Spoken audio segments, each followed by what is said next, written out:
One more, you could attack for this, just the pass. He's there, it's over! Fernando Cifuentes has found it! You've been patient, you've been waiting all this time, but you ready. You've been putting in that grind, so let's go. Champions are hard to find, but you know the goal when you're ready to shine. Have they heard of you? Then they know. You got your sights set on that road. If it's time to battle them, then let's go. Cause you'll never stop. Show them what you got. Stays asleep. From that GS Close combat onto Amogus. Is that enough? Yes! Jump across, gets the knockout. Defeats Voltua.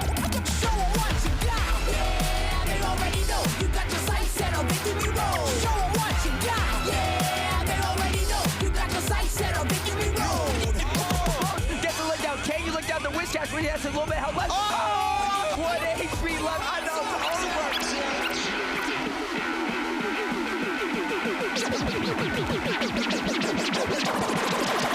Show them what you got. Yeah, they already know. You got your sights set on victory road. Show them what you got. Yeah, they already know. You got your sights set on victory road. Put your hands up.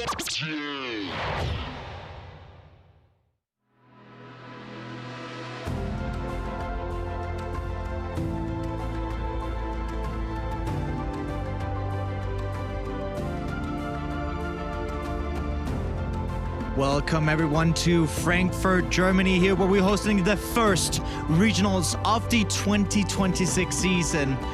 A long circuit we're gonna have ahead, but what a mammoth swine of an event we're gonna start off with. In our Masters division already, we have 2,431 players and a record breaker. That's my name is Jesper Eriksson, and I want to welcome Ross Gilbert on my side, Joe Bernard, as well as Amy Wosley. Guys, new season coming up. What are you guys excited for? I'm excited for the new season, frankly. I love a new season. Everything's ahead of us. We don't know what's going on. We got mega Pokemon on the horizon. We've got an entire schedule graphic we'll see in a minute, which is completely colorful and not grayed out because everything is ready to come. I'm so excited. I went out yesterday morning for a 3-hour walk around Frankfurt to get a sense of the city. That's how hyped I am for this event and just the whole season as a whole. I think we can see that with the numbers of attendance as well. The players are all so excited to get kicked off in the season. You know, we know that everything resets. In 2026, now the goal is San Francisco, and that's the only exclusive tournament on the calendar. Everything else is open entry. You can start accumulating those points and start entering yourself into the World Championships. It all starts here. And you're speaking of points in San Francisco, but we have to figure out how we actually get there for this season. And yeah, we're starting in Frankfurt, but please take us through, Ross. So what we've got here, we've got Frankfurt, we've got Lille, we've got Gdansk, and then we get the Latin American Internationals in Sao Paulo. First one of the year. We're going to be seeing you on the mic at an IC, Jesper. That's going to be fun. Oh, it's going to be such a great time, and I'm really looking forward to getting my, first IC under the belt. It's going to be fun. We then go to Stuttgart, we go to Birmingham, we go to EU IC in London. Nice little two-part UK trip there. We've got Seville, we've got Prague. First time we're going to be having a big tournament in in Prague for many, many years. I know people hyped about that one. We got Utrecht, and then at the end of the season, Bologna is out for the Italian event, Turin is in, and then we've got the big two at the end of the season. We got New Orleans for NAIC, and we've got San Francisco, Pokémon XP, and the World Championships, a new style of the end of the year. And look, end of last year, we were all there at the World Championships. We had a creator, a partner, a caster, and a player, but we're all headed to San Francisco. Amy, which events are you hyped for this season? I'm really excited for Prague. I went there many years ago traveling. However, this is something more than that. This is an exceptional opportunity for us to finally go back to the Czech Republic. And honestly, I'm so thrilled to be doing so. And as Amy, we are all excited to just go to any tournament we'd like to. So of course, if you'd like to compete or spectate at these major events, be ready to go to rk9.gg/events/Pokemon to find all of your heart's desires of major events happening. Now, there's also, like with this new schedule, another thing that got released for this season. We've been speaking about how the tournament format is last season, where we're looking at the phase 1, phase 2, just like we're doing now, but a few technicalities that changed a little bit. Joe, walk us through that, please. Well, the Swiss format has changed. We've gained an extra round of Swiss in our tournaments with more than 65 participants, which is phenomenal. We get to keep our asymmetrical top cut as well. That's now capped at 16 participants, but I'm pretty certain that, at least in the TCG, we never hit that cap anyway throughout our majors. So we're essentially just gaining an extra round of Swiss. And I think every player out there has to be quite happy with that. It helps give you an extra round to demonstrate your skill, overcome some matchup variants perhaps as well. And I don't necessarily think it changes deck decision, but it just gives you more opportunities to get out of awkward situations, move on from a poor round, and still give yourself that chance to compete for more packs, more prizes, and more championship points. So a very welcome change this season. Yes, and before we actually get into how this is going to affect us, we're going to be talking a bunch this weekend about, you know, the changes, the small changes, the +1 Swiss round. We're going to be getting into phase 2 of our tournament. Not into phase 1 today, as in phase 1, we're going to be playing 8 Swiss rounds, as for the most of our tournaments last season. We did play here on the European side. The NA side did have a bit of another experience. We've all just been to Worlds. We were all just talking about it. Something that we have to follow up on is that this tournament is the same format at Worlds. How do you guys think it's going to pan out? It's going to be Gardevoir all over again, or what are we thinking? I think when we're looking at a World Championships as kind of expected as we've just had, I think at that point our players have to react. We can't go back in with the same format and not adapt to what did really well. We're looking at those top decks. We're looking at the Zoroarks. We're looking at the Charizards, the Gardevoirs, and the Dragapults, and the Golden Goes, and we're thinking, what can my deck do to be stronger into those types of decks? What can I do to change things, to swing the tide into my favor and bring the ball into my court by force, rather than just going with what happened at the World Championships and risking just having the same event play out? That's not going to happen. No way. Well, I have a challenge for the players this weekend, because the way I see it, if there were secret cards, secret tech, secret decks, people would have brought them to Worlds. That's a big one, right? So I am expecting this tournament to be very similar to the World Championships. Same kind of decks, same kind of split, same kind of matchups. And my challenge to the players here is, it's a new season. Prove me wrong. Tell me I'm wrong about this. Surprise me this weekend. Show me there is more in this format than we saw at the World Championships. And if any one of you at home did not get to watch the World Championships, there's always a good thing to do about that. We got a little recap for you. Every Pokemon trainer has one dream: to rock the crowd like Jacob Van Wagner, to shock the world like Shintaro Ito, or to topple the very best like Vance Kelly. And each year, there comes one stage big enough to etch your name into the Hall of Fame: the Pokemon World Championships. Over 1,400 TCG trainers journeyed from across the globe to take their shot at glory, but only one junior, one senior, and one Masters Division player can claim the title of champion. The juniors finals pitted US player Jose Cruz Galindo Resendez against Yuya Okita from Japan. Jose was using Dragapult EX paired with Dusknoir and Monkey Dory, hoping that grouping some of the most powerful cards in the format would earn him the crown. But Yuya's Raging Bolt EX deck had other plans. In both Game 1 and Game 2, Yuya's Raging Bolt with its Thunderburst Storm was able to rain down damage across the board, always targeting the Pokemon that Jose was trying to establish. This strategy proved effective as Yuya Okita won 2-0 and became the Junior Division World Champion. The Seniors Division featured the most promising young player in the game, Gabriel Fernandez from Brazil, up against Fuguan Liao, a decorated player from mainland China. Gabriel had won LAIC, EUIC, and NAIC this season already, but with one match between him and the perfect season, he faced an uphill battle. Fuguan's unique Golden Go EX Joltic Toolbox deck seemed to be favored against his INS Zoroark EX deck. This set went to Game 3 and down to the wire. Gabriel made a clever play with his Inzarua to scratch a little damage into Pikachu EX and its Resolute Heart ability. But even after being disrupted by a 2-card Iono, Fuguan was able to find Boss's orders to close out the game and become mainland China's first world champion. In the Masters Finals, Canada's Riley McKay made it to the big stage once again just weeks after his breakout NAIC second place finish. He built on his previous success by playing a very similar Gardevoir EX deck. His opponent was first-year Masters player Justin Neudorf from the US, who aimed to take his Dragapult EX Dusknoir deck to the top of the podium. Justin tried to slow down the games with Badoo's Itchy Pollen, but in both games 1 and 2, Riley had solid responses. Ultimately, both games came down to Riley using Lily's Clefairy EX to one-hit KO his opponent's Dragapult EX. Justin saw the writing on the wall, extended his hand, and conceded the final match to 2025 World Champion Riley McKay.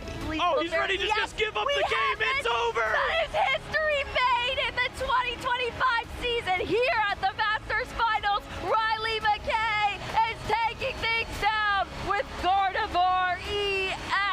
The 2025 World Championships is one we won't soon forget, but the next Pokemon season is already on the horizon. Visit Pokemon.com/compete to learn how you can get in on the action and take your shot at becoming the next World Champion.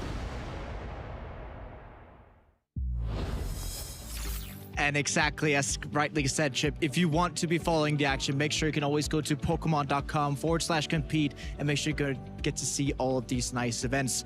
Well, Worlds over. We did touch on it just briefly in terms of what decks won. Gardevoir is going to be the top dog again.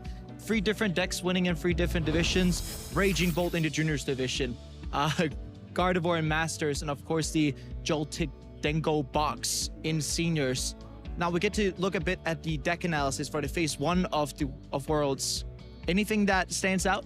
Well, at least in the Masters division, there was this massive tidal wave with a Golden Go EX surfing his way down through California. A huge number of pilots opting to go for that archetype. Obviously gained a lot from the Black Bolt White Flare expansions with both the Tool Air Balloon as well as that Genesect EX, making it much more reliable and space efficient to get your Golden Go EX into play. And as we know, the more Golden Go that come into play, the more draw power you have, the stronger this archetype gets, and it boasts huge knockout potential even into these other Stage 2 archetypes. We've had that tug of war of Dragapult, Dusknoir, and Gardevoir throughout the majority of last season. Ever since the rotation, really, these 2 Stage 2s were on top, and that was what eventually became our finals, of course. But those 2 archetypes still had good representation. Still that Raging Bolt in there as well. That's been an ever-present threat since its release, really, alongside that Ogerpon, another deck that can take huge knockouts, obviously winning in the Juniors division. Definitely another strong archetype in the field. I think this is a very solid representation of that overall field in Worlds, where a lot of players gravitated towards those top 4 picks. Yeah, and with a lot of players gravitating towards these top 4 picks, there's also a lot of things that's going to happen in the second phase of competition when we looked at the World Championships. A lot of it still stands true, but I'm looking at first spot. Yeah, Golden Go 30%. Yeah, Golden Go got even better in day 2. Not only was it represented massively in day 1, but the conversion into day 2 was immense. But if you look down at that number 5 spot, we still have a stage 2 Darkness Pokemon, but we've had a little bit of a switcheroo. Marnie's Grimmsnarl out, Charizard back in, and that was one of the big stories I saw in day 2 of the World Championships. Marnie's Grimmsnarl underperforming, Charizard EX, at least relative to our expectations going into the event, overperforming. And there's another Darkness deck, which we might mention in a minute. It's not even on that graphic. Darkness kind of getting cheeky towards the end of the World Championships. I think there's a good reason for that. Gardevoir is a really terrifying deck. It's been top of its game ever since it released. We've had it in different ways, but Gardevoir has always been on that top graphic, especially with such fantastic players piloting it to success, just like Henry Chow last season. Yeah, and fantastic players. Speaking of that, we did also have our top 8 cut of the World Championships. And yes, Ross, Charizard getting in there, but other Dark Pokemon also getting in. This was a huge surprise to, I think, most people in the venue. Yes, you see the Gardevoir, the Dragapult, the Raging Bolt, and the Golden Go. Those are the expected, but seeing not 1 but 2 Charizard EX decks and 2 of the Zoroark EX decks. This surprised at the NAIC, where we saw a build make top 8, where it stripped away the Darmanitan, and both Marco and Mateusz came with very different builds, but still kept that core identity of saying that, you know what, this Reshiram attack is such a nuisance. If I can attack correctly with my Zoroark, stay on even prize cards or behind on prize cards into these stage 2 decks that rely so heavily on counter catcher, they can fall instantly into the pitfall of a powerful rage attack, getting huge knockouts. That type coverage is a huge boast, and trade is one of the best abilities we've ever seen, and that's always a great thing to have on your side. Yes, and trading, drawing a lot of cards is something that Gardevoir did have before. It does not have it anymore after we had that rotation last April. But yet we see it again, Zoroark not being as well presented. Yes, did have a few results at NAIC, but nothing that when we went into Worlds, we were thinking, yeah, this is going to be 2 slots in the top 8. Now, moving on from top 8, we also, of course, had to get into our finals, which we got to see on our recap, with Ryan LeKay taking the crown against Justin Nurdorf. What kind of finals did we get to see there? I mean, this was a finals we kind of expected to see. Joe's mentioned the tug of war we had all year between Gardevoir and Dragapult, but one of the things we have seen a lot is that when it comes down to the finals of the big events, Gardevoir has been rising to the top. North American Internationals won by Gardevoir. Look at, Henry Chow winning 3 regionals last year with Gardevoir. Going into the final, we expected these two to be the top 2 decks. I kind of love that we had a final that was between the expected top 2 decks, but we go into that final and we look at it and we go, you know what? I think Gardevoir might have this one. And I think that's why we saw so many dark types coming through. And I wonder whether that is going to impact this event in Frankfurt if we see more dark types, more grass types to counter the dark types. Like, how far back are we going to counter the counter the counter? I'm looking forward to the water types to go for the fire types. They're going for the grass types. They're going for the dark types that are going for Gardevoir. I mean, we're already talking about how to cover each other type variants, and we already have our deck analysis from phase 1. Joe, take it. Wow. Well, despite winning the World Championships, Gardevoir still sits at only that 10%, the 4th most popular deck in that phase 1 of our competition. So, as we've said, it's a technical deck, a difficult archetype, very unforgiving, so only some very experienced pilots will be bringing that archetype. Surprising to me, Golden Go had a phenomenal World Championships, but is no longer the most popular deck in the room. It's only at 12% there. Still 280 players are still opting with the archetype, still popular, but it feels like many players are still going back towards that Dragapult Dustoir, getting a finalist finish, and just being overall very strong into a wide field. We know that its damage counter placement, especially with Curse Blast, can be so versatile that they're expecting to come up against all sorts of matchups and cover for them. And here we and are, going on the to best of the rest. And really, I mean, we really can see that people might have been changing things up with an unclassified 139 decks. What has everyone been cooking? What is everyone thinking? Where is Zoroark? It was 2 spots in the top 8 of the World Championships. We had the best player from last season make the finals of the Senior World Championships, and they chose to run the Zoroark deck with Gabriel Fernandez, and it's not even on the best of the rest graphic. Where is the respect for Zoroark? I guess here in this case, Ross, it has to be the same as we did at Worlds. We have to wait until Phase 2 happens to see if Venusaur was a good play today or not. You see, just like we saw at Worlds, Charizard wasn't a lot played. Then we went into Phase 2 and Charizard was absolutely everywhere, right? So we just gotta have to wait and see. But we got to saw the deck usage from our players here today in Phase 1. Now, we did also make a little few predictions as casters that we have to take a look at, which is, I mean, I've gone for the good old Dragapult, Chi-Yu, being able to have, you know, the Dragapult Dusknoir coverage there, but also the Chi-Yu to cover our Goldengos.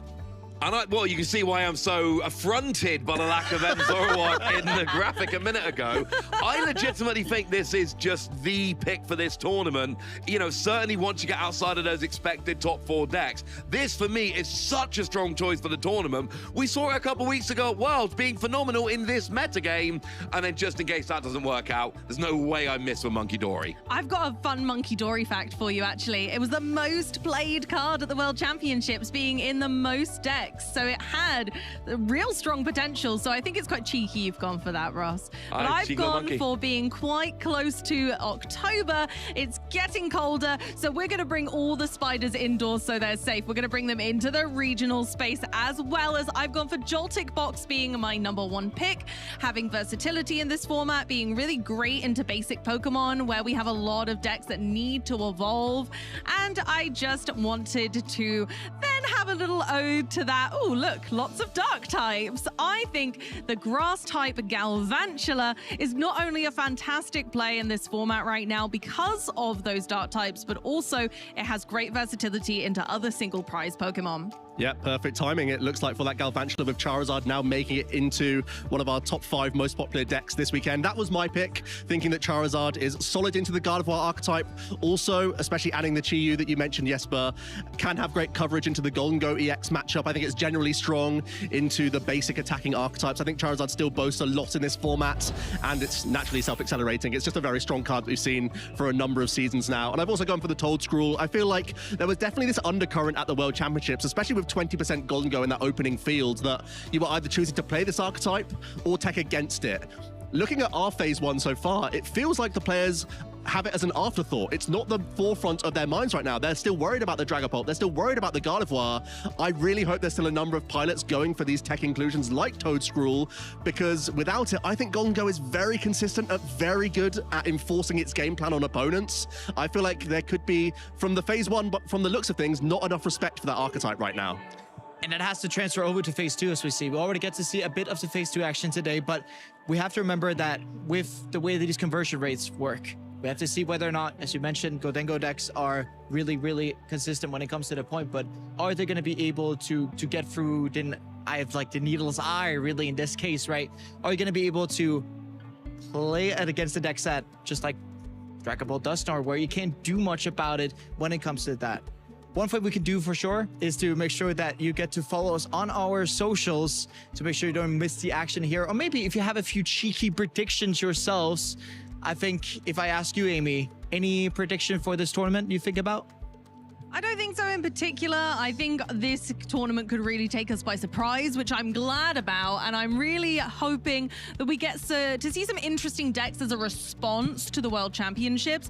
But don't forget to use #PlayPokemon on any of your posts about this event. Whether you're watching from home or here with us in the hall, you're welcome to give us a little nudge to your thoughts, feelings, and maybe just what you're doing while you're watching. And you might get your post featured on the stream this weekend. I have a very small hot take just based on the players out in the field right now. We saw that 6% of unclassified out there, and I feel like there could be some players who didn't attend the World Championships who have now had like 2 or 3 months between the previous European events to just either learn new archetypes or just come up with a counter strategy for the Black Bolt White Flare expansion. I'm really hoping that there's been some players getting their reps in online or playing in person just at the local level, and are going to surprise us this weekend. I hope that there's going to be some non-Worlds competitors making it into our top 8 with some brand new archetypes. And which non-World Championships competitors are your favorites? Remember to follow our channels, both YouTube @PlayPokemon and Twitch here, Pokémon TCG. We're going to be able to watch us throughout the weekend. If you don't want to be missing any broadcasts in the future, as always, Pokemon.com/broadcasts. And remember to follow our channels. We got Twitter, we got YouTube, we got Twitch. Everything is able to be found almost via saying /Pokemon on any of these sites. Guys, it's been really interesting to get to talk here throughout the channel, throughout the couch segment here. But, I mean, we want to get into the action, right? Oh, yeah. So, yeah, let's go for that. This weekend, the 2026 Regional Championships are bringing the electrifying action of the Pokémon trading card game to the global stage. Top trainers from across the world have gathered to compete for a share of over $125,000 in cash prizes, travel awards, and the all-important championship points that could secure their spot at Worlds 2026 in San Francisco, California. It's a two-day battle for glory. Trainers kick off the weekend in Swiss rounds, with each match being a best-of-3 showdown. To advance to Phase 2, trainers need to rack up total match points to exceed the threshold for their division. In Phase 2, the pressure intensifies as the remaining trainers face off in more Swiss rounds to determine who advances to the top cut. After all Swiss rounds are completed, the top 8 competitors, plus up to 8 additional competitors with the same number of match points as 8th place, will advance into an asymmetrical top cut single elimination bracket. Win, and you move on. Lose, and your journey ends. Only one trainer will rise above the rest to claim the title of regional champion. Who will etch their name into the history books this weekend? And who will punch their ticket to Worlds 2026 in San Francisco? Don't miss a minute of the action. Stay tuned all weekend long to watch the battles unfold live. To stay up to date on future Play Pokemon events, visit championships.pokemon.com.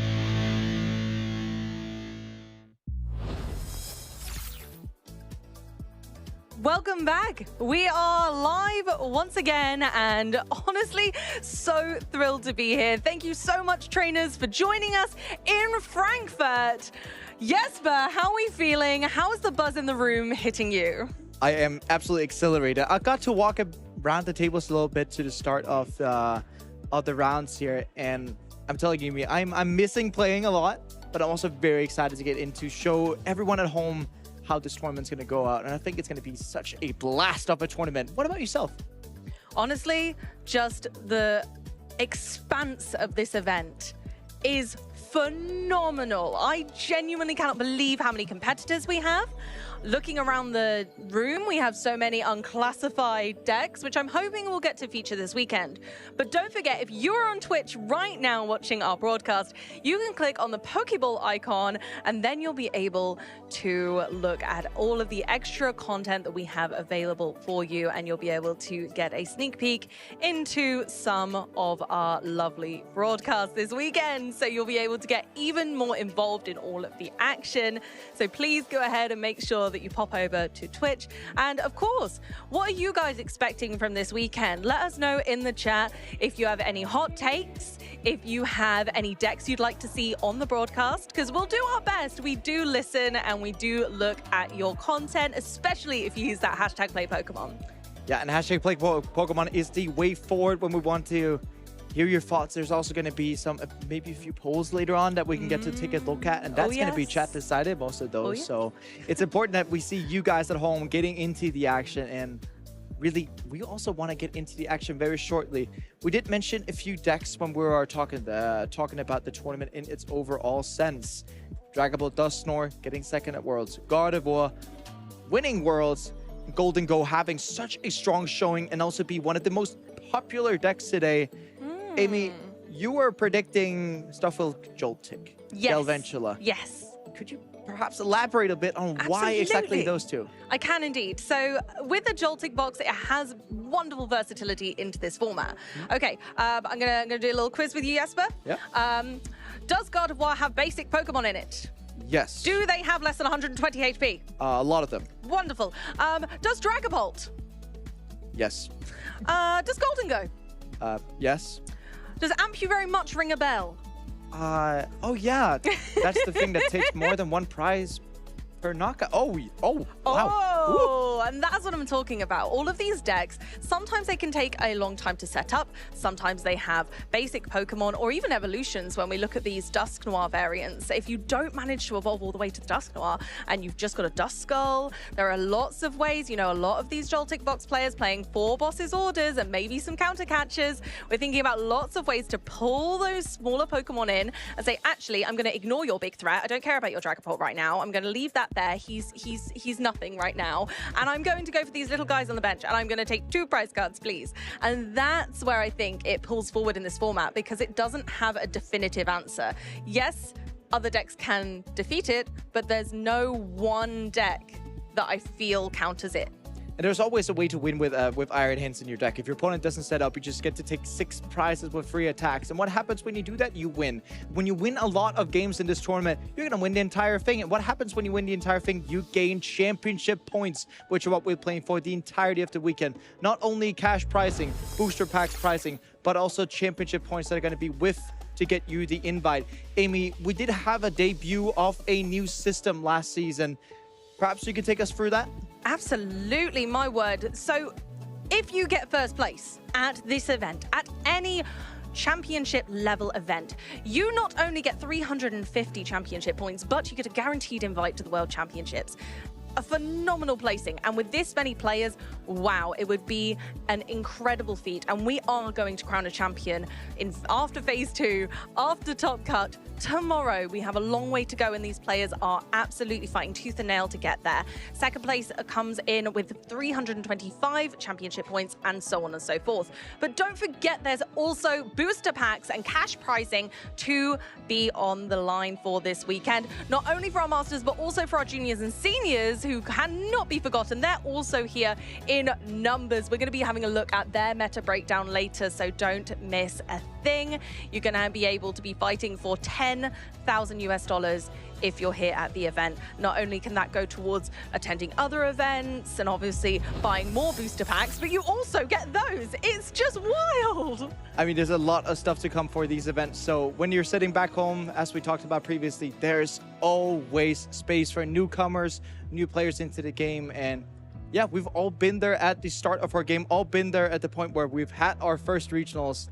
And I mean, Amy, you've also gotten to play a few regionals last season. I remember how that went. I had lots of fun with my little decks. Thank you very much. I played Clorp and I had a great time in Lille.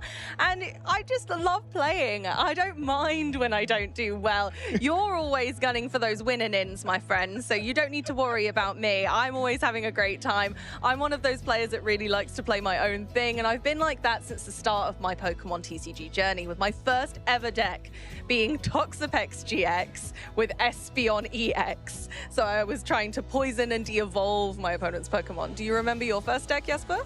Oh my, that was the Cricky Tune back in Diamond and Pearl in 2007. Wow. I was sitting at 6 years old and my brothers made me an entirely new deck, which was supposed to be the best 4-4 deck with 4 of everything to make sure it's consistent, but was also simple enough for me to play at 6 years old. And yeah, it got me a bit far. Played Cricket Tune for first half of the season around about, and then we ended up playing Blissey at that year's World Championship. Oh, wow.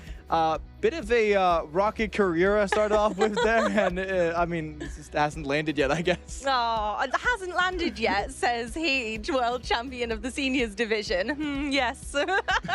Goodness gracious. But if you guys have any decks that you love to share with chat right now, what was your first deck? What did you put together? I used cards I had that I thought would go well together, and I loved the idea of the poison mechanic, so I wanted a poison status condition deck. But what was your motivation? And for anyone out there who hasn't yet built their first deck, get thinking about what's in the meta right now. Maybe you'll get some inspiration from our broadcast. Maybe you want to build something with your favorite Pokemon. That's also something that a lot of people end up doing, and to great success. And speaking of inspiration and unlike, there's always some players we could take a little look at. And we do, of course, have, as all the time we do have at these regionals, we have our players to watch. We have the first place from last season's rankings, Daniel Magda, Daniel Valerian Rashepka, and, of course, the superstar from the World Championships with his beloved Charizard, Øyvind Svinhufvud. Oh, he is absolutely such a guy. I love Oyvind. He has such the spirit of the game in mind. If there was ever a player that I would want everyone to take a leaf out of their book, it would be Oyvind. They are just absolutely fantastic. They're a lovely player. They're a very talented player, my word, but also they are having fun, and you see that with every interaction. They're having a great time. So all of these players obviously placed fantastically at the end of last season. However, last season, we had that new structure to our championship points, where it was constantly moving and a leaderboard that could go up and down. So all of these players had to fight really hard and really go to lots of events to be able to finish this high. You know, first all the way through to 22nd is phenomenal when you think of how many players are on that leaderboard overall.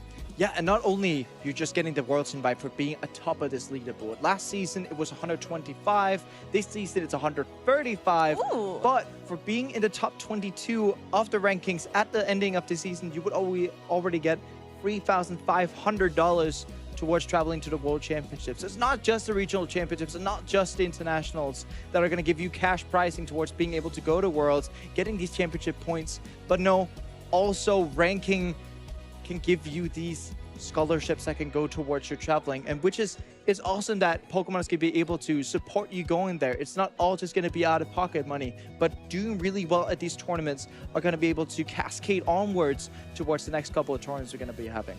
Absolutely, and that's the wonderful thing about our events. And even if you're not competing, there's so much to do at these events. We're going to be featuring a little bit of that as well as the weekend goes on. But chat to your friends, have a look on our socials, and you might get a little idea of what else is going on and what else people get involved with when they're here. It's not all about Pokemon TCG. I know that we like Pokemon TCG, but there are other games and there are other activities going on. There's so much fun. I would highly encourage you to go and have a look at where there might be a regional near you. We had a little look at the season just a minute ago on the couch, but to take a little bit more of a deep dive into this event being our largest and first of the season, we also have our junior and seniors meta breakdown. Jesper, what are we thinking about what the kids have brought?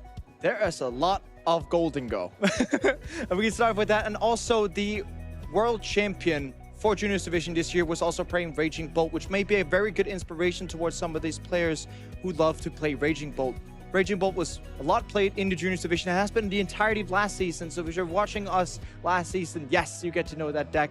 And yeah, Dragapult DX Dusknoir, such a mainstay of the format, really. I'm seeing it again, Jesper. There's 11 players. That is 7% of our total juniors unclassified. They have been bringing those decks, those secret decks that maybe they didn't quite get to the World Championships, but they're bringing them here today. Are they fire types to combat those Golden Goes? And it's quite good into Raging Bolt because of the Ogerpon as well. Lots of grass types swimming around to counter those Charizards as well. So we have 158 total juniors, which I still think is absolutely phenomenal here in Frankfurt. First event of this season. What a fantastic turnout. Other decks we've got, obviously we've got 59 others that aren't even on this graphic, and I imagine they are our Gardevoirs maybe, and our Joltic boxes. Again, very popular decks for the juniors usually, so I'm surprised not to see at least a Gardevoir here.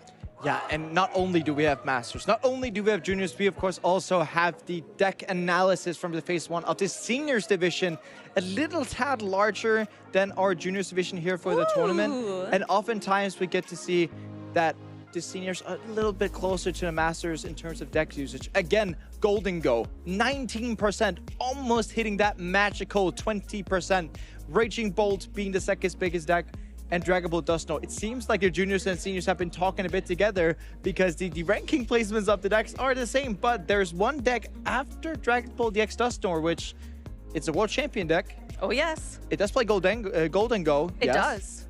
And has Joltic. Oh, yeah, that's what I'm talking about. They're quite a new archetype of where very much like Charizard and Dragapult, they are synergetic together.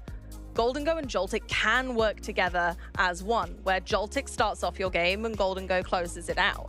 Golden Go also provides just such a brilliant draw engine. But Jesper, I challenge you this. Golden Go EX, just as a deck on its own, if we add the 10% from Joltic Golden Go, because that also has Golden Go and is an attacker, it does normal Golden Go things. That's 29% of our room that have Golden Go in their decks. Yeah, that's going to be 69 players out of 243. That's a pretty good hit rate for players playing Golden Go in their decks.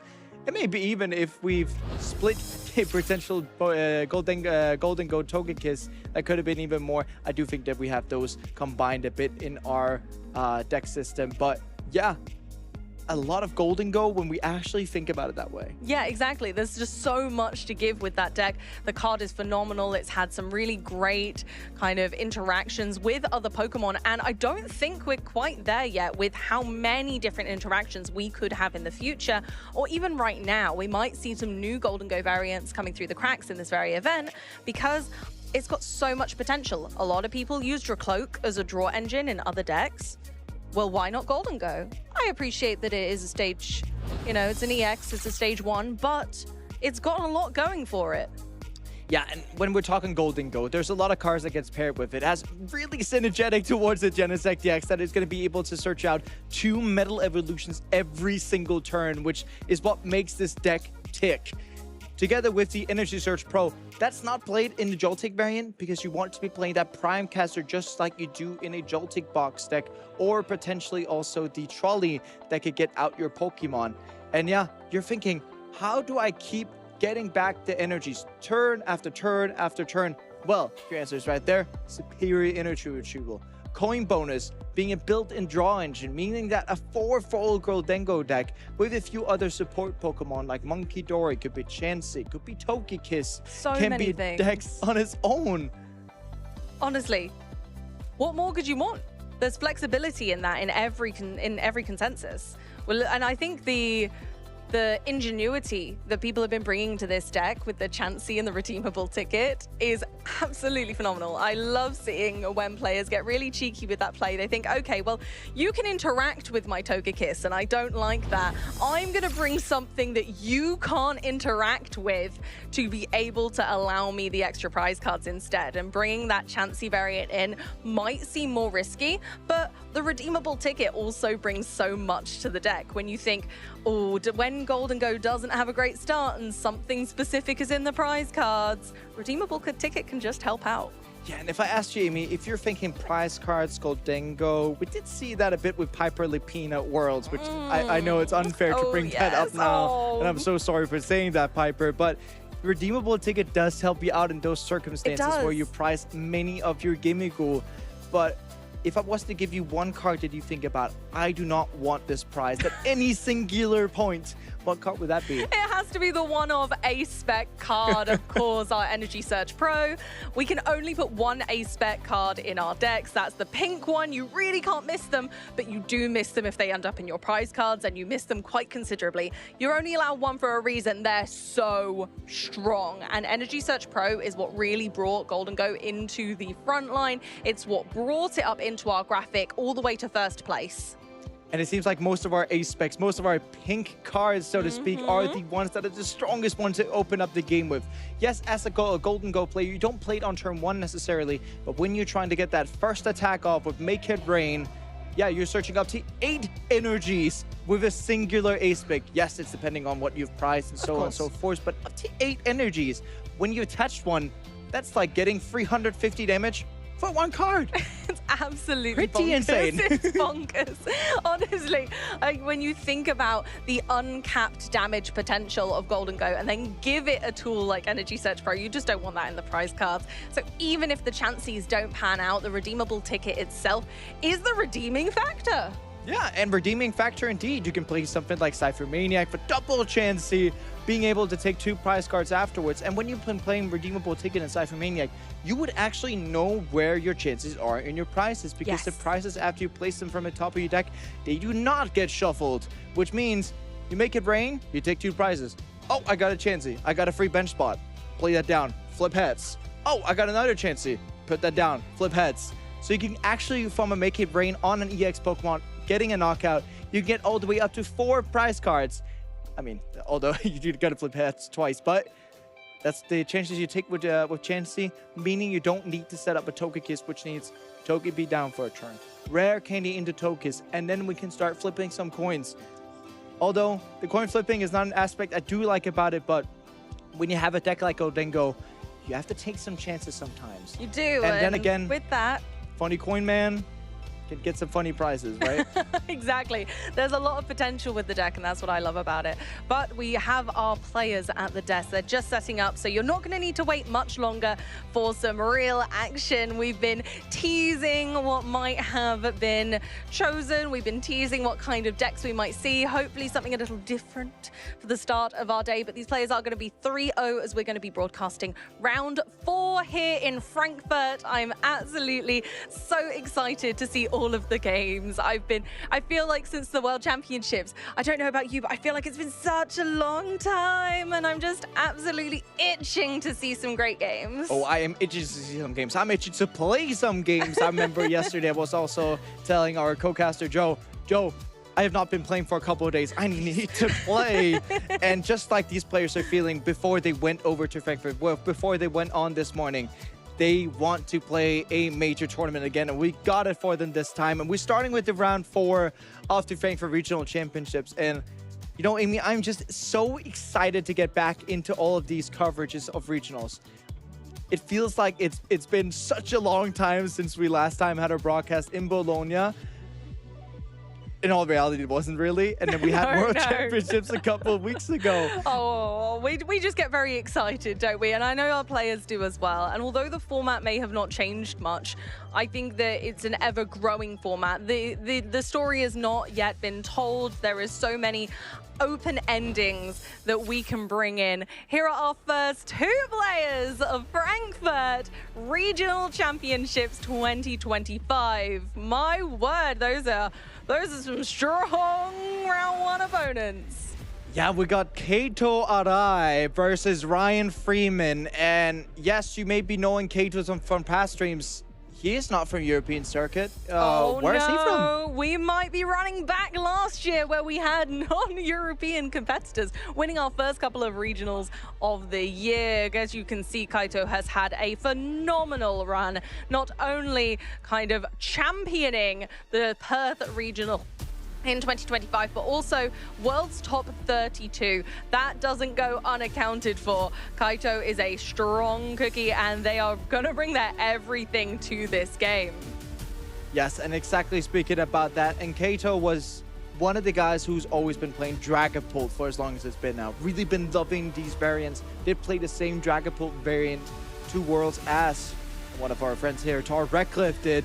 And we get to see the matchup, which is not an evergreen, just like, you know, Dragapult versus Gardevoir would be, but almost getting to the certain of an evergreen, which would be Goldengo in Ryan's hands versus Kato's Dragapult deck. Wow, there we go. But will they have anything that gets the other stuck in the mud? Have we responded to what happened at the World Championships, or are we going with the old faithful, running it back and saying, actually, okay, I know that this can do it. I know we have potential. I've had more than enough practice, including at the World Championships, and still succeeding. Top 32 is obviously an absolutely phenomenal record. You're not really going to be quite sad at that, I wouldn't have thought. So really, a really strong start from both players, both on 3-0 records. They've won 3 matches so far, and we have a long day ahead of us to get to the last.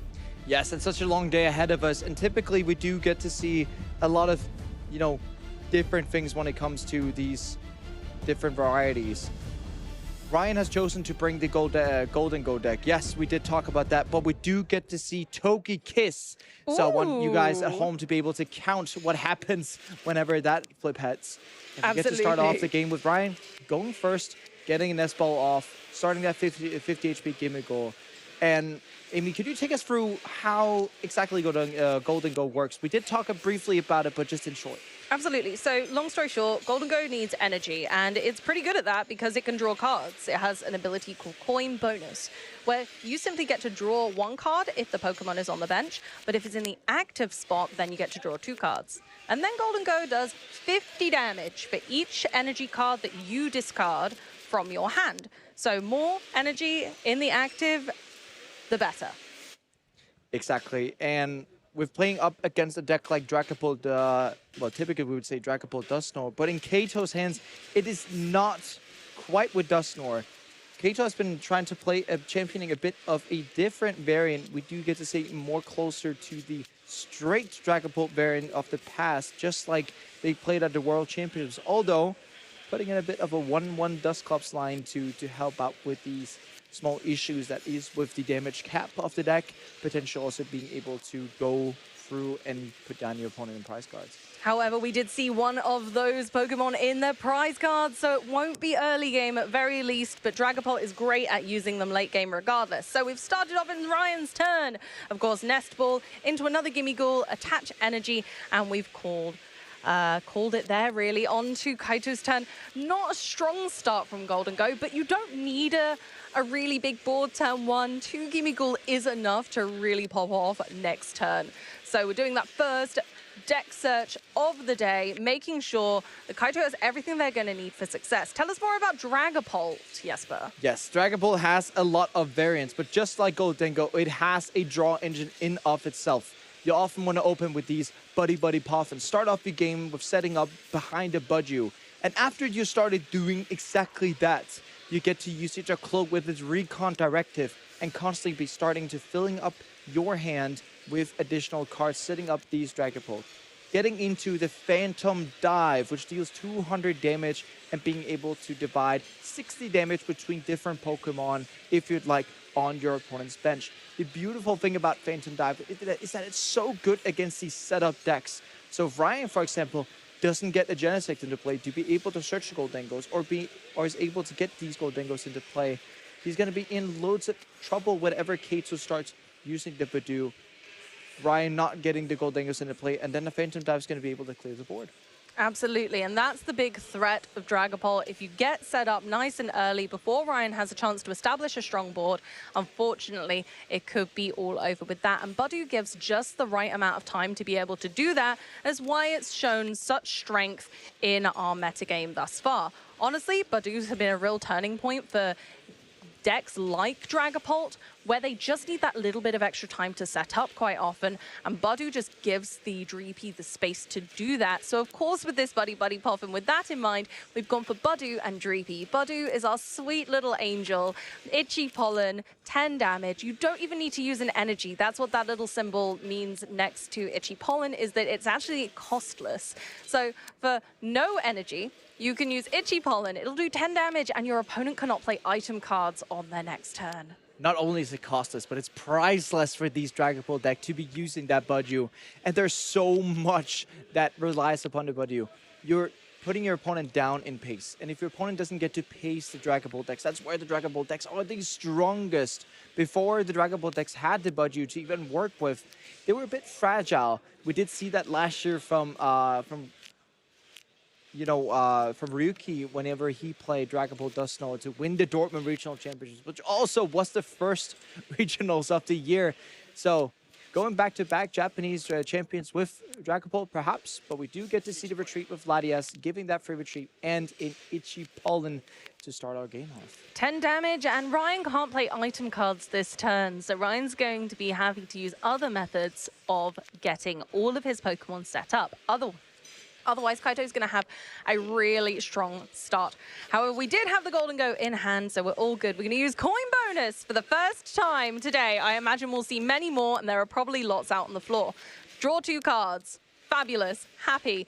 Even better, we're able to use Cypher Maniac's Code Breaking to put 2 cards from the deck on the top of the deck.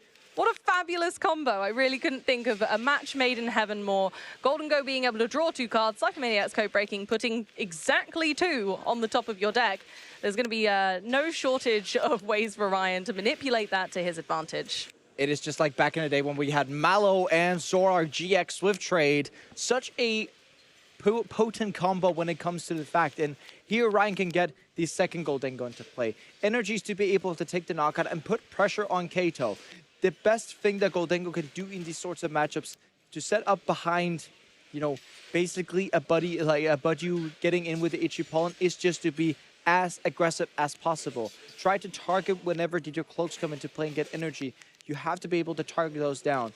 Because if Kato gets to attack with Fainted Dive too many times, yeah, kind of falls together. Absolutely. But after that Cypher Maniac's code breaking, we don't mind that there's no item cards in play. We're coin bonused and drew our Genesect EX, one of the newest cards from the Pokemon Black and White new expansions. And so they have been able to be brought in and essentially just get all of the evolution Pokemon you could ever want. You get 2 per turn using that ability. That's more than enough for Ryan. Going ahead and getting our single prize Golden Go and another coin bonus EX Golden Go to boot. And there we go. Into the EX it is for 1 more card. Remember, you only get 1 if it's on the bench. Yeah, exactly. And with the ability, giving 2 cards if it's in the active position there. Getting to get the knockout on Budju only takes a singular energy. And we're going to go over to Kato here. Kato, again, has to get another Budju into play. Has to keep up this item log. Whoa, whoa, whoa. We didn't see this at the prices, but Ryan pricing double Gimmighoul? Yeah, it's pretty savage when you think about it. Double Gimmighoul really doesn't give much flexibility. Hopefully Ryan will be able to take the right prize cards in the right order. The Gimmighoul aren't too far down in the prize cards, so we might be okay, but it was essential to set up 2 Golden Go EX, knowing the opponent's got some good HP going on there with Dragapult championing 320 health points. That's really going to impact the decision making from Ryan's perspective. And if Ryan gets to take these prize cards in what we call the optimal order, so to speak, from the bottom to the top, next prize is going to look like a superior energy retrieval. And then comes the medium goals. And the question is then going to be afterwards, is that going to be just a tad too late? We have to remember that the more Golden Goes in play, the better. But we have to remember, we were already saying at the start, Kato is not playing your typical Dragapult variant, because when we look at Kato's list, it is the usual energy count, but there's a Cornerstone EX in there. And that's exactly one of the cards we were hinting at earlier. One of the cards that makes the Golden Go matchup so much tougher, and the Duskull as well, both making it very tough for Ryan to bring a win forward. And I think this was perfectly timed from Kaito. They know that Ryan doesn't have any more Gimmighoul on the bench. They cannot make a single prize Golden Go, and so it becomes much tougher once that Cornerstone's in play for Ryan to attack. And it kind of feels like Ryan telegraphed over to Kato, I actually don't have any more Gimmighouls left. And how may you be able to say that? Well, Ryan could have, off the Cypher Maniac, be able to get a secondary Gimmighoul. He did have the option to do so. Gonna still go ahead for the Budju and go for the Itchy Pollen. But with the way that Ryan's setting up right now, there is actually no way to hit this Cornerstone. So if we can get into a game state for Kato where they can make sure that the only thing in play is the Cornerstone, yeah, Ryan's just going to sit and not know what to do. Well, yeah, no more items this turn again. We're going for Arven. We can get a tool card and an item card, but we won't be able to play said item card. But I think we are... yeah, there we go. It needs to go back, of course, into the hand. We can't do it anymore. So we're going to go ahead and Genesect instead, getting 2 evolution Pokemon. Although we can't use them right now, it's still great to thin the deck of cards that you don't really want to draw into right now with your coin bonuses. So Badu's done a great job there of kind of making Arven a search for 1 card for now. We can utilize the Buddy Pop in later, but it's really not what we want. Wanted to be getting that Togepi out, I think, at this stage to try and just tilt the favor back towards us.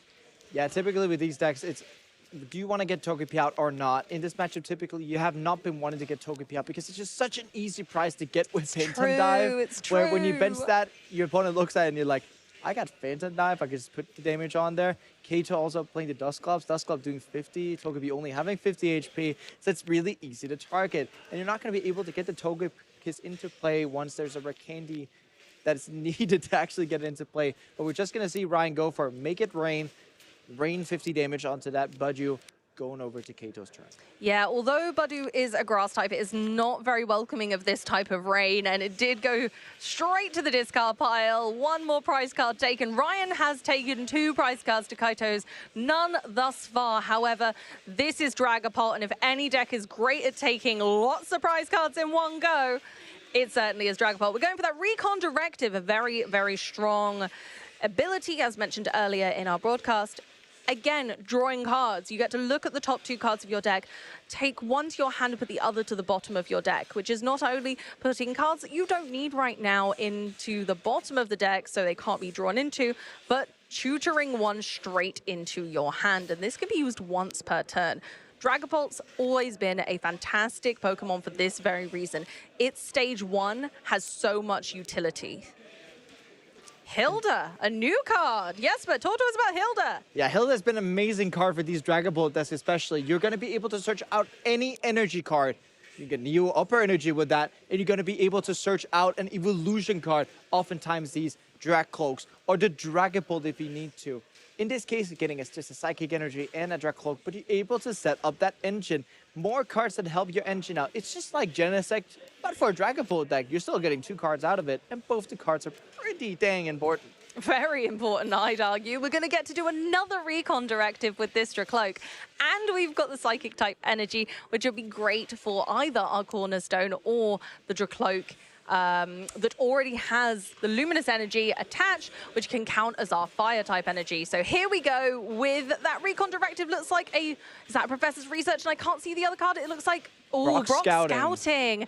So nothing that we can currently utilize. You can only play 1 supporter card per turn. So unfortunately, Kaito can't play that new card. It's just where we're going to be able to see Kato saying, you know what, let's just toss the Cornerstone into the active. Yes, exactly, that's going to happen. And force Ryan to have boss's orders to be able to take any prizes. Now, that is a card that is very well presented in Golden Go, don't get me wrong. We have lots of boss's orders, but it still really does put a literal wall in front of Ryan. Yeah, you have to get past the wall some way or get baby Golden Go into play, but you're not going to be able to do that. But we do get to see Togekiss being fanned to the forward of the deck, being able to take additional prizes, and then Ryan can win on 2 attacks this way. Yeah, absolutely. And that's what you're going to be looking for, is that we need to look at the prize cards, see what's remaining, and then plan for what is going to be the most optimal play. I feel like you're right, Jesper. Maybe I'd called it too early. Is the Togepi a risk at this stage, or is it really all Ryan's got to push forward in this game and attempt to claw back a win? Because although Ryan has taken the first 2 prize cards, Kaito is in a very commanding position right now. Indeed, he is. Like, I think it depends on what Ryan actually ends up doing this turn. Is the Cornerstone Mask Ogerpon going to be able to wall off efficiently, or is this Energy Surge Pro going to come together with the boss's orders to get a knockout on?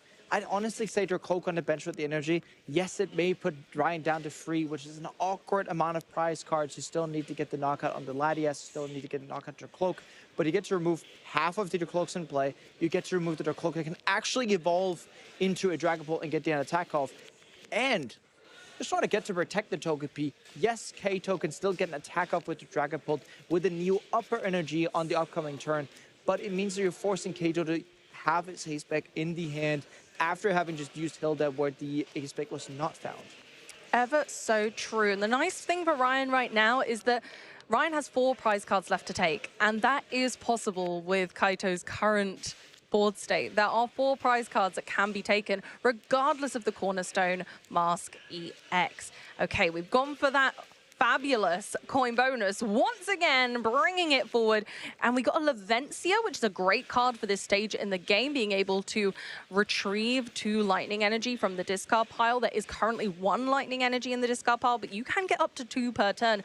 And the nice thing about this matchup is that Kaito can't use that Lavencia for its most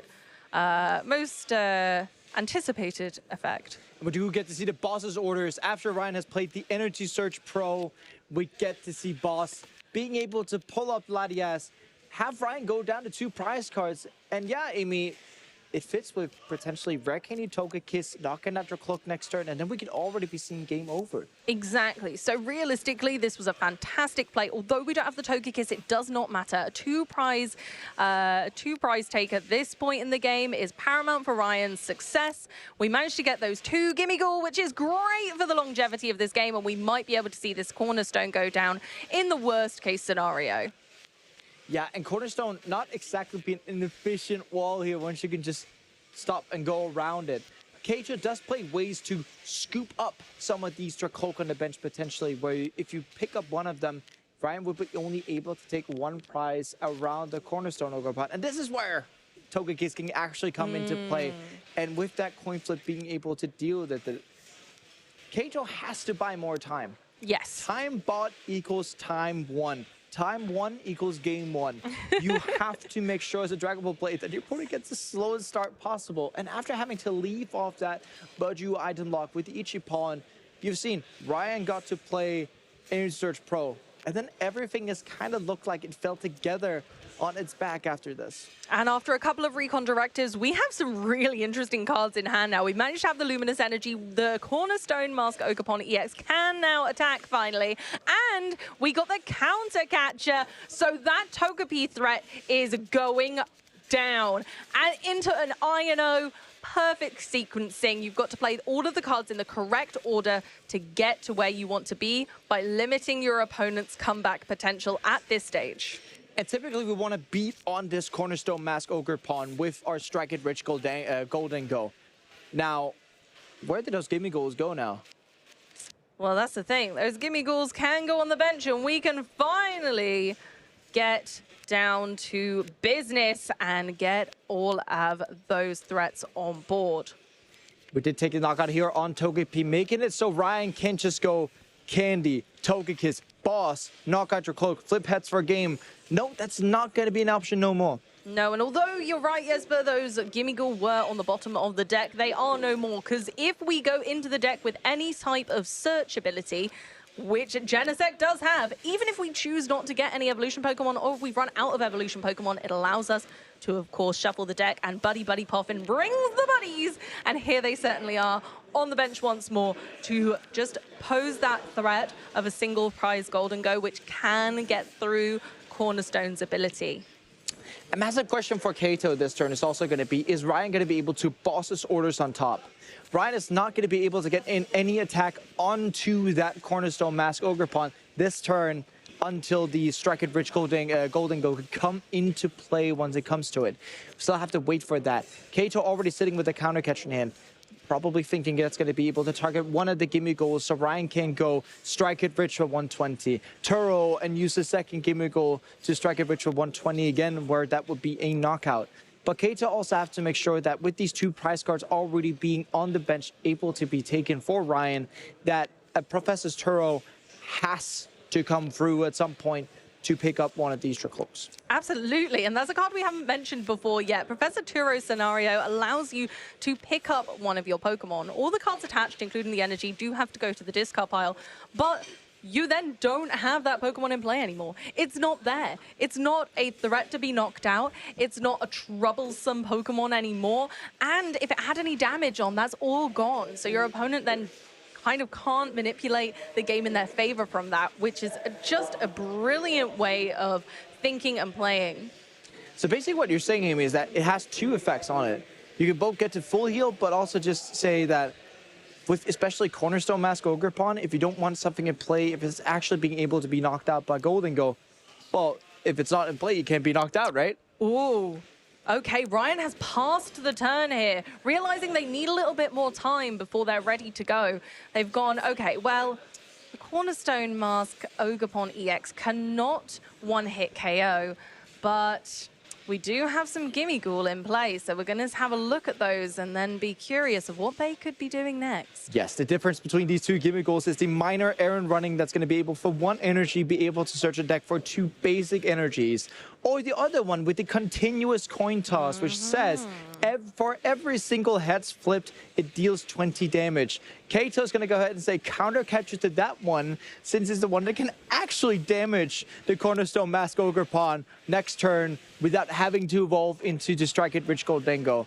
And this is the difference that you have between, you know, good players and great players, that they actually take into account what the small little basic Pokemon could do to you. Yeah, and those interactions are paramount. But we've, of course, moved along to Kato's turn, and we Professor researched what looked like a great hand. It had the Dragon Ball and everything, but that's not part of Kato's game plan right now. Look at the professionalism. We're going, you know what? I don't need that right now. It's actually not part of my game plan. I don't want that Dragapult being there because it's two prize cards that Ryan can definitely take.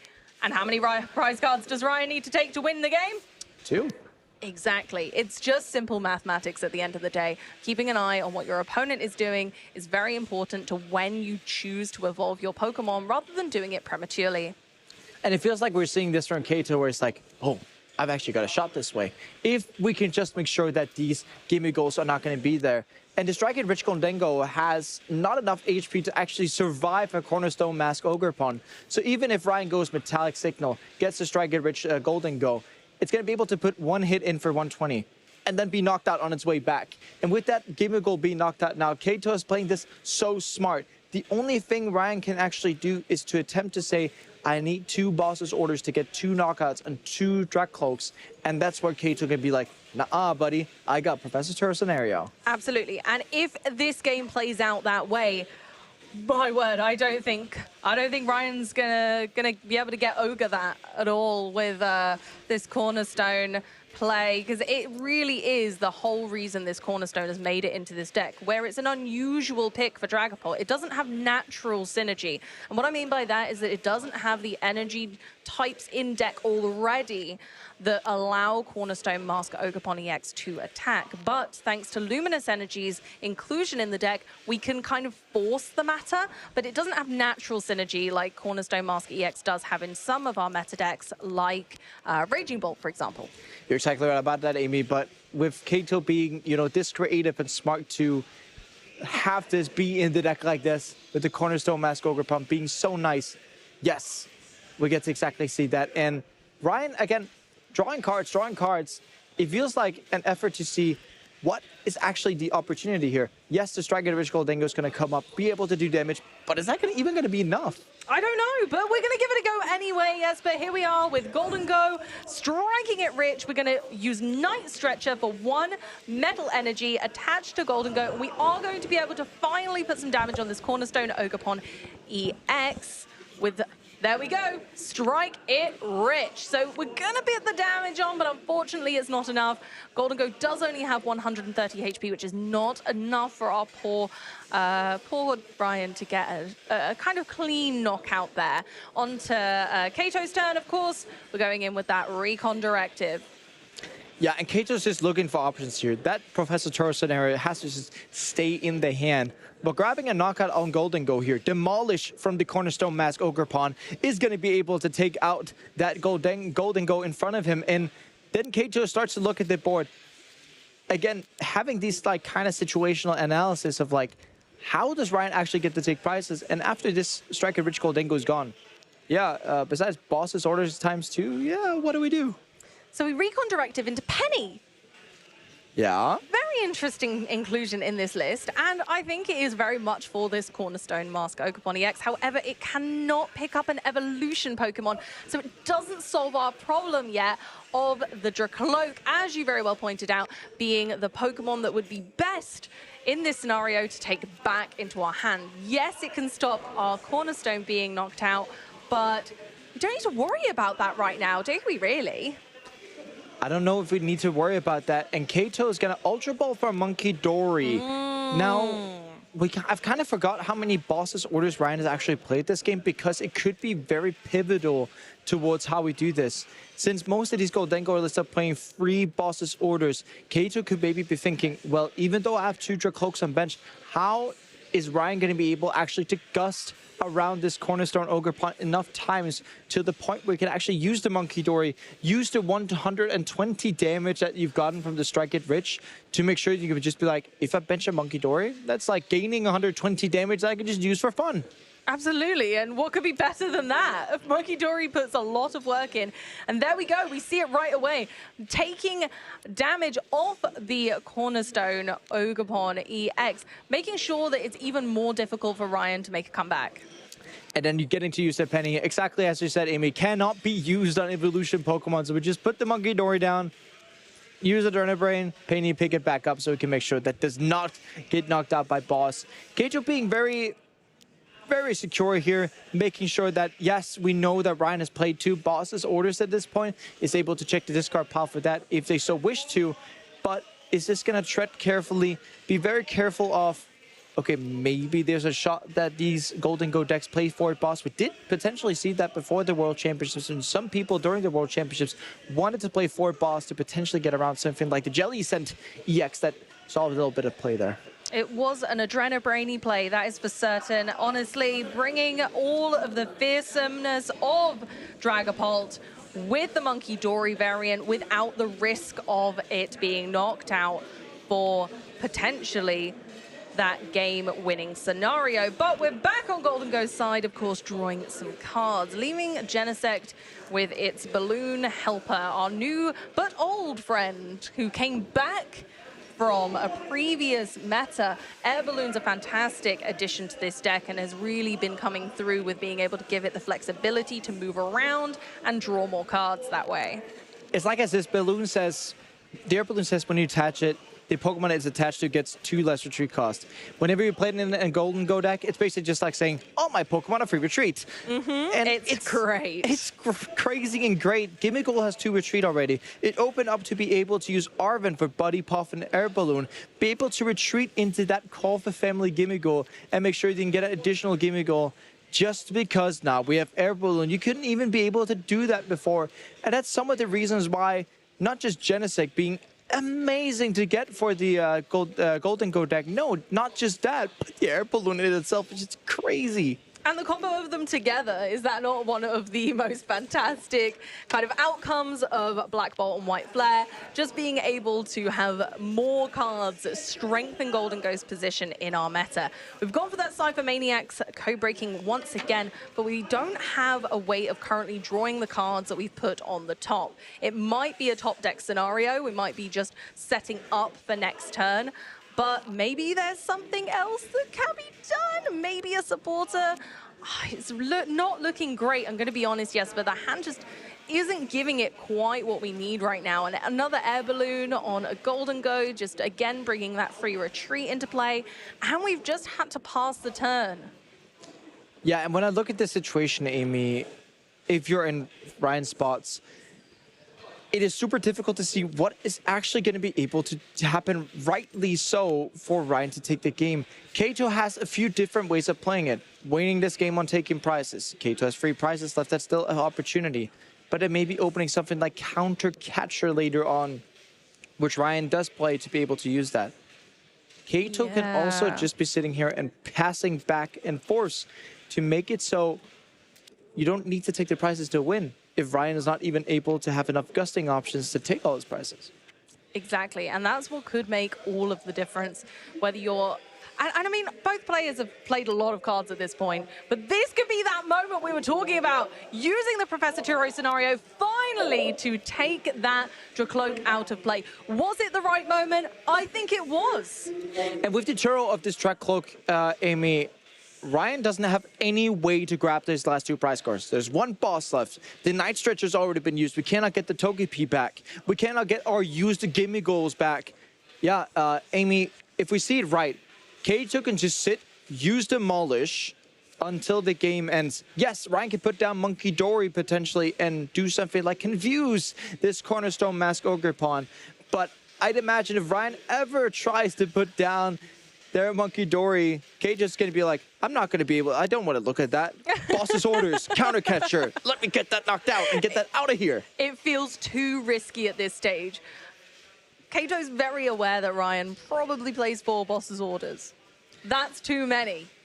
Yeah, that is too many boss to be able to play, and Kato already saw the Togepi, and at that point as a player, you can kind of start looking at it like, well, there's a big chance that my opponent's not running 4 boss, because there are some cards that you need to be able to play to have all this be able to make sense, right? You got to play the Raikkonen, you got to play Togepi, you got to play Togekiss, you got to play Tool Scrapper, you have to play Levinsha in your deck, and then you're just starting to count up the number of cards that actually is locked into place once you play Golden Go. Seeing that Strike It Rich Golden Go, that's also a card you have to play that counts towards the 60.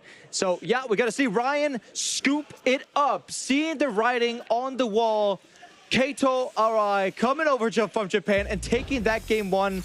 And yeah, Ryan just getting into the spot of seeing, I can't hit around this Cornerstone Mask Ogerpon. And if you can't hit around it, if you can't hit into it, yeah, you're locked in place and just waiting to meet your demise. Absolutely. We can't go over it. We can't go under it. We have to go through it. So let's check out that replay. Of course, Kato had a really commanding position from the very get-go where Ryan was unable to establish more than 2 Golden Go. And then that Cornerstone Mask indeed did its job, being the fantastic wall in front. Togepi being taken out and the Iono combination was fantastic to be able to slow Ryan down even more. And Ryan just continuously was running out of options and on the back foot. It was such a shame that Ryan wasn't able to show the ferocity of Golden Go in that light, and unfortunately just chipping away using this one Pokemon. Kaito was able to keep a very limited board, eventually using this Professor Turo scenario to mean that Ryan really cannot establish a winning play from here. With too many resources lost, eventually it was time to give up the ghost. Yeah, and that's quite unfortunate. We did see a couple of waves where which Ryan could have been more competitive in the game. First we started, Togepi, that's an option, got knocked out. Okay, Gimme Goal, benching it, that got knocked out. Then having a striker rich goal, then go. What happened to that one again? It got knocked out. Oh, yeah, no, you're right. So unfortunately, you're right. And that's exactly why these decks have been putting these techs in, this technology for the Golden Go matchup, because it's so strong on paper. It's got so much going for it. It's got synergies left, right, and center. But the one thing that it absolutely cannot get through with ease is that Cornerstone Mask Ogerpon EX. It's a much more aggressive way of countering Golden Go, because Golden Go has to put a lot of work in to get around it. Yeah, and there's so much when you're thinking Golden Go. It can knock out everything in the format other than Cornerstone Mask Ogerpon. And unfortunately, we don't have that lovely cologne from the last season where, you know, we can spray away that ability. That's not the case anymore. That ability is there to stay. And unfortunately, that means it becomes very difficult for Golden Go to make a comeback unless Golden Go has over-prepared, I would say, for that Cornerstone Mask Ogerpon, because you could put more than one single price Golden Go in the deck, but we don't see that happening very often. Or you can play some tech cards like the Gardevoir, or play Cornerstone Mask Ogerpon yourself with the Turbo Energize. Yes, these are actually seen play at the World Championships. So why I'm mentioning it, and I've actually had friends losing to the Gardevoir. And yes, you've never seen that card before. Just trust me, you haven't. I haven't. Is it the Grafaiai that does damage based on energy? It's the same attack as Make It Rain. It's exactly the same, yeah. But the Grafaiai, you know, very much the painting, one of the painting Pokemon, cousin of Smeargle, very much gives it the ability to make use of those different types of energy. And we see the fist bump. We're off to another game, but Do and Gimmighoul once again staring each other down. I'm sorry if I haven't tipped to drop you here, Amy. There is a lot of energy and the professor's research in Kato's hand. I count 3 Kato! Luminous, 1 Psychic, 1 Fire. Oh, I'm getting drawn. That's so good. Oh, that Iono really does save the day. Iono coming in to put all of that energy back into the deck. Without that Iono, this could have been catastrophic. You know what? The only thing that would have made this worse, Jesper? If that Iono didn't happen and that was the other Gimmighoul. Oh, wow. That was the continuous coin toss Gimmighoul. Yeah, we could have seen a very short game too here in Frankfurt. I'm pretty certain Kato at that point would have sighed and just be like, well, research, and then let go of all his energy. But yeah, in this case, getting to draw with the Iono, making sure that the energy is just still alive and well in the deck instead of being discarded. Because when you ever discard something like the Luminous energies, there's no recovery. There is Super Rod, there is Night Stretcher to recover the basic energies. So that's not the issue, but the whole issue there was triple Luminous in hand. The just huge amount of energy, really. It's the dramatic amount. We kind of expect it from Golden Go, right? Sometimes you just start with those hands, it happens. But Dragapult, we're not expecting that kind of opening. And for the most part, you know, Kato's prize cards are fine, but one of the Super Rods is in there. But as we had a quick glance at the prize cards, I must point out quickly that one of Ryan's ways of winning this matchup is Togepi and Togekiss are in the prize cards, and 2 Lavencia. That really stings. It really stings as Lavencia is basically half of a superior energy retrieval for free. Yeah. You're not going to be able to use that until we draw on something like the 3rd or the 4th prize. And are we going to be able to get Togekiss in play this game? No way. Absolutely no way. And with the Ultra Ball here, Kato checking through the deck, looking at everything, noting down a bit in terms of the prize cards. our players doesn't have quite the luxuries we have, but the Cornerstone Mask Ogerpon is going to be there. They have multiple Dreepies. Every single Pokemon is there. So the whole strategy ask, you could say, is going to be available to Kato once more this game. And with the way that Kato has built their deck is basically you can be as reactive as you'd like to, with the Bloodmoon or Saluna being in there to react on the poor prizes, or Halucha, Maractus, Cornerstone Mask Ogerpon, and as we saw last game, yeah, Cornerstone Ogerpon Mask being simply immaculate. But I'm going to pose you a question now, Jesper. I'm going to pose you a question. Yeah? Does Kato have more Dreepy than one? The answer is no, as we've gone straight into Ryan's turn. This could really, if Ryan has some good momentum, be quite catastrophic, with Kato maybe only being left with a Budew again next turn. I see we do have, we do have a boss's orders. We have the Genesect. We just need 2 energy. We just need a metal energy. Well, we actually need 3, because we need metal energy to attach for attack. We have a psychic energy attached already. You're That's quite why. right, Jesper. I and then didn't we notice need that. 2 additional energies. So we need to use these metal signal. And off our 2 coin bonuses, we have to draw exactly 3 energies. Yeah, okay, I give you that. It is possible. It is possible. Is it probable? You know what? I'm going to say yes.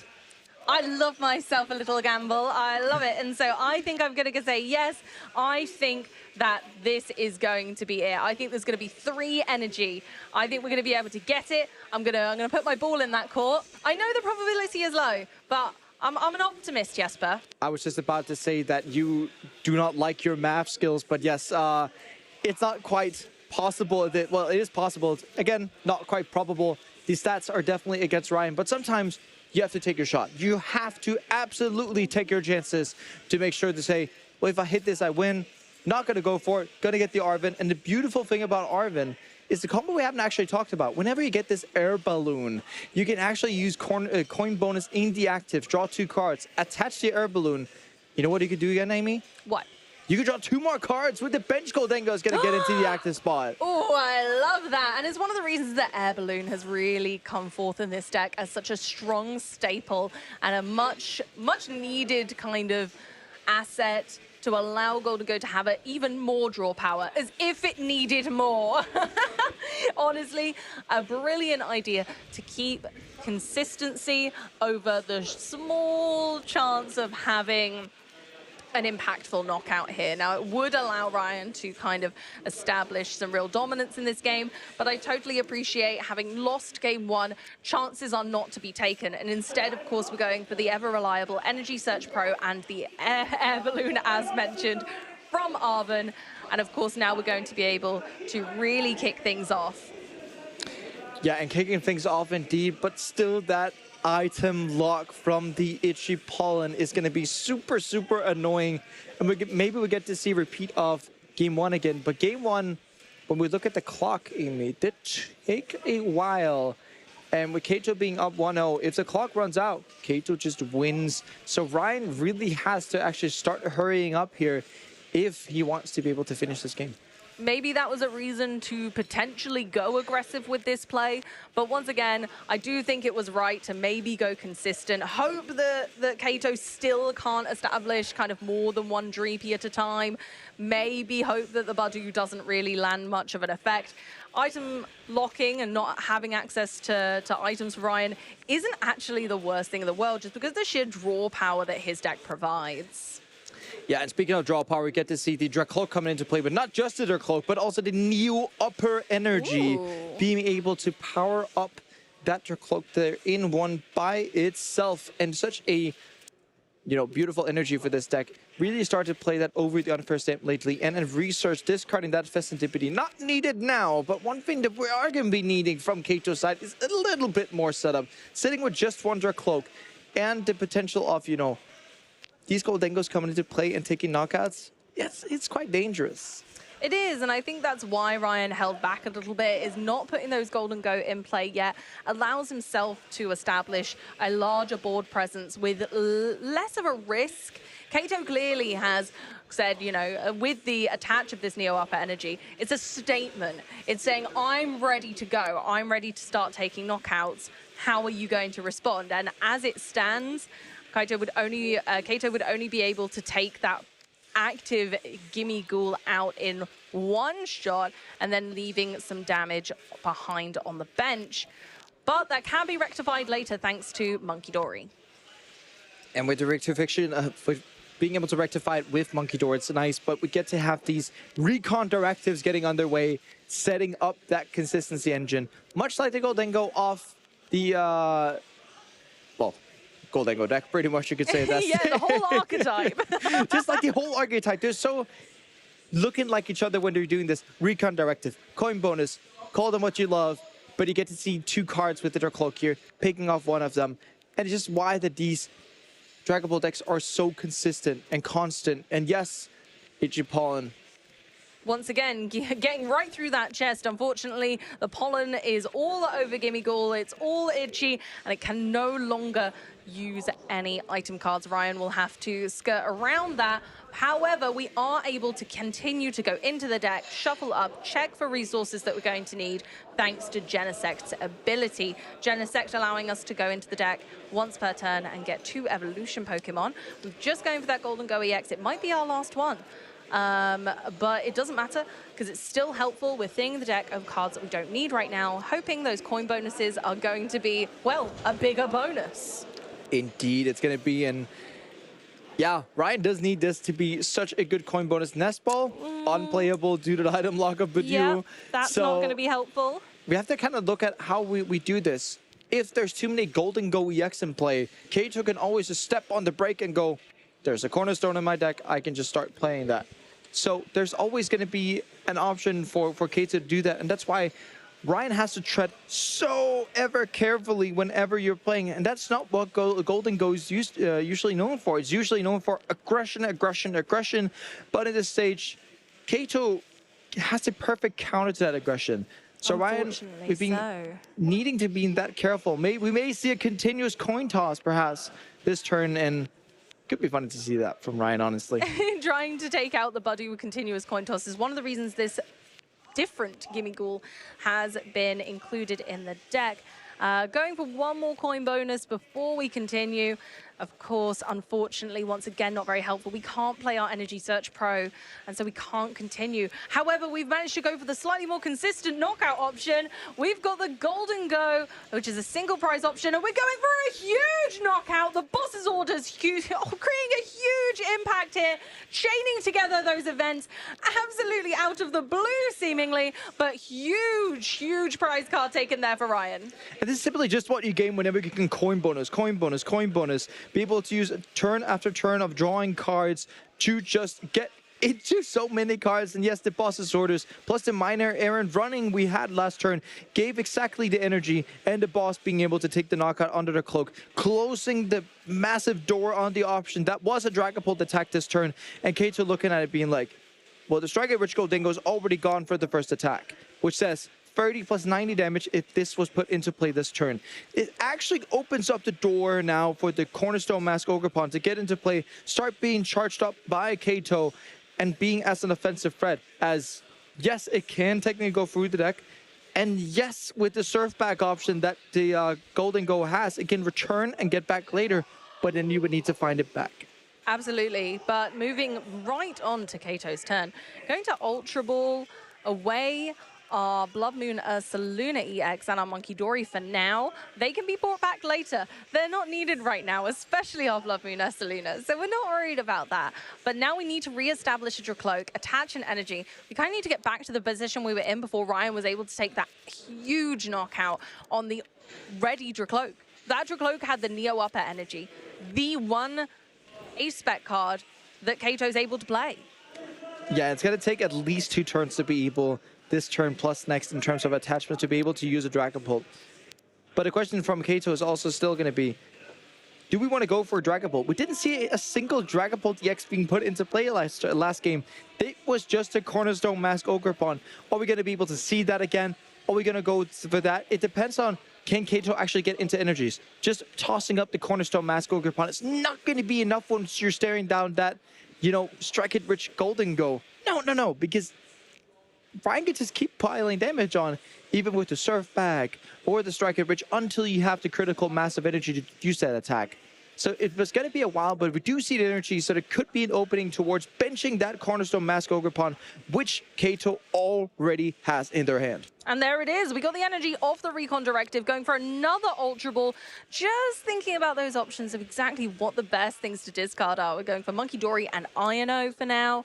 And again, those Monkey Dory can come back later. Night Stretcher is a great card that's able to help us grab the energy, basic energy at that, or our Pokemon back. But of course, we're going for another Dracloak. We need card draw on board. We need consistency.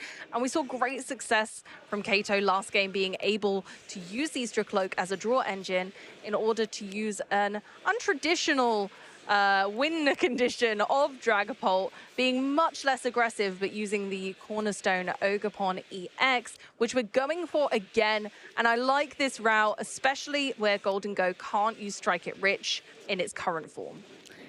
Exactly as you're saying there, Amy. The Cornerstone Mask Ogerpon is going to require now Ryan to take a different line than they wanted to. Yes, have 5 prizes left, but can you count 5 prizes that Goldengo EX can take off Kato's bench? I can't. I count 4. Unfortunately, we've got 4 Pokemon that all give 1 prize card up when they're defeated. So any Pokemon that's not an EX only grants 1 prize card to your opponent. So the Cornerstone Ogerpon EX is the only way currently to kind of increase that amount. But Ryan's going to have a real struggle on his hands, unfortunately, to be able to knock that Pokemon out at all.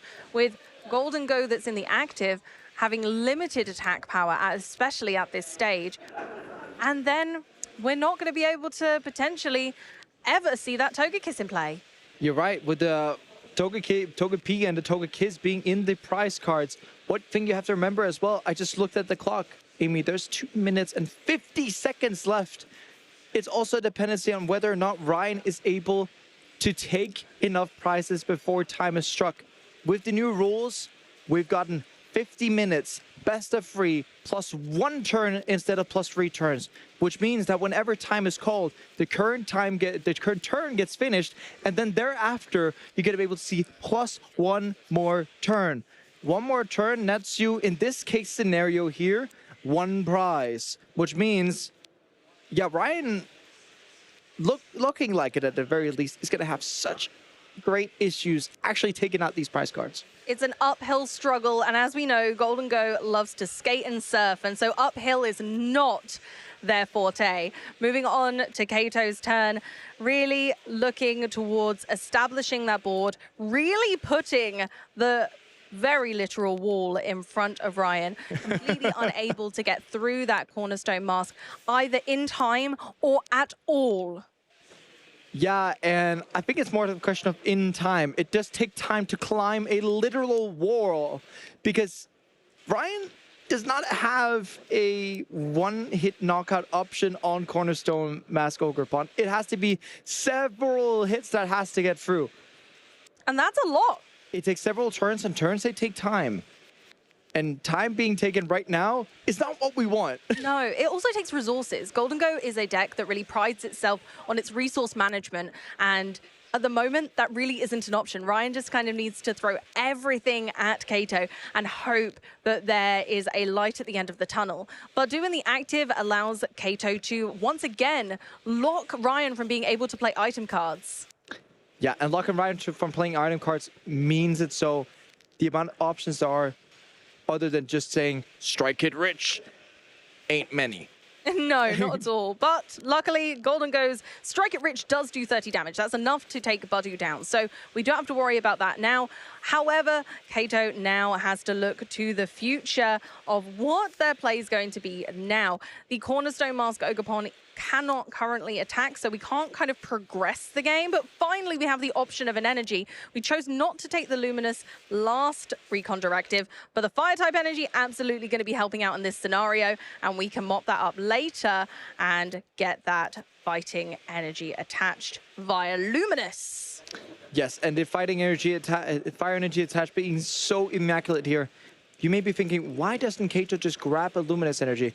It's a conscious decision. There's 3 basic energy in Kato's deck and 5 special energy if you count the Neo Upper. The Neo Upper is already spent. But if you're looking at the Luminous energy, yes, it counts for any type of energy once it's attached to a Pokemon. But it can be the only special energy attached. If you have more than one special energy attached and you attach Luminous energy... And there's a handshake, we're calling it. Oh my goodness gracious. An incredible set of plays means that we have a winner. Kato taking it home once again with Dragapult, proving this dragon has claws. And again, more so the dragon is not even a Dragapult taking the claws. It's Cornerstone Mask Ogerpon having these claws to grab the game. We see here at the start of game 1. Night Stretcher for energy for the Cornerstone Mask, and that's going to be the entirety of the game. Attaching to it, passing with it, using it as a literal wall once it comes to it. Luminous Energy being able to attach, counter capture the Togepi, Iono to lock Ryan out of the game effectively. And we get to see here Ryan looking at the options, maybe looking at that a bit. Taking out the gimme goals with that Demolish again and again and again. And Strike It Rich come in just a second. Taking the knockout with Demolish. And then we get to see the final little wrap-up of the game. Professor Turo scenario, picking up that Dracloak and Ryan. Then soon after seeing, well, how do I take my last 2 prize cards? Oh, I can't. And that's not going to happen. Rather a big issue. We moved into game 2 where, unfortunately, Kato had a really slow start. Now, Dragapult tends to excel with the Badu in the active thanks to this. So even with a slow start, Badu gave the space for Kato to continue to build up a board. Ryan not really having an early answer, was again taking too much time to get established. Golden Go took out a first Badu, but unfortunately a second one was in play. And we then began to continue to establish that Cornerstone Mask Ogerpon EX. And Ryan just, again, ran out of resources, ran out of steam, and Golden Go just really got stuck in its tracks thanks to the Cornerstone Mask Ogerpon EX once again. And that handshake sealed it all, taking the win. Kato bringing the fire. Not just bringing the fire, it's bringing the fighting type of the Cornerstone Mask Ogerpon. And yeah, it's Cornerstone stance. And basically looking at it like, yeah, Golden Go not attacking today, buddy, and not here. Not enough prizes taken with Golden Go. Nope. And being so strong. And it was constantly what we're looking at before the World Championships. Yes. Are these Golden Go decks going to be able to counteract versus these Cornerstone stances of the Cornerstone Mask Ogerpon? And the question was typically answered by maybe. Yes. Some of the Golden Go variants were playing the Striking Rich Golden Go, which is like the only way that, you know, these decks popularly can go around it. We did see Zizor being able to use that. That was not as used now and has not been as used since you don't want to be playing the stage 1 line of Golden Go, the stage 2 line of Togekiss, and then you have to add a second stage 1 line. Oh, that's a bit too clunky, isn't it? It's a bit too clunky and a bit too cringe at that stage. So when we're looking at the deck, we want to have the deck working consistently, and consistency and simplicity are actually 2 words that kind of means the same in this case. When you can have a more simplistic way of playing your deck, it is oftentimes way more consistent. And that's the beauty of Golden Go. It draws so many cards that consistency is usually its forte. But in this instance, Kato did respect the matchup. Kato said, okay, this matchup isn't great for me. What can I do about it? Okay, right, it's time for Cornerstone. And it really does create a problem. And although Ryan had put the Togekiss in to try and help with that, to overcome it, to be able to potentially take 2 prize cards on the Dracloak, unfortunately, we just didn't see the Togekiss in either game. Yeah, we did technically see it game 1, but what happened game 1 whenever Togepi surfaced? Got knocked out. What happened in game 2? It was prized. It didn't want to show up game 2 even. Weren't we? Yes. Because they just can't be interacted with. And that's the difference between the 2 decks. So although Togekiss might seem like a better option and much more consistent, maybe the Chansey is the way. Yeah, Togekiss being able to stay in play and kind of do the job multiple times, whereas, yes, Chansey's not being able to be interacted with. And it depends on what you like, right? But speaking of interacting with, let's interact with our winner of the round, Kato, live from Japan. Well, that sounds like an excellent idea, Jesper. Thank you very much. I am here with Kato, of course. Just won your round 4 match. How did the game go for you? I'm so happy. Versus Golden Go is hard match, so I mean, I'm so happy. Sounds good to me. So, you live in Japan? Yeah. why did you come to Germany for this tournament? For more stronger and more power. I need more power for Pokemon cards. Well, it certainly seems to be working. Of course, last year in Dortmund, Ryuki Okada won the regional championship. Are you looking to match his achievement this weekend?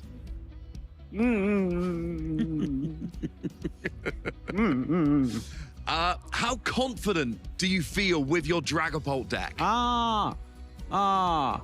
It's good deck. I think I use WCS. I use Dragapult in WCS, so my playing is so confident. Sounds good to me. And final question, Cornerstone Mask Ogapon. How important is that card in your deck? Oh, in WCS, it's so important card, but now it's sub card, sub plan. Yep. Dusknoir and Dragapult. Main plan is Dusknoir and Dragapult. Sounds good to me. Well, you had a great finish at the World Championships. Congratulations for that. Thank you very much. You're having a great tournament here. Good luck for the rest of your games. And given that we've just had a player doing so well at World Championships here, why don't we take a look back at the World Championships we had recently in Anaheim?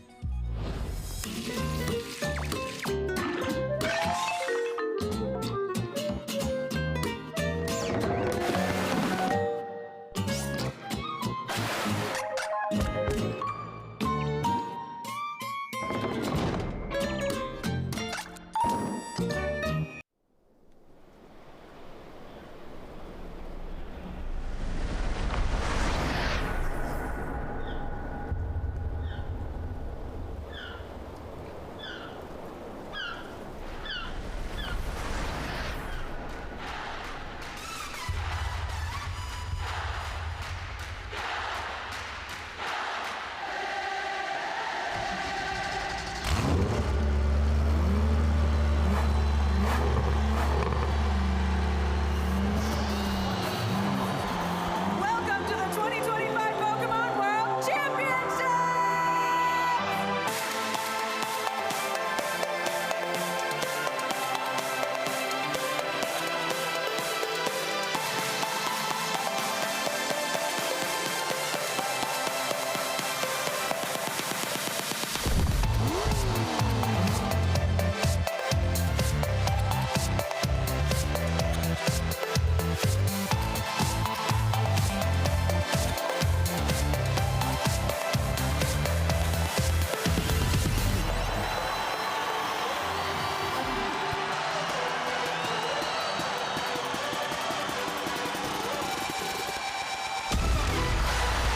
This is what Pokemon dreams are made of.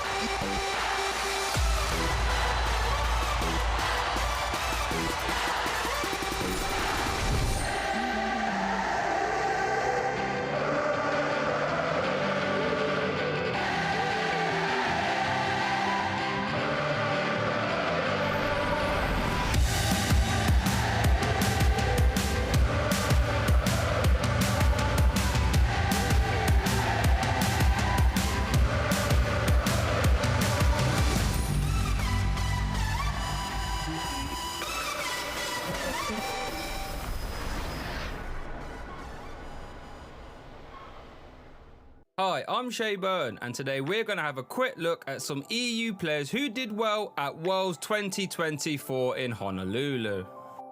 Five-time international champion Tord Redcliffe had a dramatic Worlds run. He was piloting his trusty Charizard EX archetype, which we saw putting in a strong performance for him in round 6 on stream, with a quick 2-0 victory. Fast forward a few rounds and Tord ended up with 10th place, very narrowly missing the asymmetrical top cut. Owen Cameron, who won 2 regionals earlier in the season, had a terrific world story. Originally, he was testing a few decks, but he really wasn't sold on any of them. In the run-up to the event, he sleeved up 7 different Arceus V-Star decks, 3 different Dusknoir decks, Chien-Pao, Regidrago, Charizard EX, and even Golden Go. However, disaster the night before the event, he still didn't have a deck he was happy with. It was then he decided to play Iron Thorns EX, and other high caliber EU players like Benji Pham, Edwin Mesman, and Owen's brother Brennan were already playing Iron Thorns. He quickly managed to get all the cards, and even got a game win on stream round 3. And to be fair, he made the right meta call since Iron Thorns went to win the whole event. Jonathan Sharpling, who topped 32 Stockholm regionals with Arceus Armor Rouge, managed to find himself in a winning-in scenario for day 2 with an impressive 5-1-1 record. He was playing Gardevoir EX. This deck would look to attach a ton of Psychic Energy via Psychic Embrace to power up attackers like Screamtail and Drifloon for massive damage. However, it wouldn't be easy for Jonathan, as he matched the reigning world champion at the time in his winning in, Vance Kelly, who managed to win and advance into day 2. Lille 2023 regional champion Costa Calama had a fantastic showing with his Lugia V-Star deck that would use Primal Turbo from Archeops to power up a myriad of different attackers like Chincino, Iron Hands EX and Weirdeer. He matched his previous terrific run in Yokohama by securing another top 16 finish this year. Who will be making their way towards Anaheim Worlds this weekend though? Only one way to find out, and that's by watching this stream.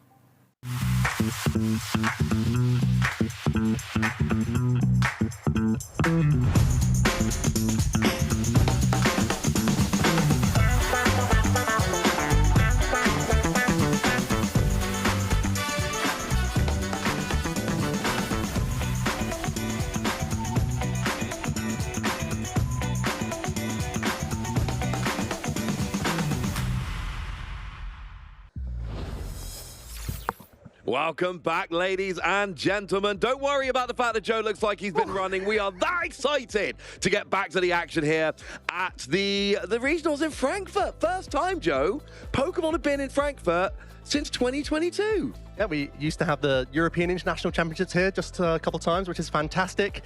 And now we're back in the venue, and it's bigger than ever, Ross. Trust me, I just had to run the whole length of this thing. You just found out exactly how big this venue is. Now, you and I were casting that event back in 2022 together, which was an awful lot of fun.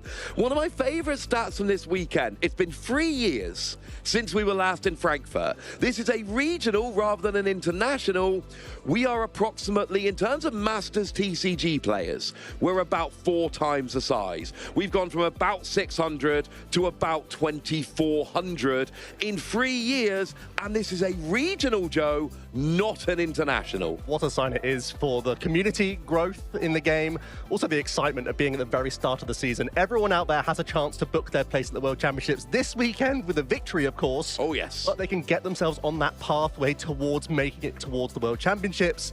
And anyone watching at home, we're right at the beginning of the season. So if you're not at this tournament, you're still going to have plenty of opportunities to book your own place at the World Championships.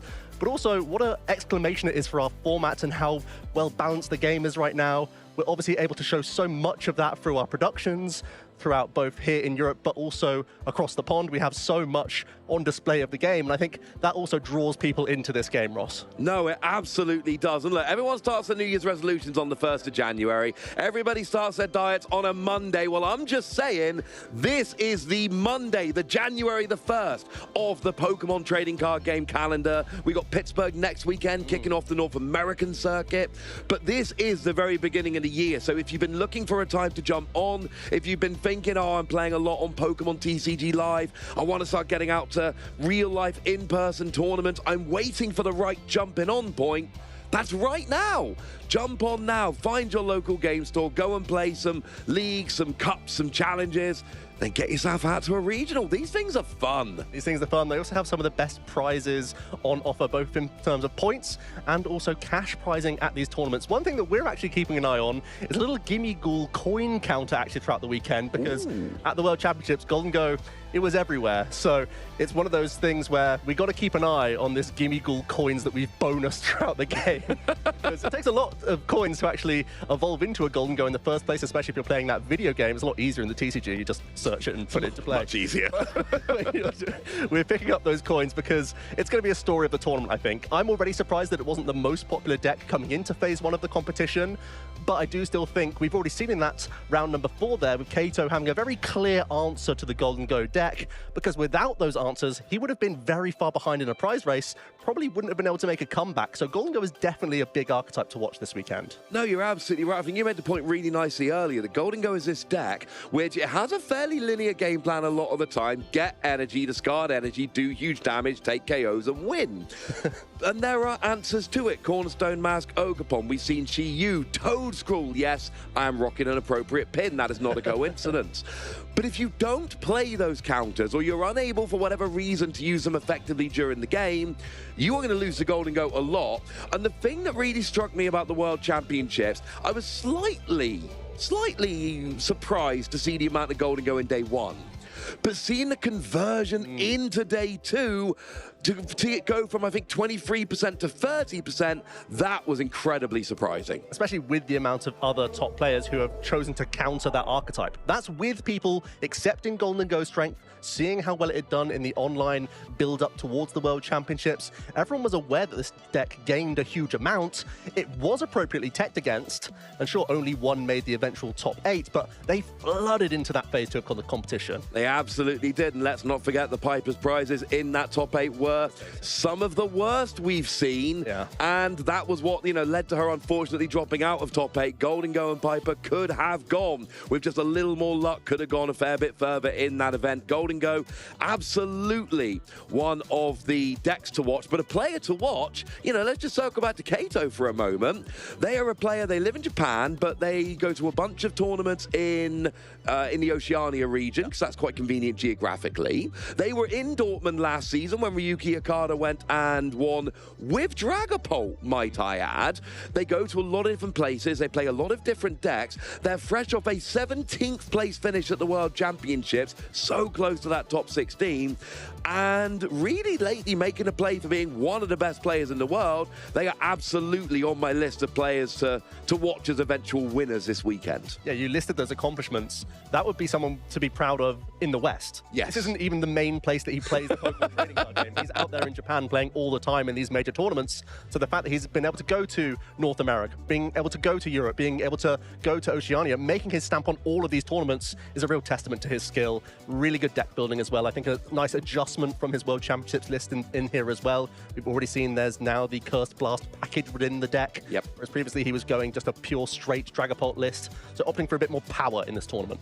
And it seems to be working so far, sitting there at 4-0. And look, we started last season in Germany with a Japanese player winning the regional with Dragapult. Why could we not start this season in Germany with a Japanese player winning the regional with Dragapult? It would be a nice way to bring it all full circle.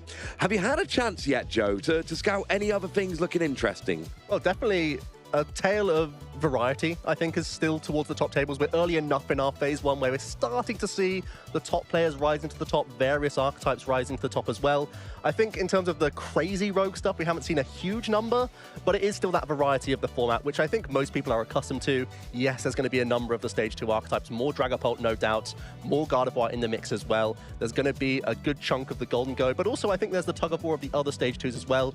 Haven't seen much Grimmsnarl yet at the top, but there is still some Charizard in the mix, which is looking pretty interesting. And of course, we saw players like Ivanova in the World Championships proving that Charizard is absolutely legit. Wasn't even on the day 1 graphic of most played decks in the World Championships, and yet ended up having 2 spots in the top 8 and, being the top seed for a decent chunk of that event as well. So yeah, no, Charizard, absolutely another deck I've got my eye on, and I want to see what's going on with Zoroark. I refuse to believe there aren't any around in the format, in the room this weekend. So I want to see who they are, I want to see where they are, and I want to see how they're getting on, because I refuse to believe they aren't out there, Joe. What a tale it would have been, Marco Cifuentes making that top cut after his brother won the World Championships the previous year with a different rogue archetype in the Iron Thorns EX. What a poetic tale that would have been. Of course, Mateusz also doing well, getting that top 8 placement with Zoroark. And I think it was a really well-identified deck for the World Championships, because with the amount of Golden Go waves coming in, there was an expectation that Zoroark was pretty much untouchable. You couldn't go near that archetype, but Marco and Mateusz both came up with different solutions to that one matchup, and then the doors swing open for Zoroark to be a fantastic play. Suddenly you have a great time into the Golden Go, thanks to your tech inclusions, but then you're also very strong into the stage 2s, which is still holding you strong as a great pick. No, absolutely. And anytime you get to use that trade draw engine for drawing that many extra cards, you are always going to be feeling good about it. Here's a little look at the end Zoroark deck. And it really is, you've got that trade ability, discard a card from your hand to draw 2, and Night Joker for 2 energy lets you copy the attacks of any Ends Pokemon on your bench. Realistically, there's 2 nowadays. We've got your Endstar Manatan that does 90 to 2 Pokemon. Great for taking apart your opponent's setup early doors. And then Ends Reshiram, which lets you do double the amount of damage that is on you, or just a straight 170, bearing in mind you're hitting Darkness Weakness against things like Gardevoir. Yep, Gardevoir, Latias EX, even Mute EX, that 10 damage difference is very handy to take those knockouts. And those are really useful and prevalent basic EX Pokemon that you will see in the format. We even saw Marco and Gabrielle played the same 60, of course. So Gabrielle getting 2nd place in the seniors division, Marco getting top 8, played the same 60. And there was even that Binding Mochi tool to help augment that damage output as well. Quite a cheeky inclusion with the Janine Secret Art supporter, which I didn't see coming at all. That completely blindsided me, especially with the fantastic item acceleration, the Ends PP up that you could utilize. But having something that can attach to the active position really could punish and surprise opponents who are trying to bring up 0 energy Zoroark, try and hit them where they think it's safer. Suddenly you catch them out and you can get that big one-hit KO with Powerful Rage. Yeah, Janine lets you attach an energy from your deck, but you've got a poison. Oh, that's annoying. Hang on a second. If I'm poisoned, might as well just Binding Mochi, get a bunch of extra damage, and then it's kind of worked out quite beautifully for me. I think in terms of underplayed, underrepresented decks, that is my #1 choice right now. I've admitted that maybe Miraidon as its own archetype. I believe this. At this stage in the metagame, it's a new format. I'm a changed man, Joe. Wow. This is a real change. This is a transformation. This is Ross anew. It's the first time in many months that he's not picked Miraidon as a choice. But every time I picked it, it had a good tournament. Somebody did it. And this is my way of finally admitting this is the tournament. And look, we might see Miraidon popping up in some decks here and there, but as its own deck, I'm not expecting anyone to day 2 of it this weekend. First time I've thought that in a while. First time it's going to be true in a while. That is gone. But hey, we go away. You make room for new decks like the End Zoroark. And I mean, I'm hearing rumors of some other decks running around this weekend, Joe. I am skeptical, I think is a way to say it. But if these rumors are true, I would love to see it. Yeah, we've heard rumors of Hydreigon, which is kind of exciting. Certainly one of the most terrifying attack texts to look at. Oh, yes. 130 damage that can go into 3 different Pokemon. That's winning games in 2 attacks. That's nothing to be scoffed at, especially with the lack of Shaman being teched into these decks right now to bench protect your Pokemon. Yep. There's just not much of that protection going around. It's very easy for a couple of Obsidians to really take over a board. I'm with you, though. I'm quite skeptical that the engine is quite there. Yes, you have Neo Upper Energy. Yes, we can do some shenanigans with other means of acceleration, with Energy Switch and whatnot. It's been making some light murmurings in the online scene, and we have seen some players opting to play test it in the build-up to this tournament, but I have to think that not many have actually pulled the trigger on it this weekend, because this is a great opportunity to really jumpstart your points this season. No, it absolutely is. And that's what we're going to see. That's what I expect to see from a lot of the real top players this weekend is I want to get off the board. This isn't the weekend for, you know, my crazy techs, etc. We're in a format which is actually quite mature. We had this format at Worlds. People know what this format is. This is a format where, look, best case scenario, I spike the tournament, I get first, I get my invite, brilliant. But there's going to be an awful lot of top players who are looking at this going, look, if I get top 64, top 32, I'm going to have enough points here to get me on the road to that top 125 for Worlds, and that's all I really need. There's a lot of top players who are going to go to multiple regionals. You don't need to win this one, get a good start, get a bunch of points under your belt, and then just move on from here. Yeah, for almost everyone, it's a marathon, not a sprint in this case. Ross, you're absolutely right. Try and get those points under your belt. Put yourself in touching distance so you don't have to have this crazy late on in the season go for broke strategy and somehow miraculously come out with the perfect list. Give yourself a little bit of leeway, try and chip away at those points, because we know that all really helps add up alongside the local level as well. And we're going to have this season exactly like we had last season. The last real event we have is the North American Internationals in New Orleans, and essentially we then have a little bit of a break before Worlds, which means one of two things. Either you're high enough in that list that your invite is locked in and you can enjoy NAIC or not play it, that's up to you. Right.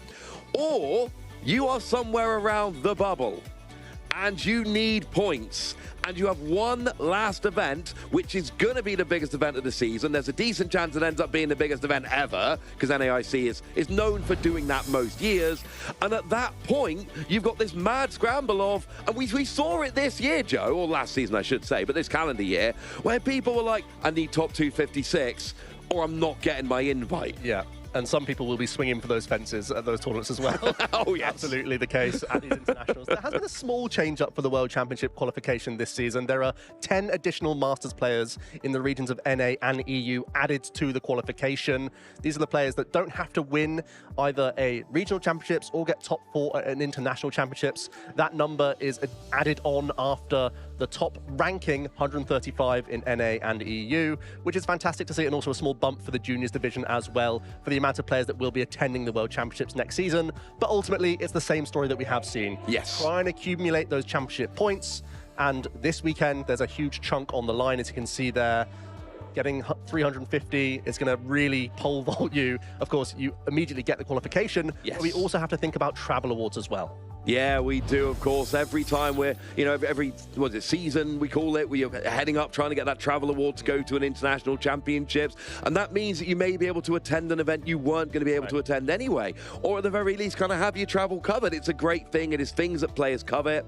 But you've got a certain amount of time in which to earn those championship points. And that, winning a regional, getting those 350 points, that is going to put you in a phenomenal position to actually get that travel award wherever you are in the year. Yeah, there is somewhat of a snowball effect. If you can begin your season nicely, start getting those travel awards, you think, I may as well be going to these other major tournaments. And right now, we're actually playing for the stipend for the EUIC. Yes. You have to imagine the European players are going to try and go to anyway. Over in London, it should be an easy trip for most of these players. That doing well gets you in that range to try and give yourself a freebie EUIC. That's a great thing for you. Oh, it's absolutely wonderful. And then, of course, after EUIC, the European players are going to be desperate for that travel award for NAIC, which is, shall we say, not such an easy journey. We made that trip last year, Joe, and it was not just a quick little jaunt. That was a fairly big bit of travel on that one. It does look like the next round, round 4, it's just been paired, Joe. Awesome. We're not far away from round 5, I should say, the 4-0s. We're not too far away. What do you want to see in this round coming up? Well, looking at the top tables, I'd love to see something different. I'd love to see Flareon. I feel like that's an archetype that, again, doesn't have huge representation, but has the potential to spike tournaments just by virtue of its type coverage. I know it can have some consistency issues, but I do think it's a strong one. Before we get into our round 5, though, I think Jesper's out on the floor and can tell us a little bit something about what's going on this weekend. Yes, we're about to have the next round being paired up, and already players are trying to sit down on their tables already. But one thing that we do have to keep in mind is that not the only thing happening at this tournament is the Masters rounds being played. Yes, those are the ones we're being able to show on stream. Yes, those are the ones the players are running towards. We do also have our juniors and seniors behind us playing out. Although, the main event, there's a lot to it. There's also side events. There's the side events Hive, and the massive amounts of players, at least 2,341 Masters players being able to go around and play in this tournament. Yes, side events are over there just to my right. You can see that as well in the background. Being able to take a picture of Pikachu is also something we get to do here, so there's no reason for you not to go to these events. But yeah, we're on our way to the next round. Good luck, have fun with that, guys. Thanks so much, Jesper. Awesome to see the halls, and my goodness, how many people are out there right now. It is a hive of activity, whether it's, players involved in the major tournaments, whether it's the TCG, the video games going on, and of course you have Pokemon Go. All of these players have made their way over to this tournament. And of course, there's other fun side events going on throughout the weekend, and the activity zone. I was just over there. There's a lot of fun stuff going on. There's puzzles, there's board games, there's different activities for drawing. There's even ones you can color in with the Pokemon already made for you. I like that. I think I can just about stay in the line. lines? I don't know. I saw you drawing a couple of Totodile yesterday, Joe. I enjoyed that a lot. They were looking pretty. I could tell they were Totodile, put it that way. I'll take that. Honestly, it's been a while since I've made something look like what I've tried to draw. I mean, I've done some Pictionary, on stream on some of these Pokemon events, EUIC, last season or season before. You may remember if you were watching them. It did not look anything. Doesn't matter what I was drawing. Let's just apologise for that now, just for anyone who had to watch those sections. Sorry about the Pictionary. I think people actually enjoy the worse they are, so they're actually the best candidates for those sorts of sections. Yes, I'm doing the right thing in the wrong way. Let's do it. Now, I've been having a cheeky look. While Jesper was chatting, I decided to have a look at some of these 4-0 players. I'm seeing some interesting things. That Ethan's Ho-Oh Armor Rouge deck that did get a top 32 finish at Worlds, there is a 4-0. I'm seeing at least, and I didn't get all the way down, I'm seeing at least 2 players on 4-0 playing, let's just say, a Pokemon you would want to help you if you were constructing a building. Constructing a building? Concorder! Of course. Who? Can he help? His arms are already full, Ross. That's the issue. I'll be honest with you, Gerda's doing most of the work there. Gerda and Timber, those are the helpful ones. Concorder just sort of sits back and points at where he wants things to go. Yeah, but if you want a site manager, I think he has got it down. Yeah. But there's at least 2 of them at 4-0 right now. Surprise. So I kind of, if we get a chance to get one of those Concorder on stream, I'm just saying, that sounds like something I would very much enjoy watching. It's been a Pokemon which is, it's one of those Pokemon that gets the online chatter. People see the potential and they talk about it, but it's another one of those where you look at and go, that's a kind of deck I'd take to League. I'm not sure I'd travel to a regional with that in my backpack, and yet there's people here at 4-0 doing it. I'm a little bit excited. And actually, it's got a new engine update as well with the Hilda enriching energy with the Dunsparce, because Conkeldurr doesn't need energy to attack. No. That's its main gimmick. As long as you can inflict a status condition on the Conkeldurr, it can attack for free, no energy attack cost required, which means every turn you can use a Hilda enriching energy to a Dunsparce, then throw both back into the deck to reuse them every turn. It's a really nice engine upgrade for the archetype. Still, obviously, some issues. I feel like the Dragapult Dustoir can pick apart that board quite well, and you are going to have vulnerable low hit point Pokemon in the mix. But I do really like the Conkeldurr still, because there's going to be some matchups where a single prize Pokemon dealing 250 at the low end, and then you can push that damage with Binding Mochi and the own poison between turns as well. You are doing a huge chunk of damage with that single prize Pokemon and pushing through a lot of the format.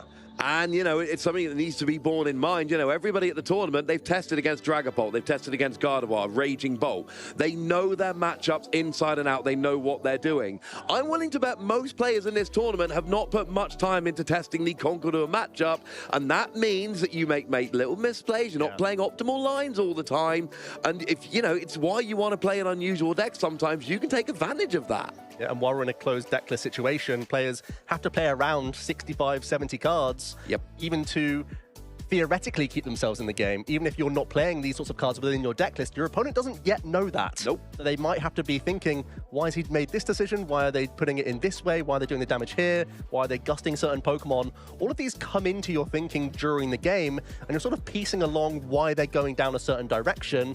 But with decks like Conkeldurr, you got to kind of throw it all out the window, because you really have to just sort of try and keep up and see the logic behind the deck, knowing that it's very unconventional. Absolutely. And look, I said in the open today, I wanted to be surprised. I wanted somebody to come along with something which I wasn't expecting. And hey, Conkeldurr absolutely works. Now, it does seem like we have players. I can see a camera shot right down here with players, and they've got hands and they've got cards and they're shuffling. Let's see who we are going to be watching in this next round. It looks like we have got David Rzepka against Nicholas Wilhelmus. I'm really excited to see David, because this is a player that we highlighted at the beginning of the day, Ross, of one of our players to watch. Yes. This is definitely a case where David had a very respectable season last season, but didn't quite have that breakout performance. They've been knocking on the door with some great top 32, top 16 placements, put themselves in that sort of top 32 contention throughout points conversion, but hasn't quite built their way up into that top 8. I think they're ready to start making their claim as one of the best players in Europe, with just one or two of these big breakout performances. So happy to see him on these top tables again. And look at those last 2 achievements. Top 32 at NAIC, top 64 at Worlds. They were the last 2 events, Joe, of last season. Getting those 2 finishes at those 2 events is phenomenal. Now they must be coming back being like, oh, it's a regional. It's not the biggest tournament that we've ever had. Right. It's not the World Championships. No, just an ordinary, everyday, run-of-the-mill regionals. Now, it is the biggest we've ever had in Europe, but you know, this is a player who's used to these big tournaments now. And I think very often we've seen this sort of trajectory of players putting yourself in that position. Certainly David would have been in winning in situations for those top 8 spots. Yes. Certainly if things had fallen a different way, whether it's a card, whether it's a matchup, this, that, and the other, all you can do is put yourself in that position over and over again, and inevitably you're going to make that breakthrough. So David's certainly a player who I have my eye on from the beginning of the season. I think he could crush this year. I think he could have an absolutely phenomenal year. He's a great player to be showing off at the start of the season. Now, it looks like with headsets on, I can tell you that we do have David with Gardevoir and Nicholas with Go Joltic. Those are the decks. Let's see the prize cards. Just spot anything, Joe? Well, already looking at the Bravery Charm. Oh, 3 of the Monkey Dory. Oh, my word. Oh, David, this is a huge Pokemon in the Gardevoir EX list, trying to augment the damage of your own Pokemon. As we see the fist bump, we're getting into our Swiss round number 5, game 1 of our best of 3 set. 50 minutes on the clock. David forced to kick things off here with a Mew EX in the active position, but fortunately does at least have access to a Nest Ball here. We talk through what Gardevoir's all about. Yeah, what we got from Gardevoir here is what we've been seeing for a long time. Gardevoir EX, of course, has that rather ridiculous ability that we've been seeing for a very long time here, which lets you just accelerate as much psychic energy as you like to your psychic Pokemon. There must be a catch. Well, there is a catch. The catch is that every time you do it with Psychic Embrace, you have to put 2 damage counters on them. But that's where Monkey Dory comes in with its Adrenabrain ability, moving that damage off of your Pokemon onto your opponents. We've got Screamtail that can hit your opponent's bench Pokemon with damage dependent on the damage on them. And this is a build that is playing a 1/1 Jellicent EX line, which stops your opponent playing item cards or tools. So that's something we could be watching in this matchup or in another. It's not what we see in every Gardevoir match, but it's what we've got coming in here. Gardevoir, Screamtail, and of course it's not relevant in this matchup, but Lily's Clefairy for those pesky dragons. I think the dynamic might shift quite a lot thanks to this Jellicent EX line, with item lock both from Frillish, in addition to the Jellicent EX's ability. We can make life very awkward for Golden Go, knowing how reliant they are on superior energy retrieval to maintain their damage output. Now, let's make it clear, Nicholas is not just playing a traditional Golden Go EX deck, much more similar to Fuguan's winning list in the Seniors division, where it's going to be combining it with some Lightning Pokemon in the back as well, with Iron Hands EX, Pikachu EX, as well as, of course, Miraidon EX, which can be an attacking threat if need be as well, using the Joltic that's currently in the active position to accelerate a lot of the energy out of the deck, will give us a variety of attackers. And there was one Iron Hands EX in the prize cards for Nicholas. Fortunately, is playing 2 copies, so still will be able to kick the game off with a good old Amp You Very Much, an attack that we've heard over and over again throughout our seasons, Ross. We have indeed. Well, there was David's turn. Got a Routes, benched it, left the Mew active. That was the turn. So now we're over to Nicholas here, who is going to be trying to set some of this Joltic Golden Go up. We see a Gimmighoul hitting the bench nice and quickly here. And we've got a Nest Ball doing that turn 1 search, having a look through, figuring out what's prized. I think you laid it out really nicely there, Joe. Iron Hands, Pikachu, my boy Miraidon. Yes. But Amy's pick, that unconventional Galvantula, it is in the deck. There's 2 copies of the Joltic, but there is 1 copy of that Galvantula coming in here. Basically, it does 50 damage. But if there's lightning attached, it does 80 more. And if it's attacking a Pokemon with an ability, it does 50 more again. And that is enough to KO, for instance, a Charizard. Anything that's weak to grass. Marnie's Grimmsnarl would be taken out by that as well. Looks like thanks to the Arven supporter this turn, Nicholas is going to have a pretty ideal turn 1 Jolting charge.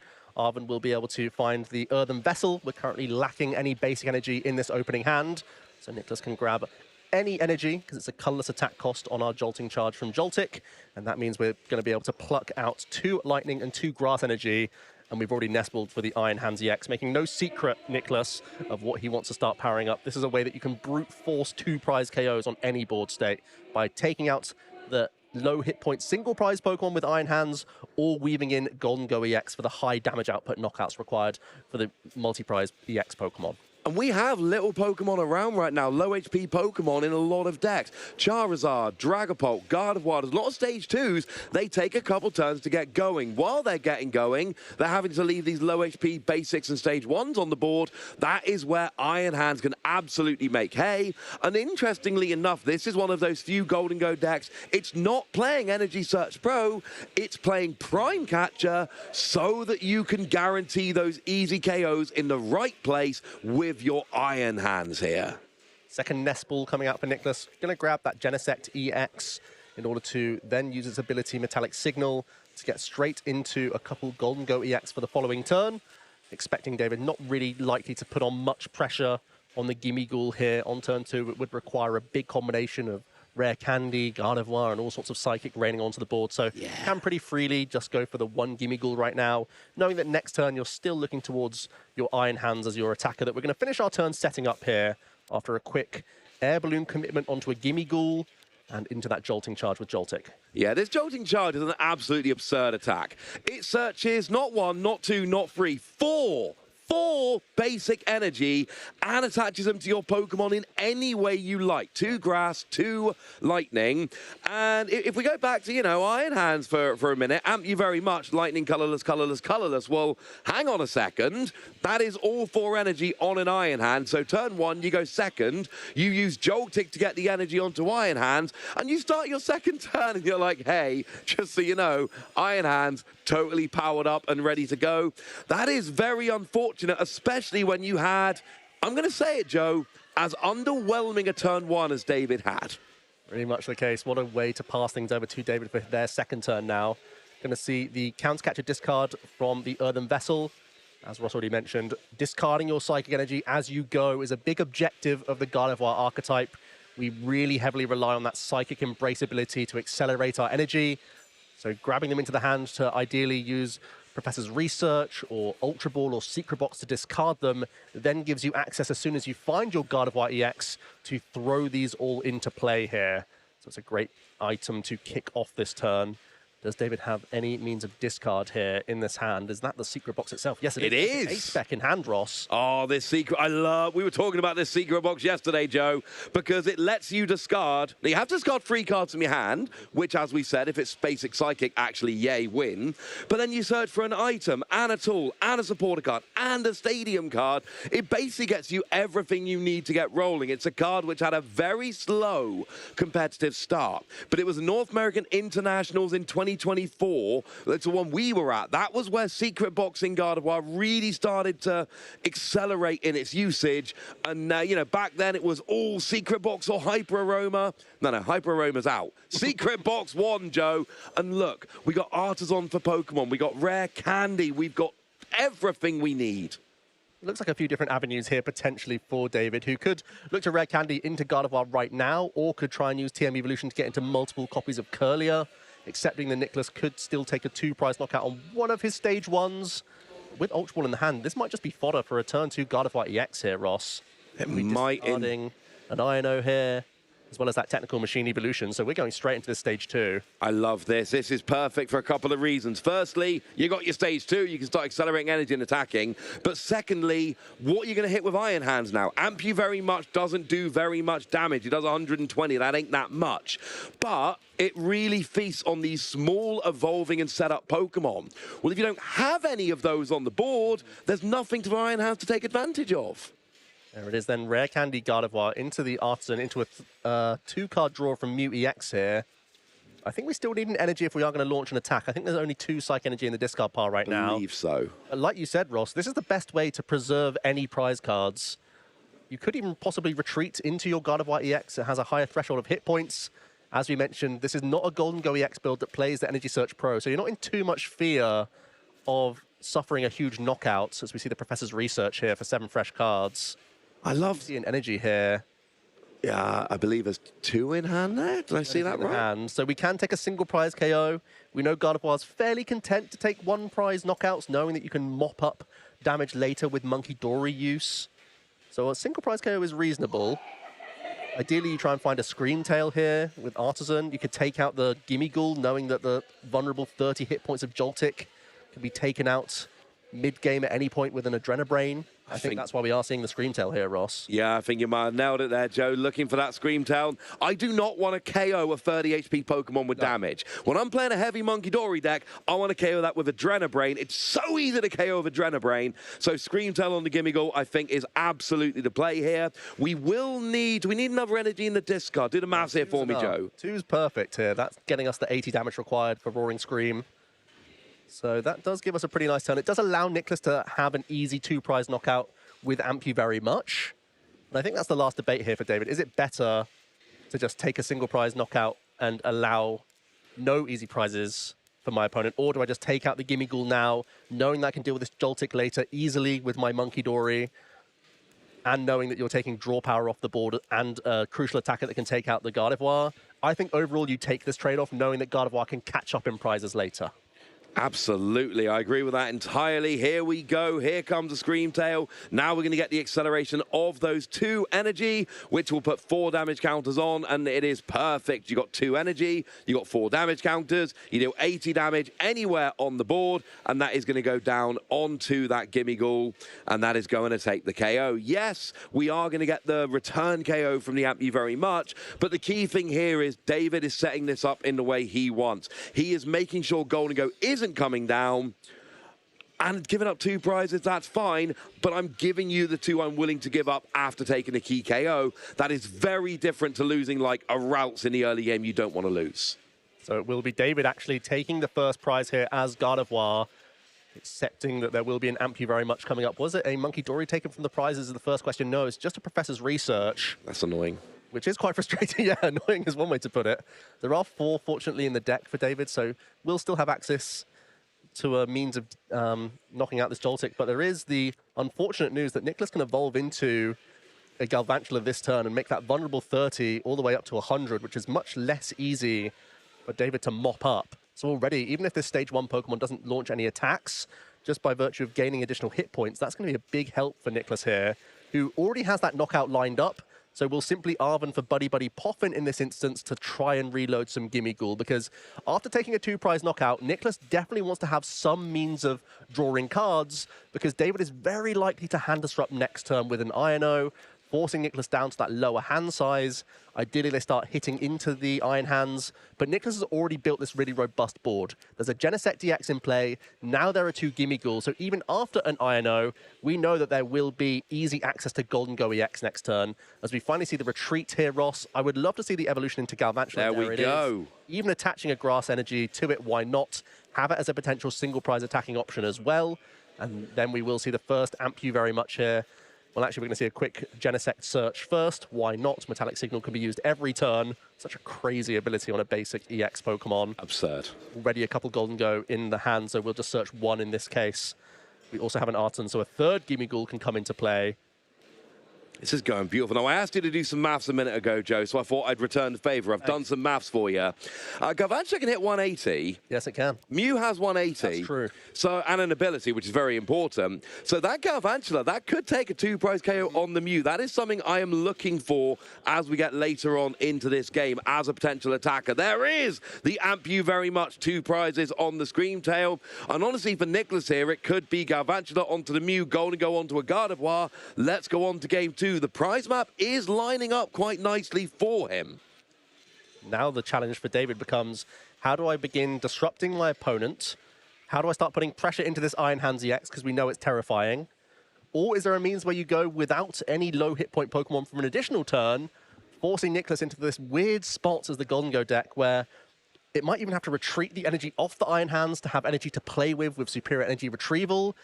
There's no guarantees that a Golden Go can knock out a Gardevoir EX very cleanly in a build like this, much less so when it's Prime Catcher based than it is with Energy Search Pro. This is a big turn for David, and his decision-making this turn is likely going to identify the avenue for this turn and ultimately how this game plays out. We're going to begin with discarding some Psych Energy. That's still a massive element here. There's only 2 in the discard pile right now. We need to have more of those to access more of our attacking options. Well, we are going for an Ultra Ball here. We did get one energy in the discard pile. Looks like we are going to be eyeing up. See, I'd love Double Monkey Dory this turn. Now, we're going for a Pheasantipity. Of course, you had a Pokemon KO'd last turn, so Flip the Script will let you draw 3 cards. That's a win. Double Monkey Dory here would actually allow a KO onto the Iron Hands using your Gardevoir. But that's not an option because you needed Darkness Energy on each Monkey Dory. You would have had to have had one down last turn, and it's free priced anyway. So you're probably not KOing it. So like you say, let's set up, let's put some pressure on, let's try and disrupt a little bit. Hopefully Pheasantipty's Flip the Script, drawing 3 cards, is going to get you a little bit closer to that goal. And probably because we've seen the discard of the Professor's Research, we're either using Flip the Script to try and find an Iono, or we already have another supporter in this hand anyway. So the Flip the Script might be coming after a supporter use here, just to top up on cards. There's no use of the Artisan just yet, so that could still indicate that David is trying to go all 2 prize board and not allow another Amp You Very Much from a gusting play. That's a really cute line that he could be taking this turn. You would have a vulnerable board state, especially if you choose to attack with the Gardevoir EX, as we see a big Professor's Research here. Yeah. Not to put down additional rolls, and I think that really is the telltale sign that David is saying, Amp You Very Much has got enough value here. It's taken a 2 prize KO. Now I'm going to try and sculpt a board that's more difficult for you to take 2 prizes every turn.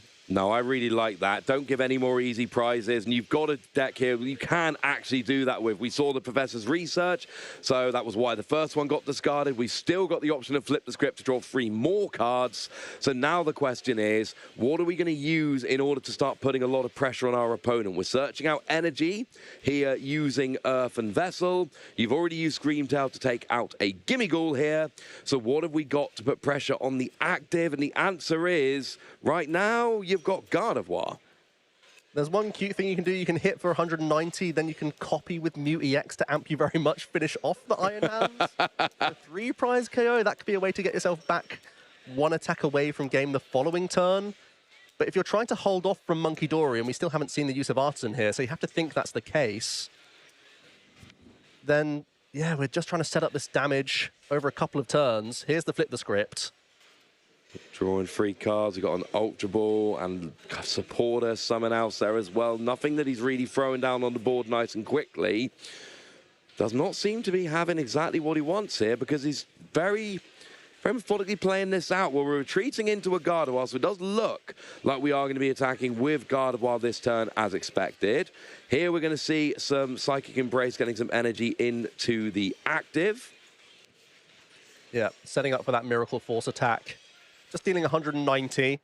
It's never looked that impressive and almost always requires help from Monkey Dory to augment it in some form. Indeed. But right now, David trying to make it just simply more difficult for Nicholas to have that easy KO. And he's eyeing up the Mew, Joe. Yeah. He's eyeing up the Mew. It might be what you said a second ago, copying the Amp You Very Much. I feel like the easiest 2 prize turn for Nicholas next turn is actually the Galvantula that we've highlighted with a gusting effect. Yep. Even going to see 1 Psychic Embrace here. So even if the Gardevoir is somehow knocked out by a Golden Go, David would still have a response attacker lined up. So some really cute play here from David, trying to make it a very difficult 2 prize knockout for Nicholas, which seems really counterintuitive because your board is all 2 prize Pokemon right now. That's actually the way that you can make it less easy right now for Nicholas to take a 2 prize KO. Really intriguing turn there from David. He's just top decked a Prime Catcher, Joe. If he's looking after a bench Pokemon, this is going to help. Prime Catcher on Mew is what I'm looking for personally. He needs a Lightning Energy on the Galvantula to make it work, mind you. It has to be 1 Lightning, 1 Grass in order for the attack to work. We've not hit it yet. No. We see a Nest Ball. Final coin bonus. We have Metal Energy in the hand. No Superior Energy Retrieval just yet either, so there's no guarantees of bringing anything up. Don't have found the one way, or is it 1 more coin bonus to get there? 1 more. He's not got an air balloon to put something at, to put Golden Go active and then retreat it. It's not what he needs, though. It's the wrong energy, Joe. I think David's found the line. He's got away with it after a few coin bonus draws. There's very much a world where Nicholas can take out the Mew EX. But not from those draws. Not even a supporter to play this turn. We could use Prime Catcher and take a knockout with Arm Press, thanks to the 2 damage counters from Psychic Embrace. Well, the Galvantula... We'll simply retreat off the Galvantula here. We can retreat a Metal Energy. Go back into the Arm Press. That's the only means of going down to 2 prize cards here. It's not well ideal. identified from Nicholas. It has costed the Prime Catcher. We see a Bravery Charm onto the Iron Hands as well, trying to play around any Monkey Dory shenanigans. Well picked up from Nicholas. Now goes down to 2 prize cards and is looking like a pretty strong board position from where I'm sitting. Yeah, Nicholas had a great turn there. Didn't get the KO on Mew of Galvantula, which you've got to think was the absolute prime play. But did use that Prime Catcher, did use the arm press. It does 160. It doesn't take an extra prize. But those 2 damage counters from the Psychic Embrace being the key damage counters, that was what brought it down into range of an arm press. And now just 2 prize cards remaining with a Gardevoir sitting there.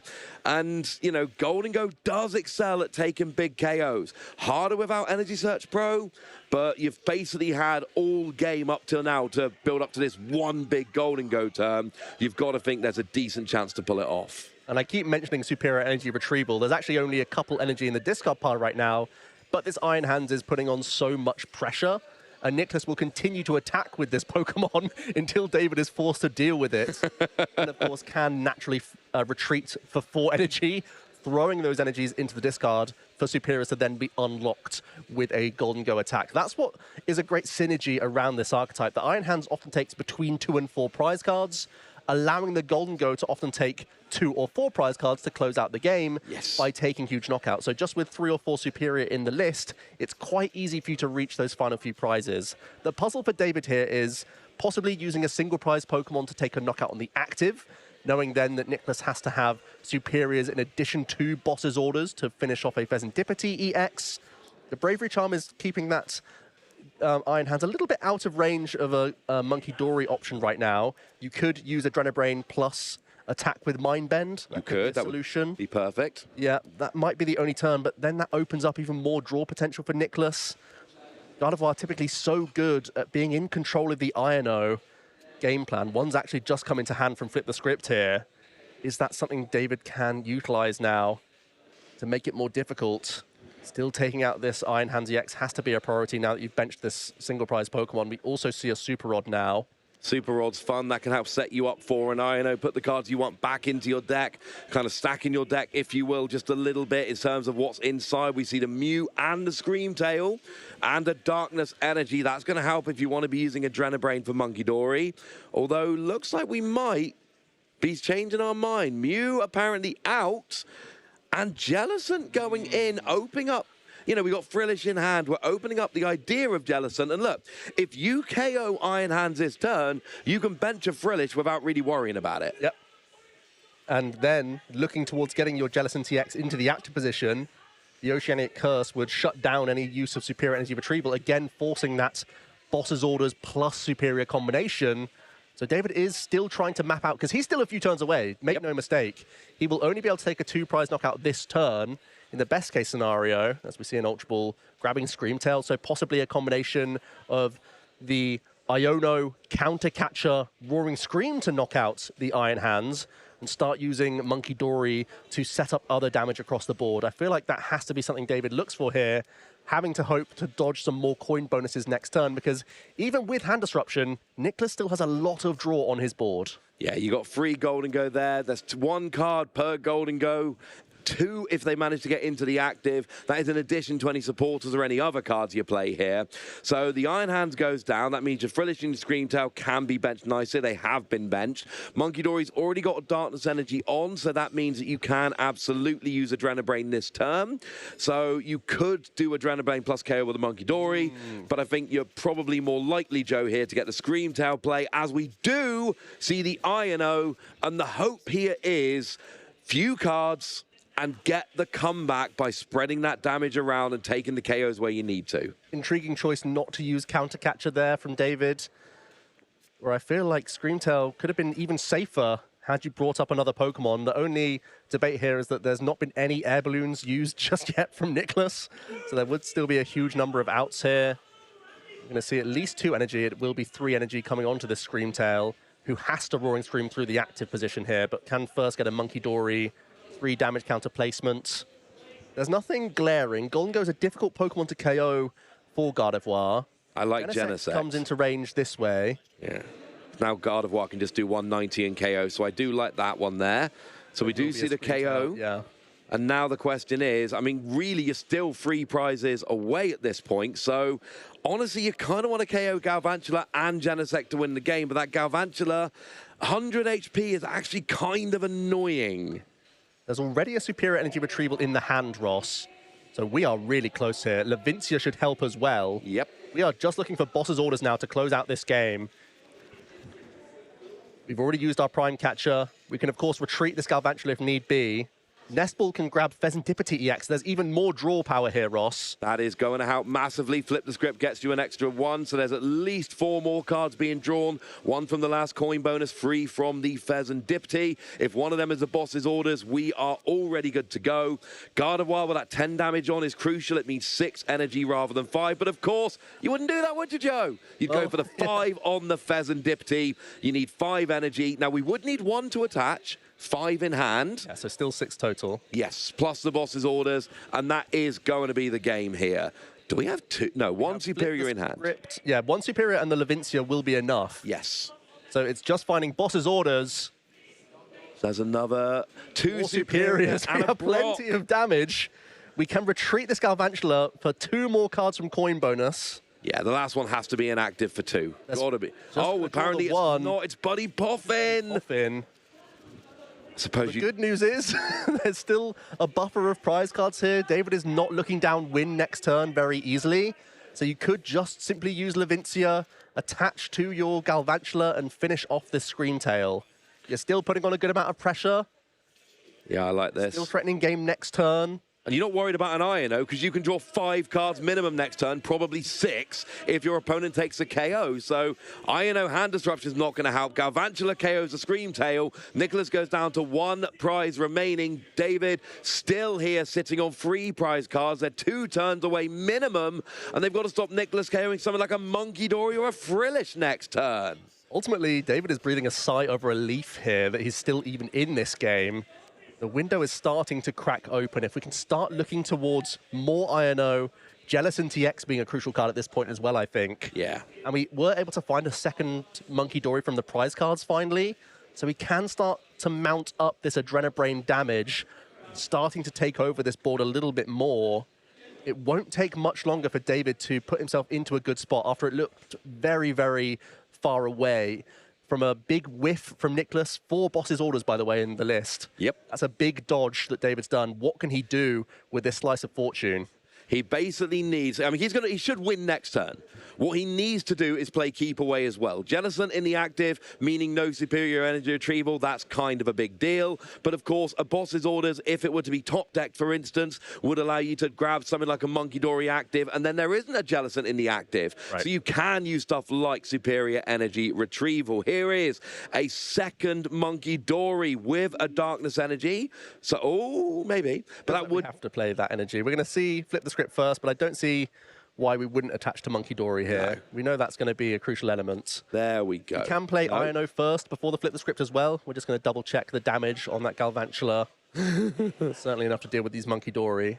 Absolutely, it is a viable attacker, and that's the thing. You kind of have to KO Galvantula this turn, or else that can be the attacker that KOs like a Monkey Dory next turn. So you kind of have to deal with that because that's already got the energy you need. But the good news is Jellicent will be able to KO it. Now we do see, is that the INO coming down? Certainly going to have to throw Nicholas down to just 1 card. And I think Countercatcher still would be great here. I know you mentioned taking out the Galvantula, but that would open up flip the script. I'd much prefer to countercatch something up, knowing that we even shut down Air Balloon now. Okay. Possibly damaging the Genesect could be useful, and you could double Adrenabrain the Galvantula as well. That would set you up for game on the following turn to take the 3 prize cards required. I like that plan a lot.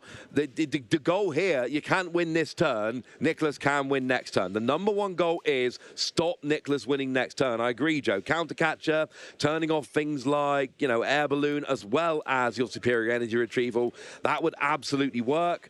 You know, your Spider can't be attacking. It can't be attacking. Your Galvantula can't be attacking if it's active. Sorry, it can't be attacking if it's KO'd. Right. It also can't be attacking if it's on the bench and the thing in the active can't move. It both works. We're going to start to power up this Gardevoir to retreat. There's no doubt we're going into this Jellicent EX. Oh, yeah. We have to initiate the Oceanic Curse now. And a Power Press doesn't have to take a knockout either. We could just deal 80 damage and Monkey Dory more things. That would still set up game without activating Flip the Script. That might still be David's safest line here. No, I like that. You do 80 damage there. You don't put the extra 2 energy on. You just do 80. You could put an extra 2 and do 160 and guarantee the KO.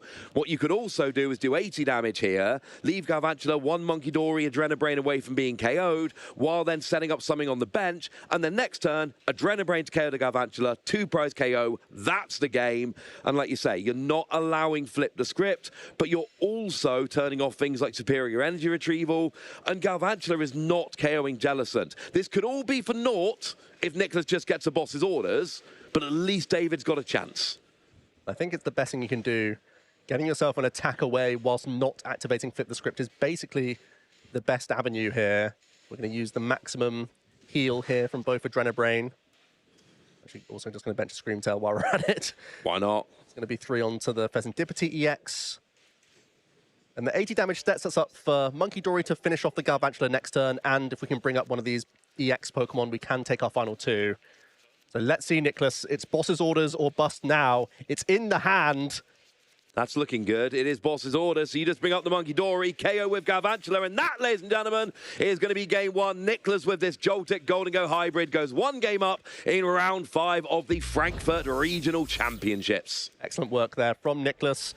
Stuck to his role, stuck to his job, get the early Iron Hands into the mix. Did also have to navigate that awkward turn from David, where there were no vulnerable single prize Pokemon, but there was still an arm press available as we go through the replay of this game number 1. Did a decent job of getting not only the Iron Hands into the mix, but crucially, the single copy of Genesect EX, which was really influential throughout the game to make sure we could keep topped up on these Golden Go. That's where the synergy of this deck really lies.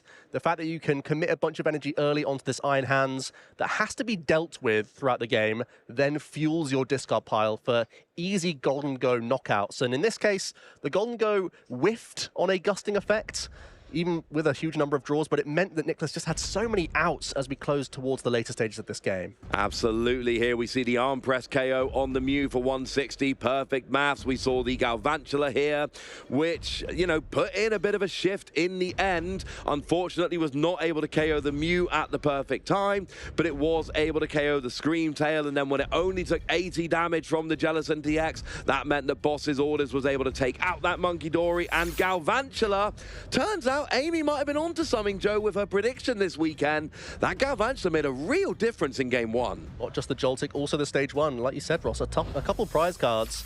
And just jumping from 30 hit points up to 100 completely changed the complexion of the game. Oh, yeah. It made David's single prize knockouts onto the Gimme Ghoul look, from our perspective, look really good. Yep. Then turned into turmoil, made it much more difficult to close out the game. Whereas otherwise, he would have been a turn ahead and probably closing out that game number 1.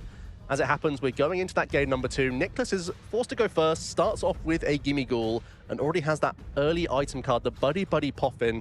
Such a crucial item you're going to see in a plethora of decks, because it's so helpful at grabbing some evolution Pokemon.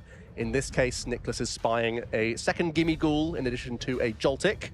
And there's also an Air Balloon and a Nest Ball in hand. This is an excellent start, Ross. Absolutely. This Nest Ball comes down and goes and gets that Iron Hands. We know that's going to be important. And sure, you'd rather go second so you can get that Joltik building up that Iron Hands immediately. But just because you're going first doesn't really change anything. Your deck is not built like a traditional Golden Go deck. You're not using Energy Search Pro to go and search out like 7 energy and get a giant KO on a Gardevoir and then shift into superior energy retrieval Levincia mode. No, you are built to start the game with Iron Hand. That is what it does. Then Golden Go comes in as your closer when Iron Hand has exhausted his usefulness. That is what you're going for here. And this is literally perfect. You've got Iron Hand, you've got Joltik, you've got the energy on Joltik, you've got an Air Balloon on your active, ready to retreat into the Joltik. Everything coming up Nicholas in turn 1, but David's going second. Supporters are available. We've got to have a better turn 1 than we did in game 1, right, Joe? And it's going to be stunning, Ross, because there's a secret box in the opening hand. Nice. This Ace Spec allows us to access all sorts from our deck. So much value. A discard of 3 is well worth being able to search a stadium, a tool, an item, and a supporter card. I think David is going to try and look towards that TM evolution as early as possible. And already that's been thrown onto the board. David playing at rapid pace, knowing that there's only 19 minutes remaining on this clock to try and not just take one game, but two to ultimately win the match. David is also going to spy an Artisan, no doubt, and likely a means of finding some additional basic Pokemon, either via Nest Ball, maybe even the Earthen Vessel as well. In this case, just getting double Rolts to get us double Curlier, as neither of those are prized, seem to be the route here. Absolutely, it does, and I love this. This is a real difference between going first and second. In game one, David went first, had to have that awkward rare candy into a Gardevoir to try and dodge and weave away from the Ampu very much. Well, David knows Ampu very much is not coming down next turn, which means you bench your double routes. You can then TM Evolution to evolve both those routes into a Curlier. Nicholas has a turn, but there is not going to be an Ampu very much. That's not how the deck works. So by the time Nicholas is able to use Ampu very much, in theory, you've evolved both of them into Gardevoir, and those easy targets are off the board. Maybe you go for a Monkey Dory, but that is nowhere near as satisfying. Even with things like Bravery Charm, you could put that onto your Monkey Dory and push that out of range of an Iron Hands. That could also be really handy as the game develops. You're going to see, actually perhaps not with a Jellicent build. There's no Bravery Charm, I'm afraid, Joe, no space. I'm getting ahead of myself, but here we are. Either way, the Artisan's still open for David, with the TM Evolution online, ready to go into double Curlier here. Looks like there are no additional basics from that 7-card Professor's Research. So we will end up on double Curlier here, trying to develop a really robust board state so that once again, Iron Hands can only go so far, and then you build up a bigger board state, forcing a lot out of Golden Go turn by turn. We do see a Frillish coming down here, though. This is very, very interesting. So could we instead see a Jellicent EX coming out nice and early? And we are. It's going to be one Curlier and one Jellicent EX. So you're kind of saying to Nicholas, look, I'm building up a bunch of different options here. I might go Jellicent. Now, you've got to be a bit careful with a clock. Jellicent can slow the game down a bit. But the theory is with Monkey Dory, and then you would be hitting 160 a turn with Jellicent, that you can still win the game fast enough to at least get a tie, maybe push for a quick game 3, and then a win. Rock Scouting as a supporter in this deck is actually so handy. Typically, finding some basics doesn't really add up, but in this case, because we can search for this Genesect EX, we can then Metallic Signal, and Brock actually finds 2 basics and 2 stage 1s. That's a lot of value from this one supporter card. So useful at getting your turn 1 Jolting Charge, because it can grab both Miraidon and Latias EX. Yep. So from basically any board position, you can brute force out Joltic, Iron Hands, Latias, get the Joltic into the active. But also, in the mid-game like this, we're still finding a way to grab our Golden Go EX and bring our draw engine online. We're already very content with the Jolting Charge this turn. We know that much is going to be the case. But accessing more and more cards throughout the game with this Golden Go is going to be so important, and very happy for everyone up back home, we get to increase our Gimme Ghoul counter. Yeah, we do. And of course, you got the Air Balloon down turn 1. So that means you can coin bonus for 2 in the active, then retreat for 3. You don't need Latias because you've got Air Balloon and, you know, you're not a basic anyway. Now you can retreat into that Joltic, and then you can get all of your energy rolling. And we're going to see it going exactly like it was in game 1 for Nicholas. The big difference here is that David has got a much better board by the time this gets going than he had in game 1. That's the big difference, but there's also only 15 minutes left on the clock. So Nicholas goes and gets a grass. Oh no, this is... Oh, that's the attachment for the turn. Yeah, this is all pre-jolting. Yeah. It's not even a bad thing to put like 5 energy on Iron Hands, to be honest. There are a couple energy in the prize cards as well, so perhaps after drawing into a couple of those, we're just safeguarding ourselves from not getting maximum value from the Jolting Charge. Yeah, I think that's what it is. There's only 1 grass energy in the deck, so we're going to throw 2 lightning and a grass. We still make our way towards the Ampu very much next turn. Very well done once again from Nicholas. Getting not just your ideal attack off this turn, setting up the Iron Hands, but also building a really nice board, knowing that Gardevoir often is going to look towards these disruption supporters throughout the remainder of the game. Giving yourself that draw engine is so fantastic. And thank goodness got an energy down on Joltic turn 1, so you had the attachment ready for the Iron Hands there in game 2. So we got the Iron Hands ready to go. All the energy you could ever want for Ampu very much. Now we're back over to David, and now David can start making some waves. That Joltic has 30 HP. The Gardevoir is ready to evolve, and it is there in hand. It is coming out. And, of course, we've already got Monkey Dory with a Darkness Energy. So that Joltic should be able to be taken down with an Adrenabrain if you wish, and I'll suggest you probably do. Yeah. And then you can start doing things like Jellicent. Seems like a pretty good turn, to be honest, Ross. Second Monkey Dory coming into play. This is really where we start to see the Gardevoir deck become out of control. We didn't really see the power of it in that game number 1 with 3 of those Monkey Dory in the prize cards, but the more Adrenabrain you have on the board, the more flexibility this deck immediately has. You get to keep your own Pokemon healthier after Psychic Embrace, and you start to fling that straight back at the opponent. In this case, it could easily just take a single prize knockout and then look to put more damage onto this board with your various attackers. But throughout the game, you're going to be setting up all sorts of KOs. So these Monkey Dory are vital. Another professor's research here. Did David find, first of all, any access to additional Darkness Energy? There's one in hand. There is one in the hand, so perfect. We're going to have access to a couple Adrenabrain here, in addition to Power Press being powered up. This is looking very nice. If you're newer to Gardevoir, each Monkey Dory needs a Darkness Energy on in order to use its ability. There goes a KO on the Joltic. So your Psychic Energy is good because you're accelerating that with Gardevoir. But you still need your turn attachment every turn to get the Darkness onto Monkey Dory. And this is what's so good about David's turn. Turn 1, you get the Monkey Dory, you attach a Darkness. Turn 2, you got a second Monkey Dory. You really want that second Darkness. I'm sure I saw one in hand. I hope I wasn't seeing things here. Looks like it. If you're grabbing Psychic from the vessel, you've got to think there's a Darkness Energy already. And then you've got 2 Monkey Dory ready to go. And then next turn, you've actually got a bench space. You could potentially go triple Monkey Dory if you're feeling a little bit dangerous. And that's 90 damage before you've even attacked during your turn. So it is there. Likely just going to set up a knockout onto this Golden Go. I feel like that means you're putting 4 energy onto this Jellicent. We're going to quickly retreat via Psychic Embrace, keeping our Darkness Energy around and putting 2 counters onto our Monkey Dory. It's going to go there. And I feel like if you're hitting into a 260 hit point Pokemon, we would rather ramp up this Power Press even more. There we go. That's what we're starting to see here. And now we get 3 more damage taken from the Jellicent onto the Golden Go using that Adrenabrain. I'm assuming it's going on the Golden Go. That would be a total of 190 if it all went there. But you could start building up the bench as well if you so wish. You know, you could, for instance, put some onto the Gimmighoul, forcing Nicholas to evolve it, but still having a weaker Golden Go later. Or build up onto this Iron Hands on the bench, which then brings it into Gardevoir range with 1 more Adrenabrain. Yeah, and that 160 is still pretty decent for you to try and mop up later. If we're simply going to use the active Golden Go now as a pivot, thanks to its air balloon, you can still ramp up various Scream Tail damage or Monkey Dory math here and there, but you still have to respect that Iron Hands because the last thing you want is Nicholas to start picking off these Monkey Dory. It's your damage, but it's also giving Nicholas the easiest route to 2 prize cards this turn. So that's the thing you want to try and dodge here if you're David. We can't play tools right now because of the Oceanic Curse.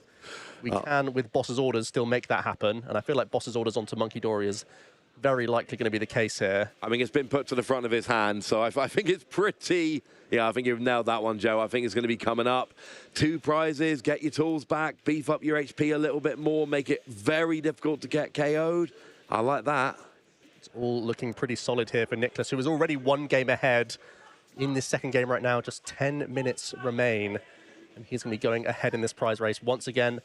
After moving the Jellicent TX out of the active, we can place down the Bravery Charm. And we're going to have a quick shuffle after the Genesect before we start to bonus some coins, get additional draw in. Again, it's a situation where you don't need much this turn. Possibly bouncing the Artisan for a Levincia could be a decent option for you.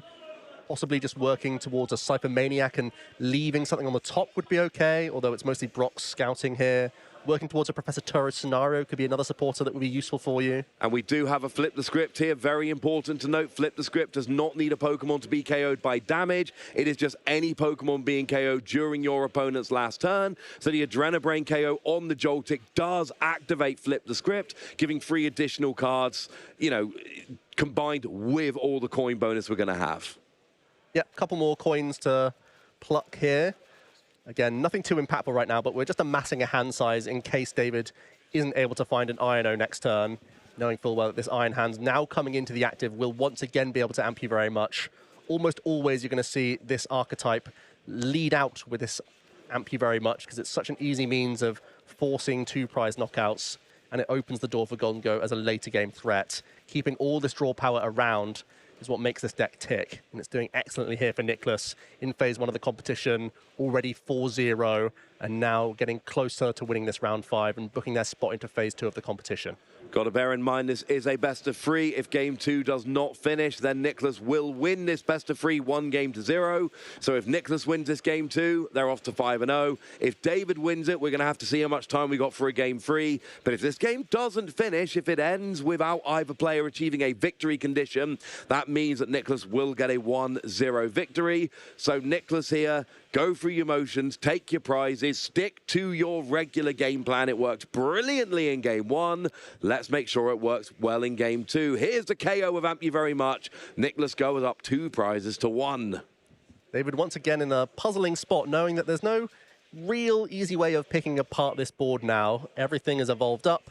There's lots of healthy evolved Pokemon, so there's not even a TM Devolution angle that looks that promising with so many 70 hit points. Gimme Ghoul underneath these Golden Go EX. There's a Bravery Charmed Iron Hands as well, so you might be having to commit a number of your Adrenabrain all into the active position here. So it's all looking pretty awkward right now. Also asking how many cards are in Nicholas's hand. It's going to be bad news. That's a huge number of cards in the hand already amassed. So David is going to have to look towards using Ino this turn at the very least. Looking like we're going to get a Night Stretcher for a Monkey Dory here. We do want the double Monkey. The ideal situation here is that you add one every turn. No, we're instead going for a Gardevoir, getting a second one of those. Now, what the Bravery Charm's done is it means instead of one... Oh, because we can add on for the Monkey Dory. There we go. But what the Bravery Charm's done, instead of one Monkey Dory Gardevoir attack, it's now 2 Monkey Dory Gardevoir attack. Still absolutely possible, still doable, but that 30 damage is not now going somewhere else instead. That can make a big difference as we go through the game. Yeah, these 260 hit points are so awkward for the Gardevoir, really. They really rely on every little bit of damage from those Adrenabrains. So like you said, it's just becoming more and more awkward. And I think that was a professor's research, allowing Nicholas to keep a huge hand size, which can't feel like a great position to be in.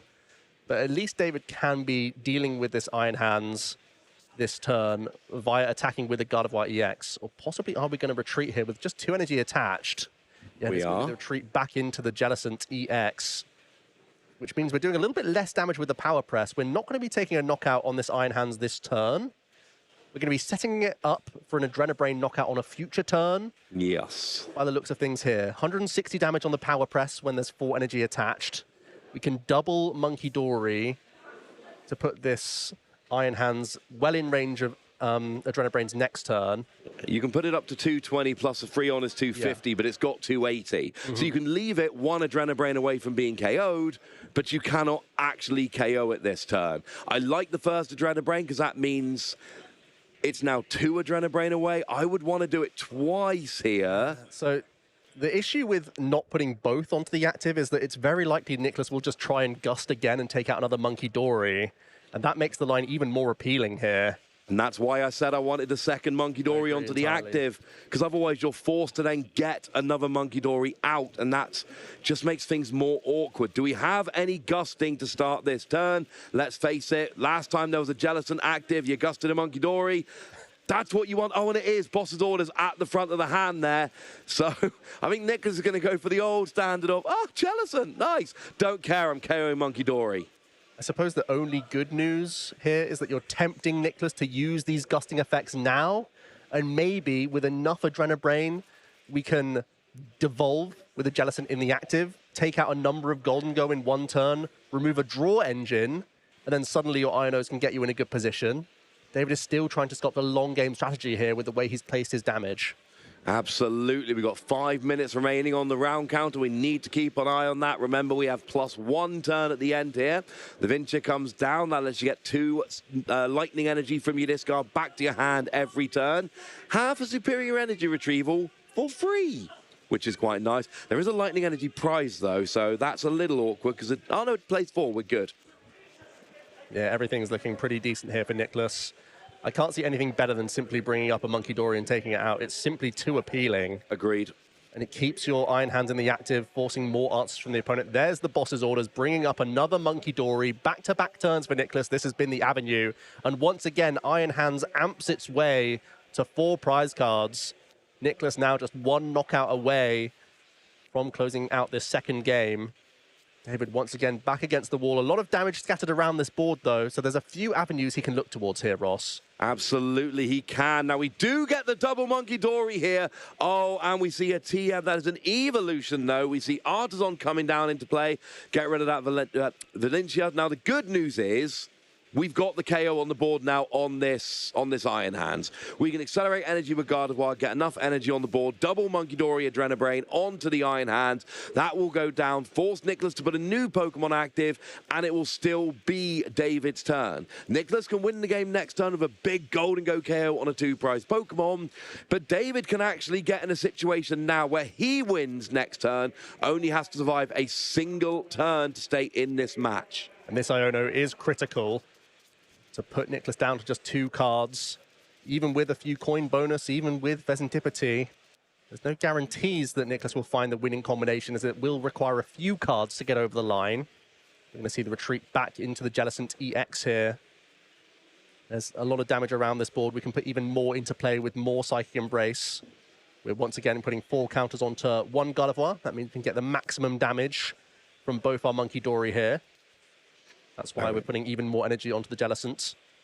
Now we see 1 Monkey Dory, 2 Monkey Dory, both onto the Iron Hands. That is the KO with Adrenabrain. That was not an attack. That was a KO using just Adrenabrain. 2 prizes taken from David. It is still his turn. Nicholas puts up a new active Pokemon. It is a Golden Go with 230 hit points remaining. So you can hit it with Jellicent. You're going to do 160, and it's not going to KO here. But your hope is that next turn you can take a double KO, and that is going to be the game. Can Nicholas do anything about it first, though? Well, a few really punishing options for Nicholas this turn. Can try and find a Professor Turret scenario and simply undo a lot of this damage. Buy yourself a little bit of time that way. But you can also work towards winning the game this turn. A boss's orders, Vesentipity is online, a lot of draw power.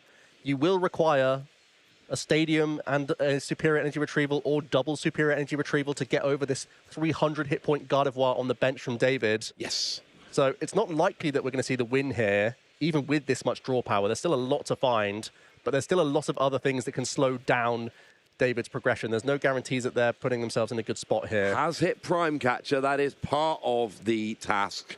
Currently shut down by of the course Jellicent it is for the EX. Jellicent. No, One man. of the only things keeping us still safe here. Otherwise, the Arbon would be an easy mop-up for the game. It would indeed. Be a coin bonus. Has hit Prime Catcher. That is part of the task. Currently shut down by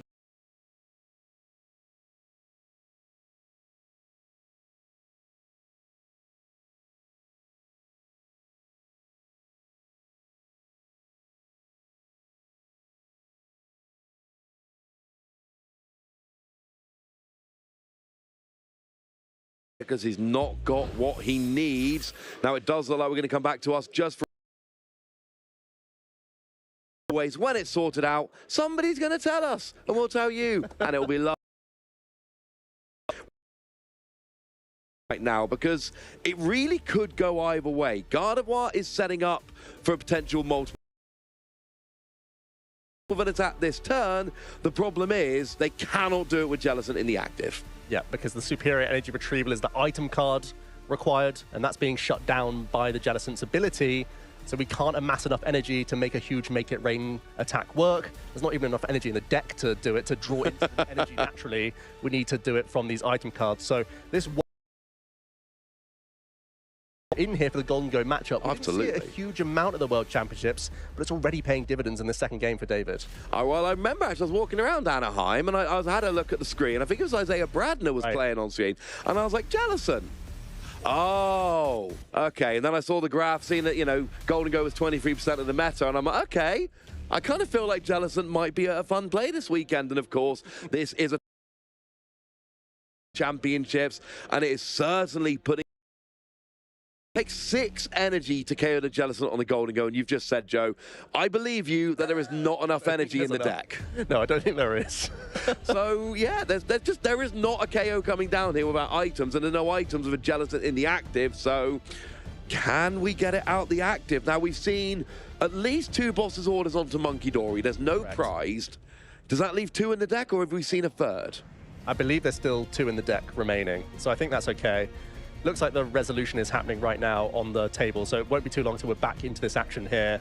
I believe it was the Golden Go trying to see 2 cards, even though it was from the bench. So we've seen a card, then revealed a card, replaced and shuffled. That's the action going on at the table right now with the draws from coin bonus. But right now, from Nicholas's position, if you can't find that big combination of superiors and boss's orders, a Professor Turret scenario is still a great option for you here to try and subvert a potential devolution line, or just mop up a huge amount of damage so that there's not a number of Monkey Dory coming in and an attack to take those 3 prize cards remaining. As we're getting back to the table now. If there is any other resolution, if there's anything else you need to know, someone will tell us and we will tell you. Otherwise, we are back into this game. Nicholas here on the turn with Golden Go, really looking for a boss's orders. We have a coin bonus. It's a boss's orders. That's what he just hit from that coin bonus for 1, Joe. The final card drawn, boss's orders now. Is there enough energy to close out this game? Still 6 energy required to deal with a benched Gardevoir EX. It might be a little bit awkward. Just to update you as well, David, only requires 1 prize card to close out this second game. Nicholas did suffer a 2 prize card penalty for seeing that additional card from a benched coin bonus. That's now been resolved. The game is continuing. I don't think we have the resources to knock out a benched Gardevoir EX this turn. And now with David just 1 prize card to take, it's going to be very difficult for Nicholas to make it awkward. Nicholas is going to have to completely pivot his strategy. There's, I believe, only 1 Psychic Energy in the discard pile. Now perhaps do you gust the benched Gardevoir EX with no energy attached? You have to. You can do. If you can't get the KO, you have to do this. If David attacks, David wins. With 1 prize remaining, an attack is a win. Here we see an Earthen Vessel coming down, searching for energy. But we know Nicholas is not winning the game this turn. If he was winning the game this turn, he would have gusted up the Gardevoir that needed 1 less energy to KO. This is not a winning play. This is a win. Here we see an Earthen Vessel. To a 2-1 win on Regional Champion record by successfully locking down Charizard EX with Everlasting Darkness. Even Shuppet managed to help out here too. We even saw Wellspring Ogerpon of all things KOing 4 Dreepy in 2 turns with Torrential Pump on round 7, securing Ethan Wild a day 2 slot. As we marched into day 2, however, our top 8 match featured a deck that no one was expecting, Golden Go. And Yellow Van Kempen absolutely destroyed the competition with this swift 2-0 victory and this amazing highlight. However, fresh off his top cup finish at Worlds and then Baltimore, Rahul Reddy was on a mission as he found himself here in the final in Dortmund without changing a single card from his deck since the World Championships. He clearly knows his way around the Lugia V-Star archetype, and he was eager to win his first regional championship. In his way though was Ryuki Okada, who had travelled all the way from Tokyo for this event with his trusty Dragapult EX deck. And in the end his travel was worth it as he was able to take down the Dortmund Regional Championships, beating Rahul 2-0 in the final and earning himself a world invitation in the process. So Ryuki will be phantom diving his way all the way to Anaheim. And wow, that was an event. If you want to see who will be lifting the Stellar Crown this weekend, make sure to keep your eyes locked on this stream. Hi trainers, I'm Amy Wosley and welcome to Professor Amy's Classroom. Today we're learning Pokemon TCG mathematics. When building your deck, there are a few mathematical questions we need to ask ourselves. How much damage can my Pokemon deal and what HP totals are important right now? Let's look at an example. Raging Bolt EX has 240 HP. Say I'm building Miraidon EX, which can only deal 220 damage at a time. How can I ensure my damage is meaningful? Well, if I add 2 Zapdos to my bench, their abilities add 10 damage to my Lightning Pokemon's attacks, so I deal 240 in one go. Bye-bye, Raging Bolt. Let's do another. Jim O'Brien's Okie Dokie deck does 170 damage a turn with Good Punch, using the buff from this ability. 170 damage is enough to KO many 2-prize Pokemon in format, such as Squawkabilly EX, Luminion V, or Fezandipity EX and Terrapagos EX with weakness. With Okie Dokie being a single-prize Pokemon, your opponent will take twice as long as you to take all their prize cards, while having to work through your huge HP total. So, although Good Punch was 70 damage damage may look small, with the magic of Pokemon mathematics, we come out with a brilliant deck that nobody was expecting to see on the stage at Louisville. The final mathematical tip I'll leave you with for your deck building today is how much energy do I need to put in my deck? Well, let's use Charizard EX as an example. I want to make sure that all of my Pokemon can use their attacks to take 6 prize cards across a game. Charizard EX needs 2 energy to attack. However, it searches those energy out of the deck when it evolves. Handy! So, let's say I need Charizard to attack 3 times to take 3 2-prize knockouts. I may need 3 Charizard to do this, so 6 energy makes sense, right? Especially since I can search it out of the deck. But some may choose to run even fewer energy and utilize cards such as Super Rod to save space in the deck and streamline the flexibility of your cards. So, when building your deck, always remember to calculate your damage output to the HP of your opponent, consider weakness and how the meta is shaping up, and put enough energy for your attacks in your deck. Catch you next time, trainers, in Professor Amy's classroom.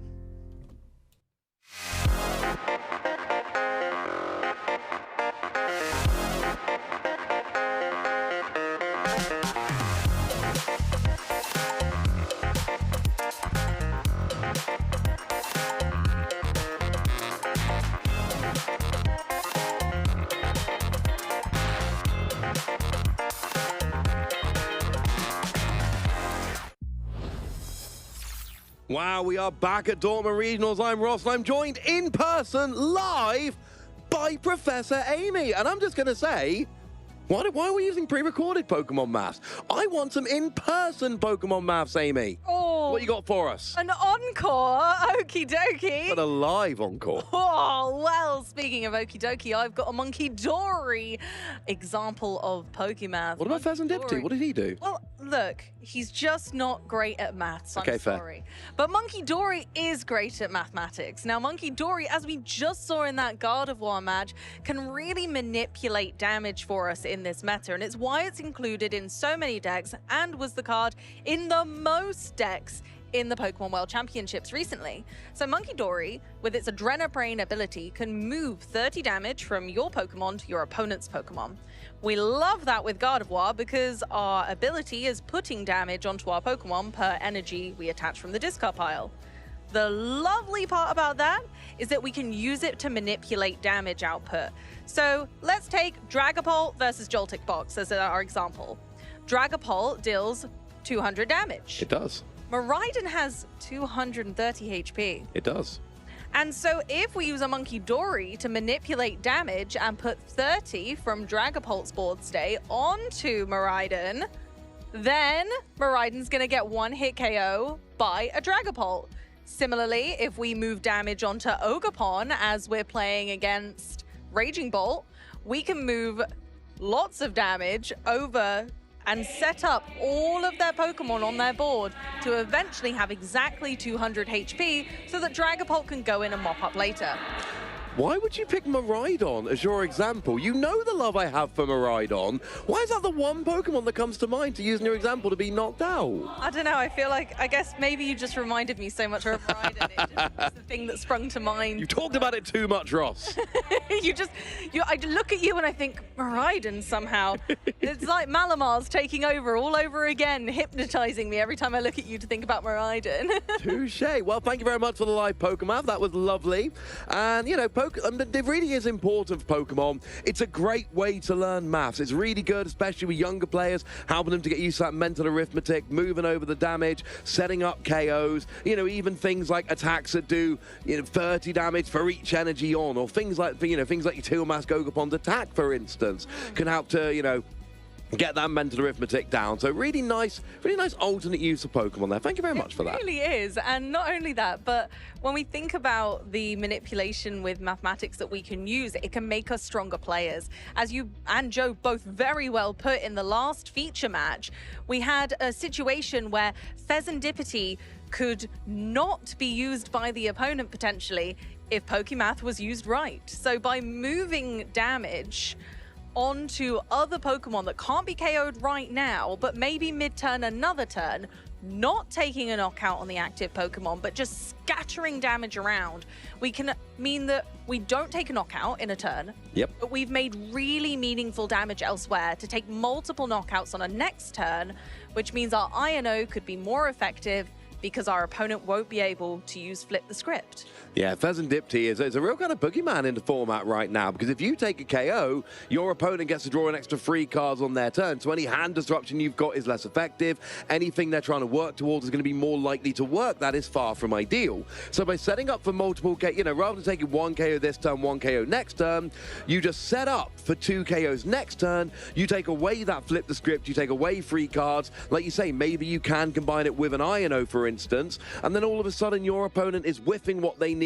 And we saw, especially in game 2 in the last round from David, combination of shutting off Flip the Script, leaving Jellicent in the active to turn off items and tools, and just frustrating their opponent so they weren't able to do what they wanted to do. They missed a KO, and that opened the door for David to come and then win that game 2 and turn what would have been a loss into a tie, which is way better for getting into day 2, or phase 2, I should say. Absolutely. And I think that's what it all comes down to, is putting everything in your court, bringing the odds into your favor, and manipulating the game state to be able to do that. Allowing your opponent to use Pheasantipti could be the difference. Those 3 cards could be the difference between winning, losing, and then tying or losing overall.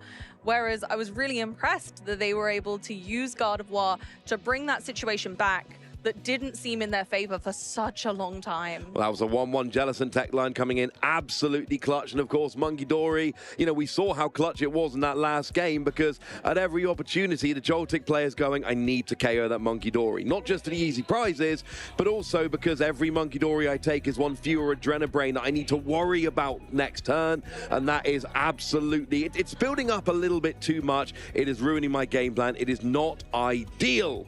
So Amy, what have you seen so far this weekend that's caught your eye? Well, I've seen a lot of different decks around.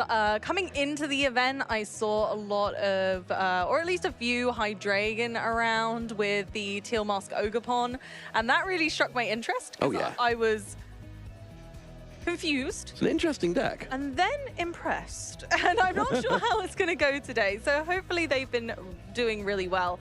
I also saw Tord Reklev on a very interesting version of a deck that he has played once before. But just in case we see the titan of Pokemon TCG himself later, I shan't spoil the surprise. But I'm going to sprinkle the air with anticipation for that one. Is there anything you've seen, Ross? Before the last round, I was chatting to Joe, it seemed like we had at least 2 Conkeldurr on 4-0. They were unclassified, and whenever I see an unclassified deck and an undefeated record, my Aussie sense starts tingling a little bit, and I go, well, hang on a second, what is that? And I flicked on a couple, and a couple were decks that we're more familiar with, and then 2 of the ones I clicked on at 4-0, they certainly looked like Conkeldurr decks. I didn't have long to look. Maybe I saw something that wasn't really there. Maybe I'm seeing what I want to see, Amy. But I'm pretty sure I saw Conkeldurr. But anyone that knows me well. Oh, I have a bone to pick with Conkeldurr. I have a bone to pick with that. Do we have time to hear about why you have a bone to pick with Conkeldurr? No, we don't have time to get into it, but I have a bone to pick with that deck. But it is strong, and so it was really frustrating because I actually like playing that deck, but it's such a frustrating thing to be surprisingly really good. It's got some new tricks lately. There do seem to be a few people that are having a good run with it. And of course, getting into phase 2, if we can get a couple of them in there, all it takes, you have a couple good matchups, you get a couple games where your deck runs nicely, and all of a sudden, Conkeldurr. Look, I started this weekend saying, I want to be surprised. I want the players here to show me something I hadn't seen before. So I know I said it before the last round. I'm saying it again between this round. If you're out there, if you're playing Conkeldurr, and you're somehow managing to watch this even though you're playing, keep winning. I believe in you. I want to see more Conkeldurr. I actually really like the deck. That's the frustrating thing. It is really fun and it's really strong. I'm glad to see that you are at least surprised by a couple of decks that are out there. I am. If Conkeldurr can keep conquering this tournament, then we might be able to see it in phase 2, which would be spectacular. And I genuinely would just... I don't even know. I don't know whether I'd be happy or sad or surprised but maybe that's something to find out later. Hopefully we get to feature it at some point. Hopefully they do keep winning. I would definitely be happy about something like that. Again, we had this format of the World Championships. We come into this weekend thinking, oh, we got this sorted, we know what's happening, and I want somebody to go, well, did you figure this one out, Wassy? And I want the answer to be no. I want to be surprised. I want people to show me something I didn't see. And Zoroark, I'm still holding out hope. I'm crossing my fingers that is out there and having a good day. But something like Conqueror coming around could be fun. Now, Ethan's Ho-Oh Rouge that got top 32 at Worlds, there was one of those at 4-0, I believe. So I'm looking for decks like this that were not on the radar. Look, we're going to see Golden Go, we're going to see Dragapult, Raging Bolt, Gardevoir. We're going to see all of these. They are going to be top decks. They are going to be representing. We are assured of that.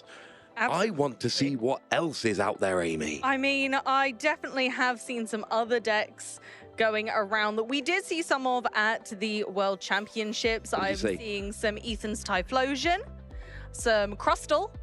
There is. There was one of those a 4-0. Is it a 5-0? I think it might be a 5-0 now. Well, I got bad news for you, Amy. I can't show you Crustle right now. Oh, okay. But what we can do is we can go to Joe, and I don't know if he's going to show you any Crustle, but I do know he's going to show you something cool. Hey, Joe. Thanks so much, Ross. I don't think there's many drawings of Crustle. I'll keep you updated, though, because I'm out here in the fan zone. I'm at the absolute opposite side of the hall right now. But it's not just the competitive game that is happening this weekend. There's all sorts that you can get involved with over here at the fan zone. And first of all, taking advantage of the artwork is phenomenal here. We can see some homemade drawings from scratch here. We've got the Chansey looking absolutely regal. Got a phenomenal looking Ninetales there.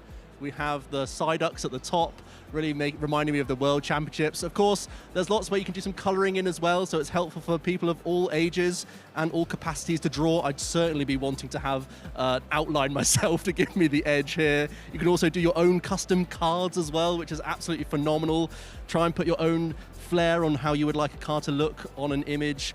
And who knows, maybe people are even taking note of these and thinking about them for their own inspiration. There's all sorts we can get here for the drawing side of things. There's also some puzzles as well you can get involved with. Lots of great activities for children as well as adults as well, the ones who still want to get involved. And as you can see, it's absolutely bustling here at the other side of the hall. There's all sorts of retro games going on as well. We've got Pokemon Snap coming on over here. We've also got lots of older Pokemon games. There's that Pokemon Gold going on right now. And of course, there's Pokemon Unite going on. Just some open tables where you can be playing in that Pokemon Unite. Some Charizard action going on in those final stretch. The last minute and a half of this game looks like it's coming down to the wire. This one, and all sorts of fun to be had at the fan zone. Lots more drawing going on. It's still active right now. All of these fans are enjoying Pokemon in any way that they can see. There's more deck building going on some of these other tables. There's puzzles. There's all sorts of activities, all sorts of other games to get involved with. I really hope I'm not in the way of other people here as I do this, but there's just more action going on. Lots of binders, trading and whatnot happening, no doubt. All sorts that can be seen and had here at the fan zone, which is phenomenal. And yeah, more puzzles going on. That's a 1,500 piece puzzle. There's a lot going on, but that's me from this side of the hall. But it looks like we're getting into our next round. So let's see what's going on all the way over there to the top tables. Thanks, Joe. That was me catching Joe's throw back to us. Oh, very good. I'm Just in case people didn't get that. Right, I've checked. There are 2 Conqueror sitting at 5-0 right now. I had time. I looked at a deck list. I put them in picture form to make sure I wasn't misreading. There are 2 Conqueror at 5-0, but we have something more exciting at 5-0, Amy. We do. It didn't take a lot for me to be more excited than Cockles. Wow.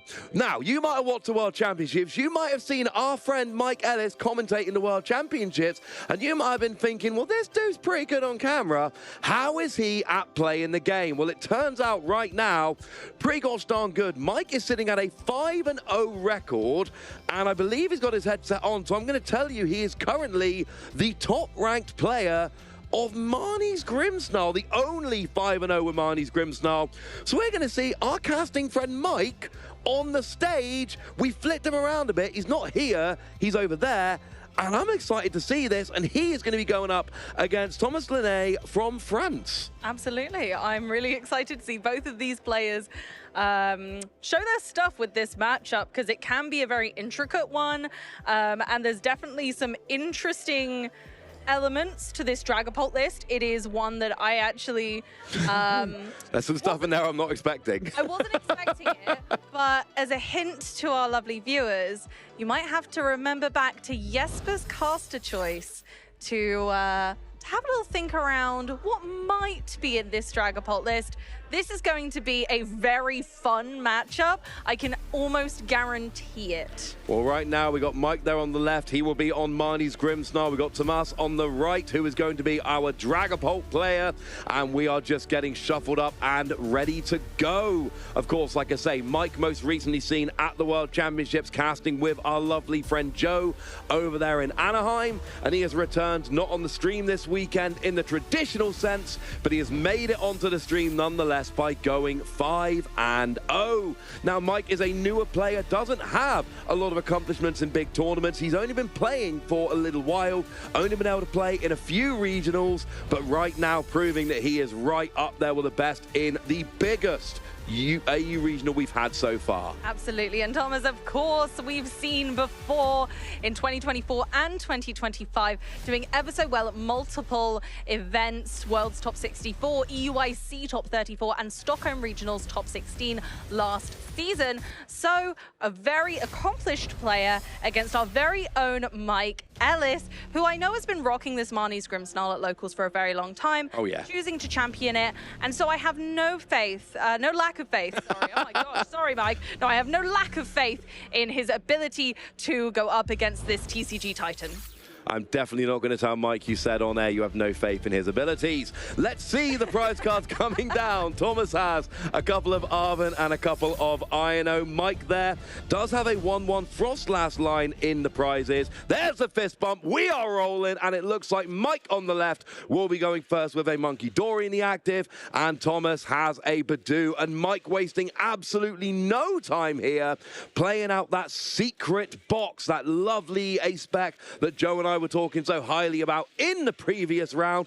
While we got a second, Amy, tell us about Marnie's Grimmsnarl, would you? Marnie's Grimmsnarl is a very fun deck. Its fast acceleration of its own elements is one of its key strong points, where you're kind of trying to go slow at the beginning, but then make a real big impact towards the mid to late game, because your Frostlass is going to deal 10 damage to every Pokemon that has an ability. And as you well know, abilities are very strong. A lot of Pokemon have them, and for very good reason.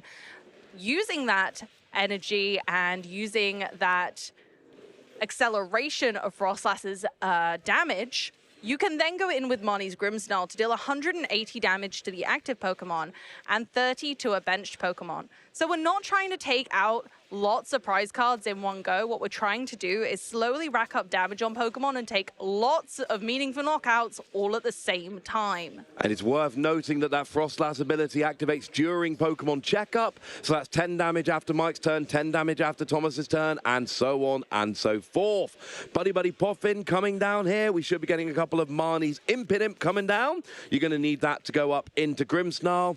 And we got a Snorunt there ready to evolve into Frostlass. Now, Mike's playing a 2-3 line here, and one of the Snorunt is prized, so that is all Mike's got in terms of Snorunt for the time being. It's not a great start, but it's also not an awful start against Dragapult.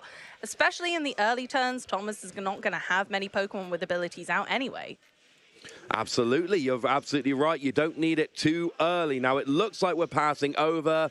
And as we see in Arven, I've got to tell you about Thomas's list. Thomas's list is wild. Now, it is a Dragapult list. So we've got Dragapult doing 200 to the active and dropping 6 damage counters to 2 energy. We got Drakloak as a draw engine, but there's no Monkey Dory, there's no Dusknoir. What have we got? We have a 2-1-2 Blaziken EX line. Now, partly that's going to be in the list because it is going to make short work of Golden Go, but it's also there because it's got an ability that accelerates 1 energy during your turn. Dragapult, famously quite annoying as having a 2 energy attack. Blaziken is going to get that rolling nice and quickly. We've got Chi-Yu, which we might expect, but something else we got in here, Amy. There's a little little green thing in. There's a Shaman who protects from bench damage, which Marnie's Grimmsnarl likes to do. It loves it, in fact, and so it's going to be quite difficult. The only thing that does circumvent that, thankfully, is Monkey Dory. So using our Pokemon mathematics skills that we all just learned, we are able to make sure that that damage is able to be moved across to Thomas's board. And of course, Frostlass will put damage on Shaman during Pokemon Checkup because of its Freezing Shroud ability as well. So Shaman can block bench damage, but how safe is it really is the question. Well, for now, Tomas is just going to use Itchy Pollen, 10 damage. And now, if Mike was planning on using items this turn, I got bad news for him. Yeah, bad news bears, unfortunately, if items were the plan. But so far, looking pretty sweet with a Torchic and a Dreepy on the bench. Definitely giving an ode to what Thomas is up to. So Mike might now be plotting his next move. We're going for the Technical Machine Evolution. It might just be a simple Evolution turn if that's all that Mike has. He does have an Iono and a Spikemouth gym. Oh, I Spikemouth love this. Is great. It allows us to search the deck for a Marnie's Pokemon, and we get to Arven. So Mike can go ahead and get another tool card. An item for later, but can't be played now. No, the item's not going to work now. The tool can come down. The item can be saved for later. And I love Spikemouth Gym for two reasons. Firstly, the fact that it searches out a Marnie's Pokemon every turn is just ridiculously good draw on a stadium card. The other thing I love about it is, unless you're playing the mirror, it is completely useless for your opponent. Always. Play an Artisan, they might be able to get a Pokemon from it. But Spikemouth, they are getting nothing. So we search a rare candy, and this tells me that what we're going to do here is we are actually going to TM Evolution into Frostlass and a Morgrem. And yeah, we can't rare candy now, so I assume we're going to TM Evolution into a Morgrem and a Frostlass, and then we're ready to rare candy into Grimmsnarl when Itchy Pollen turns off. Absolutely. Taking the hint that, you know, Thomas might not be ready to use other disruption supporters as well. Mike's chosen to take that into hand now to prepare for future, and it's worthwhile since we can't use the item cards right now, so just having those evolution Pokemon in hand is superior. And we'll be able to get back with Spikemouth Gym if the worst case scenario happens and Thomas does get any form of disruption going. So here we go into Thomas's turn. And a little bit sadly, all Frostlass did was actually put 1 damage counter on Monkey Dory. Now, actually, this is genius. I love this. Now, I just got finished saying, well, Spikemouth Gym does nothing for your opponent. That's not true. Thomas just used it to have a little cheeky look at his deck. Yeah, you can search your deck for a Marnie's Pokemon. And especially with the circus of toys in Thomas's deck, you always think, well, actually, there could be a Marnie's Pokemon in there. You never know. This deck list is, I love this deck list. It is wild, and I mean that as the highest level of compliment. It is very unique as a list, and certainly when when you see a Dreepy and a Torchic hitting the board, that is going to raise some questions. Here comes an Iono from Tomas. He knows that Mike's got rare candy and Grimmsnarl in hand. Maybe take a new hand. Yeah, absolutely. Maybe, you know, giving Mike a few extra cards, but that's not a bad thing for Mike. Their hand was a little bit low, and still have Spikemouth in play, at least for now. And we do see a hand of Tomas also playing Secret Box, has it in hand, ready to go if they so wish this turn, which it means they're going to be able to do basically what they want. What they really want to do is get a Dragapult and a Blaziken, and you kind of want both of them so you can keep your deck rolling. We also wouldn't mind another Dreepy, but here comes a Buddy Puffin, and it looks like second Torchic, and we're going to see second Dreepy as well here. I think so. I think establishing both of them is wise at this stage. Just making sure that they all stick around for long enough. And they don't have abilities right now, so they're not prey to Frostlass. So we're okay. Yeah, but you know, only one of them, but not the two that we've got. No. Drakloak has the ability. So Drakloak takes the damage as a stage 1. Blaziken takes the damage as a stage 2. Once you evolve into Dragapult, you no longer take the damage, and Torchic can stop by not evolving into Blaziken too quickly. But it looks like we are going to end the turn. We did see an evolution into Combusken, and then we just see a hit from Badoo with that Itchy Pollen. Monkey Dory up to 3 damage counters, and that means if Mike wishes, he can literally just Adrenabrain those 3 damage back over to Badoo to take his first prize. But he's going to need to establish an attacker to really make this worthwhile. Using the Spike Myth to go for another Morgrim. The hand must be okay, at least for this play then, because Badoo's still restricting Mike's use of item cards. But famously, again, as I was saying earlier, this deck does go slow and pick up the pace later. So although Mike may seem on the back foot, it's absolutely not necessarily the case. Here we go in with an Artisan. Can be utilized by Thomas, but actually has a lot of their basics out already. So not too much of a concern right now, other than kind of direct access to Shaman. Now we do see 3 damage counters. Oh no, it looks like we are just using Frostlass. Just a reminder there, during Pokemon checkup, Drakloak should have taken a damage counter. It didn't, so we were just catching up on that. There's a basic Darkness onto Monkey Dory. Here comes an Iono. Now an important point, this is very much like in Gardevoir. You're not using your turn attachments for your Grimmsnarl. You've got an ability that gets all the energy you want onto your Grimmsnarl, so your turn attachments, especially early doors, they need to be onto Monkey Dory. You ideally, the first couple of turns, you want Monkey Dory with your turn attachment on there. Mike has got that. But so far, no real attacker, so moving the damage, but not onto Badoo, onto Combusken. Why go ahead on prizes and open up things like Counter Catcher if you don't need to? Absolutely. Playing it safe, but in a very sensible way right now for Mike. Passing the turn over to Thomas. Can Thomas now pick up the pace? This is the scary part, because Thomas now has potential access to a Dragapult that can attack almost immediately and just start putting a lot of damage on the board in a lot of places. Now, Mike doesn't have anything on the bench that can currently be KO'd by the excess Dragapult damage, which is nice, which I imagine is why the Morgrim was the priority. And it's worth noting that with everything else in the deck, Thomas doesn't have any room for Monkey Dory. So what they cannot do here is move 3 damage counters over to Frostlass with Monkey Dory and then hit it with Dragapult. There is no Monkey Dory in Thomas's list. So you're absolutely right. There's nothing here which is going to be KO'd by that yet. But you can take a prize off the Monkey Dory and start getting some damage around the board. Yeah, and that's the thing. I think both of these decks have high capability of mopping up damage later, not worrying about it right away, placing damage meticulously, using their Pokémath and making sure they are keeping kind of tabs on what has damage, what is going to be in range and when is the optimum time to be putting these counters down. We do see a Monkey Dory on Thomas's side. Oh, am I just... Oh, there is 2 Monkey Dory. I apologize. I misread the deck list. That's entirely on me. I apologize, Amy. I misled you, and I feel bad. But that means there is potentially an option here. We would need the energy. But remember, Blaziken accelerates basic energy, any energy, to any Pokemon. So that means that you are really helping out the energy here. I thought Blaziken was just an occasional tech in Mamoswine decks, but no, it turns out it can work here as well, and that means it could get a Darkness onto Monkey Dory for Adrenabrain. It could get an energy onto Dragapult to attack. And that really could be the key. Here comes the Blaziken with its Scorching Spirit, that fantastic ability. We can accelerate fire energy from this stage onwards. However, we still need to get that sequencing right to be able to get them in play.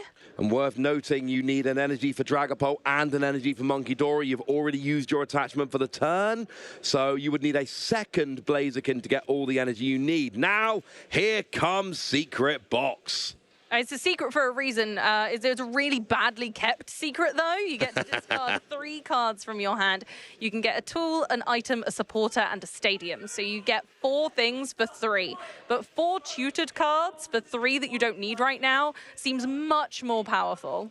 Oh, absolutely. And we do see a rare candy being searched. I see an Ultra Ball in hand. So if you want to get the second Blaziken rolling, just double checking it's not prized. It is not. So the second Blaziken is on the board here. If you want to make it happen, you can go double Blaziken. You do also need a Dragapult, but it looks like we are... Oh, no, we are going double Blaziken here. Yeah, here we go. Really heating things up at this point. Bring double Blaziken into play. I'm really impressed with how Thomas has managed to consistently, clearly throughout this tournament, make it happen. And here comes the Dragapult, really putting on the pressure at this point. And even though the Blaziken have abilities that will be being affected by Frostlass, again, they've got such tremendous HP totals that they really don't mind that much at another staggering 320. And I don't think Frostlass is going to be there for much longer because we're going to use Monkey Dory to move 3 damage counters over, and the double KO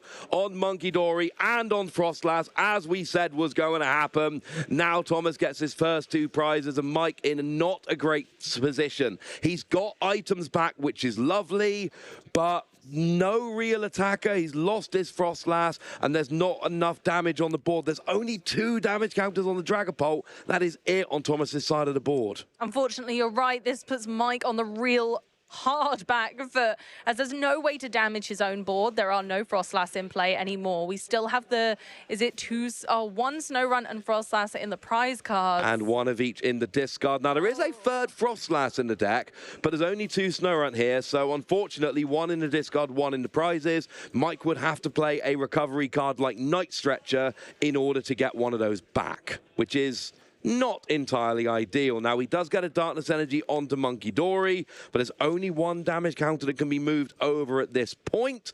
Does he have an access to Marnie's Grimmsnarl? Yes, he does. Here comes Spikemuth Jim. And actually, 2 turns in a row now, I just want to point out, Mike has managed to double Stadium 2 turns in a row.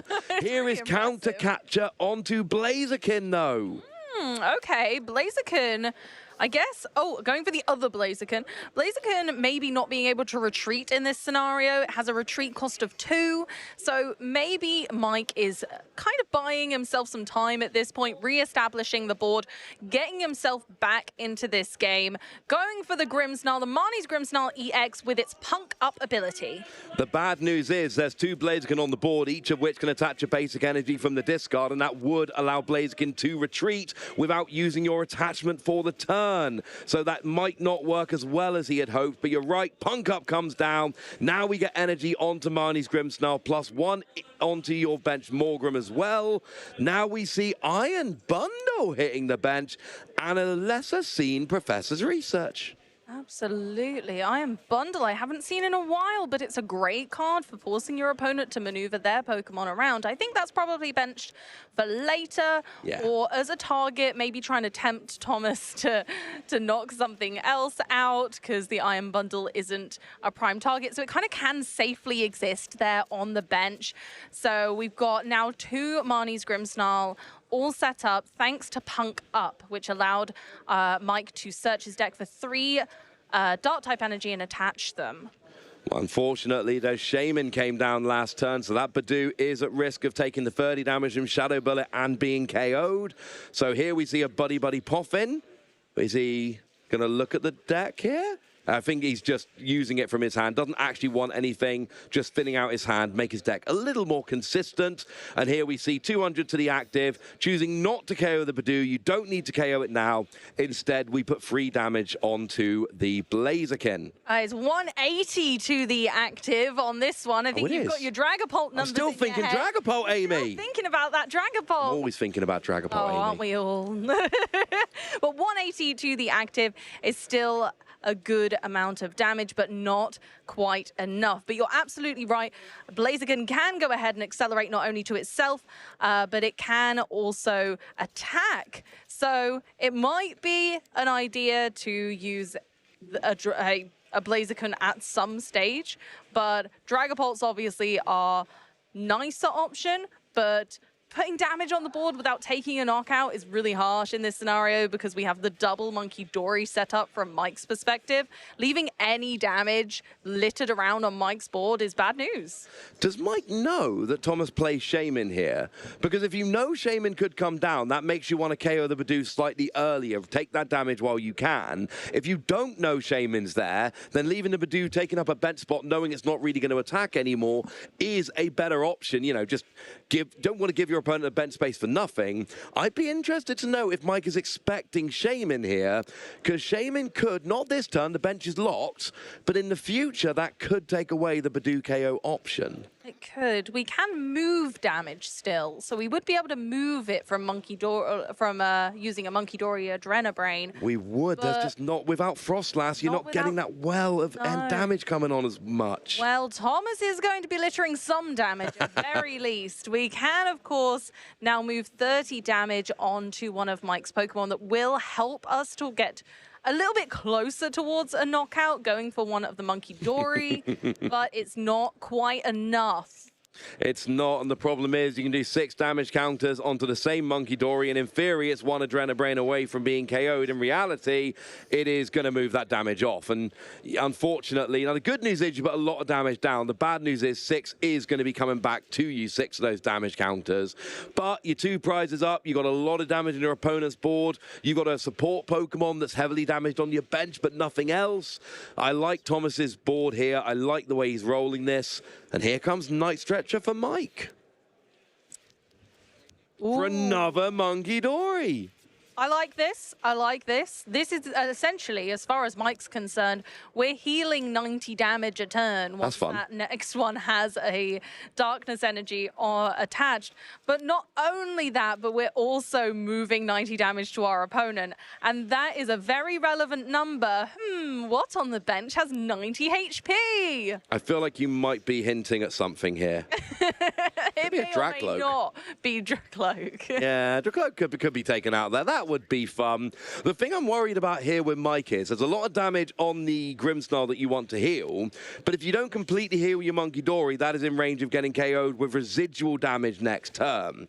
So we do see an energy being searched out here. It is a Darkness Energy, no prizes for guessing where that one's going.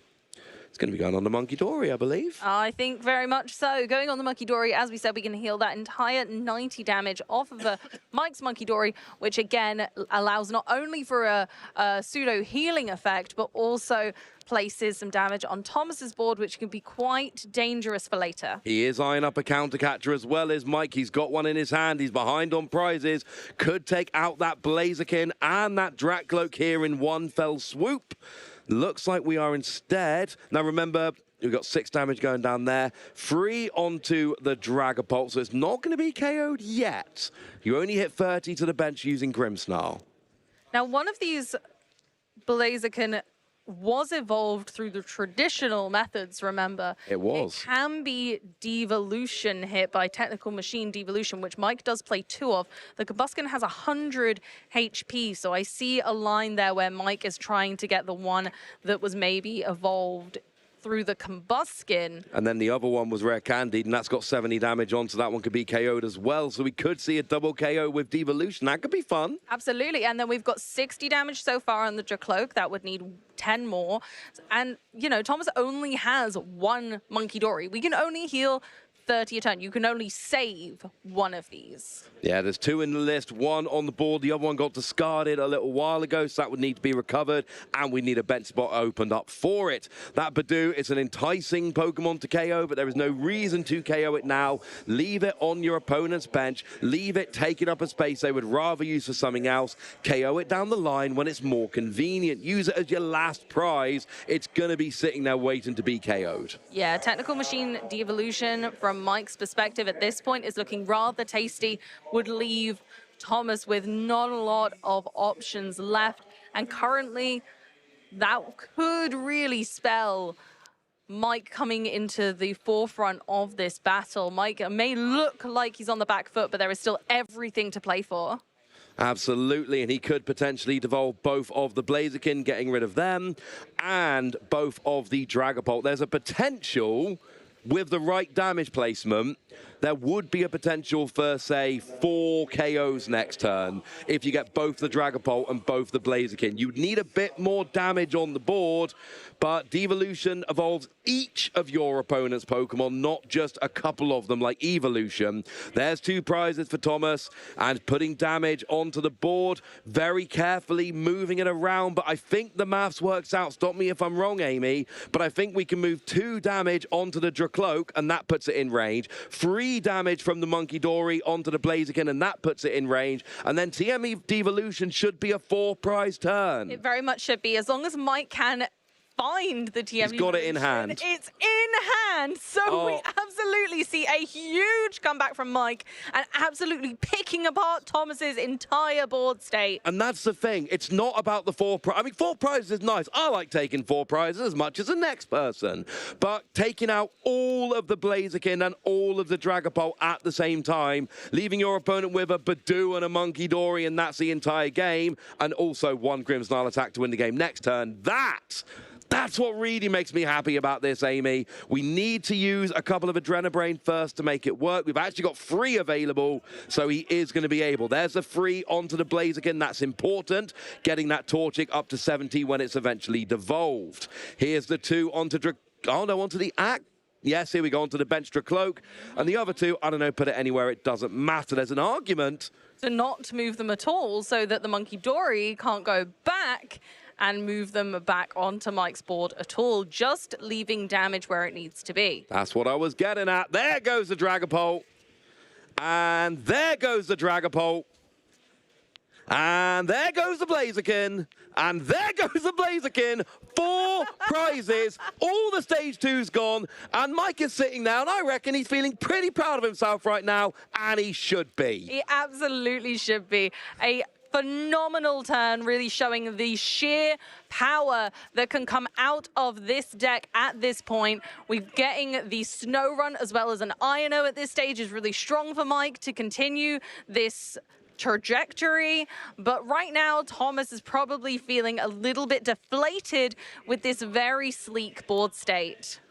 And the issue here is all Mike needs is any gusting. In fact, there's an argument. He doesn't even need gusting, because a Dreepy with 70 HP, you can use Adrenabrain twice to put 4 damage counters on from your bench, and then hit with a residual damage from Shadow Bullet, and that's going to be 30 and KO the Dreepy, along with KOing the active Badoo.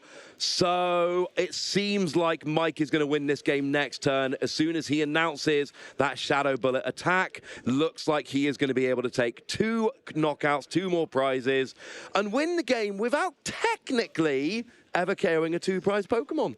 I think we're going to go for the Iono. So I think what Thomas is going to try and do here to counter that exact play is evolve our Dreepy as early as we can after an Iono. Oh no, he's conceding! Mike takes game 1. Absolutely phenomenal plays from Mike. Show the real power of Grimmsnarl at its finest. The fairy tale monster come to life is absolutely terrifying, but it does take a little while to get to the end of the story. I mean, it wasn't looking great for Mike in game 1 there, but Mike was spreading damage around. Here we have a look at the replay. We start off, and straight away, Mike's going for TM Evolution, trying to make sure he can get rolling. Both players get their board set up, and this is the point where Mike starts moving that damage, and it takes a while. All the time, Thomas here is taking a couple prizes, and Mike is just putting damage counters around the board. Tomas here is about to take his 3rd and 4th prize, and what is Mike doing? Mike is still moving damage around the board. He's not taking KOs. He doesn't need to take KOs. He's just setting stuff up for later. But then Tomas goes down to 2 prizes remaining, and we get the gigantic TM Devolution, KOing both of the Dreepy and both of the Torchic underneath those Dragapult and Blaziken. And it's not about the 4 prizes. It is about the fact that Tomas has absolutely nothing to play with, and he has to just concede the game and go to game 2. Absolutely, gotta just admit defeat at that point. Unfortunately, when Grimmsnarl comes to play, sometimes it can be a little bit scary and hairy. So Unfortunately, in this instance, that's exactly what happened, and the TM Devolution did shine through. Now, I wonder in this game whether those Monkey Dory will be more important for Thomas to be targeting, because those seemed like the key components to stringing together those huge knockouts. It's an awkward situation because if you don't go after the Monkey Dory, you've got to leave the Frostlass, or you've got to potentially leave the Grimmsnarl. But I think you're right, Amy. Those Monkey Dory were absolutely causing havoc. Well, we're off in game 2. Mike's going first, and it seems like we're starting off with our good friend Buddy Poffin. Buddy Poffin is indeed a very important and staple card right now in our format. A very good card for any fresh deck. If you're a new deck builder out there, know that you should probably have a little read of this one. You can set your deck for 2 basic Pokemon with 70 HP or less and put them on your bench. Incredibly powerful, incredibly important, especially when you have lots of Pokemon with 70 HP or less, which a lot of decks do. Absolutely they do. Well, here we go with a Buddy Poffin. A couple of Marnie's Impidimp, one of the most satisfying Pokemon names to say. And we've also got a Snorunt coming down here as well. That can evolve into Frostlass and start doing some fun next turn. For now, Mike is pretty happy. And Tomas actually starts with a Badoo, which is going to mean Itchy Pollen is already on the board. Now it's just time to see how much can Tomas actually set up in the short term, and it starts off, as it often does, with an Ultra Ball. Absolutely. Ultra Balling away our Pheasantipity and Monkey Dory. We might be able to get those back later, but they're very not important right now. Not really helping us with much. It's much more important to have a look through that deck, decide which basic Pokemon is going to be most optimum on our bench to begin with. We usually start with a Dreepy, and then if we've got a little bit more reach, we can go out into the other Pokemon. Dreepy is ever so important, and you did get a little flash there of the Elgium that's in the deck as well, which is one of Jesper's caster choices. Yeah, that is a card we don't see too often, but it's made it into Tomas's list here. Basically, it just moves an energy from one of your opponent's Pokemon to another for a single energy. If you're against a Pokemon that's not playing very much energy acceleration and is relying on attaching turn by turn, like some Dragapult lists, for instance, what you can do here is just always move that energy over and kind of make it so they attach, you move, they attach, and they never get 2 energy onto the right Pokemon or more than 1 energy to attach. That's the goal. For now, we see an Ino from Tomas here, and we got a Torchic. Oh, wow, and 2 Buddy Poffin. That's going to get a lot of buddies, and we certainly need them right now. Buddy by name, buddy by nature, and actually, yeah, like everything we assume that Tomas wants here is, well, most things I'll get with Buddy Poffin. You're probably going to want a Monkey Dory. You might want a Shaman, but for now, we're just going double Torchic, double Dreepy, and there's a Monkey Dory on Mike's side of the board. Could that mean Shaman isn't coming out? Maybe, but you can't get Monkey Dory with Buddy Poffin. Don't forget, it's 70 HP or less. Oh, no, I know. What I was saying was that you can get it most things in Buddy Poffin. You need to leave a bench space, but you're only going to have one. Is it for Monkey Dory or is it for Shaman? Oh, I see. You've got some choices to make. That's what I was going with that. I don't know if the Shaman is necessary right now, and I think also keeping cards secret in a best of 3 is very important. Kind of underlying strategy of the game. Being able to bring that out later when Mike maybe not expecting it could really be essential. And certainly, had it come out at the end of the last game, that might have saved a turn for Tomas, keeping that Dreepy alive. I'm not sure it would have done enough, but it could have had a little bit of an impact. For now, it's Spikemuth, and Mike is getting to do a bit of searching for Morgrem. The only thing we want is more of Morgrem. We can't be upset about that. It's a very crucial card, and we saw it to great effect last game. Being able to just get them out with Spikemuth and slowly evolve through is plenty fine.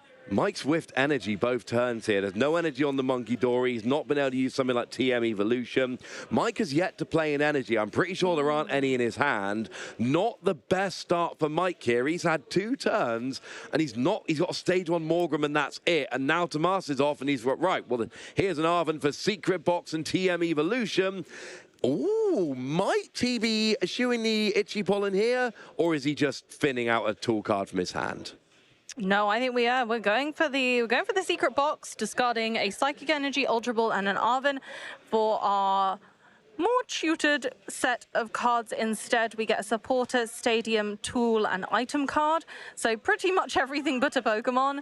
Here we go, or an energy. But we can get cards that allow us to take those instead, which we very much have done. So again, strengthening this board, getting the Ultra Ball. We have the Technical Machine Evolution, the free retreat on the Budu, and then we can go ahead and Technical Machine Evolution, the 2 Dreepy, to get a real strong draw engine on board for Thomas, especially seeing that Mike, as you say, has not had much luck with the energy yet. And that might be why we saw the itchy pollen go away for the TM Evolution. Basically betting that Mike's hand is as bad as it might look with no energy being played, going for a little bit faster. You got to also remember you'd lost game 1, you got 18 minutes left in game 2, so you really cannot afford to go too slowly on your game plan. This is going to get him up and attacking just that little bit faster. And if Mike doesn't get a KO rolling here, then this is going to pay off nicely. But of course, Mike has an Arven, and Arven could get Secret Box, and Secret Box could be anything.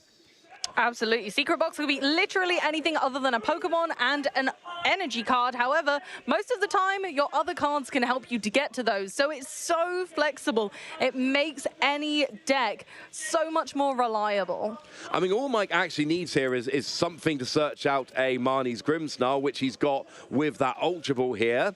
And, oh no, what's he? Oh, he's with the Spike Muff. There we go. And that is essentially going to evolve up. Then he gets all of the energy he needs from the evolution, from the ability. So if he can pivot that Monkey Dory out of the active, and, you know, the air balloon exists in Mike's deck, then he's going to be able to start attacking right now. And would you believe it? Secret Box is rolling. Although the Grimmsnarl was discarded with the Secret Box, he will need to find one, Spike Muff, etc. in a moment.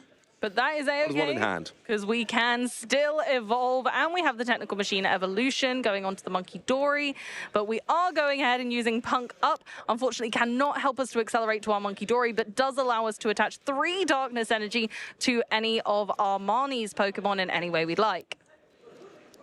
It's 5 energy to Armani's Pokemon in any way we like, which is phenomenal because you only need 2 per Grimmsnarl. Now, Mike is only actually going to go for 3 here, but if you want, you can go as many as 5. There's rarely a need to because you don't normally play any other Marnie's Pokemon, but if you want to, you can go all the way up to 5. I think that's why I've always had 3 in my head, is I've seen every really good Marnie's Grimmsnarl player just go for 3. You never go 5. They don't need to do 5. That's quite, you're absolutely right. There's just no need. You want the energy flexibility in deck for your Monkey Dory as well. But we do see a TM Evolution coming down here. That's going to get the Frostlass and the Morgrim ready for a Grimmsnarl, a second one next turn. Now we start seeing damage coming down from Frostlass's Freezing Shroud. It's on the Dracloak, it's on the Monkey Dory, it's on the Grimmsnarl.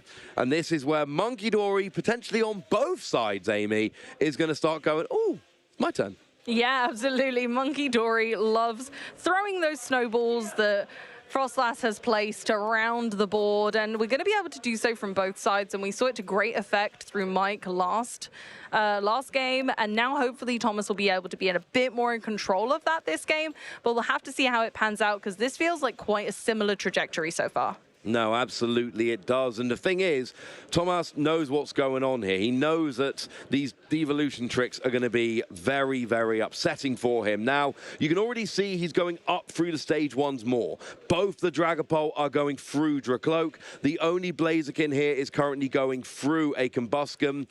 The question is, I don't believe, no, there isn't a second Combusken, so if you want a second Blaziken, it's got to be Rare Candied.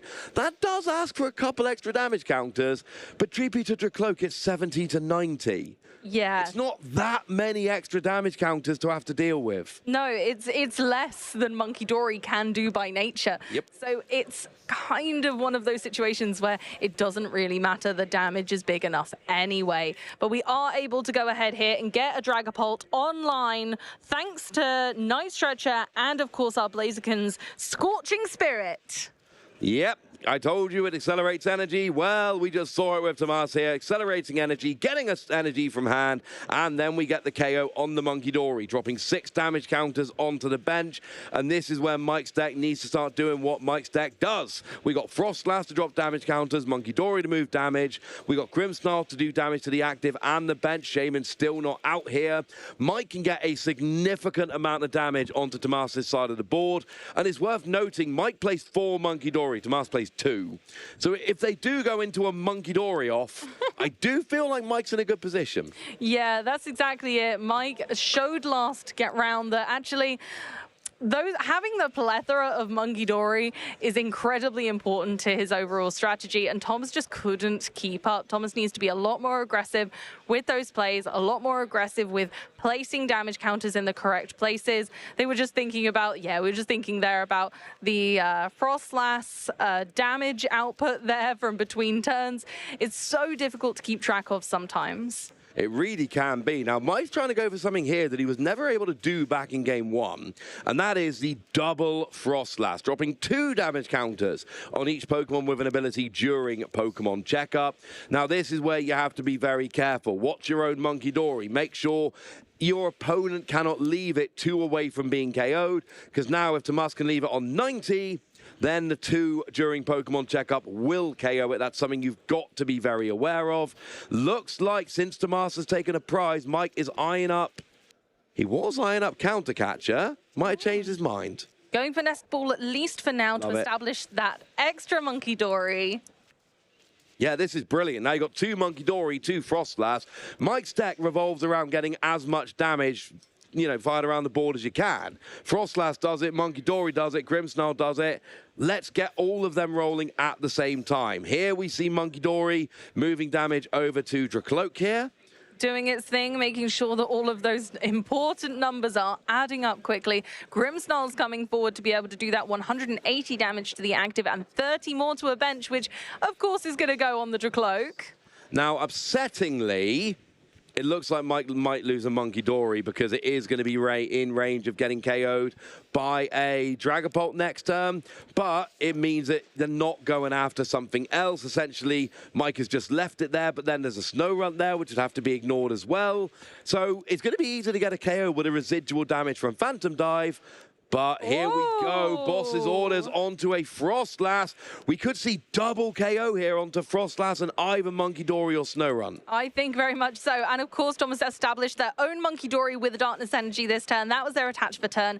So he's going to be able to not only start moving that energy, that damage back onto Mike's board, but also use it to take knockouts of his own. And this presumably is going to go onto the Monkey Dory, leaving it with 20 remaining, which means it will then get... Oh no, because if you're going Frostlass, you won't get the extra 2 ticked over. So maybe it doesn't have to go on Monkey Dory. No, I think that's a nice part about this is actually, this is working out really well in Thomas's... Still going on Monkey Dory. In his favor. But I also really like this from Thomas's perspective is, again, narrowing down and realizing last game it went really bad. I left too many Monkey Dory unaccounted for. This game, I'm not making that mistake.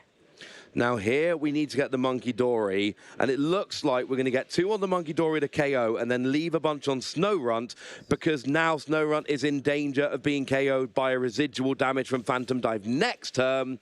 If it evolves, it's still going to be going down. So I kind of like, if it doesn't, Monkey Dory can take it out. If it does, Phantom Dive can. Either way, it's not last in the game. No, it's not looking good. And with Mike only having 1 Monkey Dory, Mike can move 30 damage back over to Thomas. But then Thomas is going to move it back to Mike, and it very much is that snowball fight of damage going across the board. No, that is frustrating. It doesn't always work like you'd like it, and the problem is, when we got to the bit last game where Thomas was looking really in control, well, that was fine because Mike had the Monkey Dory and the damage on the board and everything worked out fine. Right now, Mike doesn't have the damage on the board. He needs to start using things like Monkey Dory regularly. He needs to start making sure that he can get some Frostlass down. What you can do here is move free energy with Monkey Dory, get the Frostlass evolved, and then it still goes down. Now, the Frostlass, because of the threat of Phantom Dive, I don't see how the Frostlass can stay on the board. No, unfortunately, it does feel like Snow Run is not long for this board state. So we'll have to see if it pans out any particular other way, but I don't think there's a way that Mike, with this hand, can bring back enough resources to see more Monkey Dory to help that scenario. Unfortunately not. Well, here comes the Ino down. You could heal off the Snow Run and then evolve up into Frostlass, which of course doesn't hit itself. Maybe that buys you a little bit of time. There is one in hand. He's drawn into it. Okay. So that is an option. He is going to do this. Now you have to move free damage off. That is really important. Monkey Dory can still get the KO, Monkey Dory and Phantom Dive, but it at least forces your opponent to do that. Okay, moving, of course, that damage over. Where's it going to go?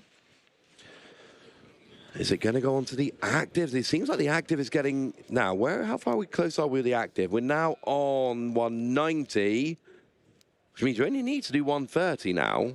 So there's the KO, and we KO the Badoo. Mike making a conscious decision here, not giving extra damage to Tomas to take advantage of.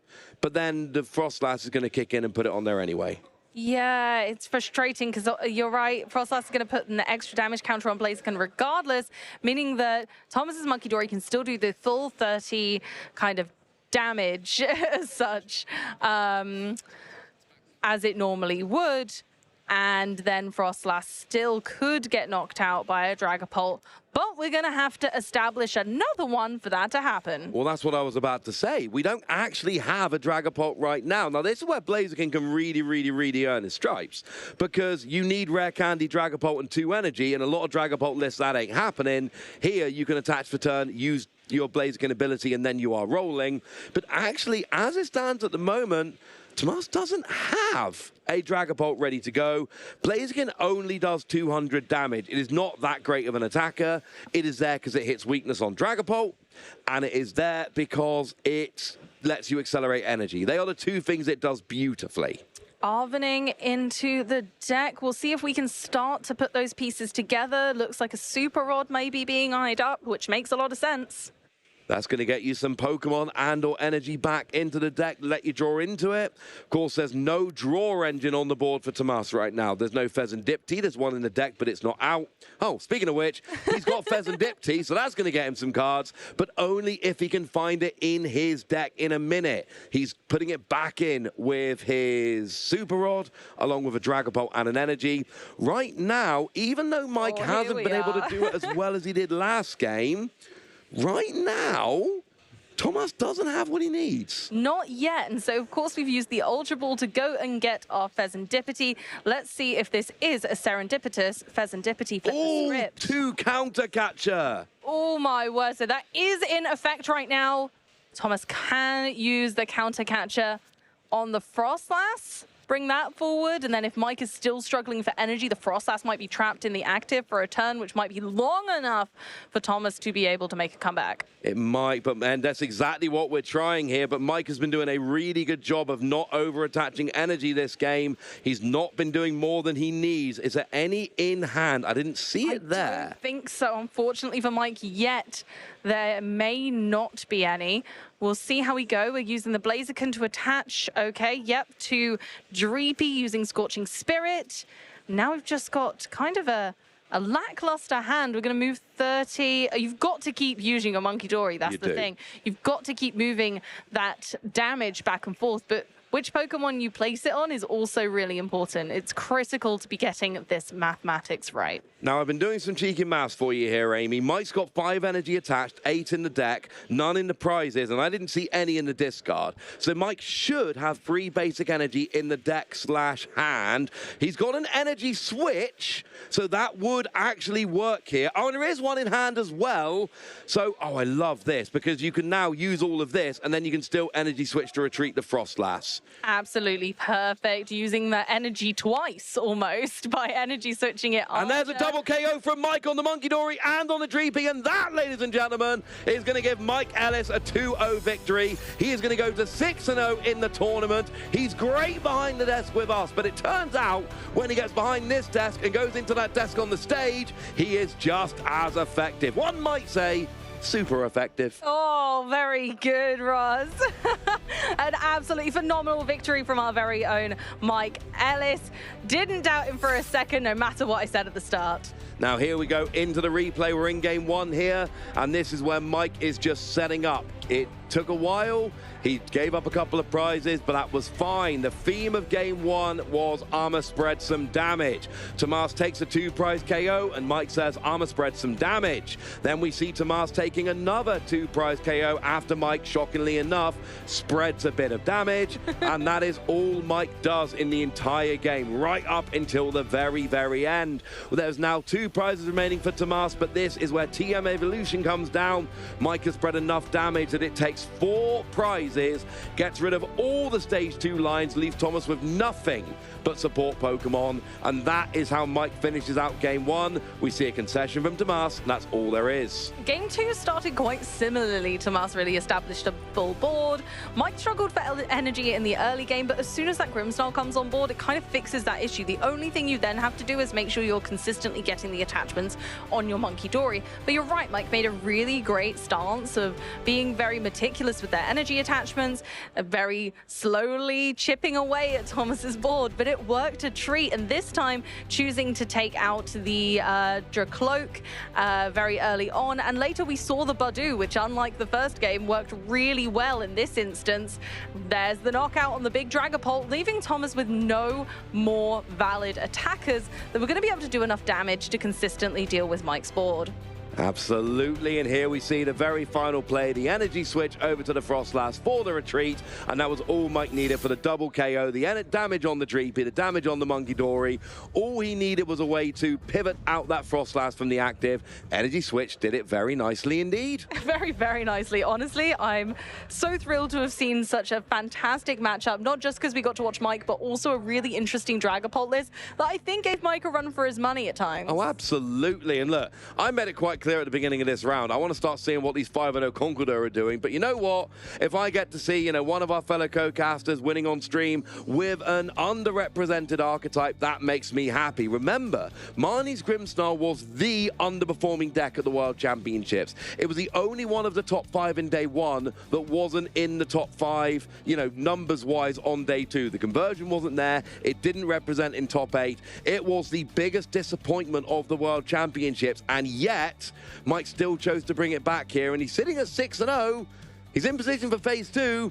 I think he might have made a good call. I think he might have made a great call, especially because it's being almost not respected right now because of its underperformance at the World Championships, and I think that really gives it an in. I was speaking to Mike actually at the airport on the way back from the World Championships, and he was surprised that it didn't do better. He's been championing this at his local store, and he has a lot of faith in the deck. He was very passionate about it, and that's honestly what this is all about in a way. Find something you're passionate about, don't give in. You're the one that knows your deck best, so regardless if other people were able to pilot it to success or not, that's not what it's necessarily all about, and Mike has proven that today. We've all heard Mike talk about Monkey Dory and Marnie's Grimmsnarl and how good this can be, but why would we tell you how good Mike thinks Marnie's Grimmsnarl is when we could find out from Mike himself how good Mike thinks Marnie's Grimmsnarl is?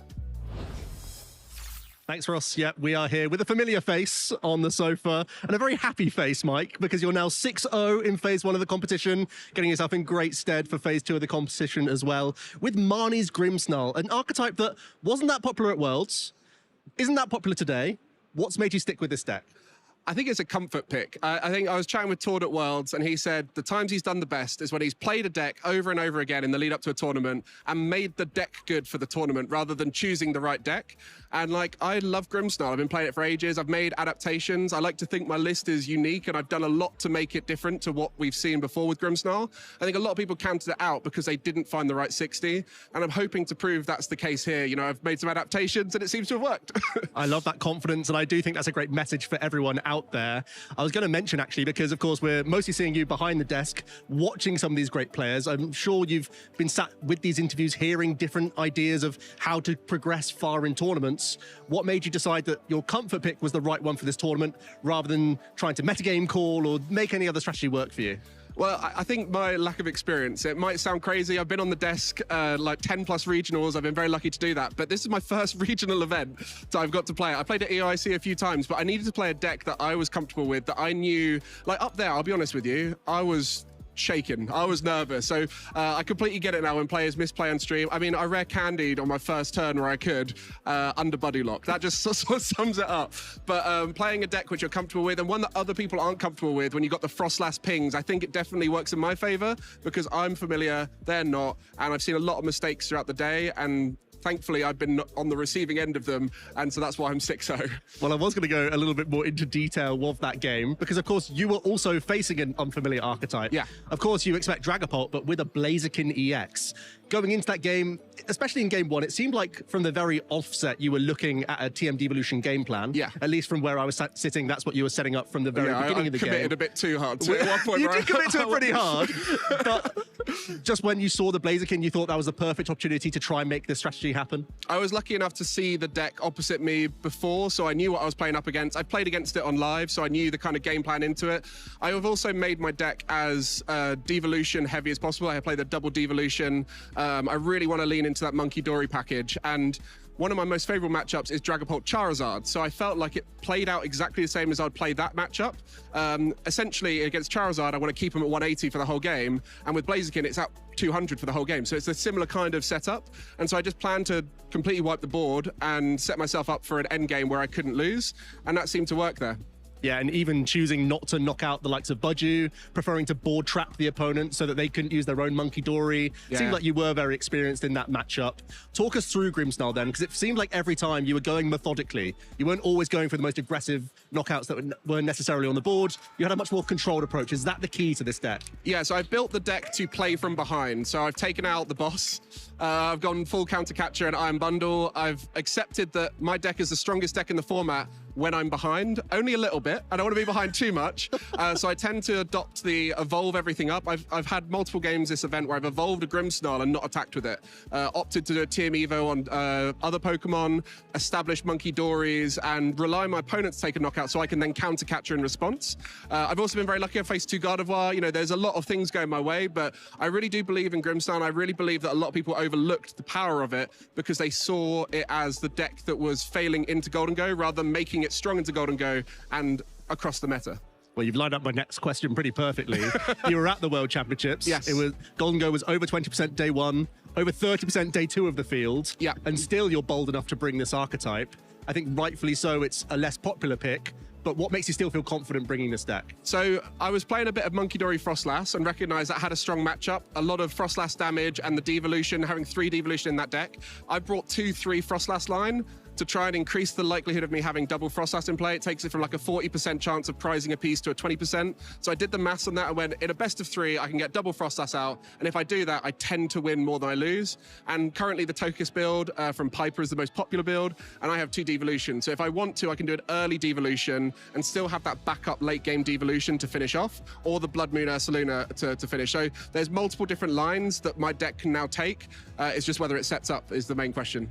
Yeah, but I think that's great adaptation and great advice for people out there that just because on paper, sure, evolving into a Grimmsnarl, then another one, you're going to start having a bad time into that matchup, but adapting, becoming a single prize deck essentially with your approach can still pay dividends in that sort of approach. Any other shout outs of your preparation? I know you're putting a lot of work in with Grimmsnarl. What has your prep been for this tournament? I played a lot live. Shout out to the Norwich locals as well. I played, we've got a really strong locals, so I turn up every week and get a chance to have really good practice there. But ultimately, I've just put reps in. Like, I've been climbing on live so hard, like trying to play hundreds of games in preparation, and I've been sticking to the deck for a while. No last minute changes. I want to commit to this. I locked in my list about a week or 2 ago. And then also just talking with people. I think getting advice from various people. I also had Joe sort of telling me that it's a terrible pick, but here I am, 6-0. You tried stitching me up on stream, and now look, we're in an interview. Perfect scenes. Well, Mike, I really hope we get to see you more in Phase 2, progressing through the tournament. You are one of our top Grimmsnarls in the room, certainly, and you're making a name for why this archetype should still be in the metagame. We saw some masterful play from you, some great resource management throughout the entire game. So if you're looking to improve your game at resource management, take a look at this.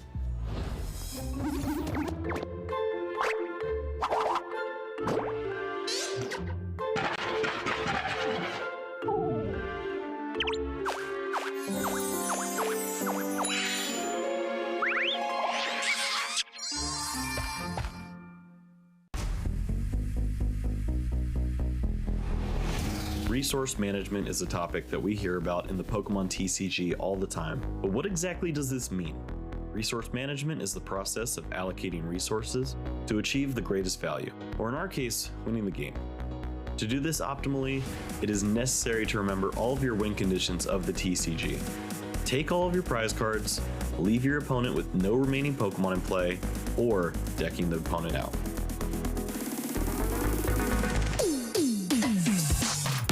A player's main objective should be to use their cards optimally toward the best winning line each turn. One of my favorite E-Block decks to showcase the strength of resource management is Lost Box. With countless micro decisions to make in the opening turns and a lot of information to digest, we often find players can lose the game with the decision made in the first few turns. So how do you avoid this? First, learn your prize cards. This information is often crucial for the optimal opening turns, especially with Comfey's Flower Selecting and Colress's Experiment placing cards in the Lost Zone. In these turns, you should begin to develop a prize map, a way to take all of your prize cards as efficiently as possible. This can require a bit of finesse to pull off. If a matchup calls for Radiant Greninja's Moonlight Shuriken and to stabilize Lost Mine, followed by a big attack from a Pokemon like Dragonite V, then you better have the resources to pull that off. Hold a water energy for that Radiant Greninja, so that only one Mirage Gate is required to meet the energy requirements. This potentially leaves an extra Mirage Gate for that late game Dragonite V or Kyogre. Another important resource is the discard pile. Certain supporters and items interact with the discard pile to help turn that stack of cards into a winning game plan. Cards like Clara to bring that energy back, as you often have the perfect energy type waiting in the discard pile for your next attack. Whether it be water energy from Moonlight Shuriken, or psychic energy to spread damage with Stabilize Lost Mine. Kyogre's Aqua Storm attack requires all of the resource management tools to join forces on the route to victory. In a beautiful combination that often includes emptying your own deck of cards, refilling with many energies, accelerating energies for the attack cost, and of course a clear prize map, Aqua Storm is nearing the apex of resource management. Let's take a look at how some of the best in the world use resource management skills to blaze a path to victory. In the top 4 of the 2023 European International Championships, Pablo Meza faced off against Tord Reklev in a battle for the ages. Pablo brought Mew VMAX into a new matchup in Tord's Gardevoir EX deck. In a pivotal spot, Pablo had an opportunity to use a power tablet for 30 additional damage and preserve the hit points on his Mew VMAX. The casters also took notice. Well, he had the power tablet in hand previously. Pretty sure it wasn't played before the judge. No, I'm fairly sure it wasn't. Instead, Pablo used Judge and saved the item. The game ultimately reached a climax with Gardevoir EX versus Mew VMAX. With 290 hit points remaining, only one line of play could knock this Pokemon out. There's a second power tablet. And Ultra Ball, incredible. Oh, and multiple Ultra Ball. This hand is insane. Pablo goes all in, drawing as many cards as possible, and finally uses his V-Star ability that he held onto all game in order to find all 4 power tablet and take the knockout and Game 1 victory. Resource management is a vital pillar of successful gameplay. Working on these steps over time can help develop the skills to compete at the highest level. Thanks for watching, and hope to see you find the lines in future tournaments.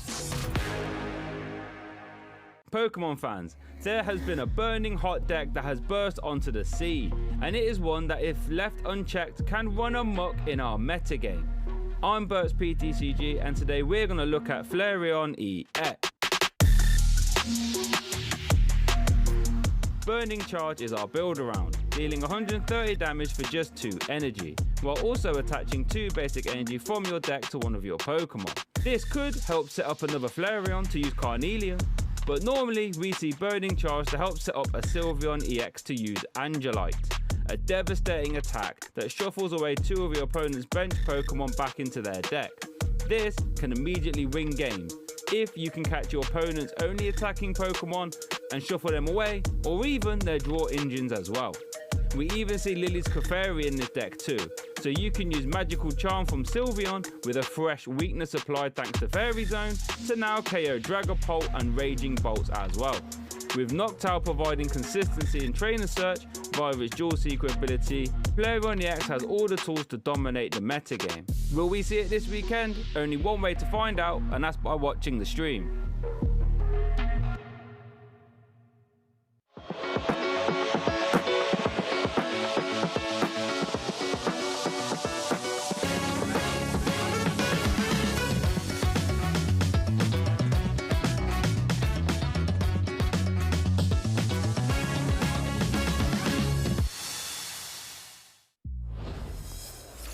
Trainers, I know you missed us, so I'm back here with Joe Bernard to give you some more Pokemon action. That was an absolutely thrilling round number 6, Amy, and we got to book Mike, a good friend of both of ours, into that phase 2 of competition. 6 victories under his belt so far as well. A flawless run. That's exactly what you want at these major tournaments, because you've got to keep pushing yourself towards now that top cut. His imagination has to reframe now, not just to, taking a tie or a loss here and there. He now starts to think about, could I be the one making it into our top cut? Absolutely. He's absolutely poised and ready to go with that. Got some great matchups in this meta right now. I think the deck has been underestimated. Yeah. And so using his intelligence and his adrenabrains, he's managing to pull through and show that this is still a relevant deck in this meta, and it absolutely deserves more respect. And he said even himself, it's a comfort pick, and I love that about Pokemon. I love that people can go back to just the decks that they love to play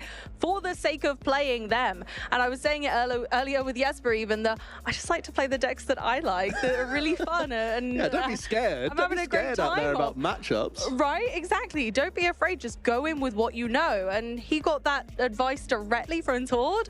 Amazing. That's good advice. Speaking of which, Tord was 5-0 going into that round number 6, as was Kato Arai, as was some other familiar names. Owen Kammerman up there, seeing Kai Wainwright from the UK as well. Some popular names sort of drifting towards the top. Looks like archetype-wise, there are a good few Gardevoir towards the top table, a good few Dragapult and Dustermar, so that's good news for Mike in theory. Really good Those are matchups that you'd like to see, but there are also some other archetypes up in the top. Saw some Joltic box on our top table in that round number 6. Yep. So lots of interesting matchups in the field, Amy. What haven't you seen today that you're still looking forward to see?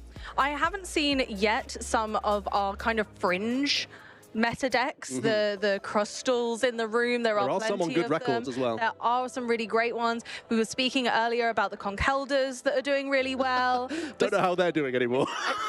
They were 5-0. Yeah, that's still good. They were 5-0. And then, we've got an Ethan's Typhlosion doing really well. And of course, the ever consistent Ogerpon EX toolbox, where you're using the Teal Mask Ogerpon and the Wellspring Mask Ogerpon to great effect together in Unity. It did make a good splash at Worlds as well. Wasn't that popular of an archetype, but it did make a top 32 placement in the hands of Alex Szymanski as well, a very prominent player. A lot of respect to that player as a deck builder as well as an in-game player. That might have given some players confidence that the Ogerpon toolbox could be a great play heading into this weekend. Of course, the World Championships, the same format as the tournament that we're playing this weekend. No introductions yet from the Mega Evo stuff. It's just the Black Bolt White Flare expansion. So taking what's done well, taking what's under the radar, and also identifying the lack of Shaman in the format has created a really nice pocket for this archetype that can be very aggressive early on with that Wellspring Mask Ogerpon EX. It really can, and it's got the consistency through the Noctowls to be able to bring whatever they need to the table when they need it. And we've seen that to great success with Raging Bolt in the past, but this archetype I feel is kind of slips under the radar. I feel like it's one of those decks that people kind of tend to forget about, and I think that's such a shame because it is a really strong contender. In a way, you think logically that the Raging Bolt deck is the more aggressive of the two, but it's actually not the case. The Wellspring Mask Ogerpon could initiate at race a lot more quickly, a lot more easily, immediately from one Noctowl with the likes of Crispin and Sparkling Crystal. You can be off to the races even faster than a Raging Bolt archetype, which sometimes relies on the likes of Judge, relies on its single prize attacking options, whereas the Ogerpon toolbox really just comes out the gate swinging with those 2 prize Pokemon very, very quickly, but forces its way through, brute forcing those early game KOs, and it really can disrupt, especially those Stage 2 decks. It really can, and there are quite a lot of Stage 2 decks mulling about. out, especially on our top tables, especially at Worlds. We're looking at Stage 2 decks being the precedent right now of the top tables. And so when you're looking at a deck that does really well into those, like Joltic box, like our previously mentioned kind of all of our kind of box style decks, our Flareons, our Wellspring Ogapons. So they're really honestly strong. And again, it's one of the benefits of Joltic box. Talk us through it, Joe. Well, it comes back to your caster prediction, Amy. This archetype really can carve out lots of prize cards from that amp you very much. We've already seen it today within the Golden Go Iron Hands deck. I'm still trying to coin the phrase cash in hand. It's really not catching on, but I'm going to keep saying the phrase because I think it's a decent one of this archetype. It does actually take away some meta percentage from a more traditional all basic attacking Joltic box. It's only 2% of our meta share this weekend, but the core strategy still revolves around that Jolting charge. That's going to get a huge number of energy into play very early on, and that then sets you up for potential type coverage attackers. The Galvantula, another favorite of yours. The Iron Leaves, also a grass type Pokemon, and that Lily's Clefairy EX can provide really important dragon type weakness as a psychic type thanks to its own ability. That's how it carves out those 2 prize knockouts, even on high hit point Pokemon. Absolutely. And although Gardevoir EX is under that bad matchups tab, it can be a good matchup if certain plays are taking advantage of early on. So I feel like that one's more of kind of a 50-50 scenario. It can go well, it can go really not well. It really depends on your early game as Joltic and how the Gardevoir player responds to that. It also depends on the Gardevoir builds. I think a lot of the time we're seeing very heavy Monkey Dory builds. And as people move away from Bravery Charm Drifloon, that benefits an Iron Hands, because now suddenly a Bravery Charmed Iron Hands, that's going to be sticking around on the board guaranteed and almost always carving out a 4 prize knockout. So I do think that matchup is more in the balance. It's just that Gardevoir is so good at disrupting that sometimes it can still walk away with those wins. Absolutely. And thinking about all of the different kind of decks and builds in our meta, we do have our meta of the day for our juniors. Wow, interesting stuff. The Golden Go EX was a big performer at the World Championships at all age divisions, Amy. So no doubt as to why this is such a popular pick right now, with 24 of our juniors all opting to go for that. 158 juniors out here in phase 1 of the competition in Frankfurt. Raging Bolt EX, of course, won the Juniors Division World Championships, so that's also a really popular choice. Understandably so, but there's 11 juniors on unclassified decks. Have they brought their favorite Pokemon? Have they brought something that we just haven't seen yet? We're going to see, I'm sure, later on in phase 2 and the top cut what our juniors are bringing into this situation. However, we don't just have juniors. Of course, we have 3 age divisions, and the next one along is our seniors division. If you haven't seen one of these graphics before, the top there says our total seniors trainers is 243. That's loads. And of course, we can see then on our lovely bar chart, 19% of those seniors are playing Golden Go. That's 45 decks, and so on and so forth. So it's only the Masters Division in which the Golden Go is not the most prevalent deck out in the field. Seems like the lower age divisions are gravitating towards this stage 1. Very consistent, great at imposing its strategy. You can see why it's such a popular choice out here in the Seniors Division. And again, in the Seniors Division, it was that Joltic Golden Go deck that ended up winning the entire World Championships in the Seniors. So that's also been picked up by 10%, a sort of newer adaptation of Golden Go. But for those familiar with the Joltic archetype, with those familiar with Golden Go, merging those 2 strategies into one shouldn't be that difficult to adapt towards. Yeah, they both work together. They can be a little bit clunky, don't get me wrong, but every time you get 2 pretty, prevalent decks and smash them together, there's always going to be a few teething issues, but if people have worked through those, then it's all good and you're literally golden. Also, looks like very similar to our Masters Division in phase number 1 as well. A bit of a reshuffle of the archetypes in terms of their position, but really most of the decks are the same. Looks like both for the Juniors and Seniors Division, Charizard Pidgeot is really making a comeback for itself. It had that surprise 2 top 8 placements in the Masters Division Irvin as well, a fan favorite here in Europe, who was playing like such a showman throughout the World Championships. Very much so. A lot of players. It was great. Yeah, he was just stunning to watch, honestly, throughout that tournament. It was very sad to see him falling eventually to Riley McKay in those top cut rounds, but he was having a really good Destiny run with his favorite deck, Charizard, with some crazy inclusions, by the way. Had the Mezagoza in the deck, had the Scorpion Billy. Look, leave your fate to Arceus and say, I'm going to Mezagoza. I think it's great. And of course, we've got the best of the rest. We don't just have those, and you saw just then on our feature match, Marnie's Grimmsnarl EX being piloted by 96 of the Masters, one of them being Mike Ellis. That same man is 6-0 currently going into round 7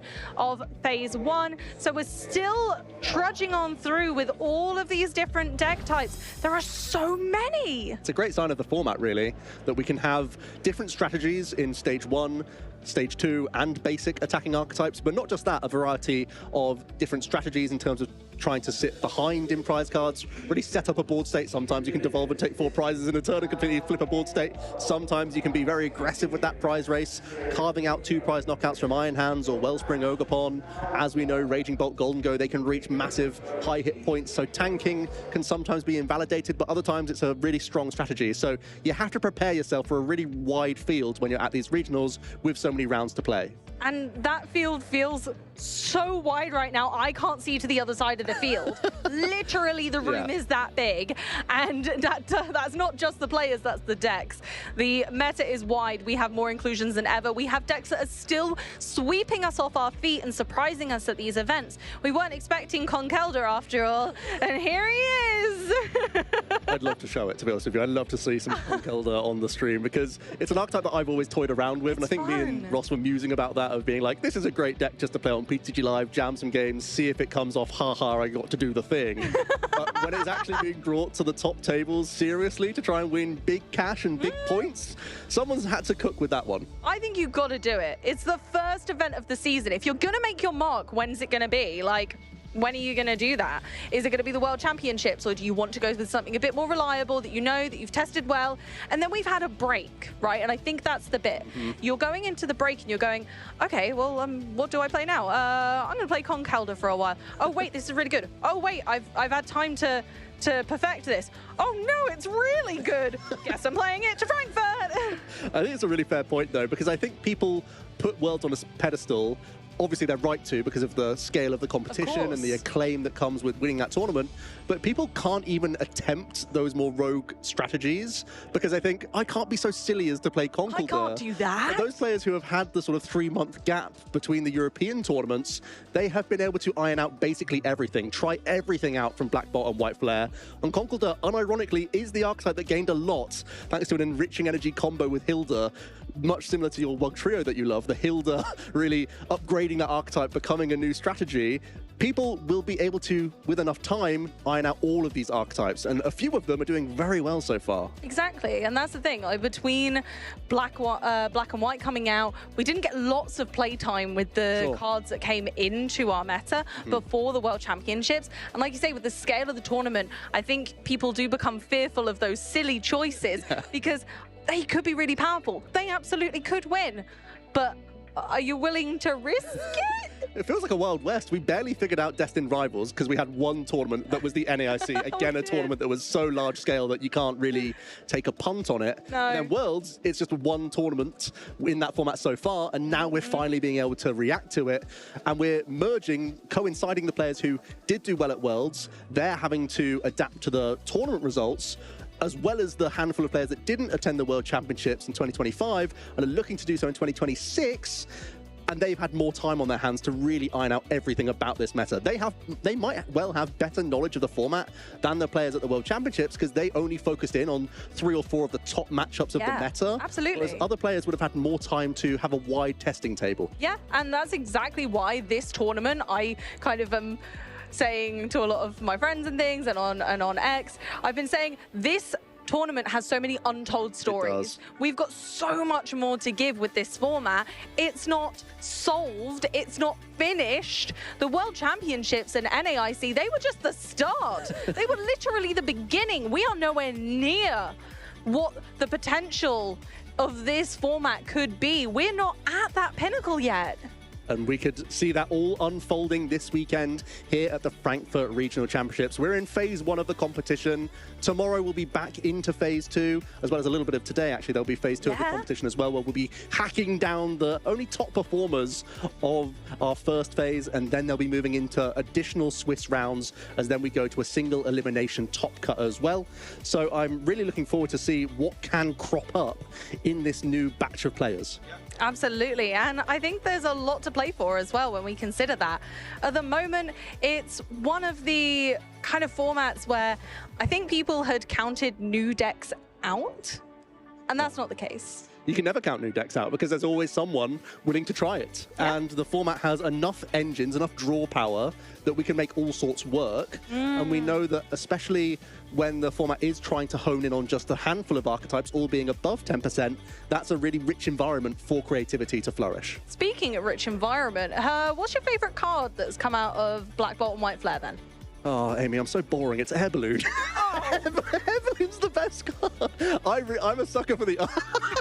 I love the Arbor engine, okay? I just love that it makes the supporter card that's been so important to our last few formats, that it just makes TM Evolution better, because now you can incorporate more higher retreat costing Pokemon. Air Balloon's a great card, okay? I'm boring, but I really like it. You picked an old card. It's back, though. Now it's back. I think Hilda's the real choice. If we're going for a brand new card, that's really interesting in deck building. I think it can adapt the Dragapult archetype that was already a really top performer. It allows you to cheat space in your list as well by chopping away some of the energy cards, knowing you have reliability of finding them. I also really like it in Dragapult Dust Noir as well. You have multiple evolution lines, so it really makes your choices diverse, and it really allows you to set up under budget, which is still one of the big puzzle pieces of this format that you need to always be aware that you could be item locked at any moment. This is a great way to unlock your deck still. I think you're absolutely right. Hilda is definitely one of my standouts as well. I think my favorite is Ignition Energy. Yes, I think it's just allowed a lot of other decks. And yes, I know you're thinking that, oh, she loves Wugtrio. But like, I do love Wugtrio, okay? He's cool. He's a cool guy. And he does cool things like milling your opponent's deck, which is an alternate win con that we don't see all the time. But not only that, Ignition Energy has allowed for other deck archetypes to grow and to become kind of more solidified as what some may call real decks. A lot of people don't call my decks real decks. I can't believe this. The Zoroark from Black Bolt White Flare, also a good Ignition Energy user. I feel like that card hasn't really scratched the surface yet of its potential. It has a foul play attack, which is traditionally really, really strong, and it's a dark type single prize Pokemon. That's one where I saw the 2 cards being printed thinking this has to be good at some point. Yeah, very much so. And I think a lot of people expected that. And again, it's something we haven't seen yet. Is it because it needs another partner, which we haven't met yet? Is it because nobody's had that chance to play with it? Is it because the person who was going to play with it and win the event just didn't make it on time? Who knows? There's still a very unscratched surface with all of the new cards that we have gained from Black Bolt and White Flare. And even, yes, as you say, some returned oldie but goldies with Air Balloon. We have seen some roaring and flying success before, and of course it's become a new staple, replacing some of our other kind of retreat items in format. Amy, I've got a Conkeldurr update. There's 2 on 6-0 records going into round 7 of our phase 1 of competition. 2 players from different regions as well. Oh my gosh. Which means they've come up with these decks independently of each other, and they're both at 6-0 records. As a quick update for you, Kai Wainwright 6-0, Tor Reklev on that 6-0 record. Kato Arai, who we showed on stream, also at that 6-0 record. Wow, Arnie as well, a player who we featured heavily last season, also on that 5-0-1 record. We're starting to see top players rising to the top, but also a bit of chaos in the mix. I love it. I love it. I love the chaos, and I love that I also get to prove Ross wrong. It's like a 2-in-1. Whenever you get to do that, that's a real treat. I love it. But what I don't love is Timber. No, I'm joking. Could you? He's just a little guy. I don't like him. I want to see some Conkeldurr action. I'm saying, I'm sure other people want to see it too. I can't deny that I actually really like the deck. I've played it in a previous format when we had Clorf, and that was really big. Kind of not even this time last year. I was considering playing it for Lille last year. I almost did it. But my local friends and players said it was really silly and that I shouldn't. You probably won't believe me, but I actually also had it sleeved up for Did you? regional last No way, we I should have failed on saved it on 60. if only. We should have. I had one tech hassle, and I thought it was genius. I thought it completely unlocked the deck. I was like a Jet Energy Tatsugiri thing. Oh, it was all sorts of Pokemon on that. It really was a list of all time, I'll tell you that. Beautiful, list of all time. I love it. I love that we both have a weird history with this deck as well. I know. Why? Why is this happening? It's wonderful. You can see the advantage. Whenever you don't have to play energy to attack with your Pokemon, you gain so much space that realistically you can make all sorts of combinations come together with the archetype, and some people have made it work. Yeah, you can even put Hassel in there. You could. I don't think you have to now. We've got upgrades now. I don't think I've yet played Hassel at a major tournament. I don't think I've played it at a cup yet, but I do like the card. I feel like that has potential. That's why next caster choice, I dare you to choose Hassel. No, I don't think I can do that. Even though I want to deep down. Deep down. Well, just know that in theory, Joe's caster choice has now been changed to Hassel. I played some bad decks last season. I played Blaziken at the NAIC, so I'm willing to go rogue. Don't worry about that. Joe, I'm going to have to stop you there. Blaziken is not that bad. We just had it on. It was 5-0. We did. Yeah, Come on, Joe. I wasn't playing it with Dragapult, though. Dragapult was probably the thing propping up that list, I would say. Whereas I was just going Blaziken. I had Enzoroark, which is a good card. You were very confident, I remember. I did like that deck. It was a good deck. I really did like that deck. It's not great, though. No. Maybe you should have thought about Dragapult. Too many ties. The ties took me away from the high results. I was on a good start, and then I ended up tying, and then I got in the tie bracket, faced all the stage 2s. It's not that interesting of a story, to be honest with you. No, honestly though, it's not a bad card. Blaziken's great. We just saw it in our feature match. Unfortunately, of course, it did end up not taking the win in this instance. But if you have any telltale stories, or if you have anything to share from your weekend or experiences from our event, or whatever you're up to, are you at a cup? Are you at a challenge? Use #PlayPokemon. We might be able to feature some of your content, some of your posts on our stream. So please make sure that you're interacting with us as much as we want to interact with you, because although we have stories to tell, I'm sure you guys do as well, and you're welcome to bring them to the stage with us. If you've got an anecdote from a regional, a cup, a challenge, or anything from this weekend, whether you're watching from home or if you're in the hall behind us. Yeah, we only really get to show a glimpse of what's going on, the chaos that's ensuing at those tables at times. But make sure you use the /Pokemon TCG, the @PlayPokemon on YouTube as well. Follow those channels. It couldn't be easier for you to get involved, to be honest with you. And that's going to set you up really nicely for the entirety of the season, because we're going to keep coming back to this channel, showing from across the regions all of the content. So you don't want to miss out on any of our broadcasts. It couldn't be easier to get involved. And speaking of not missing out on an inch of what's going on out there, because you're right, there is so much more. Well, Ross is on the floor to show us a little bit of the top tables, to give you guys a little glimpse of who's just setting up.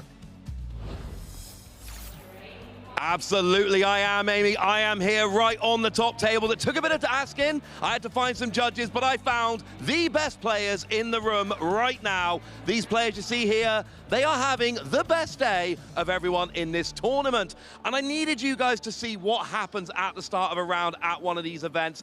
Everyone sits down, you find your opponent, and then there's a little mind game. Can I figure out what they're playing? Do they know what I'm playing? Everyone gets a little bit excited. Maybe you catch a glimpse of a caster who you may have seen on some of the broadcasts before, for instance, having an excellent weekend so far here at the Frankfurt Regional Championships. And then it is all down to, can you keep your round going? Here's the thing. All of these players so far, they are having a fantastic day. They have kept winning. The problem is, the more games you win, the harder it gets. The more wins your opponent is going to have, and that means that as the tournament goes on, your day gets harder and harder. But these are the players we are looking at to be really representing in Phase 2. Have a look at how many people we have got in the hall this weekend. It is absolutely massive. We have a tournament which is 4 times bigger than the internationals we had in this very hall, well, at least this very venue 3 years ago. But the thing is, since we're setting up for round 7 here, that must mean our stream game is nearly ready to go. So casters, let's get back on over to you. Thanks, Ross. Yeah, great to see that we are deep into that phase 1 of competition now. We're starting to already book some players into phase 2 of the competition, but players, it's getting into squeaky bum time where you really can't afford many more ties. I've sent you any more ties or losses at this stage. I didn't think it was coming out of my mouth either. It just kind of happened. But yeah, it's one of those moments where it's really white knuckle stuff. It's going to be fine margins at this stage, whether or not you can maintain your standing in the competition. If you can keep on getting those victories under your belt, you're getting in touching distance of that phase 2. And getting right down to business is Alex and Tamo in our Swiss round 7 here at Frankfurt, the first European regionals of this season. And boy, is this a matchup. Alex has come to playing that Conkeldurr archetype with the Dunsparce as the backup engine. It was Lille! We can see it in Lille, a top 128 placement.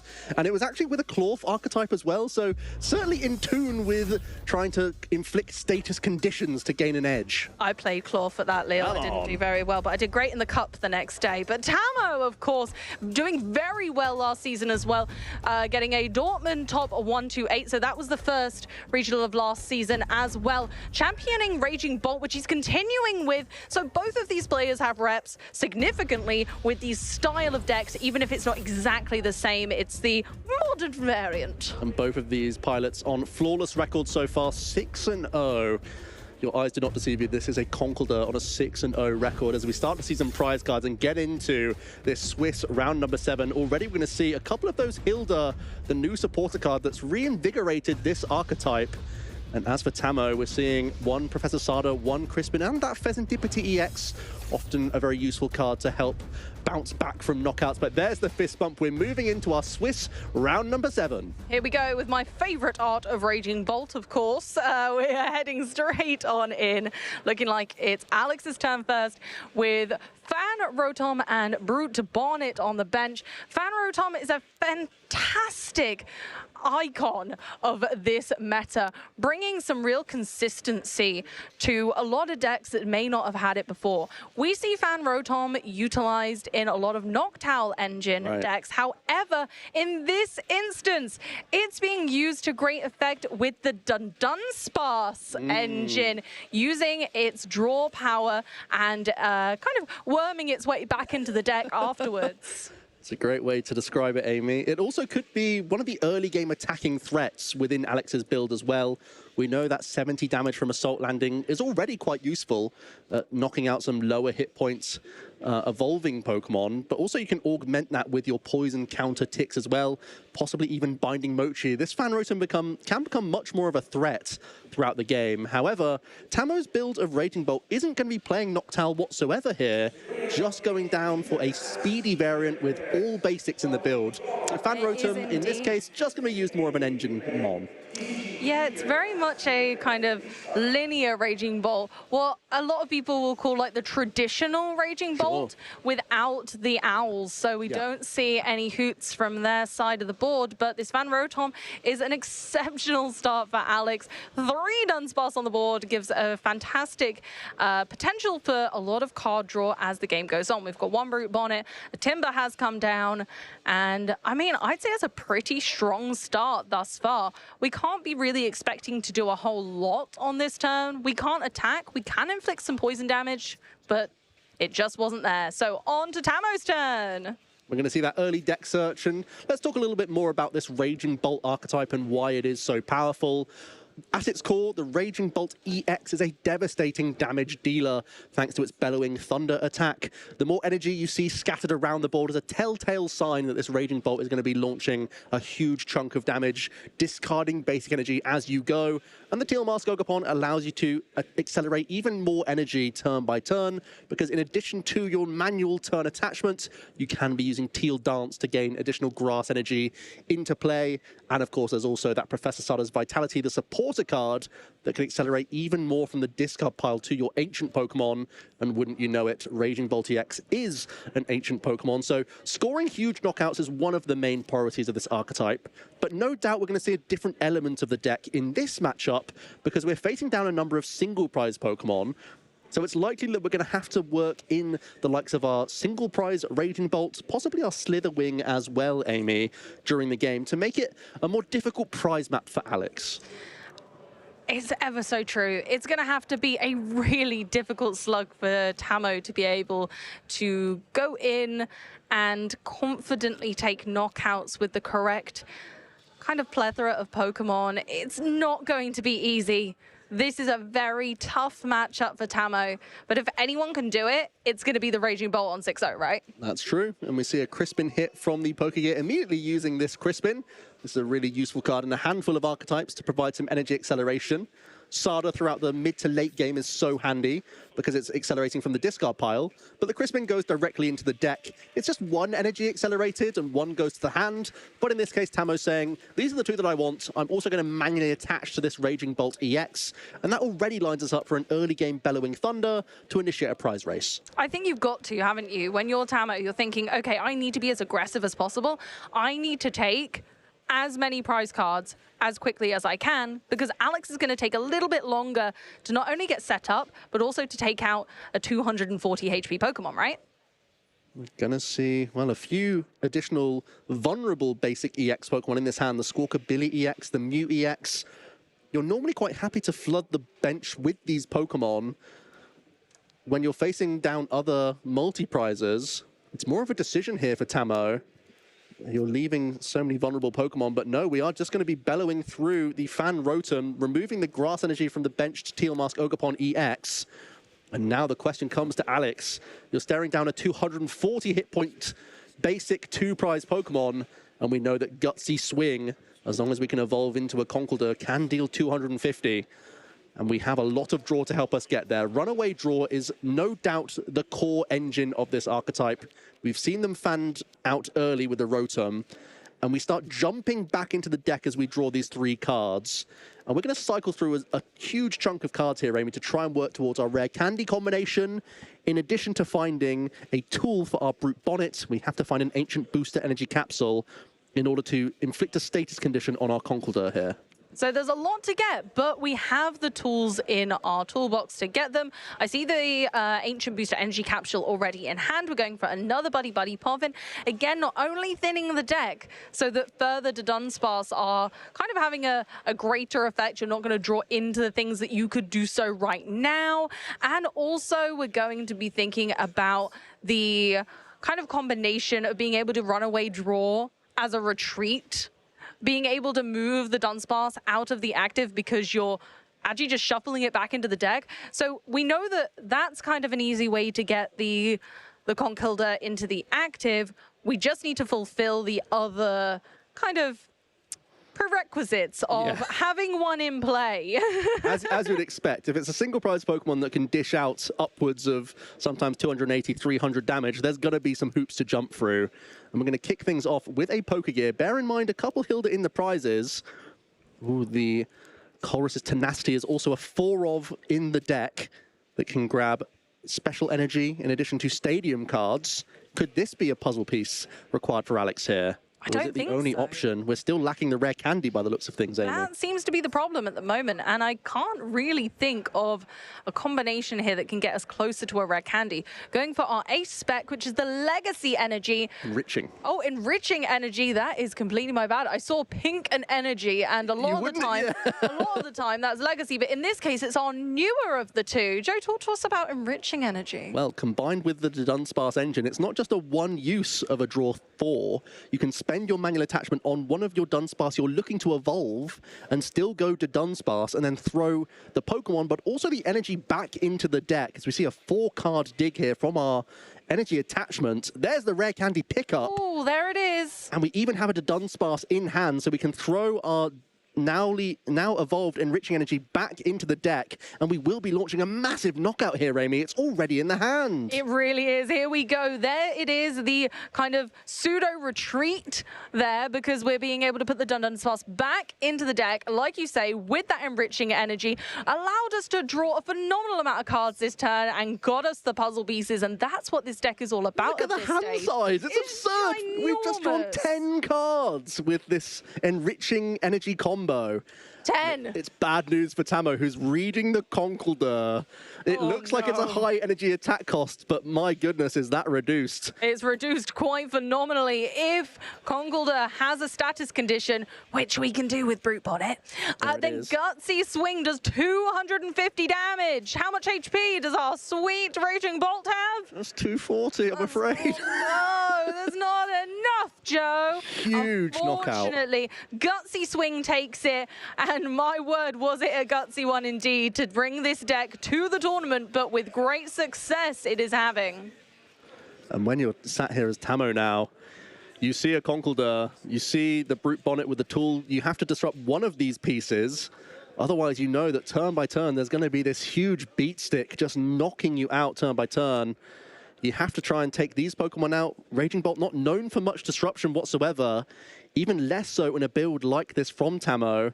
There's actually no hand disruptor at all. So we're seeing the full might of the Dunsparce engine here. As we run away draw, we know we're keeping all of these cards for Alex the entirety of this set. We're going to kick things off from Tamo, finding another Raging Bolt EX. That's at least a start, because we have to start knocking out these Conkeldurr. Possibly there's a moment where Alex trips up, doesn't find the next rare candy piece, doesn't find the next Timber. That's really what Tamo has to hope on here, and catch up in a prize race by virtue of your opponent missing attacks. Absolutely, exactly that. That's exactly what Tamo is going to be going for. Of course, we're going for the Professor Sardis Vitality to draw 3 cards and attach a fighting energy, in this instance, from the discard pile to one of Tamo's ancient Pokemon. Going for the Nest Ball to re-establish this board and bring some power into the mix. I think we're going to be considering maybe one of our single prize ancient attacking Pokemon as it stands. We don't have access to, say, the Pheasantipity, which would be really nice in this scenario. So unfortunately, we might have to go with a more aggressive stance, but that is what this deck is going for. It is the most aggressive build of this deck, and it's sort of powerhousing its way through. But can it get past Conkeldurr with his bulging muscles? It looks like you have to respect it enough to use your multi-prize Pokemon to knock it out, because it is such a bulky Stage 2 Pokemon. You can't really rely on Slitherwing or your single prize Raging Bolt. That won't deal enough damage, even after ticks of poison over a number of turns. So you're basically forced down this avenue to continue to use your multi-prize Pokemon here. So really the question is more so on Alex to maintain this chain of Stage 2s. It's really tough.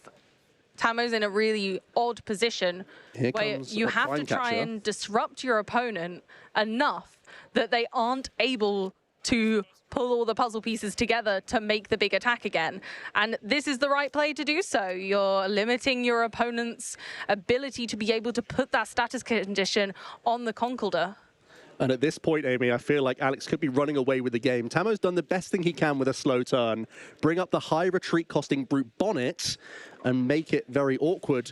But Alex bounces back immediately with a Hilda, and that's going to spell bad news for Tamo, as we can now find a Jet Energy and pole vault this Conkeldurr back into the active spot to take another crucial knockout on a Raging Bolt. But in fact, the Hilda's going to grab an Enriching Energy here. So we have already likely outs towards switching. Yeah, Enriching Energy is still really powerful in this scenario, drawing more cards for Alex, as if, you know, he needed more. But he does. He needs to be able to find a way to get this Brute Bonnet out of the active spot. We have another rare candy. This is just becoming so tough for Tamo now. Alex in a fantastic spot. Can begin evolving into these Dunsparce. Of course, you don't have to use them either. You can just sit on board with them. There's already the Jet Energy in hand, actually, Amy. In this instance, you can use it onto Dunsparce, similar to how you use the Enriching, and still end up having your pivot with the runaway draw and decide on your active Pokemon after the 3 cards. What an underrated draw engine. Yeah. What an under-respected and underrated draw engine is Dunsparce. You're watching it in action right now, and I bet you're thinking, oh, do I have some of those in my binder? And especially because it's not just the Raging Bolt, also the Golden Go, also the Ogerpon Toolbox. None of these aggressive archetypes play more than really 1 disruption card ever. So you can amass these ridiculous hand sizes that Alex has been able to do. And now there's a second Conkeldurr in play. There's another knockout from Conkeldurr with 1 crucial attack away for Alex. And he's also got a pretty nice board established that Tamo can't do much about here. No, Tamo is in a really sticky situation without kind of the continuation of that early game aggression. Not looking like a comeback is unfortunately likely. Alex is just in such a strong position right now. 2 Conkeldurr established. We've still got the Brute Bonnet online. We've got 1 Dunsparce and a ginormous hand of cards. Look at that. You might, if you've just tuned in, that's not a deck search. That's Alex's hand.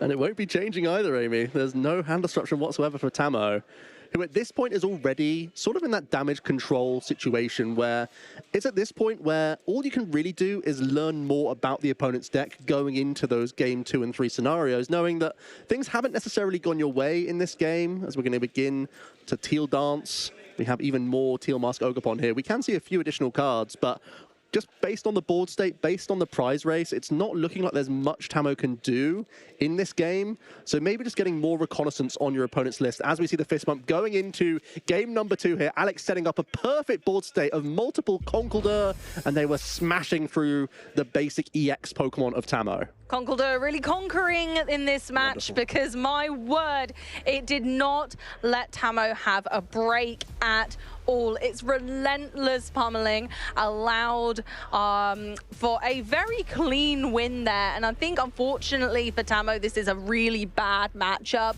And especially with Alex's kind of persistence with this build, you can tell that he has really nurtured this. And you can see through the consistency of the amount of cards he drew with that enriching energy as our ace spec on the Dunsparce. And then into the second Conkeldurr, we got that huge first knockout, as you can see, on the Raging Bolt. And I think Tamo at that point was probably thinking, right. And we attempted to kind of buy some time, but unfortunately it just wasn't enough. And Alex just kept bringing the heat, just bringing that Conkeldurr back. Once again, taking out the second Raging Bolt. 2 more prize cards, 2 to go. Tamo, like you say, Joe, I think at this point just getting some reconnaissance on their opponent's deck, trying to see as many cards as they can. I think Tamo's probably unfamiliar with the archetype. I don't think a lot of people are familiar with the archetype. No. And just us, apparently. Fair enough. Apparently it's just us and Alex. But yes, so I think realistically, it's a tough situation for Tamo, and getting as much information as you can out of your opponent's deck before the concede is essential. Yeah, and I think there were avenues in that opening. Like Alex, for example, the early board state only found 1 Timber. There are worlds where we see Tamo go early, Squawkabilly, try and find Prime Catcher, take out the only Timber, then hunt them down with a single prize Raging Bolt throughout the remainder of the game. That could have been one, and possibly the only avenue that game 1 could have been a little bit closer, but the door shut pretty swiftly from Alex as we're getting into this game number 2 here. Still plenty of time on the clock, but a pretty decent opener really for Alex with already a couple of Dunsparce and naturally finding a couple of Timber. That's all looking pretty good here. Honestly, looking like a really strong start. Got a supporter ready for next turn as well. Let's see if Tamo can build a stronger board this time. We have access to things like Pheasantipity, maybe being more aggressive this time because we didn't have a lot going at the beginning of last game. I think we're eyeing up a Squawkabilly at this point, maybe just to really go to the races and try and outspeed Alex here in this situation. It is certainly an angle that Tamo can go for. It feels like the pressure does simply mount up, especially with the lack of hand disruption within the Raging Bolt list, that there becomes an amount of inevitability here where Alex just is holding on to 15 plus cards if he's able to get carried away with his draw engine. So Tamo taking out an early Dunsparce here, more than likely, if his turn goes to plan.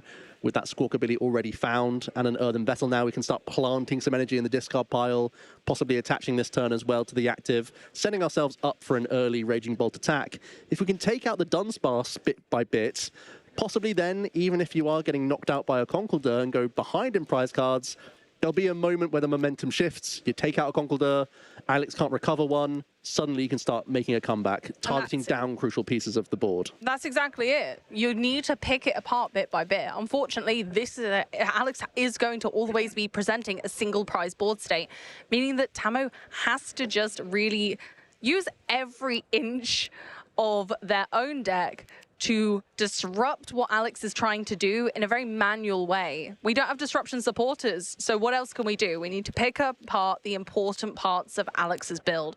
At the moment, that early game Dunsparce knockout would be really great. It's going to limit the amount of card draw that Alex can have next turn to potentially make that Conkeldurr, make that Brute Bonnet, and come back with a knockout.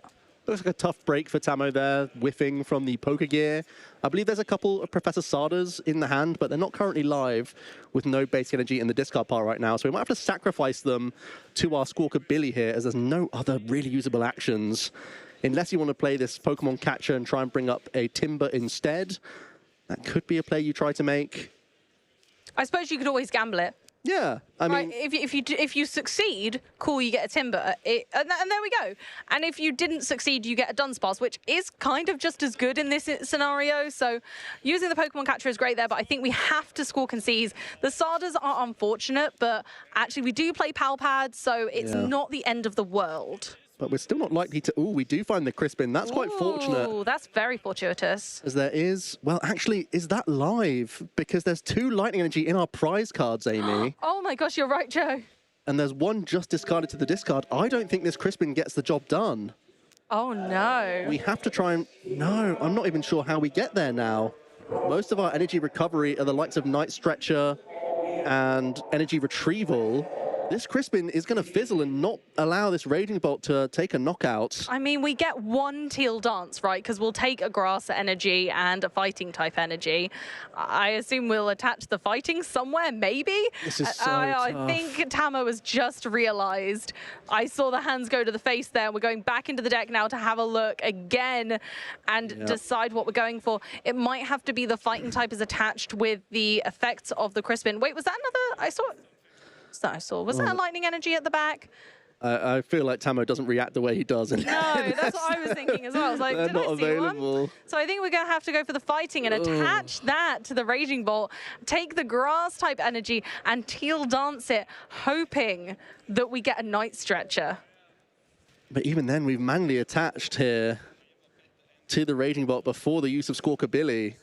Yeah, that is true. It's just unfortunate. The attachment was the Fighting energy rather than the Lightning. Oh, it just hurts, doesn't it? As if Tamo wasn't on the back foot enough. We could make a comeback, but it's going to take a while. So I think at this point, Tamo's hoping that Alex just has a really not great hand and that he can't really establish much more, because unfortunately, I think this looks like it's going to have to be a pass. Or, yeah, just a pass. Yep, just a pass. Could have been a Burst Roar. Could have been. That's about the only other thing you could do here to try and work towards a Sada. You've just discarded 2, and you only have 1 in the prize. So there's 1 of the prizes, so there's only 1 Sada in the deck, actually. But as we pass over to Alex, once again in a fantastic position here, has their own Poker Gear. Kind of want Hilda off that, and I think it was the last card. It was! We've got the Chorus Tenacity in hand, but it's not the ideal supporter for this turn. But Hilda is. Amy, that's a draw 7. Yes, it is. Crazy supporter. That's what I'm saying. Hilda is absolutely primed for this deck, and I think it's one of the cards that has allowed this archetype to have legs again. We're able to find the Enriching Energy A-Spec and a Dunsparce, and there's no question about that. Alex reaching for it straight away. Now, the only good news is that I didn't see much in the way of finding Rare Candy Conkeldurr, but 7 cards, potentially 10 if we evolve into another Dunsparce. That's a lot of cards. That's a lot of cards, That's Amy. a lot of cards. and it wouldn't surprise me if we were able to evolve into more Dunsparce, because we could get them in the initial 7 cards, and then we can keep going. And the deck just doesn't seem to stop drawing cards. Here comes the Enriching Energy. We're getting 4. I see the Conkeldurr. I saw the Booster Energy Capsule as well, which might be a piece. Ooh, it means now you can use Runaway Draw and keep your Stadium slot open for potentially an Artisan, which could then find your Brute Bonnet, which is another piece required. So we're actually only missing Artisan, Bonnet, or Candy. Okay, I think There's another Dunce coming in. I think I saw an Ultra Ball as well. So now it's only Rare Candy we need from the next 3 cards here. But it is essential that we get that Rare Candy to be able to make a huge knockout here that could really kind of set the tone of this game once again. Are we going to get the Rare Candy? We have 3 more cards to do so. It's wild. This deck really has the draw power of Arceus. It really is absolutely phenomenal to watch it work. 1, 2, 3. Ooh, doesn't look like it's the pieces required for Alex. I also think a bit of a tough break. Not finding Artisan or any Buddy Poffin whatsoever means Alex may not have access to many more Dunsparce next turn. No, that's actually been a pretty poor 10 cards. Right? If you can believe it. It's just a 10, by the way. Tamo might have caught a break here, and this could be exactly that turn that we were speaking about earlier, where kind of Alex has to miss a beat. Yeah, sometimes it flows beautifully, and other times the 10 cards you see, even though the odds are stacked in your favor, don't always go the way you would like. So Alex has a couple of options now. Could simply evolve into a Girder, potentially, or could grab one Dunsparce, knowing that next turn the Hilda then opens up for the full draw 7. And that's what we're going to see here, the Dunsparce for next turn. That's got to be a sigh of relief for Tamo. He very easily could have been staring down a 2-prize deficit here once again and losing his only Raging Bolt EX. But we've come through. We've got not only a Raging Bolt EX, it's already got 2 energy on it. And this could be the break that Tamo needed. Just himself missing that kind of turn. And then Alex also missing a turn could just be enough. I think Alex is going to need to miss a turn later as well when the kind of attacks start to flow. But for now, this is a nice bit of relief for Tamo. Now we need that. Oh, we need the lightning energy really still. Pull through here. Teal Dance really has to pull through. Tamo needs to find his single copy of Professor Sada's Vitality or any of his energy retrieval or Night Stretcher. He does play a decent number of those at least. There's 3 copies of the energy retrieval in the list. There's also 2 copies of Night Stretcher. So we have some outs here to start launching some pressure. I think if you don't get it, you've got to consider burst drawing now. Well, possibly you can retreat into Squawkabilly and get an attack off with Squawkabilly, motivate the energy onto the Raging Bolt. Oh, it was a Nest Ball. Nest Ball can allow motivate. It can get you another Ogerpon for an additional 1 draw. Yeah, we can Teal Dance again and see if it comes through. There are lots of cards that could get it. Yeah, there's so many cards in the deck. I think Motivate is the safer route, honestly. I think so too. I really now think Nest Ball so. for Latias EX. Oh no, that's in the prize cards. So even that's not open. No. So you can't even motivate. No, you're right, actually, you can't. So oh my goodness. This is such an odd situation where both decks just aren't behaving. No. Neither deck is doing what it should do. And so it's just got this odd pace of game where I don't know who's going to launch the first attack, Joe. Is it going to be the Teal Mask Ogerpon? Because it could be. It might end up being. I'm seeing a Raging Bolt EX onto the board from this Nest Ball. That could be your manual attachment if you would like, and you could still end up using Burst Roar here. Has Tamo got a Grass Energy in hand? Yeah, but the retreat cost of the Raging Bolt is too high. I wonder whether you attach to the Ogerpon because it feels safer and then Burst Roar.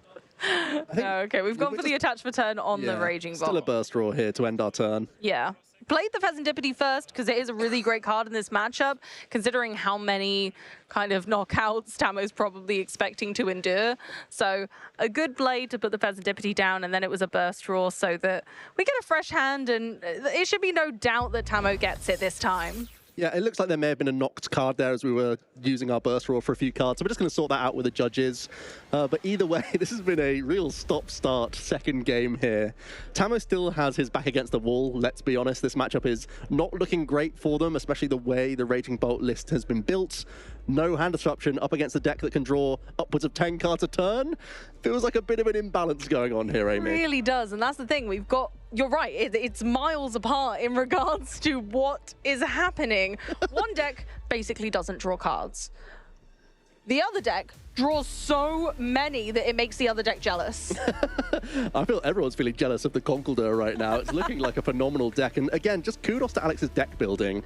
This list in terms of supporter cards, it's playing 4 Hilda, 4 Chorus's Tenacity.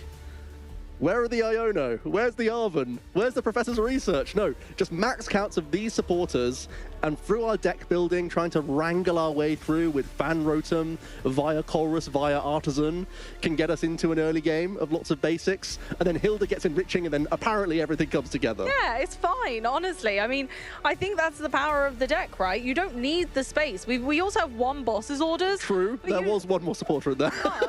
But But again, that's for those almost game-winning scenarios, right? You need that just to finish off the game. It's not the core of the deck. The core of the deck is not the traditional draw supporters that we see. It's not because we're not using supporters for draw. No. We're doing the opposite of what a Noctowl deck is trying to do, right? We're using our supporters to specifically go into the deck and get our tutored cards, the ones that we need specifically, and we're using our Dudunsparce to just draw cards willy-nilly, which is completely the opposite of the way that Noctowl decks work. They use their supporters to draw their cards, and they use their Pokemon to tutor. And I like this way around, personally. I like this innovative use of the Dudunsparce runaway draw, and the way that they can just continuously draw into those because of the sheer power of this deck and the way it works, and just the way that Enriching Energy has allowed for that. I think we needed the Hilda, we needed the Enrichment Energy, we needed something to come back into this deck and give it just a little push. And I also think another push is the 70 hit point Timber. Yeah. It's a strange situation where going down in hit points becomes an upside. But it means you get to play 4 of your Buddy Poffin, which then gets you more reliable double Timber or Timber plus Dunsparce, and we know that that's when the deck really starts ticking. So going down 10 hit points has also somewhat unlocked this archetype. Yeah, very much so. And again, that's a very bizarre thing that came out of Black Bolt and White Flare, right? Absolutely. This Timber wasn't available until now. So all of these cards that have just come out, I think you're right. I think this deck has benefited the most so far. I think I'm willing to put my neck out on that one now. Is I think this deck genuinely has legs now. And although we might not have seen it at the World Championships, or maybe just not to great success, we are seeing it to fantastic success this weekend thus far, with multiple decks being undefeated with this new, not so new archetype. Certainly updated. Certainly the first time we've seen it really in that limelight. I feel like there's always those cards that come out in the trading card game where you sort of put a pin in it and think there's going to be a point where this sees play. Yeah. I wasn't necessarily expecting it to be this weekend myself. But here we are. Apparently the pieces have aligned and come together, and Concord does find itself in a nice pocket of the meta to be a really good choice. And ultimately, yes, it has gained some of the most from Black Bolt and White Flare. And it's what we were talking about before the match even started, Amy, about players being given enough time to come up with these strategies with not having to focus on the World Championships, then get to flourish at the first regional and really kick off 2026 perfectly. Absolutely, and that's what exactly these events are all about, right? You bring your best, and if your best is Conkeldurr, trust in it. Trust in it and play, because honestly, it will be one of those scenarios where you'll regret not doing it. And just to get back to the tables then, there was a revealed card by mistake. It didn't change the board state in any way, so just a warning for Tamo, and we continue on with the turn here. I believe it's now Alex's turn, as it was a burst raw attack from the Raging Bolt EX, so no difference with prize cards required here, but Alex should be lining up a pretty strong turn. We mentioned on the previous turn, he was just a piece or two away from getting a big knockout on the initial Raging Bolt EX, and now has access to even more draw power here. A couple interesting options. In this case, the Chorus might be preferred to the Hilda. It would only grant you access to the Enriching Energy, so only a draw 4, but it could give you access to Artisan for additional basic Pokemon. In this case, Alex is still saying 7 cards is more. Let's not waste my Enriching Energy, because if it's used and you're not able to run away and Tamo knocks out the Pokemon with the Enriching Energy on, this draw engine starts to crumble. You no longer gain use of your A-Spec. You can't recover it in this list. So it sort of just fades away, and then Dudunsparce is back to just 3 cards. So let's guarantee the Duduns and see our first 4 cards here. Here we go. Let's see how many pieces of the puzzle we get. Now, the Ultra Ball's a good start, but apart from that, oh, okay. Artisan, Binding Mochi. I believe we already have Ancient Booster Energy Capsule in hand.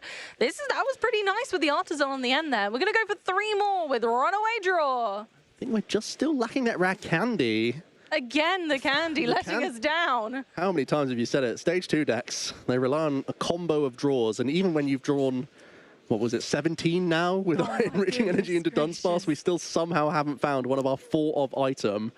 The good news for Alex is at least there's a Buddy Poffin here, so we can get a couple Dunsparce that we've shuffled back into the deck, back into play.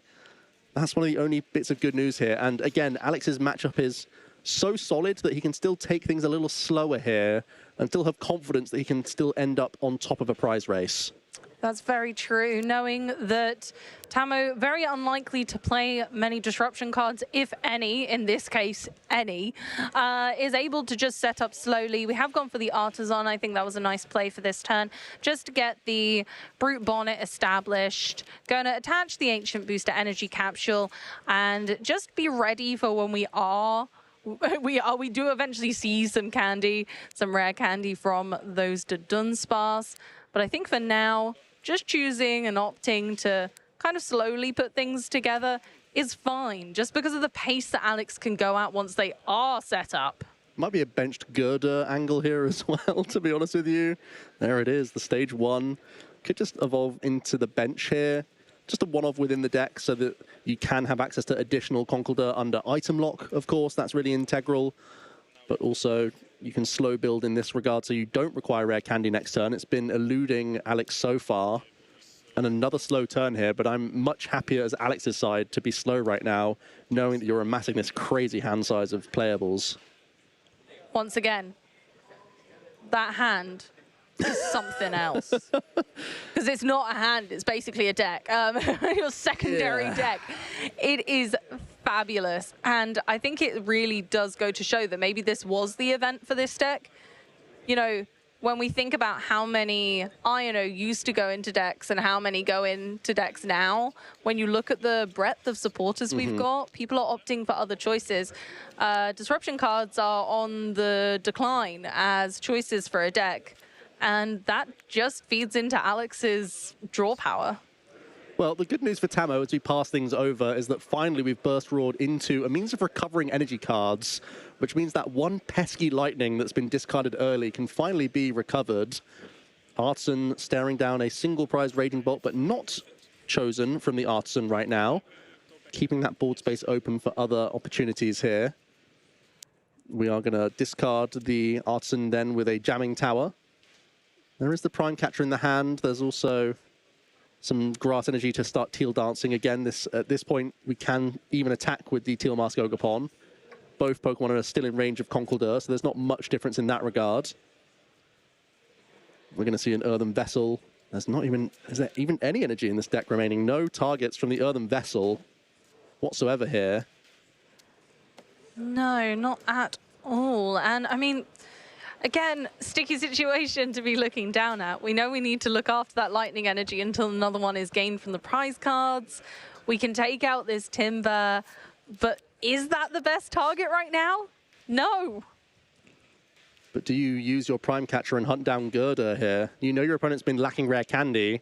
No, instead we're going to go down the Brute Bonnet direction. This is another resource that's really integral to the Conkeldurr deck. There's only there's 3 copies of the Brute Bonnet in the deck, but also only 3 copies of the Ancient Booster Energy Capsule.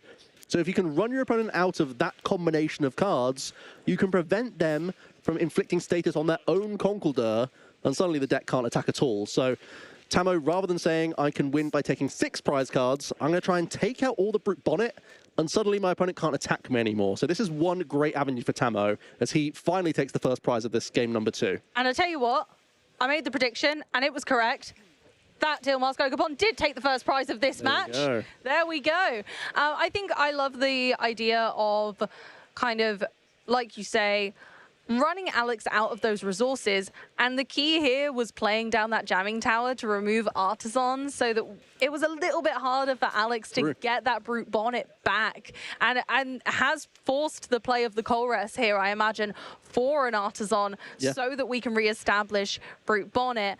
And there it is, the Artisan. And of course, we're going to go for our Enrichment Energy as well.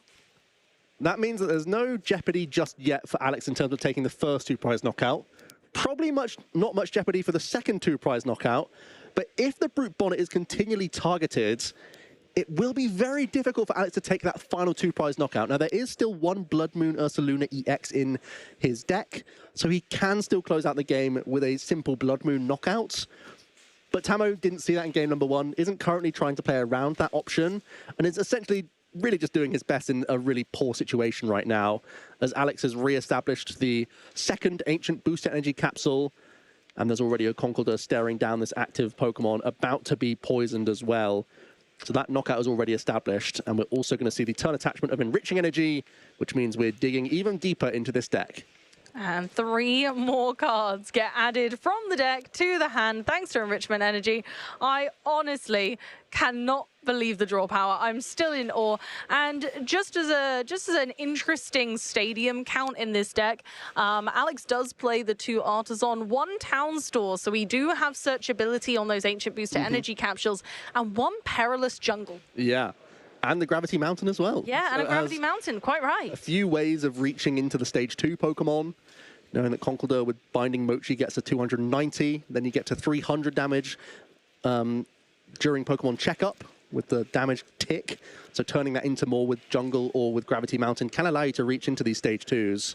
No doubt the Stage 2 matchups are more combo heavy, and they have more disruption within them. So those matchups are no doubt going to be tougher for this Conkeldurr archetype. But Alex has built the list in a way to still reach into those big knockouts, and that's how you can still overcome them. And I think it's honestly a really fantastic play, and it's why Colress is so important right now. But we are going to see, of course, Brute Bonnet poisoning both active Pokemon, allowing Conkeldurr to do phenomenal 100... phenomenal 250 damage. And no Bravery Charms in this list, might I add. No. So Tamo cannot increase the damage of their Raging Bolt kind of out of range of that 250 damage for 0 energy. Yeah, Raging Bolt's use of Bravery Charm has really gone up and down in the times. There's been regional winning lists that have played 3 or 4 copies of Bravery Charm, but in the modern era, not many are opting to have any copies whatsoever. Let's see a couple cards from this Mew EX restart. There is an energy retrieval in the hand already, so we know we can response KO this Conkeldurr. But as I mentioned, Amy, is Tamo looking for more gust here? If you can take out the Brute Bonnet, that could still be the best way to reprieve some chains of knockouts.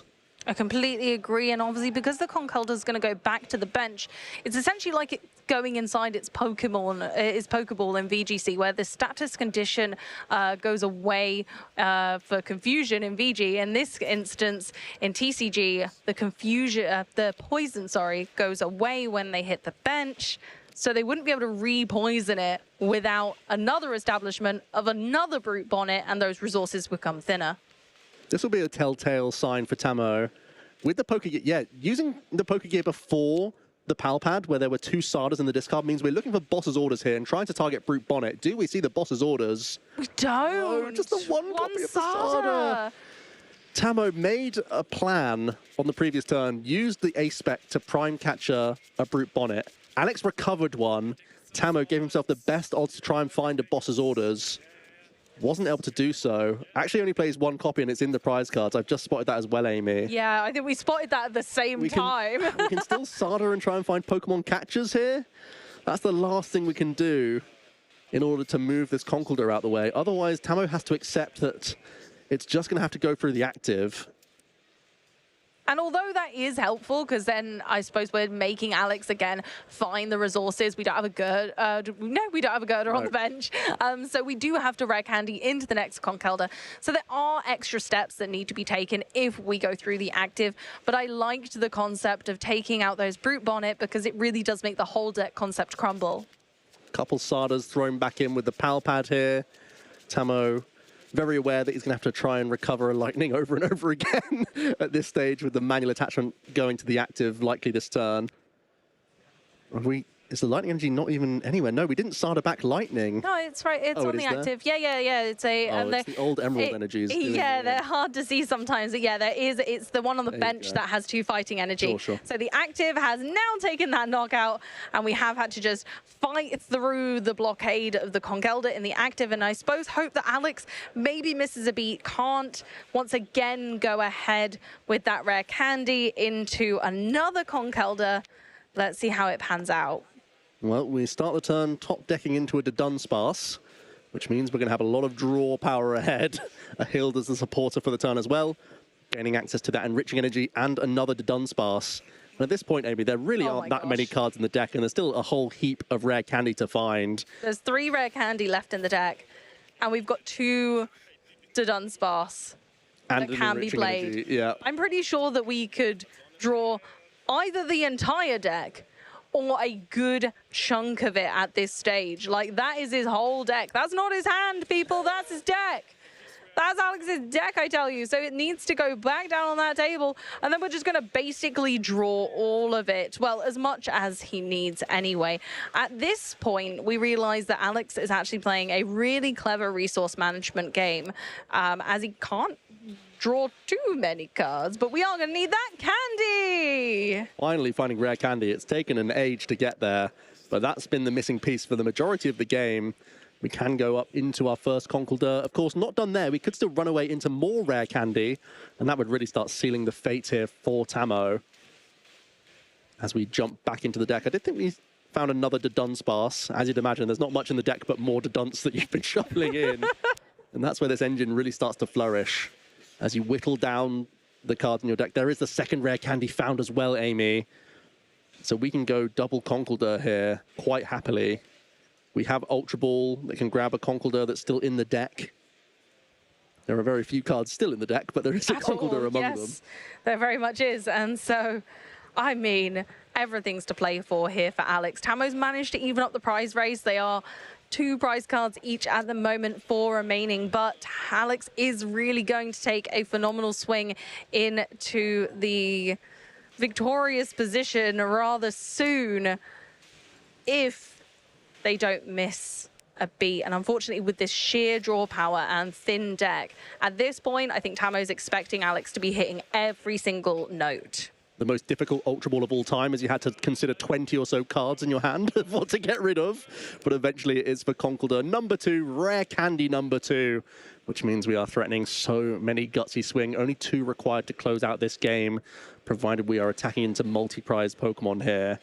We're going to be poisoning ourselves via that Brute Bonnet once again, allowing the Gutsy Swing to attack for 0 energy. Alex goes down to just 2 prize cards here. Tamo once again with a mountain to climb. A mountain that is indeed. Starting off our turn, benching another Raging Bolt. We really have to. No, he's calling it. He's saying, I can't do it. Those Conkeldurr are too gutsy for me. And unfortunately, that was all she wrote. Our winner of our feature match, Alex, taking it home undefeated. You heard me, undefeated with Conkeldurr. Let that sink in. 7-0 with Conkeldurr in our first tournament in 2026. This deck wasn't even discussed at the World Championships, Amy. And yet Alex is here strutting his stuff. This is the replay then. In game number 1, that early Fan Rotom granted access to so many of these early Dunsparce. And it really set the tone here. We found an early rare candy. The pieces came together beautifully, and the Gutsy Swing was online straight away, responding back on Tamo's early knockouts. And from there, the prize race just started to mount more and more in Alex's favor. And with the lack of hand disruption, Tamo was kind of in a situation where he knew the walls were closing in on him. And unfortunately, the pressure just kept piling on. Tamo tried to get as much information as he could out of Alex's deck before that fist bump to signify that's the end of the game. Alex, you've got it, my friend. And we move on to game 2, where, I mean, it was a slightly less similar story. Tamo did have quite a few moments where the game seemed like it was in his court. We saw the first knockout with the Teal Mask Ogerpon, and then, of course, we saw that it came right back at him, because at that exact moment, both players found their footing in the game. And unfortunately for Tamo, that was just enough that Alex was able to keep piling on that pressure again and again. And once again, using Conkeldurr to great effect, taking huge knockouts, and Tamo just couldn't keep up. I like Tamo's adjustment, though. Trying to target the Brute Bonnets is probably a wise move when you think about it. You know that as soon as the Conkeldurr are established, there's still so many more rare candy to come and so much draw power that you can't disrupt. You kind of know that there's going to be more stage 2s coming at you, but there's only a finite amount of that tool that can't be recovered. Unlike the Pokemon that can be recycled back in with Night Stretchers and Super Rods, it's probably not smart to take out Conkeldurrs. If you go down the direction of taking out the tool cards, maybe you can slow your opponent down to a point where they actually can't attack you anymore. which would have been quite spectacular. And depending on their prize cards, especially with kind of the struggle at the beginning there for either of them to establish a strong board state, you have to think, what's missing? I know what's missing for me. Right. What's missing for my opponent, and can I take advantage of that when I know I'm on the back foot just naturally? And I think that's kudos to Tamo, who had the fortitude there to know the prize cards stunk. Yeah. The matchup stunk. Yeah. And he still tried to give himself that avenue of a way to win the game, even though it looked like a low percentage play. That's what these top players have to go for, to stick in there and still come to those strong records. Tamo still has a great shot of making it into phase 2 of our competition, and with a fantastic deck as well. Absolutely. Going 6-0 with the deck is nothing to be sad about at all. Now 6-1 is still phenomenal, with a much more aggressive build than Raging Bolt than what we've been used to. And honestly, I think kudos to that. And then, yeah, we've got Conkelder 7-0 here in Frankfurt 2025. Wow. And more towards the top tables as well. I think Benjamin, the other pilot of Conkelder that was 6-1, unfortunately lost. So there's a 7-0 and a 6-1 Conkelder in the mix right now. I think the path gets a little bit more tricky for them because there are a lot of Dragapult, Dusknoir around, and I have to think that's one of the weaker matchups for Conkelder, with Buju being a nuisance, with the fact that we can pick apart boards with both Phantom Dive and the damage from Monkey Dory and Hawlucha, and of course Curse Blast. I think there's a lot of ways you can make some really complex boards still crumble. Yeah, so absolutely. I'm very happy to see these decks on really high records, because it feels like they might have to hit one of these tougher matchups, but they can still squirm into our top cut. Speaking of squirming, it's time for us to run away draw, speak to the man himself, our winner of our feature match, Alex. Hi guys, we're back here at the couch, and I'm here with Alex, winner of round 7, and 7-0 with something we haven't talked about before, Conkelder. Alex, please tell us, everyone, why Conkelder, and how has it been playing Conkelder today? Even I didn't expect something similar to this result for a rogue deck, because I think nobody have bought this deck in a big tournament like this. But I think in the meta right now can win pretty easily with some matchup, but like Gardevoir is the scariest matchup ever, but today I'm lucky I didn't find one. Yeah, but you're speaking as Gardevoir is a bad matchup, and potentially some like Budu stuff can be annoying. Besides Gardevoir being a bad matchup, what have you faced today that has made this run possible? I face like Trigoldengo is the best matchup ever for this deck. One Charizard is, I think, is 50-50. If play Charizard with Dusknoir, it can destroy my setup, and it's very difficult for me to restart again. Even Dragapult can destroy the setup, but I think if Dragapult destroy my setup, every deck lose if his setup is destroyed. So I think Conkelder can be the way for the engine of drawing like 7, 10 cards in one turn. Is crazy, it's crazy. Yeah, because we saw that multiple times. You had the Dunsparce, you had the Enriching Energy as your ace spec. Not something we see very often. Tell me, how long have you been on this deck, and especially this kind of engine? But I played this deck for like a month, and not so often. I don't have so much time to play Pokemon, but for the time I play Conkelder, it gives me a good feeling. I say, okay, this deck can be a really surprise in this tournament, and maybe can do some great result. And for now, it doesn't betray me. I mean, for now, it hasn't betrayed you, exactly. Now, you're 7-0 going into the tournament, safely on to phase 2. You have qualified for that, although we still have one more round of phase 1. Now, 7-0, what is the aspirations? What are the hopes for this tournament for you? You gonna win it all with the surprise deck of the tournament, or what are we thinking? I'm here to try to win with this deck. Okay, before we finish off, anyone you want to shout out, anyone who helped you get into the deck or anything like that? Shout out to Nelo, who brought me the Hilda, and Aaron and Gary, who brought me the Timbur that is impossible to find. The Timbur and the Hilda is really impossible to find. So from finding the Timber to finding our next segment, we'll see you guys very shortly with our next round.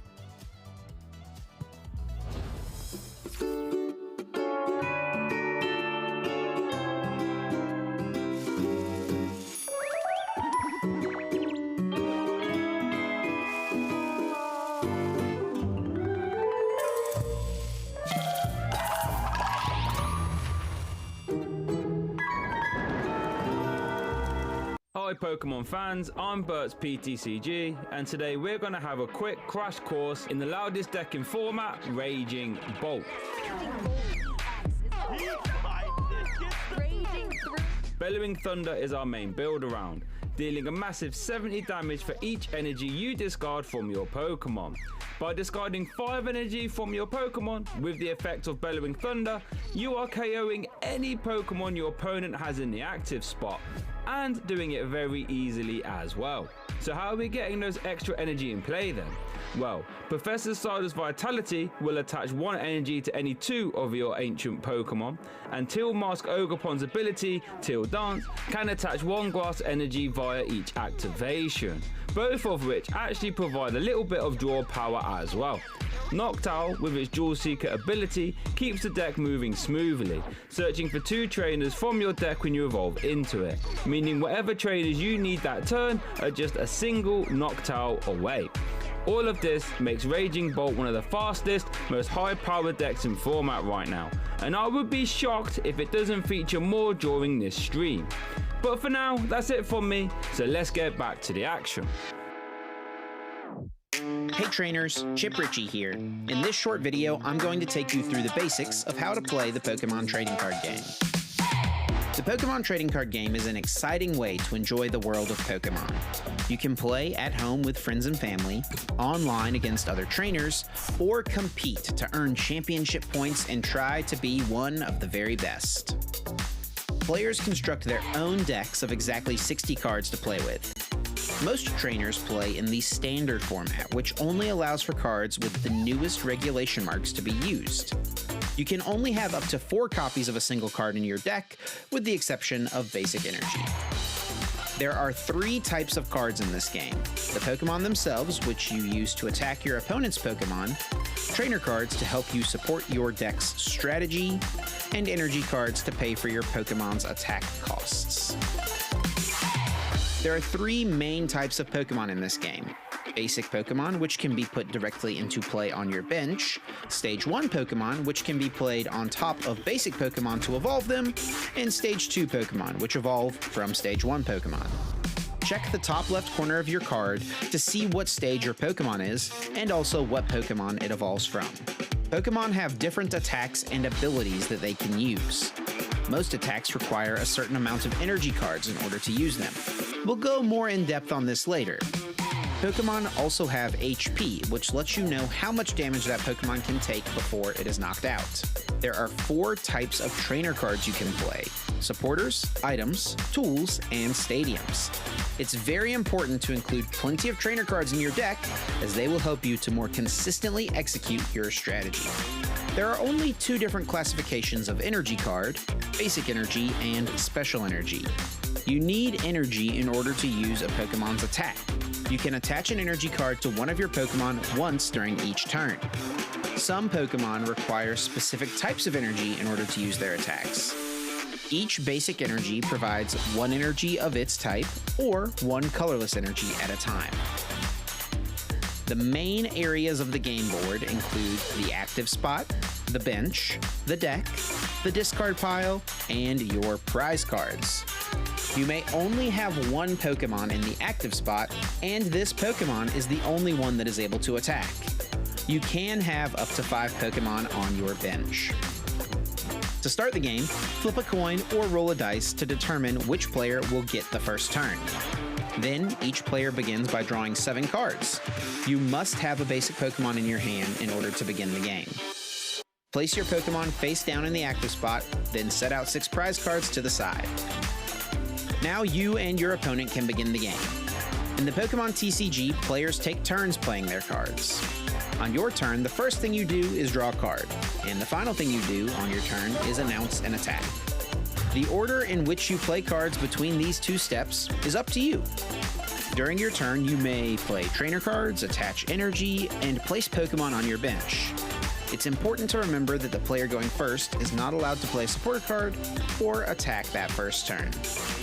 Every time a player knocks out an opponent's Pokemon, that player adds a prize card to their hand.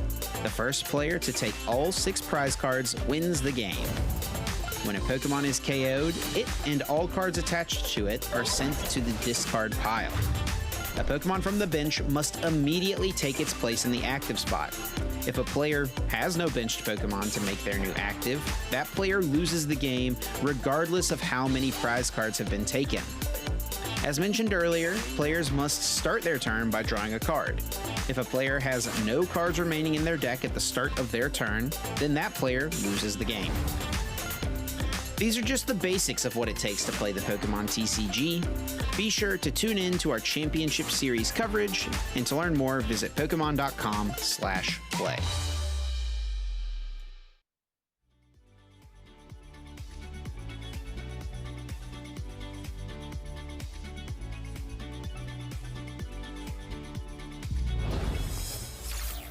Well, wonderful to hear the tales of that gutsy guy, Alex, getting into that 7-0 position with Conkeldurr. No one saw this coming. I have to stress that. I think even Alex was surprised. He mentioned in the interview, Jesper. What did you see about the archetype that makes you think, yeah, maybe this could go far? I mean, I was looking at Alex's previous results, and I saw, well, his only day 2 so far has actually been with Cloth. Yeah. Which also plays the Brute Bonded engine. And I sort of saw the similarities, and I was like, Alex, we're both Cloth lovers, and I love your deck. I hope that Alex will go far. And I mean, at 7-0 already, could it be another status condition deck in Germany, starting 8-0 after phase 1? I know, could be the case. Alex, precedence for it. Alex certainly has his favorites rocking that Conkeldurr this weekend, but we have Ross out on the floor with some other people talking about some of their favorites out there very soon. Oh, yeah. Okay, yes, now, I have found a group of very lovely people, and we just learned how to play the Pokemon TCG with Chip. That was fun. We saw round 7 action with Conkeldurr going 7-0. That was fun, but I thought we'd kind of calm things down a little bit here and have a chat about who our favorite Pokemon are, and I found a nice group of people that we can have a little bit of a chat with. So, tell me who you are and who your favorite Pokemon is. I'm Matthew. My favorite Pokemon is Malamar. I mean, that is a very understandable choice. We all love Malamar. I think that's pretty much an agreement. So, same question. Who are you? Who's your favorite Pokemon? My name is Oscar Allen, and my favorite Pokemon is Malamar. I mean, it's hard to argue. We all know the sheer majesty of Malamar. I'm going to ask you as well. Same question. Who are you? Who's your favorite Pokemon? I'm Douglas, and my favorite Pokemon is Malamar. It's hard to argue. What do you love so much about Malamar? Oh, it's tentacles. They're just so cool. Again, that's a perfectly reasonable answer. I'm going to ask one more person just so we've had kind of a nice mix of people. Who are you and who's your favorite Pokemon? I'm Chris Allen. My favorite Pokemon is Malamar. I mean, perfect. And actually, we forgot someone. I'm so sorry. Who are you and who's your favorite Pokemon? I'm Phil Bradley, and my favorite Pokemon is Malamar. I got to ask the question, what do you love so much about Malamar? It's just the best squid ever. It's hard to argue with that. It seems like we have a consensus here in the room. Everybody loves Malamar. Oh no. Oh, I'm getting a little bit of a weird feeling here. Something's going on in the hall, and I'm not sure I'm terribly comfortable with. This is all feeling a little bit weird. I think we got to throw it back to the casters now. Whoa. What was that? I don't know, mate. Where are we at? I just love Malamar. Oh, yeah. Malamar's my best mate. Yeah. Yeah. I remember playing Malamar at a major. This is actually true, by the way. I do love Malamar. I didn't need to be hypnotized to say that I love Malamar. You're right. And you went 9-0 with it. I did go 9-0 with it. Some good memories there. There you go. Yeah, we all love Malamar out here. Well, fantastic stuff, Ross. He was so looking forward to doing that. So we all had fun watching him get to show off Malamar. It was a great week for those Pokemon lovers out there, getting to see the reveals for Malamar, one of my favorite Mega Evolution Pokemon, and that's not because I've been hypnotized. Are you sure, mate? Yeah, well, it's done a great job because it's done the inception. It's planted the idea that I've always loved it, and it's always been my favorite. Indeed, and it will always be your favorite Mega Pokemon until date. No matter what gets released in the future, no matter what happens, it's always going to be your favorite. And speaking of favorites, so far this season, this has been my favorite tournament. Well, so there's a lot to beat it coming up for the future tournaments. But one thing that we saw Conkeldurr just now, but we've seen a whole slew of decks today, and I don't think that's going to be any different. We have to remember, we're going into Swiss Round 8, which is the last Swiss round of Phase 1. And, I mean, it's now. They got to win to get in. That's the potential for our next round. Speaking of that, we don't quite have that set yet. But one thing we do have set is that there's still a lot on the line, and people trying to build the records for tomorrow. No doubt about it. You got to put yourself in that position, not just for Phase 2 of the competition, but also looking towards that top cut as well. We've just given you some of our favorite Pokemon, but we also want to hear from you, the community, of what have been some of your favorites throughout that Scarlet and Violet era, because there is so much to look back on from Scarlet and Violet. We now have Mega Evolution, the next set coming out. Pre-releases are actually happening this weekend. If you haven't been able to make it out here, perhaps you've already started to get your hands on Mega Evolution. It's a new block of sets coming out, so we can really bookend the Scarvi. So let's start talking about some of our favorite EXs. Yeah, and speaking of favorite decks, we also got to actually choose the favorite decks for our next round, because here on the screen we do already have Even's Typhlosion, Even's Ho-Oh EX, Terra Toolbox, or Flareon EX. All decks which are not top of the meta, but definitely have something to fight for when it comes to these matchup runnings and these ways that they can beat the different decks in the top of the meta. We actually started the entire show talking about this, that even though there's going to be those old favorites, there are some surprising archetypes rising to the top. And I know that Tord Reckler's just found himself on that 7-0 record. He had to face an Ethan's Typhlosion to get into that 7-0 record. So these players are in the mix right now for the winning-ins. These aren't just decks that we're trying to show off because they're fun and wacky. These are the decks that are still making it towards the top and could easily be in that Phase 2 contention. Yeah, and we have to remember, with these decks being on live, you are able to vote on Twitch, so make sure that you get to vote for the deck you would like to see as soon as we can get that on. Yeah, I did also see Ethan's Typhlosion running around today, and I was like, it's not a bad shout with the amount of Goldengo, that we have. And then, speaking of Ethan's Ho, has a lot with the Armor's Toolbox. If you get that toolbox going, it's really, really dangerous. And then, yeah, the Terra Toolbox. We've seen it in past streams. It has always been in the run for the money. Yeah, it's two quite different engines, despite them both being toolboxes and despite them both having very similar attacking Pokemon. The way in which they get there is quite different, really, with the Ho-Oh Armourouge deck trying to cycle through cards through the deck as much as possible, whereas the Ogerpon build is much more about, let me cherry pick some pieces with Noctowl, and hopefully my draw power ticks over via the prize cards I take, via the Mew draw here and there, via some Pheasantipity EX draw, but ultimately relying on Jewel Seeker to cherry pick everything throughout the game. Yeah, and Jewel Seeker is just so important. We've seen it multiple times with multiple different decks. We did see Raging Bolt before, but it was one of the Noctowl Vest variants, which was the one we actually saw winning the Japanese championships back in June. And it shows that there's different variations for things, but there's also, when we're talking, you just said the toolboxes that have different variations, wanting to draw cards, wanting to search out cards.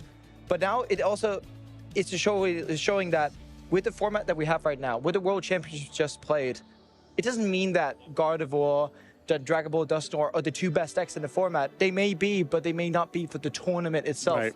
So we have to make sure that whenever we're watching, we have to watch in the perspective of what's going on in the room right now. That's so critical, actually, because no two tournaments are the same. Even if we're playing in the same formats, people have their warning lights on for different archetypes, and they're trying to be strategic about what to come up against and what they can best. And the community, they've had their say, Jesper, so let's see what archetype they want to see coming up for the remainder of the day.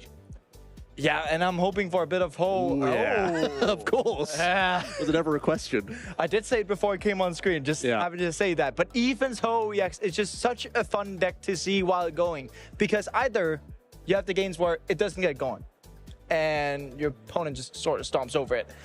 But if you have the games where it get going, you can use Ho's EX ability, put 2 energies to it, use the Arm Rouge, move the energies, and then a turn 2 Iron Hands with that deck. Easy peasy. Realistically as well, having the acknowledgement that you're in a best of 3 and knowing so clearly with this archetype when it is going well and when it's not means that you're very much in control of the clock, saying that you can scoop things up. It's pretty evident if you don't have those early Char Cadets, if you don't have the early Prism energy and the right attacker, you know that you're falling pretty far behind because you really don't have much of a defense mechanism within that deck. Maybe a Panic Sob here or there is about all you can get. So knowing that you can be quite far behind, pick things up and try again, so that even if you're not the most consistent deck in the room, you can still find your way to be consistent enough to win 2 of those 3 games. Yeah, and as you're saying, you only have to win 2 first of your games to win the round, right? And if you're winning 2 first of your game, I mean, you can technically win a tournament having a 66% win rate. Right. Yeah, that's crazy. But coming in for this, like, the whole Armor Rouge, it's been a deck we've been talking about since the inception of it, really. Like, Armor Rouge Ho coming out in the Destined Rival set. We were talking about this since NEIC, really. Although that back then, it had a Luminous energy, now we have the Prism energy, which is small upgrade. A bit of a better fit. Yes, a little bit of an upgrade, having the Prism energy back after what seems like 10 years of hiatus of that card. And whenever you can have these decks that can use all these different attackers, it's from Iron Hands to Iron Leaves to Oran TX. Oran TX. Literally any single basic EX that you could tell me, you can play in that deck. Yeah. Because you can cover every single typing there is, and there's no question about it. It probably has some playability due to its typing. So if you want to beat some Gardevoir, toss in a Darkness EX Pokemon. No Gardevoir wants to see the combination of Petron EX and Monkey Dora EX. That's just so devastating. You put your head in your hands and think, how am I going to overcome this approach? Because not only are they up trading, they're also only a single prize Pokemon. This feels so bad to deal with. There's also legacy energy often within this archetype, so even more means of trying to manipulate those prize cards. A Gardevoir will be shuddering at the thought of a 0 prize card Monkey Dora EX staring them down. Yeah, and even if you just start the game out by maybe just using Ampy very much as the first attack, and then you can switch into all of those different Pokemon, right? Like, you're basically creating the perfect trap for Gardevoir in this case. And you may be thinking, well, why aren't more people playing Ho-Oh Armor Rouge, right? With the way we're talking about, at the very least, it seems like it's this unbeatable deck that can beat anything. Well, it's not unbeatable per se, but it could technically beat every single thing you throw in the face of it. But yeah, we're again talking about consistency, right? Yeah, it can trip over itself, certainly. But again, that's the sort of best of 3 gamble that you get to take. Yeah. Maybe it's not the means of which you winning every single game as often as possible, but you win enough of those games. Throughout the previous season, it wasn't that popular of a choice. It's only just gained a few new pieces here and there. So we don't have much to say on the archetype other than the fact that it had this amazing top 32 placement. And it's a classic combination of a stage 1 Armor Rouge with that fire up ability, shimmying those fire energy that you can accelerate easily onto the Ho-Oh EX to then convert into more dangerous attackers. Yeah, and when we want to look at the different decks, and if you want to see who is actually playing Ho-Oh Armor Rouge, maybe you know a couple of friends of yours, maybe have brought Ho-Oh Armor Rouge. If you're sitting on Twitch right now, you can click the Pokeball icon and then follow along with our pairings to make sure either your mates or a local hero who's playing Ho-Oh Armor Rouge knows you're supporting them. Let's run down some of those players who are towards the top tables then. We have Kai Wainwright of the UK, as well as Tord Reklev on those 7-0 records, both playing the Dragapult Dusknoir archetype, so certainly towards those top tables. There are some more Raging Bolts at the top tables as well. Of course, we've just booked Alex into that 7-0 slot going into this round number 8. And unfortunately, it looks like might have to face up against, coming up against Mike Ellis, who we did see on that Marnie's Grimmsnarl archetype. That's going to be a strange back and forth matchup where there is potential bench pressure coming out from the Grimmsnarl, although that could be in range of a Conkeldurr as well. So that's an intriguing matchup that we won't get to see. But here's a look at our Swiss rankings coming into that round number 8. Yeah, you did briefly mention, I mean, we just saw Alex Bismara, who is 7-0. Mike Ellis, our good old caster mate, 7-0. Tord Reklev, Kai Wainwright. And then a few others we haven't seen. Kato, who we actually streamed round 4 of our first stream match, is sitting at 7-0. And then we're going down the records, right, a bit. Everyone in the sub 16 of the current Masters Swiss standings are at least 6-0-1. And they've all booked their tickets for phase 2 of this competition. People like David Valerian Reshepka, who was one of our players to watch. Mads Jensen, who was previously top 8 at regional. Patrik Batusovic, who we've seen multiple times. Or a second place at Worlds, Maze Brennigmeyer. Yep. So a lot of people with a lot of, you know, different accomplishments during past seasons. I mean, it's 10 years ago that Maze got second in Worlds. Maybe he's eyeing to get that again. Yeah, Patrick and Maze both on those Ogerpon toolbox decks that we were mentioning as well. So there are certainly some good Teal Mask builds in the mix, not just the Raging Bolts up there at the top, but all of those players having a phenomenal run right now. They're all on at least 19 match points, so they're secure. They're safe into phase 1 of the competition, looking now towards that top cut. I'm not sure if we're going to be able to show those coming up, but we're more so going to be looking at players trying to make their standing into that phase 2. Yeah, exactly. And regardless of where you are in the tournament, there's always something to play for. Just because you're making phase 2 at, let's just say, a 5-2-1 record, it doesn't mean you're out necessarily. We got prizes all the way in terms of cash, all the way down to top 32. We can get $1,000, or the championship points payout is going to stretch the entirety of the way of phase 2. So regardless of where you're sitting in a tournament, there's always something extra to strive for. And maybe just because that you're sitting in a position where top 8's maybe not feasible anymore, there's still top 16, top 32, top 64.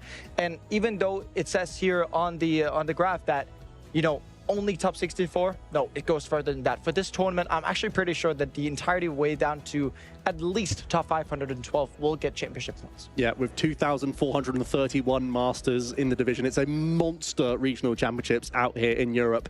Everyone has absolutely shown up, which means we're dishing out the championship points for a number of our places here, not just the top 64 of the tournament. And let's not forget that we can fit an extra 10 Masters into the World Championships through that qualification this season. You still have to be among the top 135 Masters after we've stripped out all the regional winners and the IC winners. If they happen to be within the European region, that gets added on to the 135 within our rankings. But it does mean that you'll have to, throughout the season, go on this slog of multiple top performances at the regional level. And it makes it sure that the players have to keep themselves on top of their game. Yeah. And yes, as we talked about previously, not only by winning the regional championships do you get an invite to the upcoming 2026 World Championships. No, you also get $10,000 as spending money towards potentially going there, or maybe a few treats for yourself, or potentially even a more booster boxes. You get free booster boxes for winning the tournament, or even just placing in the top 8. But, I mean, is free booster boxes enough, Joe? It's never enough, Jesper. I always need more booster packs. That's not even a question. And that's always what I'm looking for at the end of these tournaments. That's the prizing that I'm really trying to eye up. And with booster boxes and like, you need to get your cards for decks, right? Yeah. And with the mega set coming out very shortly, yeah, we need some cards for that set. And that's the booster packs that the players will be able to try and get themselves into, right? And we do give booster packs all the way down, I'm pretty sure, till top 512 in this case. And yeah, there's going to be a lot of happy chaps. I like those odds. I really like those odds. I mean, not this weekend, obviously, but going into other tournaments, I like that odds, you know? I mean, when we do have to go and play some regionals, and I know we do have to play those during the season. No doubt. We like our odds of getting booster packs. At least walking away with some packs. That's what it's all about. Enjoying the game, getting something for your hard work as well, even if it's not the cash prizing. Of course, we can only do that for the very, very top performers on every weekend, but walking away with some packs, always a good feeling. There's always going to be something to open up with all your friends and all your family back home, potentially, if you just decide to bring them back. Or we can have a good old style of pack battle once we're done with the tournament. Maybe we can't win in a tournament, but we can definitely win in a pack battle for sure. Maybe. Who knows? I'll say I need the RNG on my side, I think, with the booster packs. So I need the help. But let's have a reminder of where we are in the season then. This is the beginning of the 2026 season here in Europe. And in fact, we're kickstarting it all. It's happening again next week over in the US. But we have a huge host of European tournaments to take a look at here. We begin in Frankfurt. We have Lille and Gdansk, as well as Sao Paulo. The first international championships in Latin America for the season, and then also Stuttgart to round out our 2025, and then we look towards 2026. Exactly there, mate. And Birmingham being the first regional championships after the new year, and then heading into EYC in February. Sevilla, Prague, Utrecht, Turin, New Orleans for the NAIC, which is going to be the last tournament before we get to have Worlds in San Francisco. And what a place to have it. 10 years since we had San Francisco last time. I'm looking forward to that very much, mate. I absolutely adored my time back in 2016. Yeah, I was there. It was actually my first World Championships. Very special for me. A lot of good things to do out there as well. So I'm really excited for XP as well. Oh, yeah? Because they're going to make it special, no doubt. There's going to be all sorts of activities going on around the tournament. If you enjoyed Anaheim and had a little slice of it, I feel like they're just going to be going all out next year. It definitely looks like with what we've seen so far, that is going to be a banger of an event. And I actually did not know that 2016 was your first Worlds. It was, yeah. It was. I've been playing for a lot longer, but I only really could drive in like 2015. So then I started to go to more tournaments and eventually made my way. But I think I started in like 09. I just didn't have the confidence to go to all these tournaments. I mean, confidence comes, and now you're at least a good, confident chap here. And I mean, one thing that we have to make sure is that I'm happy that I did get to give you a good first World Championship. Yeah, there you go. Met you. Not in person, but I saw you up on the stage and thought, hey, that's a pretty cool kid. See, I want to do the same, right? Yeah, I was out in day one, obviously. But I thought I made a good homebrew. I still stand by that deck. What did you even play back then? I played like a Yveltal toolboxy deck and hit too many Mega Manetrics. Let's not harp on about that. I also faced a ton of Greninjas, but yeah. But going on further with the deck starter format, yeah. You shouldn't have been playing your Yveltal back then. We kind of learned our lesson here. But one thing you definitely should have been playing if you were playing the regional scene in Frankfurt today, as it looks like on the table, and if you wanted a really good record, Dragable Dusknorm. Not that it's not expected. Right. We have seen a ton of it, but I'm actually thinking we're seeing a lot less Goldengo on the top tables than we've been seeing before. Yeah, a bit of a surprise, honestly. I thought Goldengo was one of the strongest picks coming into this weekend after the World Championships. I feel like because it only made one top 8 placement, it almost flew under the radar for how strong of an overall tournament it had.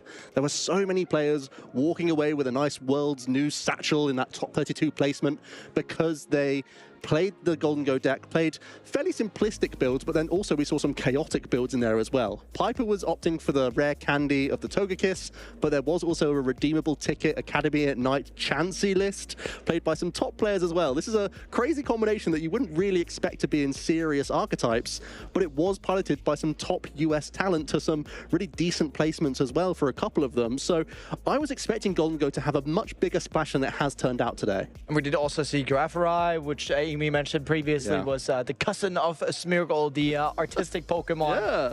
And I mean, we did really see every single kind of brew for a Goldengo at Worlds. But now we do have players for around. Joe, tell us what we got.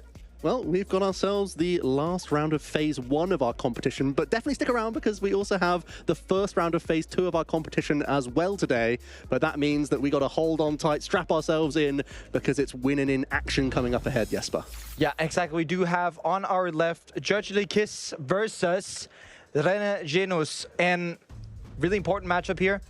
Both of them are technically already in Phase 2. Both of them 5-1-1. The record you need in an 8-round regional championships to get into Phase 2 is 5-2-1. So both of them have made it safely. That's great. But they're still playing to win the Frankfurt Regionals. That is the important one. And here we see Joltic won an achievement here. Last season, Stuttgart Regionals, top 256. Already on their way to making it a lot better. Yeah, already trying to better that, and great to see. But also, most importantly, we've listened to you, the community, because they're going to be piloting the Ho-Oh EX Armor Rouge archetype, and Rene is going to be playing the Joltic Toolbox deck as well. So, a bit of a slog between some basic EX attackers, I imagine here, Jesper. Yeah, and a bit of a slog between basic EX attackers, but also two decks that we rarely see at the top of the tables, right? Joltic Toolbox came out last year when we had, you know, a massive finish in the US at one of their regionals, and it just kind of stuck around. It was never the top deck being played for any tournaments, but it still proposes the threat just like Ho Armor Rouge can, where if you can't quite answer an Iron Hand CX, you can't quite win the game. Certainly keeping all sorts of archetypes honest. Let's see some prize cards coming down then. That is one of the copies of the Durant EX. Not necessarily important for this matchup, as it's mostly a type coverage attacker, being that grass type coverage into Grimmsnarl and Charizard. But here's the fist bump. We're getting into our Swiss round number 8. And Gurgly here is going to be playing the Wellspring Mask Ogerpon EX in their active, and already kicks things off with a Nestball, getting their opening deck search. Now, Ho-Oh Armor Rouge, it's quite a setup-intensive archetype here, Jesper. We're going to need a few things on this turn number 1 if we're really going to set ourselves up throughout the remainder of the game.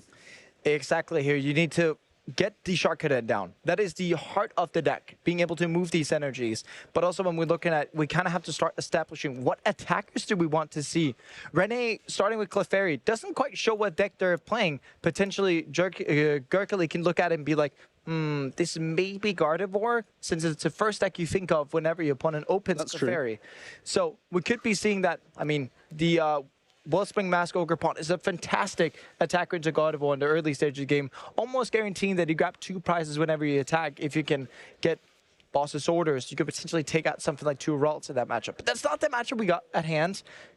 Although, getting Ethan's Ho gives us the energy acceleration we need, gives us Squawkabilly, gives us the draw power we need. This is a phenomenal start. Squawkabilly EX perfect, but also the 2 basic Pokemon you're immediately looking for, especially because you require more than likely the stage 1 Armarouge to come into play. So getting to see 6 additional cards here. Actually, the Carmine as well, yes, but it gets even better. We get to see 5 additional cards on the first turn of the game from this Carmine supporter, and that's before the use of Squawkabilly EX. This is a... Oh, and we find 2 Fire Energy as well. This is an astounding turn number 1. And typically, Joe, people are saying, yeah, but you can't play supporters going first. But you can with Carmine. Carmine is one of these supporter cards that stipulates on itself, you're allowed to play this on your first turn if you are going first. So being able to use Carmine, draw 5 cards, use Squawkabilly, draw 6, you can see 11 additional cards on your first turn going first. Yeah, even though you're going first. We see the Super Rod for the Monkey Dora EX. Like you said, Jesper, I think that's just in case Renner is playing the Gardevoir archetype, want to recycle that Dart-type Pokemon. Definitely seems like a logical choice here, working with limited information right now. And that's before the 6 additional cards from Squawkabilly. But that being said, we've already found a Prism Energy attached to the active. We've already been able to use our Ho-Oh EX, the main means of energy acceleration in this deck. So all things considered, this is an excellent opener, and we get to sit on a lovely 6-card hand here. There's not much else required for this turn. Maybe additional Charcadet. That could be about the only thing I would think to want to put down here. I'd say so too, mate. And if you think about it, if Gurgly was playing against Gardevoir, it would be picture perfect start. Wellspring Mask Ogre Pawn, all the energies down the world you want. The only thing you need for next turn would be the Armarouge and potentially Boss's Orders. I do think that Gurgly would get quite the surprise next turn once Rene starts benching Joltic, Iron Hands, or maybe even potentially Pikachu EX. And we also have to look at how Gurgly would actually, deal with a Pikachu EX. That's an awkward Pokemon. Even with this huge host of different options within the deck, there might not be any that can deal with a Pikachu EX cleanly. So that might be one of Rene's key Pokemon to power up in this deck, as the Nest Ball will find a Miraidon EX in order to tandem unit some additional Lightning Pokemon immediately into play. This can sometimes be an attacking option, but straight away Rene identifying that Pikachu EX is the option to go for here. We have the early energy attachment for Joltik, and looks like we also have Ultra Ball in the hand as well here. Looking at Boss's Orders, Petrol in the hand as well. Is it likely that we're going to go reducing our hand size down to use Mute EX to draw here? We're getting rid of a couple supporter cards. That's the Team Rocket's Petrol in the discard pile now. Yeah, and Boss's Orders on top. One of these supporters you see all the most with Joltik box, right? You're typically seeing Iron Hands, Boss, and that's game, right? Typically we see that, but now we do at least get to see the Joltik, the Retreat because of Latias EX, and being able to use the Jolting Charge. Potentially here you could just be putting 4 energy onto the Pikachu, saying, next turn all I need is a Metal Energy, and the turn after all I need is attachment, and then the Pikachu can potentially give you 4 prizes. And we've gone basically all in here, as Renning has chosen to Ultra Ball away their 2 supporter cards to hold on to Metal Energy and Prime Catcher. So we're saying that this Pikachu has got to do a lot of heavy lifting over the next couple of turns. Yeah, and then potentially the prizes you can take as Rene, but we have bad news. The first 2 prizes are 2 energies. That's not supporters or Mew. One of the biggest draw power things you have in the deck, even though it's not a supporter, is Mew EX, Fessendipity EX. Those are basically your draw engine once your name is, well, Joltik box in this case, and kind of also dividing it a bit. Yeah. These Armarouge boxes can play every single type of Pokemon. We cannot forget that. We have to stress it. And that's why, attaching one to Miraidon makes it open for something like Crispin and attachment from hand, so the Pikachu doesn't have to do all the heavy lifting. Because what if there was something like a Slitherwing in the deck of Jerkily, and then everything would just fall apart on Rene's side. Especially with the Pikachu EX almost coming back into prominence with the Joltic Iron Hands deck, with one Pikachu featured within the list. So even though Joltic Box itself isn't all that popular, the recognition of this new archetype sprouting up with the use of Pikachu, I do like the better safe than sorry approach from Rene here, as we move into an early Armor Rouge into Professor's Research for another fresh 7 cards here. An excellent opener with more board space enabled with the Area Zero Underdepths currently live with the Wellspring Mask Ogerpon EX. We have an easy pivot here to move this Pokemon out the way, because it feels like we need to get an Iron Hands in the mix, Jesper, if we're going to take a 2-prize knockout this turn. Yeah, as many matchups often go, it's all about who gets to grab 2 prizes first. And the easiest way to do that here, attachment to whatever, get down to Iron Hands, retreat to Iron Hands, use the Armor Rouge to put the energies to it. The issue with attacking with Iron Hands in this spot would be, it would just be too easy for Rene to be like, well, you got all your energies in one basket. I'll just attach the Pikachu and take the knockout. So we have to try and find a approach where, yes, you get to keep some energy safe, and you don't put all of them in, because otherwise you lose all your energy and you have to start rebuilding that. Yes, Ho-Oh can rebuild twice or 2 energies a turn. You can have the attachment from hand, but is that going to be exactly enough? Yeah, we could look towards possibly using Iron Bundle and then finding a Terrapagos EX attack, perhaps with enough benched Pokemon. That's the only other thing that I can see sculpted. But again, if Rene can call the bluff with an Iron Bundle and bring up the Pikachu, you're not getting use of that. We do have Ho-Oh attaching 1 Fire Energy via its ability, the Golden Flame, and then we're going to manually attach to a Latias EX. And we're just going to announce Sob here, actually, Jesper. We don't have easy means towards an Iron Hand, so instead... But you know what can happen here from Rene? Prime Catcher, attachment level, Prime Catcher, the Ho-Oh EX, that doesn't look too great, because then we're losing free energies, or potentially Prime Catchering the Armor Rouge. I do like Prime Catchering Ho-Oh a lot more, because you get to target all of the energies that are in play, and we do see the point to the Ho-Oh EX, and such a big swing for the matchup here, if Rene can keep up this pressure. The instant punish of the Sob, still being able to shift this Joltic via the Prime Catcher. Rene held this 2-card hand. It was the Metal Energy and the Prime Catcher. They ended up playing both those cards, and it's been devastating, because now they go ahead, the first 2 prize cards of this game, and this Pikachu EX is not easy to deal with by any stretch of the imagination. And exactly right about that. And the Pikachu EX, as we were talking about, there's no easy way to deal with it in one hit. And if there's no easy way to deal with it, you kind of have to start hitting it twice, but that doesn't feel too good. If you, for example, go ahead and swap the Pikachu, yes, you can keep it in the active position now that the Prime Catcher is played. But if Rene then decides to go, whoop, Crispin, there's a knockout on the Wellspring Mask Ogerpon, and then you're behind by 4 prizes already. So it's also like you're trying to find a good and effective way of dealing with it while not putting the game at stake. But it's difficult to do those things. We see the recovery of a Ho-Oh EX, in addition to a Terrapagos EX now hitting the board. 5 cards from Carmine. Can that solve our issues here? I think there's access to Nest Ball, so we could... Ooh, Legacy Energy as well might make things a little bit more intriguing. And that's a thing that could swing the prize trade when we're talking about that exactly, Joe. You know, it's about grabbing these 2/2/2 prizes, and the Legacy Energy must have been really, really good for Jerky. Like, whenever we were talking about, you know, managing these prize mapping situations, prize races, so to speak, and you can basically just throw your opponent off with this Legacy Energy, which also works just like the Prism Energy when it's in play. Here comes the Pheasantipity EX. You could even look to Cruel Arrow this turn with Legacy Energy on the Pheasantipity, but then you could still risk losing all of your energy in a turn. It always doesn't feel too terrible, but we've already been through a number of basic Fire Energy. There's no guarantee that you're going to keep finding enough Fire Energy in addition to Prism. Let's see the 3 cards drawn from Flip the Script here. Is there a much better attack when you have to walk into a Resolute Heart from Pikachu anyway? Yeah, and we kind of also don't want to go for a Torrential Pump, as that will shuffle our Could you motivate with Squawkabilly here with a Legacy Energy on it? I mean, potentially. Is that one of your better moves? It has to be, right? Because you're putting energies back into play. You're sort of keeping your board state as you want to. And you're starting to deal with that Resolute Heart, right? You just have to punch for 10 damage onto the Pikachu and you'll be all right. Like, it's just because the Pikachu is at full health, and yeah, Sob. Just the Sob as well. So again, with Rene with that low hand size, almost forcing that Crispin, which I think was actually just drawn for the turn to attack with his Pikachu. With the Pikachu EX trapped right now, Also seeing the quick tandem unit here. That could allow us to search the deck, ensuring we have enough grass and lightning energy remaining to actually launch another attack with this Pikachu EX. It is a costly attack, though, and when you're only taking one knockout due to the legacy energy, do you really want to lose another 3 energy on this Pikachu?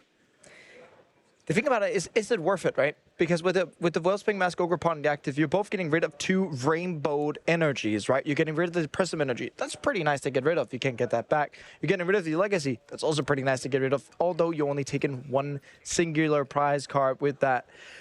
But the Topaz Bolt is going to knock it out. Take 1 prize. Rene is at free. It means that the prize mapping has to be done by something like the Miraidon and Crispin, but then again, there weren't a lot of energies left in the deck, right? Yeah. And we're starting to look at a spot where does Rene actually start to spawn these attacks, other than potentially like 1 Blood Moon or Saluna that could take it, but we need 1 more attack. Yeah, maybe 1 final Crispin trying to get the Clefairy into the mix. When you see an Area 0 deck, you know that the Full Moon Rondo can be dangerous. There's also still the 1 energy floating on the Joltic, and possibly with some more gusting effects, the Galvantula could get into the mix. That is a bit of a combination draw required. That could still come together, but I certainly think the Blood Moon Ursaluna is within the thinking now of Rene after that use of the Pikachu EX a 2nd time in a row with Topaz Bolt.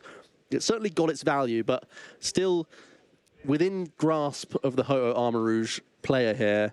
They've got rid of their key ace-spec card. They finally found this Reshiram EX from the White Flare expansion, which can be a devastating attacker as the game progresses. And we are now going to be retreating into this Pokemon and starting to shift these fire energy over. A big inclusion from the latest expansion here. Blazing Burst dealing 130 base damage, plus an additional 50 for each prize card your opponents have taken. And then you discard 1 of those 3 energy from the Reshiram. It's a great way to finish off this Pikachu and maintain your Prism energy, as we haven't yet found any. So being an all fire energy attack cost is still pretty handy. We do have to discard energy from this Reshiram, though. And again, with White Flare and Black Bolt, just like we had back in the day with the black and white sets, Reshiram and Zekrom having very, very decent attacks that are very much alike each other, right? And yeah, basically Zekrom has the same attack, plus 50 for each prize card your opponent's taken, dealing 280, which means that we're finding Rene in a spot where has to deal with that Reshiram. Has to do that right now, otherwise it's going to run rampant. Going to go ahead and attach to the Pikachu again and start to rebuild, use the Judge, and try to see where we can find some holes in the strategy of Darkly, right? Because it already looks like Darkly has a very much better setup, Reshiram in the active, and I'm actually quite unsure of how we would deal with that Reshiram this turn. I feel like we're almost accepting with the manual attachment onto the Pikachu that we're either going to retreat into the Pikachu for a passing line or go for Joltic, another Jolting charge. Even if there's only like 1 grass energy in the deck, it can line you up for a Pikachu on a future turn. I feel like with the Judge, you're at least hoping to dodge a boss's orders next turn. That's really all we can do here as we slow attach our way through the remainder of this game. But that's what we highlighted. There's also Iron Bundle on the bench of Gardevoir, right? Yeah, so... with both, you can still send up the Pikachu after. You can still make it awkward for your opponent, at least. There's the discard from the Reshiram EX from the previous attack, just being caught up with there. Yep. But it is going to be the Pikachu pass by the looks of things. Certainly looks like it, yeah. And yeah, if Iron Bundle ends to be using its ability, I'm pretty sure, yeah, it has to be tossing the other Joltic in there. Gonna use the Iron Bundle, though. Gonna see if Rene falls for it, and nope, they do not. Yep, going straight into Joltic. No surprise there. But straight away, there's an Iron Hands EX. So with this Professor's research, if we can find access to basic fire energy for Ho-Oh EX, in addition to a Prism energy, we could still find our means of amping another 2 prize KO and remaining on this charge of prize cards. Yeah, although you're asking for within 5 cards, you get to have the rainbow energy attachment, right? And the fire, but we do see 2 fires, so... All right. That's hitting pretty good in terms of energy.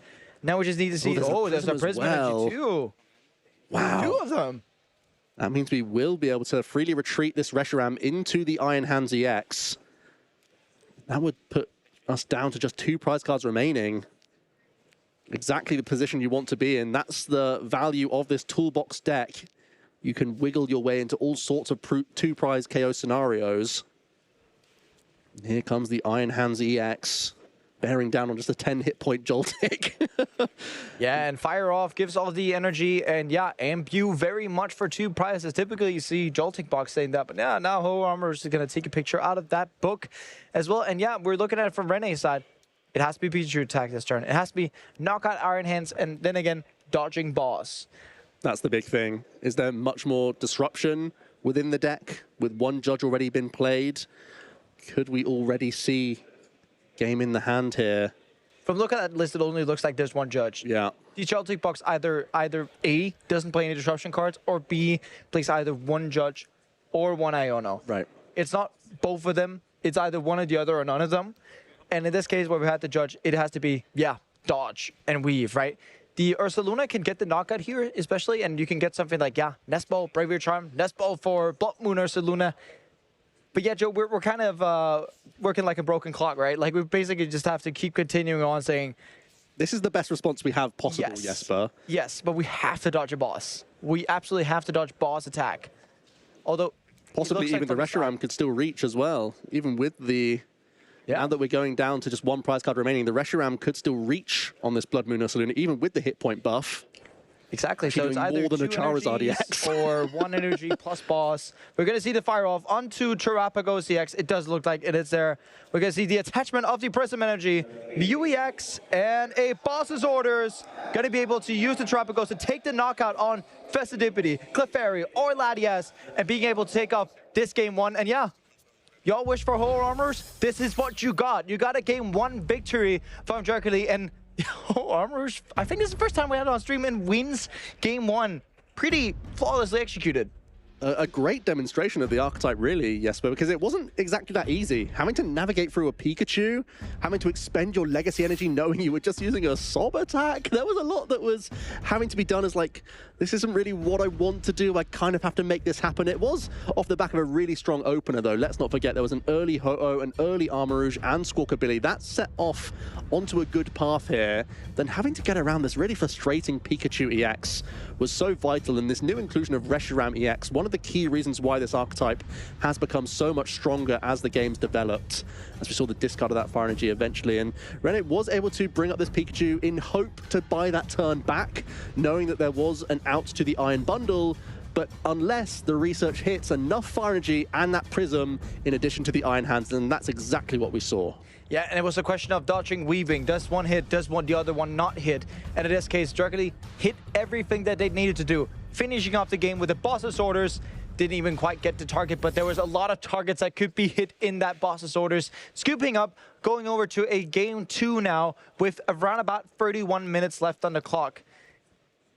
In this scenario here, Rene would, I guess, very, very, very likely say they'd go second. Joltic Box always wants to go second, and yet I still haven't discovered any matches where they don't want to do that. Right. So it feels like we're going to try and execute a similar strategy. We know the Pikachus were very valuable in that game as well. Absolutely. I still feel like that's going to be leading the way here as we see the fist bump. Starting with a Squawkabilly EX is perfect for Juggly here. And we have to remember, going first in game 1 as well. Starting off with what looks like a Carmine in the hand and starting Squawkabilly, which means that you have automatically qualified yourself to draw 11 extra cards.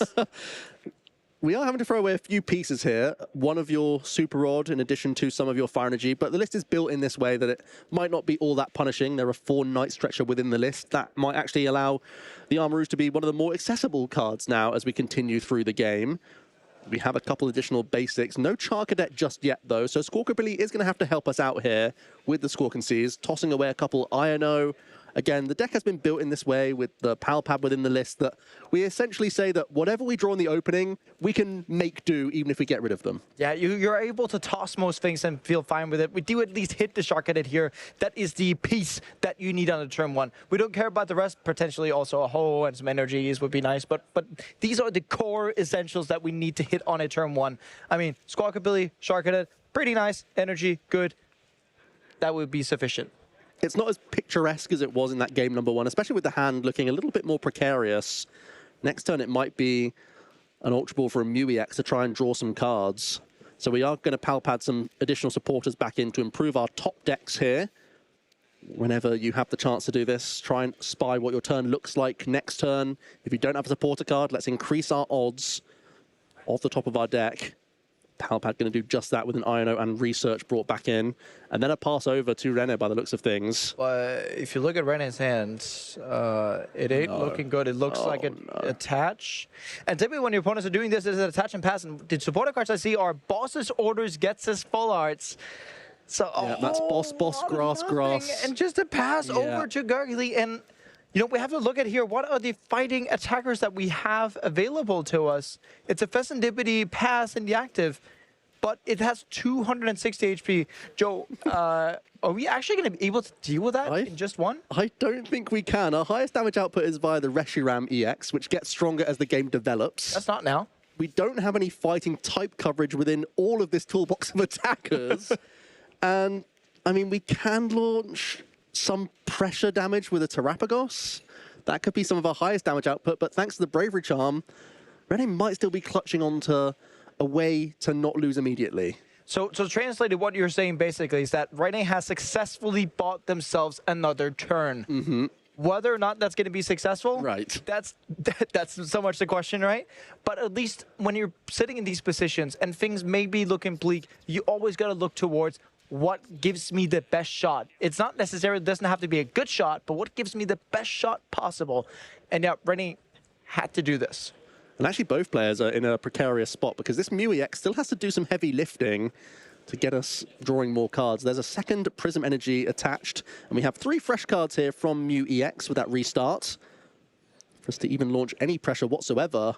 I see a Nest Ball in there, I think a Fire Energy. Not sure if there's any supporters in that hand though. So Rene may have been concerned about the worst, but might be dodging as well a little bit here. There could at least be a motivate from Squawky Billy, setting down the HP of the Fessendipity to 240. 240, we can reach with Terapagos and 8 on the bench. Then we've solved that issue, but there's no way of reaching the 260 there's presently. But there's no Hisuian Heavy Ball, Joe, so we can't be reaching Terapagos EX, and we just spotted that. So it means that this Fessendipity may be able to stay around longer than we usually would have expected it to be. Rene just having to keep calm and see how bad this situation gets, but it might actually be a sigh of relief here because it's not as bad as it ultimately could be looking. Even the Ho-Oh could launch an attack if we're able to find an Armarouge and get into the mix, but doesn't look like that's happening. We're going to use Ho-Oh EX Golden Flame. Oh, and it is a Professor's Research, so that Mew was critical. Whoa. A fresh 7 cards. It could still be becoming more awkward here. We could see a higher pressure attack if we're able to find our stage 1. Do we have access to Armarouge here? We can't currently use Nest Ball because we do not have enough bench space. There's no Terastal EX in play. So I'm going to have to make sure that we can't fill our bench up anymore here. Yeah, exactly. And we do see a little bit of a stop there, and we're just going to hand that over to just make sure that that situation gets dealt with. But meanwhile here, it's a weird game we're looking at, right? With the it's bizarre, really. We're looking at Terapagos being prized. There's not really a lot of pressure going to be put on. We need Armarouge to actually be able to do something, and just punching for 20 with Motivate doesn't actually get you anywhere when we were looking at it with the Terapagos prized. Could we attack with Mew EX and Cruel Arrow into the Festivity? Is that our best play at this point? We've built our bench with not many great attackers here. Yeah, but with that, we still need free energies, right? And if we would then be needing Latias and Armarouge as well, if we don't want to be discarding that Prism Energy off the squad. Yeah, we do have the Latias. We just need the Armarouge. I'm not even sure if it was in that hand, to be honest with you. So surprisingly, Rene might be having more time than we would have expected here with such an awful hand. So hopefully has a few draws to get themselves back into this game number 2. Exactly, and with the bit of demeanor that we actually saw from Rene's side, Rene was just thinking the worst. And he's like, yeah, you're just gonna attack into my Fessendipity, and then you're just gonna clean that up next turn. It doesn't really matter what I do. That's at least the demeanor that Rene gives us, but they're gonna be very much surprised whenever they get to see what Gargly has in store, because I can tell you, it's not a lot from the looks of it. No. We have to be remembering to say, by the looks of it. A lot. Yeah, we didn't see the full hand of the 7 cards. There could still be an Armarouge coming in. It could still be getting pretty chaotic. So that's we'll have what to these see. whole Armarouge decks can do, right? It can get chaotic from just one second to the other. We're already seeing both sides of the archetype. That's why it's not so popular of a deck. If you saw it charging through that game number 1, you'd think, wow, this is a really top meta pick. But now we're seeing the other side of the coin where we're drawing cards in awkward sequences and having to Carmine it all away, then Squawk it all away, and then missing a piece from the 6 cards or the 5 cards. There's no guarantee at that stage to hit your combination, and that combination changes every single turn of what you require. So that's why sometimes you can have some stuttering starts here. It's the same feeling when you start up live and you have like, I have the greatest deck idea ever, and you always start winning the first 5 games. You're like, oh yeah, I'm gonna run this to locals. You go over to locals, and then the deck doesn't work. That's kind of what whole Arm Rouge feels like a lot of the time. But yeah, exactly. If you can get these hot starts, Ho attaching energy, getting down to Arm Rouge turn 2, Latias down for free retreat, the deck has such amazing synergy. But kind of missing a draw engine. Yeah, that is one of the final missing pieces, but we're carrying on with the turn here. I believe that's a few additional attachments with the Ho-Oh. And a turn attachment. Or is that the Motivate, perhaps? Yes, that was the Motivate attack, closing out the turn here. So more energy flooded onto this board. But ultimately, the Pheasant Dipsy might be safe for another turn. The top deck was another... Was that another Boss's Orders? A third copy of Boss's Orders? Yeah, it does look like happen? that, Joe. And the worst part about it is that it doesn't even help to try and boss stall in this case. No. Because there's Latias Helix in play. It's crushing for Rene here. Yeah, but...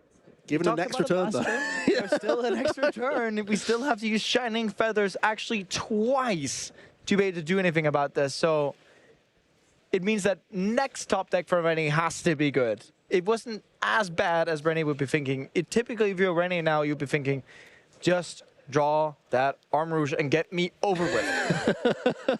7 fresh cards then. Will we see the Arm Rouge? Will this Ho-Oh finally start launching some attacks? Even just extra manual attachments here without the stage 1 would be enough to deal 160 damage. This Ho-Oh, not known for its attacking prowess. It does 160 for 4, which isn't a great rate for 4 attachments. It does get to heal 50 from each of your Pokemon, so there are opportunities to weave it in against some spread-style matchups, but more often than not, it chills in the back. But in this case, retreating into this Pokemon to try and set up the Pheasantipity EX for a knockout. And I think this is really crucial, actually, keeping 4 energy here, because the Pheasantipity EX actually is threatening a KO on the Charcadet, so you have to commit your energy in this way just to have something for next turn as well. Let's see the draw. Nest It's ball. a Nest Ball. All right, we're alive. We're still in this game, yes, but Rene didn't believe it himself, but here we are. Nest Ball. I imagine it has to be Miraidon EX here. It has to be. If it's just a Joltic, if it's just something else, right? There's always these like double KO style things with Wellspring Mask, Ogerpon. Yep. And yeah, Nest Ball does keep Rene alive, but to what extent is the bigger question in this case, right?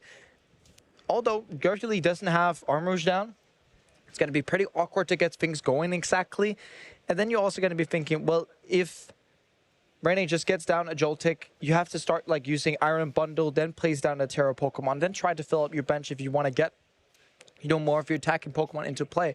And it's going to be, that kind of awkward routing, so to speak. Yeah, and with the board full right now, there's no easy means of getting the Wellspring Mask. Well, I guess you could use Iron Bundle and then open up the board space, so it is possible. But it will allow this Pikachu to finally get into the mix. We were just lacking 1 Nest Ball to finally unlock the turn. But that's something that makes Joltic Box, in hindsight, like so consistent. It doesn't look like it, at least from this game from Rene, but like the opening sequences of the game is something that Joltic Box is like one of the best decks at. It doesn't require a lot. It requires you literally a Miraidon, a like tiny way to retreat, perhaps if you're not starting your Joltic, and then an energy card from hand, and then you're set up. An instant Iron Bundle use there as we pass over to Gurgly here. That's going to already put a question mark in the mind of Rene. Going straight into that Pikachu EX, though, knowing that this ability was reliable in that game number 1. And it is that Wellspring Mask Ogerpon EX already coming into play, and it will now open up the board space as well. We have more Prism Energy to commit as well. We could use a Torrential Pump here. There's 180 damage on that Pheasantipity EX. And you get to take both the knockout and Pheasantipity EX, which means you get to take the first 2 prizes, which are immaculate in this matchup. But also you get to start punching through that Resolute Heart ability. And once you start punching through that ability, the Pikachu is pretty worthless. Has 200 HP. But after that, have 100 HP left. and basically just be one of the weakest 2 prizes that you could ever have in play. The ability is what makes it so great, but once you start to bypass that ability, whether you have to take a hit or you have to go Slitherwing, doesn't matter.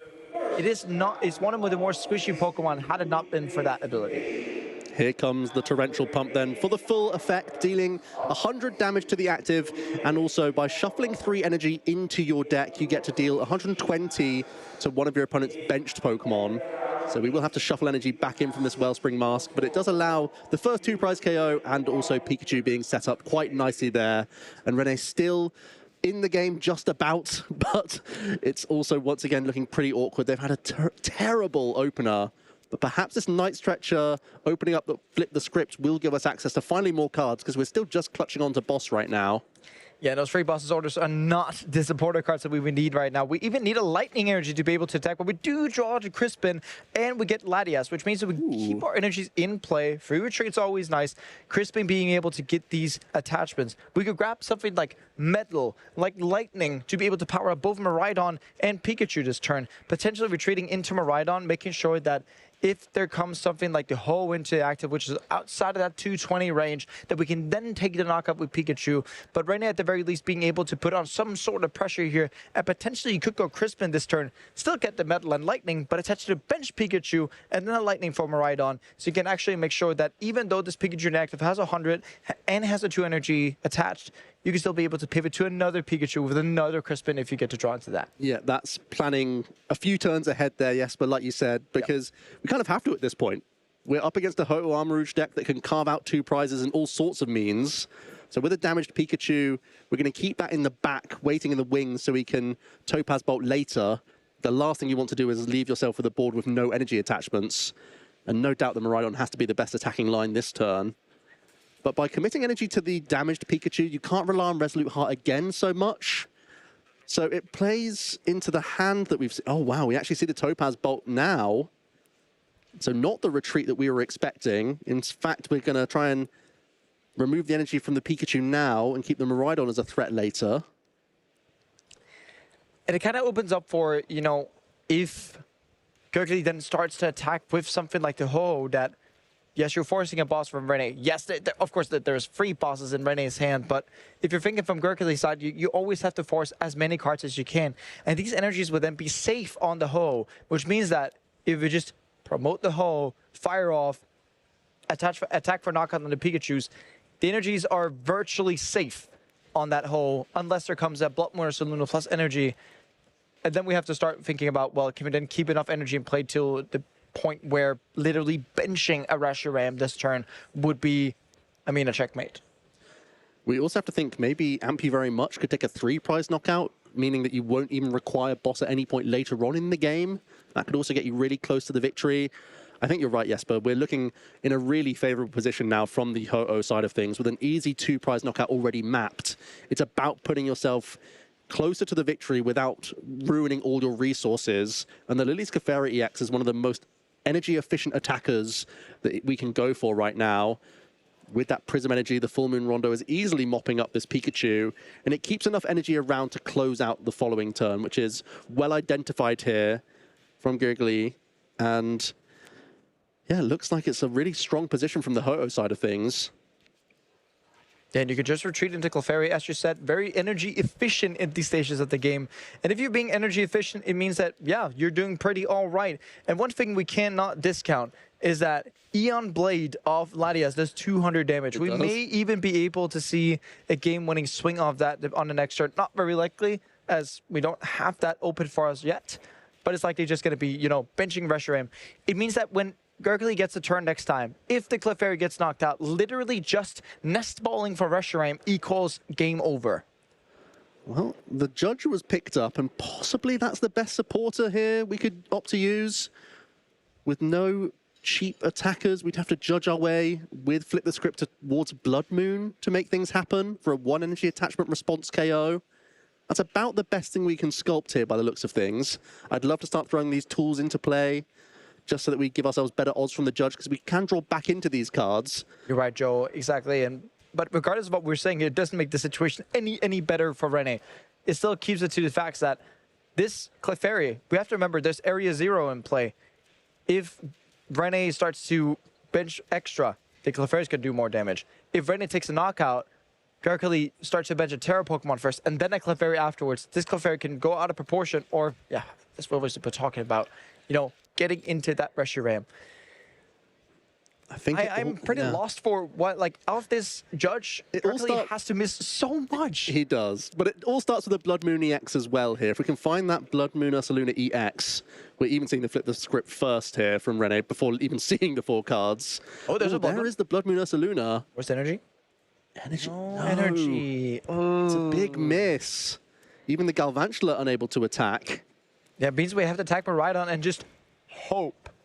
And I mean literally, Joe, hope that there's no Reshiram, Nest Ball, or anything of the kind from Gardevoir to make sure that we can get into this spot of actually being competitive in the game. But Rene, I mean, regardless, goes down to 2 prizes. Not something we'd think of that starting hand. And then let's see, did Gardevoir hit or not? We're going to start off with drawing for turn, getting up to 5 cards. There's an Ultra Ball. There's Ultra Ball in the hand. There's Night Stretcher. There's also Professor's Research. So it's not, if it's not in the hand just yet, you still have so much reach for more pieces. You have to think with the combination of Ultra Ball and Night Stretcher, we should be able to get there. Yeah, it's not prized, so if it's not in the discard pile, it has to be in the deck, and we are 100% sure there's 3 energies in play. There's Prism, there's Fire on Latias. We can use Fire Off on those. There's a Fire energy attached to the hoe. Fire Off. Get into that Reshiram EX. So Gardevoir's just trying to be very, very cautious, getting all of the pieces correctly in order. Ultra Ball getting used, and we opened the deck up, and the first thing we see is the Reshiram. But gonna go ahead and get the Terrapagos. That's also kind of gonna do the job here. Gonna open up the bench. Yeah, it's not yet the game, and it does feel like the Reshiram could have got us there. But we still have many avenues to get there, yes. We still have a lot of draw. We still have the Professor's Research in the hand. We have Night Stretcher.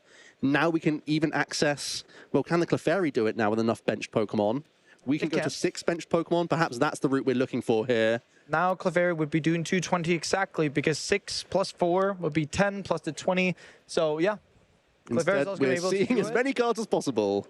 We have the Recovery of Pheasantipity EX. We have 7 fresh cards from Professor's Research. We've got to find it here, Jesper. We have to. 2 basic Pokemon is going to do it. Night Stretcher for Clefairy. Reshiram, there comes Reshiram. There comes Iron Hands. I think you can attack with Reshiram. You can attack with Terrapagos. We don't care. Both of them will do the job. Fire Off from Armarouge. 1 energy, 2 energy, 2 prizes on that Miraidon, and wrapping up this game 2-0 in the favor of Gardevoir. Yes, Armarouge working out pretty all right. Looking like a fantastic choice for this weekend, and well played as well to see this archetype. There's so many avenues every single turn with this deck.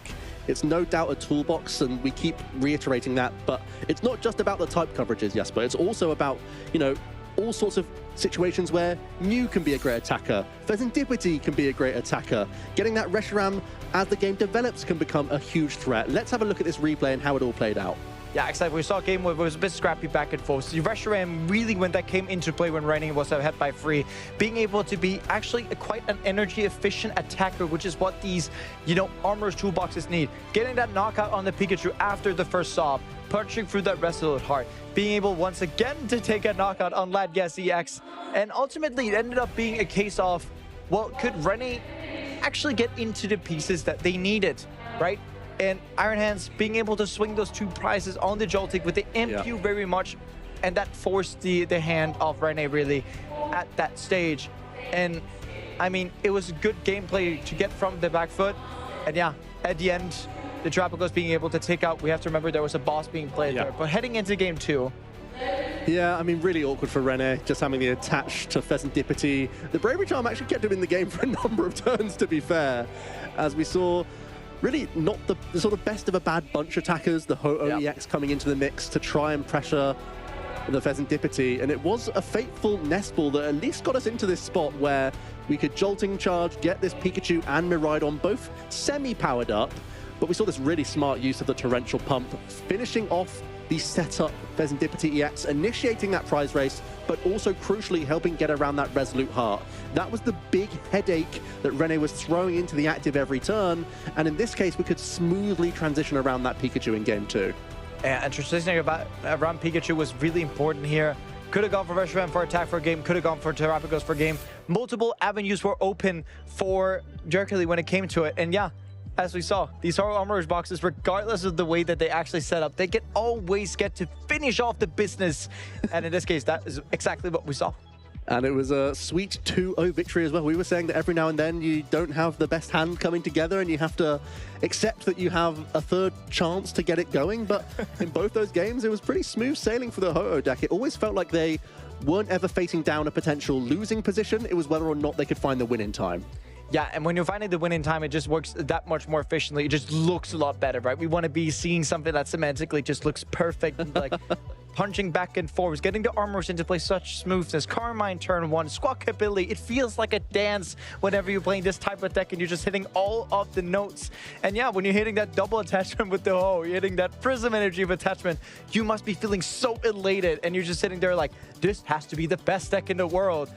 But yeah, I mean, even though 6-1-1, there has to be a game where that would have been not going too greatly, getting a tie as well, but still very much alive in a tournament, which is what we have to stress. Ho Armors can still technically win this regional championships. And 6-1-1, a fantastic record to end phase 1 of the competition on, putting yourself in that touching distance of, yes, the top cut, but also if you happen to hit some more awkward matchups, not even necessarily matchups, if your deck doesn't cooperate with you on a round here or there, you can still find yourself in amongst those top tables, in amongst the ton of packs, a ton of cash as well you can walk away with, and a ton of points. So really excellent to see this archetype, which again, surprised at the World Championships, got that top 32 placement and still isn't being respected enough.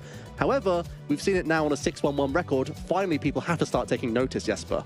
And when people have to take notice, and in the matchup, even when we're thinking about Dragapult Dusknoir, besides Budju being pretty annoying when it comes to these Ultra Balls, you need to hit the Armor Rouge, but like if you're getting an Iron Hands off pretty early against these Budju attacking, right, you can just continuously punch onto them, then they're gonna have issues, right, when we're talking about the top tables, right? And a matchup like Gardevoir, pretty decent for Iron Hands, pretty decent for Wellspring Mask Ogerpon, pretty decent for Monkey Door. It must have been one of the good matchups if you set up. But if you also get to set up against, it seems like any singular deck in the format, you have a very good shot of seeing Ho Armor doing things that we never expected it to do. Yeah, and to be fair, there's always like a backup attack as well. You can always try and make something come together, I suppose. And there's also just way too many attacks for your opponent to really hone in on and be like, they could do so much next turn, I can only play around so much of it as well. So you're always going to open yourself up for a pain in one way or another. We saw exactly that at the end of the game where we're like, well, you can just Nest Ball for Reshiram. Or you could just Nest Ball for Terrapagos, use Professor's Research, bench 3 more Pokemon, and take the knockout that way. That's way cooler and we want a style on it, right? And with the amount of options that you have, especially in these latter stages of the game, well, I could take the knockout with Terrapagos, but why would I want to do that when this attack is cooler? Or if I can get the knockout with a Monkey Door, I love that. Yeah, we always want to see the headbutt in action as well. Such a cool Pokemon. It's one of those abilities where you read it and think, wow, not being knocked out for 2 prize cards makes it suddenly a really, really good option. And this is one of the few archetypes that can really take advantage of that. So Jerkily definitely strutting his stuff throughout phase 1 of the competition. And we have an interview with him lined up. So let's head over there. Thank you very much. I'm here with Gerge, who just had a fantastic win. You were at 6-1-1. How is your tournament going? Hey, I'm very happy to be here. Thank you for the question. So my tournament is going pretty well. This is the best I ever done. This is my second day too, while I'm playing regionals. So yeah, I hit a lot of very good matchups and a bit they were very versatile. So I had fun. It was not boring at all. You have fun, you're in phase 2, you're winning. Now, I've got to ask, the commentators, they have some concerns about your deck. They say it's a great deck. Yes. It can beat anything if it sets up. How are you finding the consistency of your deck today? I think, so one thing was very funny. I am playing, I think, 19 basic Pokemons and I still had to mulligan 3 times. That's something, it was very funny actually. I don't think it's an issue, especially when you want to go first. You have 12 draws in the first 7 cards. Yep. First 8 actually, and Squawk, and you can join the Carmine. The thing is that you are playing a lot of draw supporters, so if you can start with 1 or with Squawk and just get out an Armor Rouge. Like, you don't need a full setup in the first turn. Yeah. You have an Armor Rouge, you can wait with Ho-Ho to the next turn, it's okay. You can, and even if you you are stuck, like you have alternatives. For example, today I had a game where I just sobbed for like 4 turns. Nice. But you know, like I let them stuck, and like finally I drew what I needed. They didn't have answers, so it's sometimes you just have to wait. Yeah, I found it relatively consistent. I mean, it sounds like you've got a lot of options for a lot of different matchups. Yes. But of course, this is an unusual deck. We saw one get top 32 at the World Championships. We've not seen very many of them. What made you bring such an unusual deck to this event? So when the black and white player dropped, I played GO. Yep. But at the League Cup in Budapest, it was very targeted. Yeah. And I like currently every deck almost plays a Chiyu or some type of counter to it, because it's a very strong, straightforward but very strong deck. And I was like, I don't know, like everyone knows what's in my deck, kind of. Like I don't really like that actually. And I just tried this deck out because I seen that some guys even before Worlds did well with it. Not with the Carmine version, but with other draw supporters. And yeah, when I seen that they made top 32 in Worlds, I was like, okay, it's decided. I will learn this deck for real. And yeah, I won a challenge last Friday with it. That was the first time I tried it last Friday. And like in person. Thank you very much. And I was like, okay, like that's a sign, you know, I have to bring it. And actually, like before rotation, I played Gouging Fire. There was Magma Basin that time. And yeah, I like this very kind of straightforward, but at very, very fast decks. Like, after what I looked up, you got a top 264 finish in Stuttgart last season with, with that Raging Fire. And I'm like, hang on a second, do we have just a dedicated fire player here? But it sounds like you're happy to just switch between decks depending on what you think gives you the best chance. Yes, that's exactly right. And like how I feel, it's in my hands.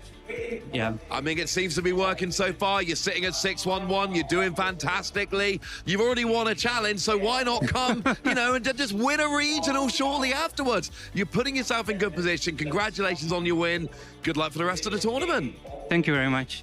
And I think we are going to be getting ready because phase 1 is over, and that's a little bit sad. But the best thing about phase 1 being over is that means we can get ready for phase 2. And you don't want to miss phase 2 now, do you?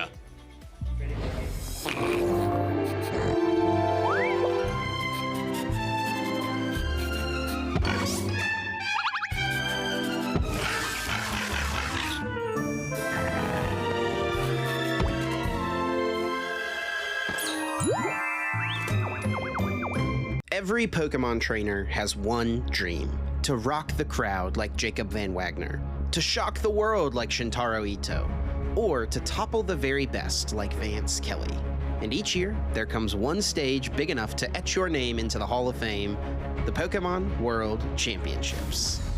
Over 1,400 TCG trainers journeyed from across the globe to take their shot at glory, but only one junior, one senior, and one Masters Division player can claim the title of champion. The juniors finals pitted US player Jose Cruz Galindo Resendez against Yuya Okita from Japan. Jose was using Dragapult EX paired with Dusknoir and Monkey Dory, hoping that grouping some of the most powerful cards in the format would earn him the crown. But Yuya's Raging Bolt EX deck had other plans. In both Game 1 and Game 2, Yuya's Raging Bolt with its Thunderburst Storm was able to rain down damage across the board, always targeting the Pokemon that Jose was trying to establish. This strategy proved effective as Yuya Okita won 2-0 and became the Junior Division World Champion.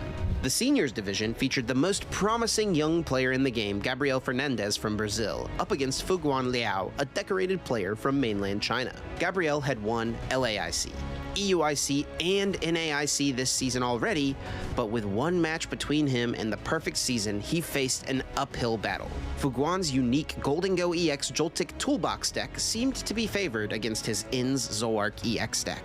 This set went to Game 3 and down to the wire. Gabriel made a clever play with his Inzarua to scratch a little damage into Pikachu EX and its Resolute Heart ability. But even after being disrupted by a 2-card Iono, Fuguan was able to find Boss's orders to close out the game and become mainland China's first world champion. In the Masters Finals, Canada's Riley McKay made it to the big stage once again just weeks after his breakout NAIC second place finish. He built on his previous success by playing a very similar Gardevoir EX deck. His opponent was first-year Masters player Justin Neudorf from the US, who aimed to take his Dragapult EX Dusknoir deck to the top of the podium. Justin tried to slow down the games with Badoo's Itchy Pollen, but in both games 1 and 2, Riley had solid responses. Ultimately, both games came down to Riley using Lily's Clefairy EX to one-hit KO his opponent's Dragapult EX. Justin saw the writing on the wall, extended his hand, and conceded the final match to 2025 World Champion Riley McKay. Oh, he's ready to just give up the game. It's over. That is history made in the 2025 season here at the Masters Finals. Riley McKay is taking things down with Gardevoir EX. The 2025 World Championships is one we won't soon forget, but the next Pokemon season is already on the horizon. Visit Pokemon.com/compete to learn how you can get in on the action and take your shot at becoming the next World Champion. Are you guys ready for the Pokemon Center? Yeah, I'm so excited! What are you gonna get at the Pokemon Center? I'm gonna get the Jigglypuff. What are you gonna get? I'm gonna get the Pikachu. Oh, I'm so excited! Okay, let's go! Let's go! Let's go!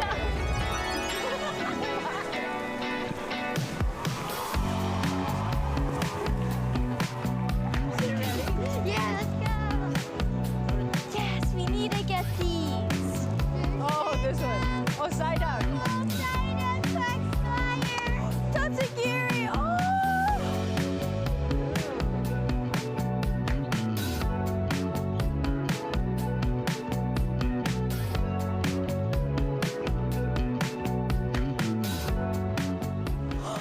It's a Pikachu!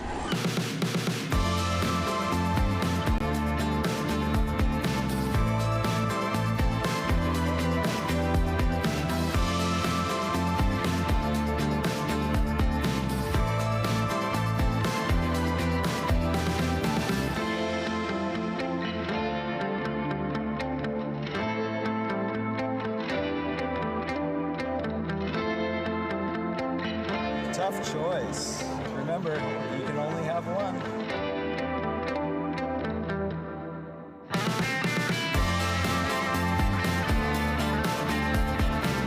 What did you get from the Pokemon Center? I actually got something for you. Thank you! That's so cool. I actually also got something for you. I got a Pikachu. Thank you! Oh, let's head to the arena, okay? Okay! How many Pikachus do you think you have? Too many, can't count. What are you gonna name your Jigglypuff? Probably Iggly Biggly Bop.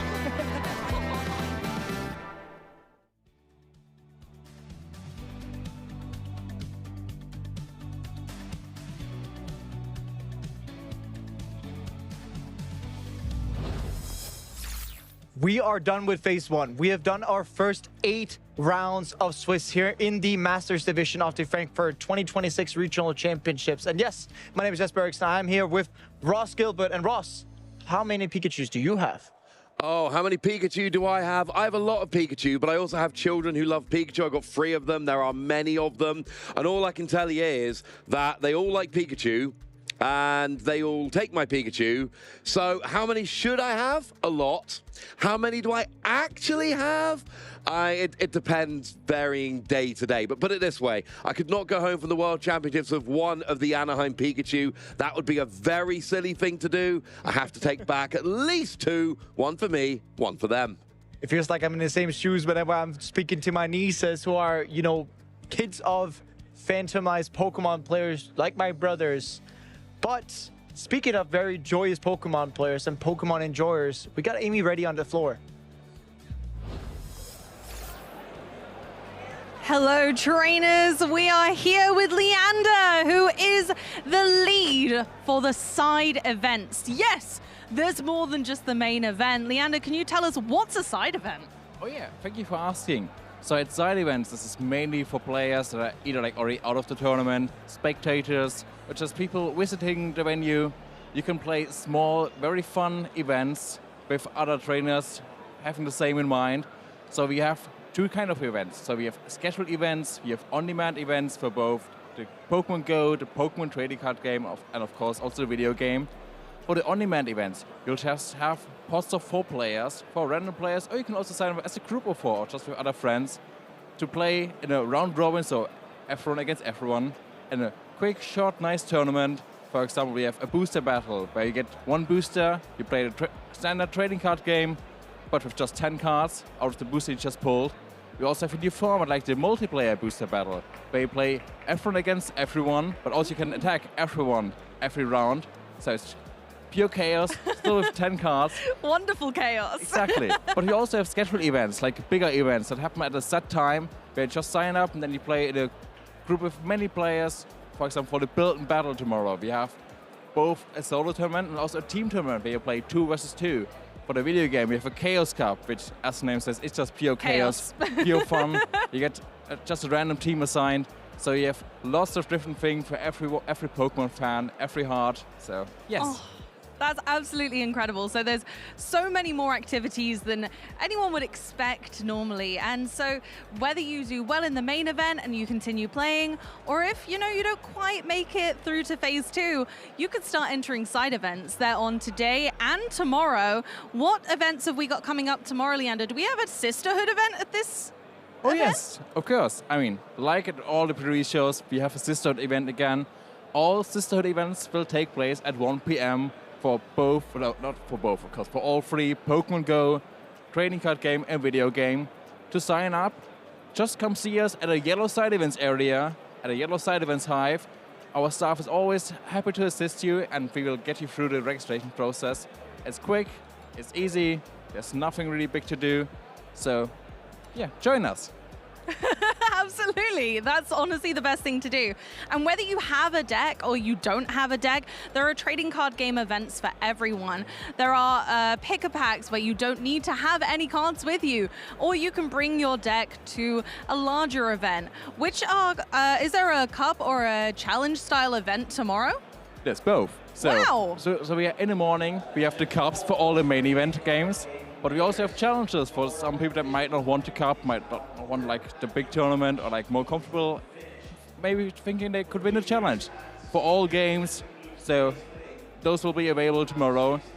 If you're also looking for some fun, where you don't need your own deck, it's the Epic Splash. Oh, good mention. Yeah, it's just so much fun. Everyone that plays it loves it.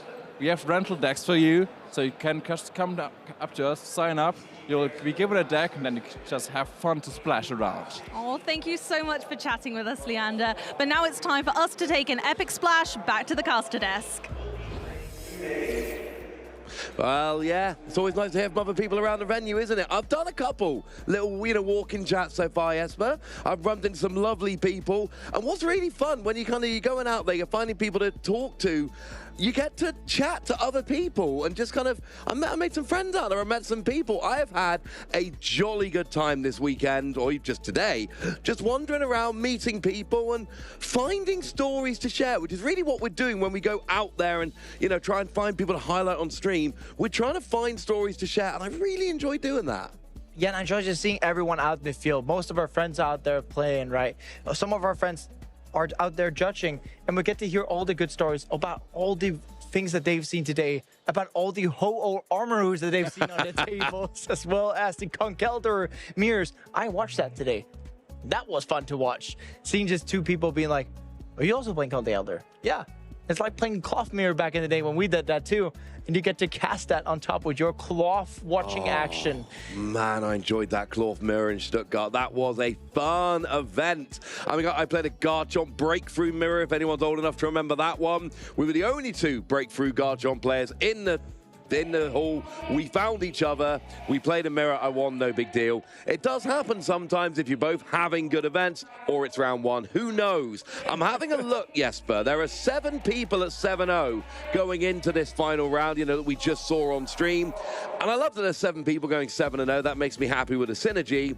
And there's 2 things that stand out to me. Number 1 is the names. Kato Arai, Tord Reklev. These are big players. Kai Wainwright. And Mike Ellis, our friend from the casting desk, sitting at 7-0 with Marnie's Grimmsnarl.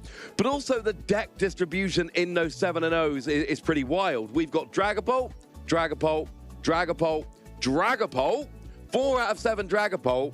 But then we've got Raging Bolt, Marnie's Grimmsnarl, and Conkeldurr. I mean, that is not what I think people would have guessed. So it seems like Dragapult is a bit angry about the World Championships, doesn't like taking second place. Dragapult is coming for this event this weekend. But then we've got things like Conkeldurr and Marnie's Grimmsnarl sitting there at 7-0.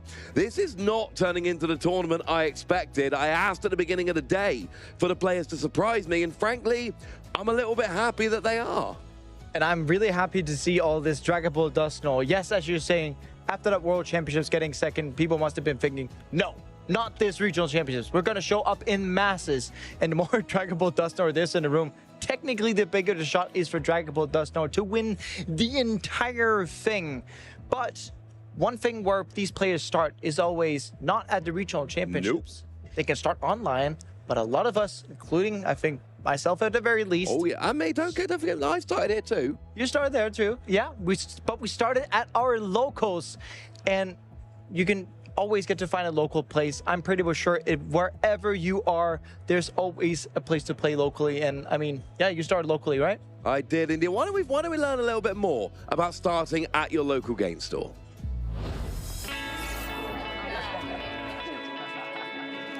Hey, do you want to play?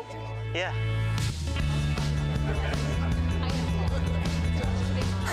Nice. One shot? Wait, that card, yeah.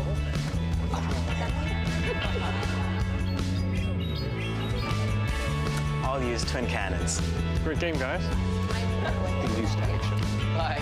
See you next week. Come play at your local Pokémon League. If you've been playing Pokemon for a while, you're going to see those scenes in that kind of building. You are going to get that hit of nostalgia of so many evenings and weekends spent in wonderful places like that with wonderful people like that. If you haven't, well, there's a QR code on the screen. Might I suggest you scan that QR code, get your smartphone out, literally do it right now. You got a phone in your pocket, I know you do. Take it out, scan that QR code, and go and find yourself an event. I cannot recommend it highly enough. Do you remember, Jesper, your first time going to your locals? I don't quite remember the first time, but I've been told my first time has been sitting on top of the lap of my older brother, Stefan, while playing a pre-release. So, yeah, a lap pre-release. That's something. Do you know what pre-release it was? Sorry, what set it was? Oh, I made no clue. I can tell you my first time at locals was a Platinum Arceus pre-release. There was multiple Arceus level X's. Yeah, we're going back to level X's. There were multiple of them pulled because there were multiple in the set. So it felt like everyone pulled an Arceus level X. I played in that pre-release, and I was around when base set came out. I was playing with base set, but I was playing at home with my friends. Platinum Arceus was the first time I went to a local game store on the outskirts of Nottingham here in the UK. Not here in the UK, back home in the UK. And I had a wonderful time, and I walked out at the end of that pre-release and I went, yeah, I'm hooked. This is carrying on, and there has been no breaks in the game between then and now. So if you want to date how long I've been playing, just go figure out when Platinum Arceus came out. That'll give you the option, but it's never too late to start at your locals. They are generally filled with lovely people, and it is a great place to turn from a beginner into a good player, because people will give you hints and tips. They will help you figure out your deck list. They will give you tips on playing. It is the best way to quickly accelerate your playing skill. Yes, and you can get to practice with these events. You can start a pre-release, and you get to league challenges, league cups, leading into these major tournaments. So if you're looking at this regional championships, you're like, I'm not quite sure if that's something for me. You can always start at the local level, going to your league challenges, your league cup on the weekends preferably, and then be like, you know what? I might be ready for this regional championships, and you can show up in Frankfurt, whether or not you play Ho Armor Rouge or you play something like Dragon Ball Dusknoir, it doesn't matter, but you get to go here and have fun with the rest of us. And the biggest tip I can give you, tip from your old pal Wossi here, when you start playing at locals, when you lose a game, ask your opponent, why do you think I lost this game? Can you give me tips? And that is the best way to massively and quickly, rapidly improve your playing skill to get to the point where you can come and compete at regionals. You know, we spoke to our friend Mike earlier. This is the first time he's casted a bunch of regionals. Yep. This is the first time he's had an opportunity to play in one. And 7 rounds in, he is still undefeated at regional championships. His first one, he knocked out 7 wins in a row, and he's still going. I want to see how his round 8 game went. I'll let you know when we know. Yeah, and I'm really looking forward to that. It seems like us casters as a group, right, has to have one regional a year where one caster goes 8-0. I carried the torch last year. I'm really hoping that Mike got to take the torch this time and start 8-0. Because, yeah, Martin's Grimmsnarl, not a deck we saw a lot of from Worlds. We did see a lot of it last season at NAIC, but it is a deck that has a huge amount of potential, right? We saw Mike with some masterful play with the TM Devolution, right? Beautiful. What a setup he did there. And the deck has so much to play around with. Monkey Dory playing damage counters, Frostlass being able to just toss damage counters everywhere. And now, don't forget Marnie's Grimmsnarl. That's a pretty good ability to have. It is pretty good. Well, I've got bad news, I'm afraid. I did manage to refresh and get some updates while you were chatting there. Yes, but Mike has taken his first lot at a regional. He's only 7-1 with Marnie's Grimmsnarl, having a fantastic day. We are left with 3 8-0 players, and it is not Tord Reklev, it is Kato Arai, who we saw on that Dragapult, the player who's come all the way from Japan. We've got Kai Wainwright from the UK on also Dragapult, and Alex, our Concorder player at 8-0. So 3 8-0s, 2 Dragapult, 1 Concorder. We're talking about the metagame here. Some people might not know exactly what we mean when we talk about the metagame. I think this is a great opportunity to learn a little bit more. Hey trainers, Chip Ritchie here, and today I'm going to talk about metagaming in the Pokemon trading card game.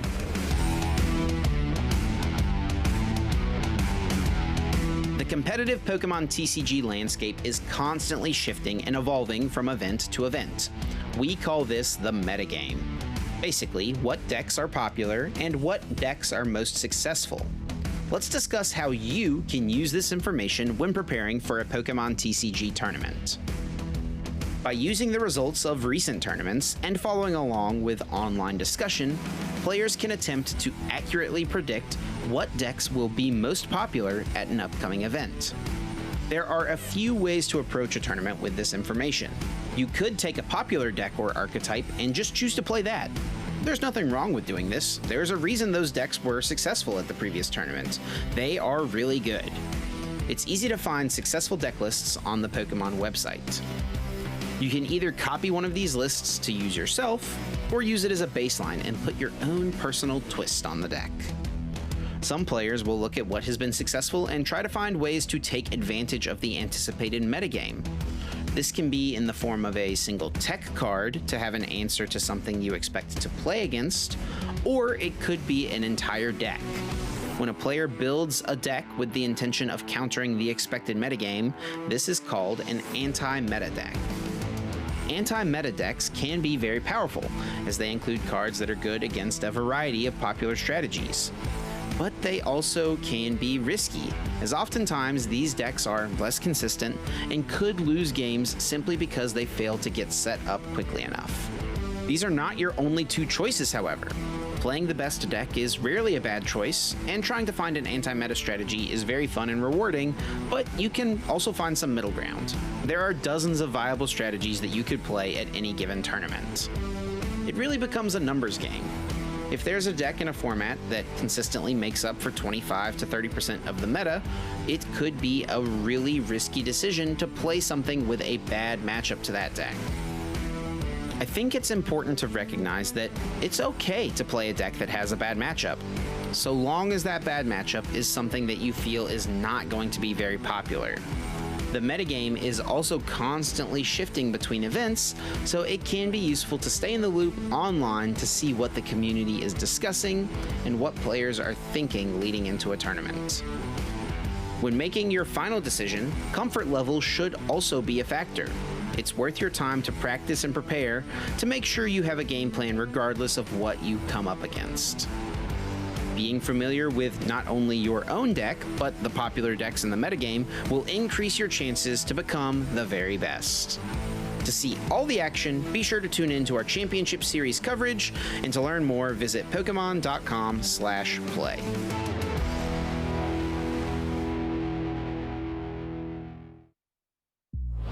Thank you so much for the explanation there, Chip. And yes, exactly the way we look at metagaming is what there was told there. Such a beautiful explanation. And speaking of metagame, we get to have a little bit of a look at our own. We did just complete phase 1, but it's still very, very important for us to look at what exactly today has entailed so far. And never to forget, we do also get to display the first round of phase 2, so please do stay tuned for that. But we do start off with the metagame analysis for juniors. Yeah, and we're talking about what juniors are playing here, and we see a lot of, now this is to be expected, decks like Dusknoir and Gardevoir, generally a bit less popular for juniors because these are decks which take a little bit more experience and they are harder decks to play for those younger age divisions. We see them going more towards things like Golden Go and Raging Bolt. Dusknoir, Dragapult's still there, but Raging Bolt and Golden Go, this is what we would expect because these players are generally a bit newer. They've had less time to play the game, so they do tend towards those archetypes, which are, and don't get me wrong, there is still a lot of skill involved, but they are slightly more straightforward. Gardevoir is a very difficult deck to pick up, even for the best masters in the game. The juniors who have not been playing for so long, it is, you know, that little bit harder again. And one of the things, my favorite things of watching juniors play is the unclassified. They tend to have some weirder choices and do better with them at events. So I always love to see what's in that unclassified bracket for the juniors. And that's the unfortunate about it. We don't exactly get to host juniors on the stream at these regionals. We do typically do that at ICs and Worlds or above. But a lot of the time we do see these decks from juniors, and we can see the kind of evolution that steps between juniors and going into seniors now. Goldengo, again, top dog, together with Raging Bolt in second, Dragapult Dusknoir third. But one of the main key differences that was between juniors and seniors is that Joltic Golden Go EX deck. The senior world champion, Fuguan Liao, who was actually playing Joltic Golden Go in seniors, already making such a splash. And we're starting to see a hybrid. Seniors starts to look a bit like a hybrid of juniors and masters. Golden Go and Raging Bolt, still the most played decks because, again, seniors have generally not been playing the game as long, so there is that tendency towards those slightly more straightforward decks. Again, cannot stress enough, still takes great skill to win consistency with these decks. But all of a sudden, Gardevoir appears on this, and we've got that Joltic with your Golden Go of, again, decks which are that little more difficult to play. But then we get to the Masters, and Gardevoir is there at number 4. Dragapult Dusknoir is number 1. Raging Bolt and Golden Go absolutely still there, but they are sandwiched between those Dragapult and Gardevoir decks. This is generally what we expect to see, and it's really fun seeing the evolution there of the age groups, because this is generally what we would expect to see at most events. Yeah, and it was also what we expected to see at most events, even regardless of what happened at the World Championships. Yes, the World Championships had a ton of Golden Go EX because the deck was just so powerful after the immediate release of Black Bolt and White Flare. We do get to see that jumping down a little bit, but regardless of that, it's also potentially because Joltic Golden Go being a deck after the World Championships. It wasn't played a lot at Worlds, and we get to see that now, and with, you know, more than 400 players piloting some type of Golden Go deck, we get to see that. We also do get to see the best of the rest continue with these, you know, saying again, Ross, unclassified decks, but decks like Mike's Mighty's Grimmsnarl, Terra Toolbox, Joltic Toolbox, which is the old toolbox we saw last season, Flareon also with Noctowl, or the more straighter versions of Dragon Ball DX. No, absolutely. Lee, there are a lot of different options there. The unclassified, of course, we've got a whole bunch of things in there. Things like Ethan's Ho-Oh, Armor Rouge we've seen on stream will be in there. Your Conqueror, which we saw on stream, will be in there as well. Essentially, we have our list of decks, which are the main decks in the format. If you don't fit into one of those, you go into the unclassified. It does not mean it's not a good deck. It means a number of people playing it is comparatively rather a lot smaller than we see from these other decks. So they end up having to go in unclassified, and I always like it when unclassified makes it onto the graphic, because it means we've got a real variety of decks out here. And a good variety also means that we have quite the open meta game. Unclassified doesn't, as you said, doesn't necessarily mean uncompetitive. We've seen Conkeldurr, that's under the unclassified list. And the unclassified sometimes always comes up with these mega surprises, right? Conkeldurr being, I think, the surprise of the tournament. Now I'm just going to say it. I did not expect going into today that Conkeldurr would start that well. I mean, look, it's a deck we're all aware of. We all saw the card and went, oh, that's kind of cool. Special condition, no one. Okay, I see that. And, you know, a lot of people had a bit of a play around with it, made it on PTCG Live, took it around to locals, had a bit of a play, and the general consensus is no. Like, when we saw today, when we had a look at the list, we all looked at it and went, oh, it's that deck. But we all kind of knew that deck and decided it wasn't very good. But the draw engine, that is, I think, what people have really discovered about this deck. The combination of the Dunsparce and Enriching Energy, drawing, you know, 7, 10, 14, it's constantly drawing over and over. That is what impressed me. I love a deck that can draw a whole bunch of cards, and Conkeldurr was doing that beautifully when we saw it on stream earlier. And it's 8-0, Jesper. Yep, never to forget that. And usually the decks that draw the most amount of cards are actually the decks we call the best. Zoroark decks in the past would trade. Current Zoroark is actually also pretty all right. We didn't actually see that on the graph a lot, even in the continued one, regardless of it actually getting 2 spots in the top 8 of the Masters at the World Championships. But yeah, Curly with Refinement was making Gardevoir such a great deck pre-rotation. And yeah, any deck that is great has usually that thing in common. The more cards you're seeing, the more cards you're drawing, we can name examples upon examples of that. They are just the greatest decks. There's only, I think, one exception to it, is that either if you're not drawing a lot of cards, you're searching a lot of specific cards, like we can see with the Noctowl engines. Absolutely. Noctowl engine letting you search specific cards, or something like Pidgeot, if it's quick search, they can absolutely cover. Why draw a bunch of cards when you can just cherry pick the ones that you want? But we see something like a Conkeldurr there, and look, there are a few things you need. You need your Brute Bonnet, you need your specific tool, that Ancient Booster Energy Capsule, you need to be hitting your Rare Candy in your Stage 2 to get rolling in that regard, and because you're drawing so many cards, you're going to hit it. I remember a few years ago, and you'll remember this too, people were asking, where are all the Stage 2s? Why don't anyone, and Stage 2s, they were a rare breed. Nobody was playing Stage 2s, and now, not only have we got the old favorites, your Charizard, your Dragapult, your Gardevoir, but we've also got things like Marnie's Grimmstyle coming in hot constantly, and now Conkeldurr's coming in and being like, what, Stage 2s are good now? I'm in. I'm in this party. You know, yeah, Marnie's Grimmsnarl, Gardevoir, Dragapult, Conkeldurr, they have this one thing in common, being Stage 2s, hitting for massive amounts of damage, or being such great Pokemon in their own right. In Gardevoir, it's not quite Gardevoir dealing out the punches, but it's that Stage 2 Pokemon who is in charge of whatever is happening on the playing field when that is in play. And yeah, we do get to see more Stage 2s, and that's one thing that I'm excited for whenever we get into the Mega Evolutions format. Is that trend going to continue, or are we potentially going to see a step a little bit back towards the bigger basic era? Yeah. It's going to be interesting to see what happens. When Mega Evolution comes out, we don't know exactly what's going to happen. And that we can have a look at Japan at the moment, who are playing with Mega Evolution, and we can try and have a guess as to what's going to happen. But we don't actually know. And, you know, there's some very interesting looking Stage 1s coming around in the not too distant future, which, you know, I've got my eye on.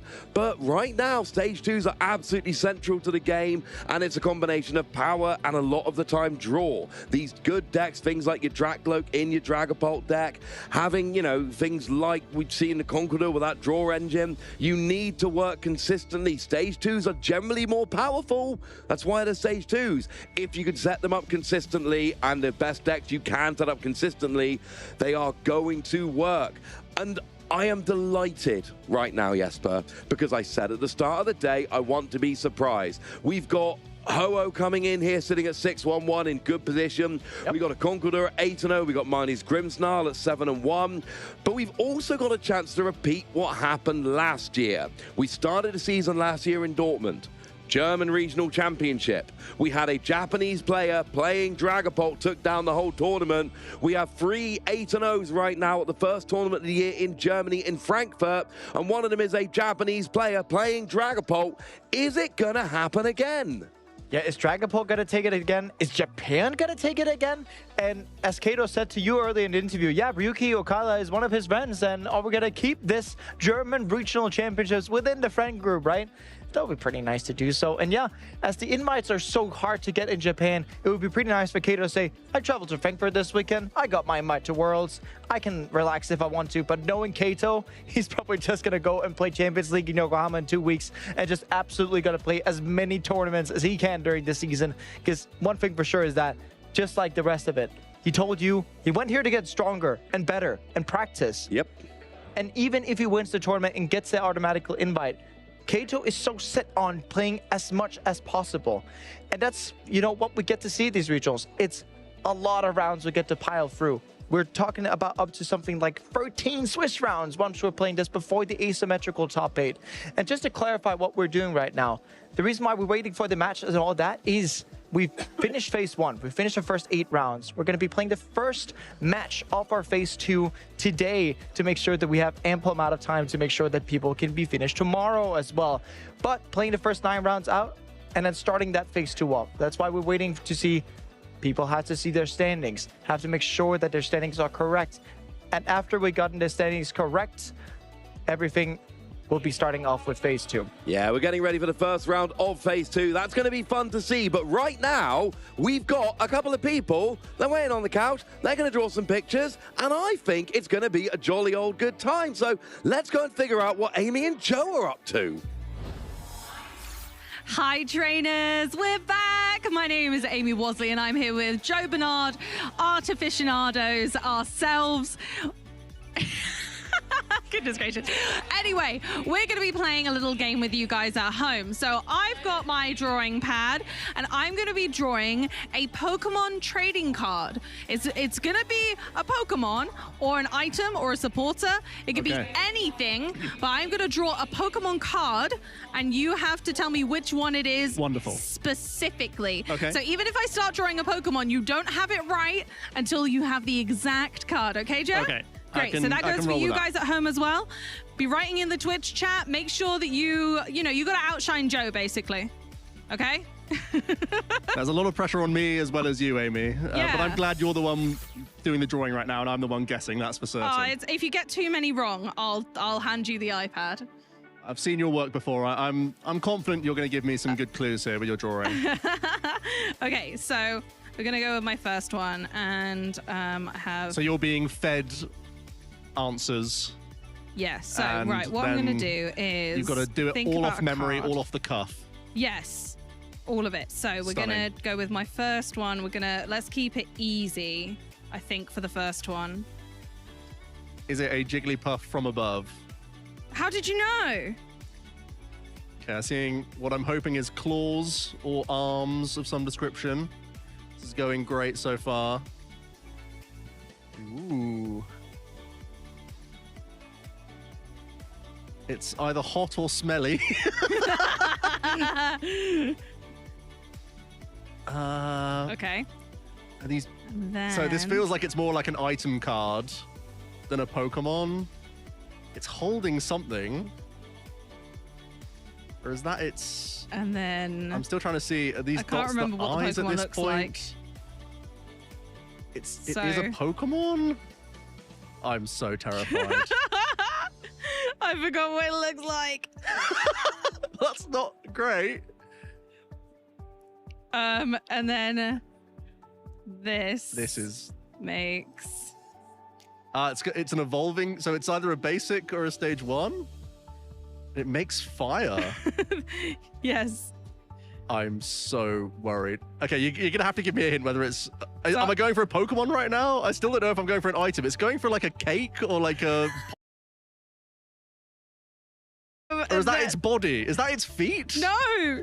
Okay, so it's spiky with arms. It's not a haunter that can turn into fire. Yeah. That's stealing a cake. Because that's what I'm seeing right now. No, so oh It evolves gosh. into fire. That's so difficult. No, you're the worst, It Joe. becomes flames. You're the worst. Why have you done the arrow bigger? Okay, right. Because I'm trying to emphasize things. Okay, and then the next thing It turns is something like into burn. this. It burns the cake. No. Is there anything to do with a cake going on here? No. Is it half a Buddy Buddy Poffin? No. I'm so confused.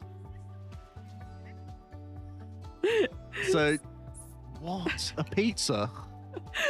I'm so I need clues. Okay. We're gonna Tell me what we're gonna do you've is start got again because it's this bit that matters. I was overcomplicating it for no good reason. It's a cookie. So we're gonna. It's not a cookie, but it is something to do with Baking. maybe. Yes, I'm Is it just still an drawing it item? bigger. It is an item. It's not an earthen vessel, surely. It's not an earthen vessel. It's not a picnic basket. It's not a. It's like a stew of some sort. Yes. A hot stew. Yes. This is playable, is it? It was playable. How long ago? Lille last season. Last season, a stew. Lille last season. This was hot on the money. Hot on the money. Yeah. It's an item. Yeah, it's an item. I'm still blown away by Chat, this. I'm going to be certain so you have annoyed this. at this point. I'm going to give you 10 more seconds. It's an item card that got fire energy. All I can think is fiery flint or... Okay, Joe, you're out of time, mate. That was spicy curry. It can burn. It's burning. That's really It's not upsetting. a fire type. Yes, it's no, a curry when I was told these were pot. playable cards. And I was trying to I feel draw like the things I've that been go lied. into a curry, I like feel like I've been- mushrooms and crawfish. That and does make sense. The things. curry did have rice, though, to be fair, on the card. It was a plate, not a Right, pot. but I'm not going to sit and draw every grain of Just rice saying, for you, Joe. yeah, I could have done What with do a you couple want of from me? a couple of grains of rice would have been lovely. And also, I was told it was a playable card, and the spicy curry within the Yes. cloth, like It went in cloth. somewhat in the bad version of cloth before it got really good. How dare you? Ah. Okay, Right, second I card. suppose we have to carry on this segment. Yeah, we're going to carry on. Are you ready? Yes. Great. Good. Okay. All right. Oh my. Right, Pikachu, surely. It's not a Pikachu. Come on, Joe. Crobat. Crobat EX. Team Rocket's Crobat EX. No. It would be a brilliant Crobat, though.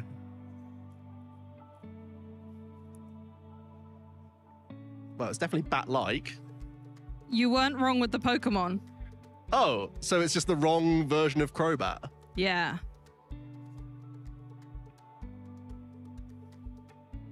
I guess the Crobats... Again, are we going playable? I guess I just start naming various Crobats. Yeah, wait. What was the one you just said? Crobats. Yeah, no, but... Not the Team Rocket What does EX. it do? Well, there's one that can draw cards after a Janine's. Yeah, and what does There's it one do? that can sneaky bite. What's What does it what's the do? ability name for... What's the ability name for the Crobat that Yeah. can draw? Yeah, tell me the specific Crobat. How am I going to remember this ability name? Joe! Again, this is not a playable card. It was used so much. A Crobat that can draw has not been played with Janine. If it's the one that can get Janine's secret technique or can draw after Janine's, that's not seen any No, play. not that one. Oh, okay. It's fine. Yeah, I'll give you it. I'll give you it. It was Crobat. Well, what was the ability name? Was it Dark Asset? Oh, Crobat V. Okay. Yes! Well, that makes more sense. Yeah, Crobat V saw a lot of play. But I thought it was the Janine's secret technique one. No, but that is a good memory, Which is to in be format, honest. by the way. Yeah, that one's actually in format. Okay. So we're going all time again. I'm learning more each time we do this game that apparently it's all time cards. Yeah, now. of course it's all-time cards. I had to give you a challenge. If I did something Okay. we've seen today, you'd have got it straight away. I wanted to give you a challenge, Okay, Joe. that's fair. That's fair. Am I not thought it allowed was to challenge you? No, by all means, go for it.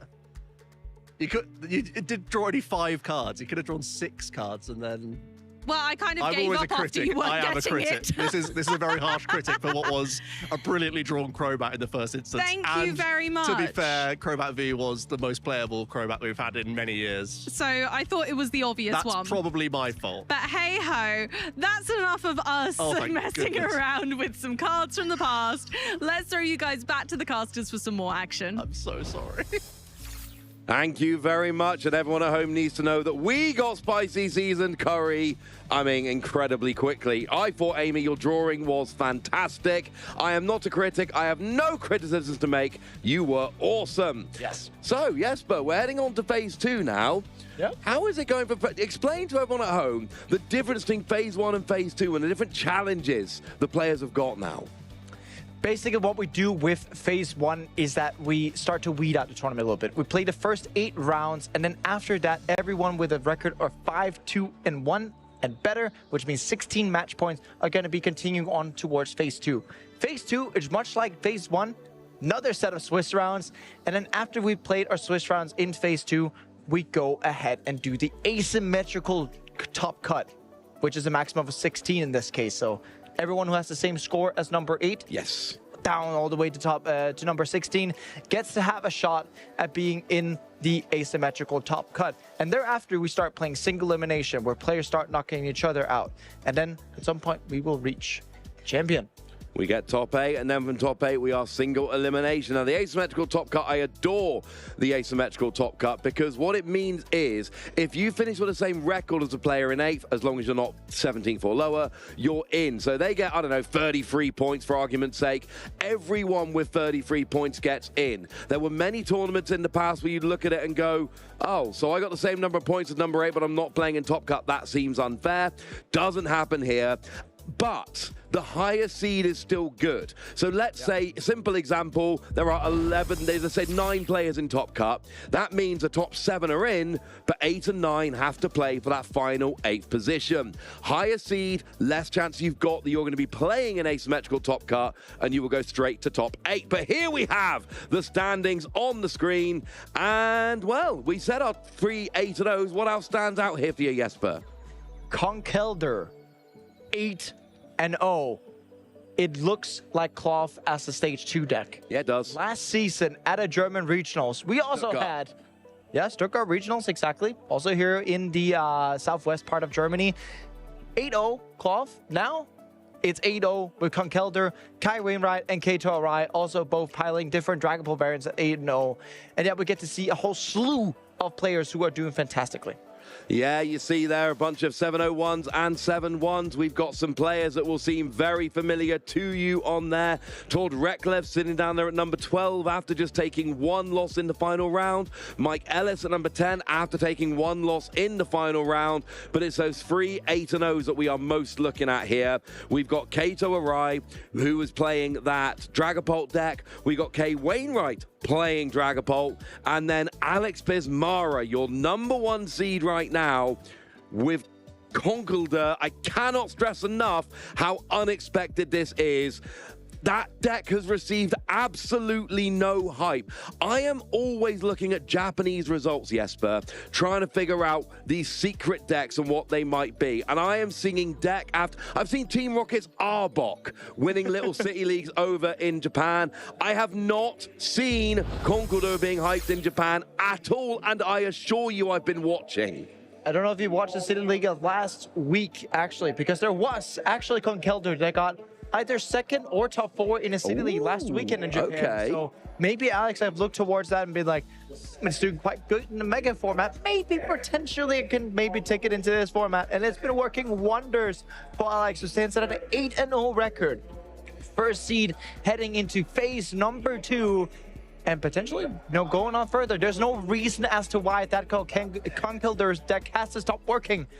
No, absolutely not. Sometimes you see these more unusual decks and you think, hang on a second, I can see the flaw here.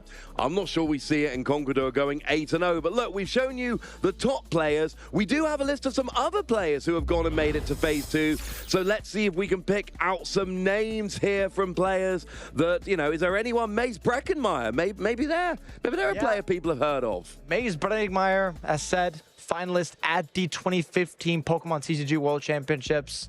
One of my Danish guys as well, Mads Jensen, being in there, and one of the Dutch top players amongst them. And cannot forget to remember Brian de Vries, a guy, he seems to always be there at the top.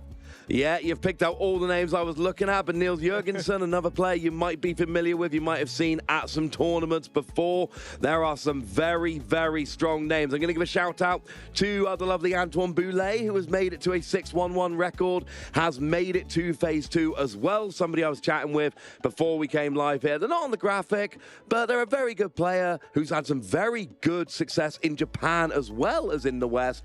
They're going to be joining us in Phase 2 as well. And speaking of Phase 2, to get that underway, and we do have those players up on our Phase 2 qualified players, we're going to be able to see Dominic Fink versus Kai Wainwright. And such a match is going to be, you know, Kai starting off at that 8-0, Dominic starting off at that 7-0-1 record. Yes, it's not potentially 8-0, but it's still undefeated. And what a day you must have, even though it's not 8-0. And this is kind of, you know, it's a bit of a... Well, it's a bit of an awkward situation for Kai. You know, you win this one, right? You go to 9-0. Well, the other two 8-0s are playing. So if Kai wins this round, their reward is going to be starting off tomorrow with a matchup against the other 9-0 to decide who's going to be the only 10-0 going into round 11. But first, Kai has to contend with Dominic Fink. We have got ourselves headsets are on. I can tell you the decks. Kai is on Dragapult Dusknoir, as I've already told you. Dominic Fink is on the Joltic Toolbox, not Joltic Golden Go, just classic old school, you know, making me feel bad for not predicting Miraidon, Joltic Toolbox. You do love your Miraidon, but here on the left, we're going to have Dominic Fink, who has the top 64 at the Leo Regionals, top 128 in Liverpool, top 128 in Stuttgart, and also a top 64 at the Utrecht Special Championships. Trying to break through to these upper echelons. Haven't had that top 32 outlet yet, but starting 7-0-1 in this tournament, definitely something that leads you on towards getting that potentially first top 32 berth, or maybe a top 8. It's not that often we see a player having those kind of results and not going on to better things nice and quickly. Kai Wainwright, however, is a name we have gotten familiar with over the last few years. Bremen regional finalist in 2022, couple of top 64s at Latin American Internationals, and a top 128 at Worlds in 24 in Hawaii. It is a player who is very well known around the UK scene for being a proper top-tier player, and you can see their achievements there. But still missing that regional victory. 22 finalists, brilliant, phenomenal achievement, and obviously Bremen, you know, still a German regional, if my geography is correct there. Yes. But maybe in Frankfurt, different German city, slightly different result. And look, if you're starting 8-0, you're putting yourself in a great position to be the favorite to win. Yeah, and Kai, seeing that geographically we're going a bit south from Bremen, but hoping that those results, they go a bit north so we can get to finish first. And yeah, I mean, Kai's playing this very typical Dragapult Dusknoir, but there is something in here. This is going to be a very interesting matchup when you get to see it. Joltic box, very often going into this Joltic, charge up the Iron Hands. But Kai has a little secret trick up their sleeve with the Maractus, which typically, when Joltic wants to be playing those games, puts down Latias EX, where Kai can go, aha, I got Maractus. Boss's orders Latias and corner. What are you going to do about that? Trap it in the active using Maractus, slow the game down so you can execute your game plan better than your opponent. Well, it does look like we are getting ready. Let's see some prizes. Pheasant Dipty coming down from Kai, and we do have a Badoo coming down there as well. And now we have to figure out there are two Badoo, but there's only one Pheasant Dipty. But well, there is the fist bump, and we are off in phase 2 of the Frankfurt Regional Championships. And very importantly, Kai has won the coin flip, meaning that they get to go second. And Dominic, as a Joltic box player, I can promise you, Ross, they are never gonna choose to go first voluntarily. So it means in this case, Kai winning the coin flip, getting to go second, which is what basically most of the decks in this format want to be doing. But when you're playing the Joltic toolbox deck, you want to be able to search out the Joltic, or potentially in this case, Ross, and I know you'd like to say that, you're getting Miraidon. Since Miraidon could be able to search out both Iron Hand CX and Joltic. Joltic uses the Jolting Charge attack, being able to find two grass energies, 2 lightning energies, and then being able to charge something like 4 energies on Iron Hands, making sure that you have your attackers set up and ready. Also, that could mean something like the Iron Leaves if Dominic potentially wants to get that out later. There's a lot of things that Dominic can do, and in this matchup, it's about going hands, hands, hands before Kai gets his setup. It is indeed. It is a toolbox deck by name, toolbox deck by nature. We've got a lot of different attackers, including Lily's Clefairy EX, which does hit weakness onto that Dragapult. Well, first it turns its weakness into Psychic, then it hits weakness on it. That is going to be a key card in this matchup. It is in there for Dragapult and for Raging Bolt, so you better believe that is going to be something. We're not going to see it too early, because you don't need it to put it down until you're going to use it. When we're ready, it's going to be a big deal. I did start to mention about the corner Maractus. I actually think I did see that in Kai's opening hand. Corner can already be used for something like the turn 1, being able to lock this Mew in the active if the Mew does not retreat, which is why that I think if Dominic is really, really awake here and can go ahead and retreat into that Joltic. Gonna pass with the Mew in the active though, and what is really important for Kai is that this is an alternative win route or being able to draw some more time. Kai is looking at this game like, if I get to use Dragapult before Dominic gets to use Ampere very much with the Iron Hands, this game looks very, very good for them. And even though that Maractus can steal some time and alike, we do get to see the Itchy Pollen from Badu. And I guess this turn from Dominic is going to be draw, retreat to Joltic, Jolting Charge, potentially a few steps in between. Absolutely. Very quick turn from Kai there. Of course, Dragapult will see as it goes along. It's all about using that Phantom Dive. 200 to the active, drop 6 damage counters on your opponent's bench, using the Dust Noir line to drop extra damage as we go, and Badu to slow the game down. Dominic not able to use item cards right now. So you use Arven, you can search an item and a tool. That's lovely. You can play the tool. Can't play the item right now. But of course, you're absolutely right, Jesper. What is going to happen here is just a retreat into your Joltic. That is then going to use a Jolting Charge to put 4 energy onto an Iron Hands.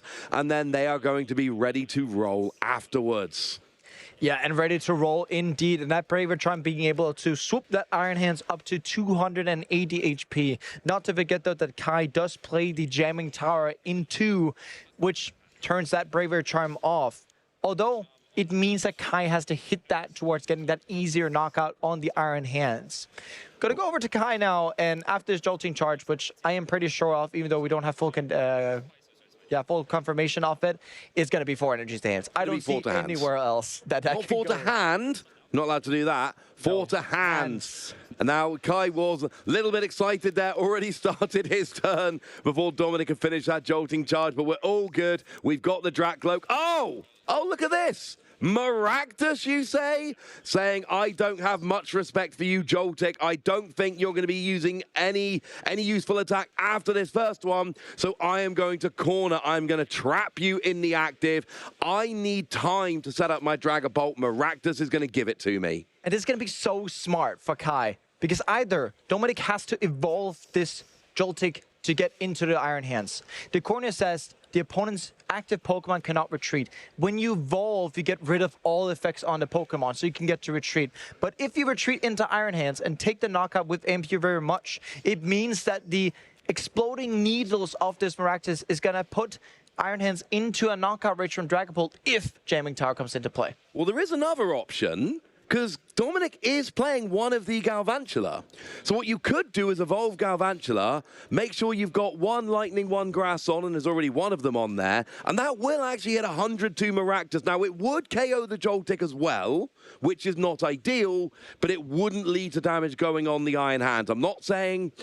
wait, no, because Galvantula would survive. So no, that might be the play here. Go up into Galvantula, hit the Maractus, get the KO using that Compound Eye's ability to do the extra damage, and then use that way. Doesn't have to do that, but it's an option. It is indeed an option, but it's one option that kind of goes against the strategy that Dominic wants to employ here.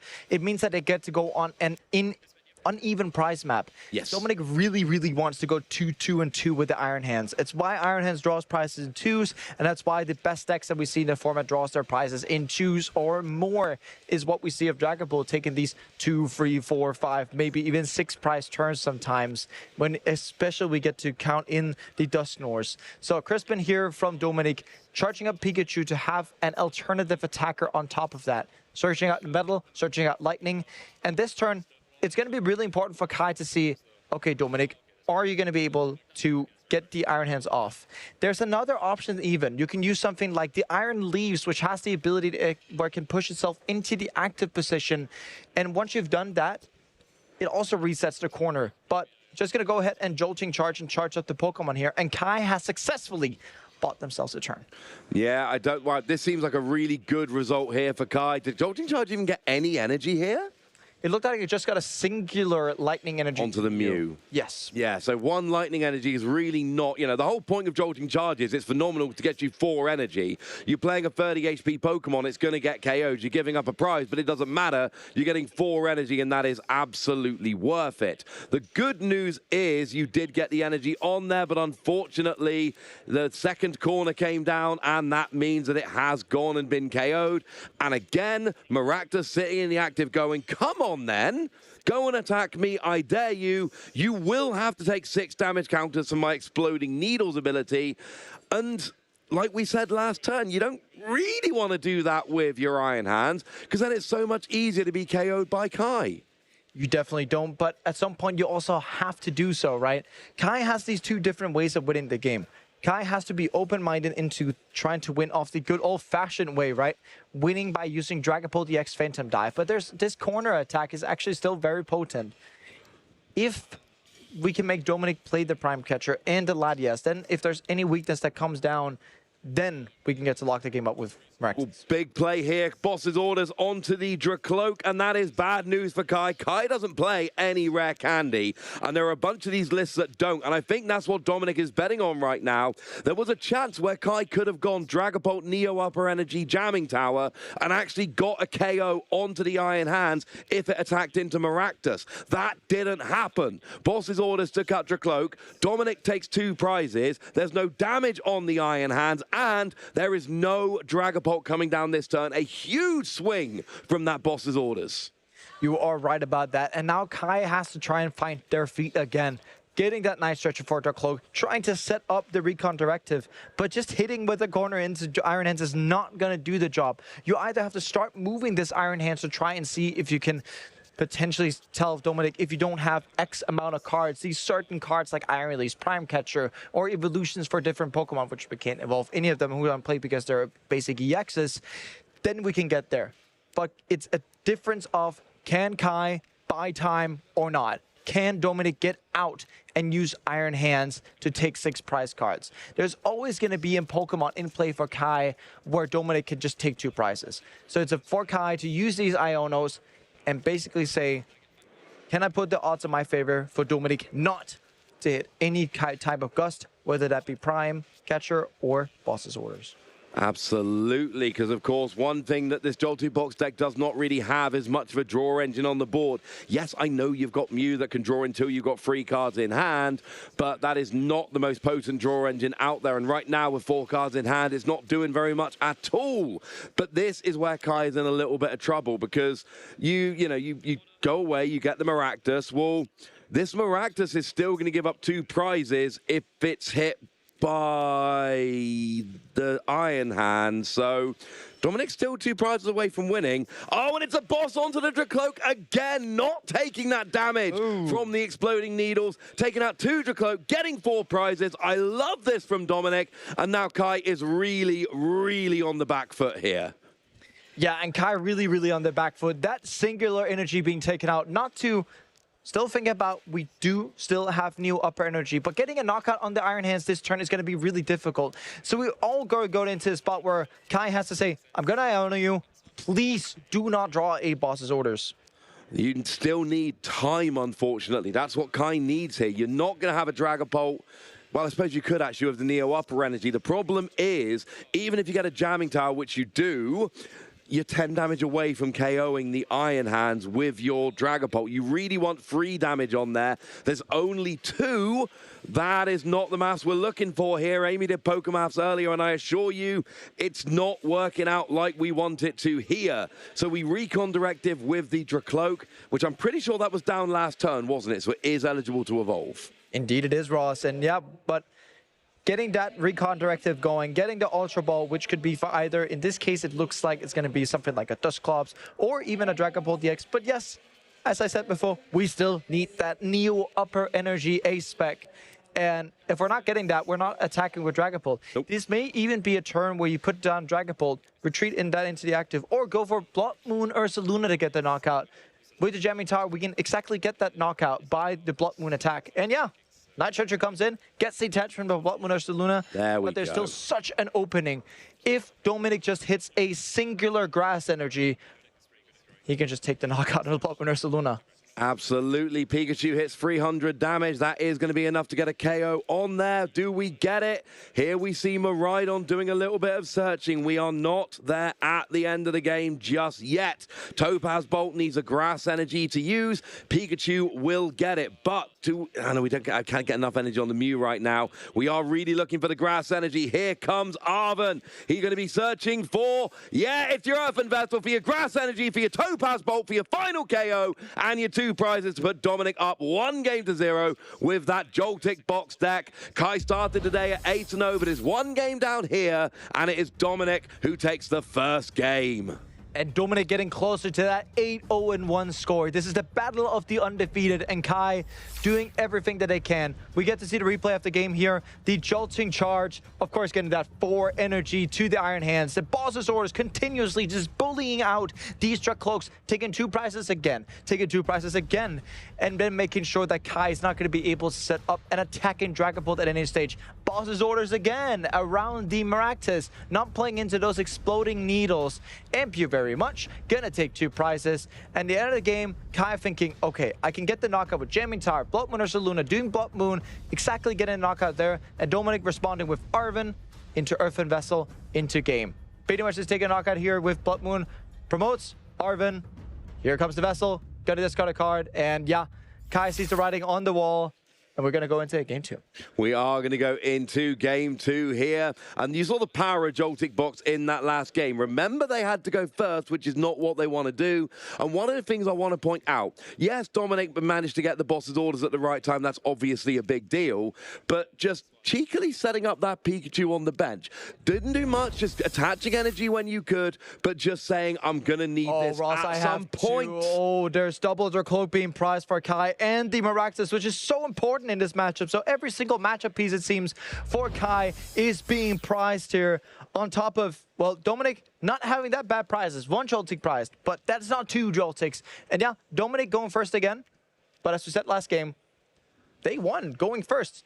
It's probably possible to do it again. Absolutely, there are 2 Pokemon prized for Dominic. We don't see the Joltic and we don't see the Miraidon. They're both in the prizes, but both of those are 2 ofs in the list, which means there is 1 more available in there. So we could well see a repeat of last game where we do see Nest Ball for Miraidon, Miraidon for Joltic and Iron Hands. We know how the early game goes for these Joltic decks. You are going to Jolting Charge 4 energy, 2 lightning, 2 grass onto your Iron Hands, and then Amp You Very Much is going to be live from your second attacking turn, which incidentally is why you really want to go first.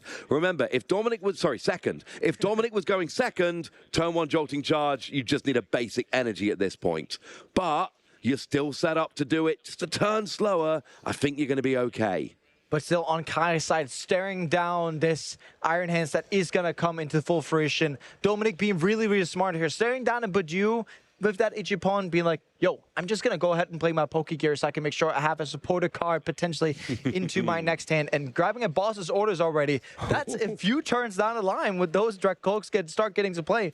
And we have to stress, Ross, with Night Searcher and double Dracloak being in the prizes for Kai, it's going to be such a difficult game to get these Dracloaks set up in multiples. And do bear in mind, Kai does not play Rare Candy. One of the ways to mitigate Dracloak being prized would be to get a Rare Candy Dragapult out. That is not going to be an option with the deck list we've got. We pass over to Kai here.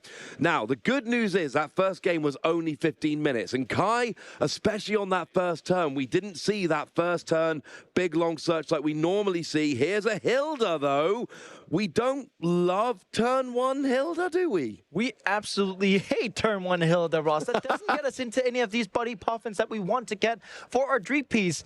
And if Kai had sat on buddy puffin, they would have played that first. So it looks like a terrible opener for Kai. We're looking at the Henderson Ultra Ball at the very least so we can get a Pokemon.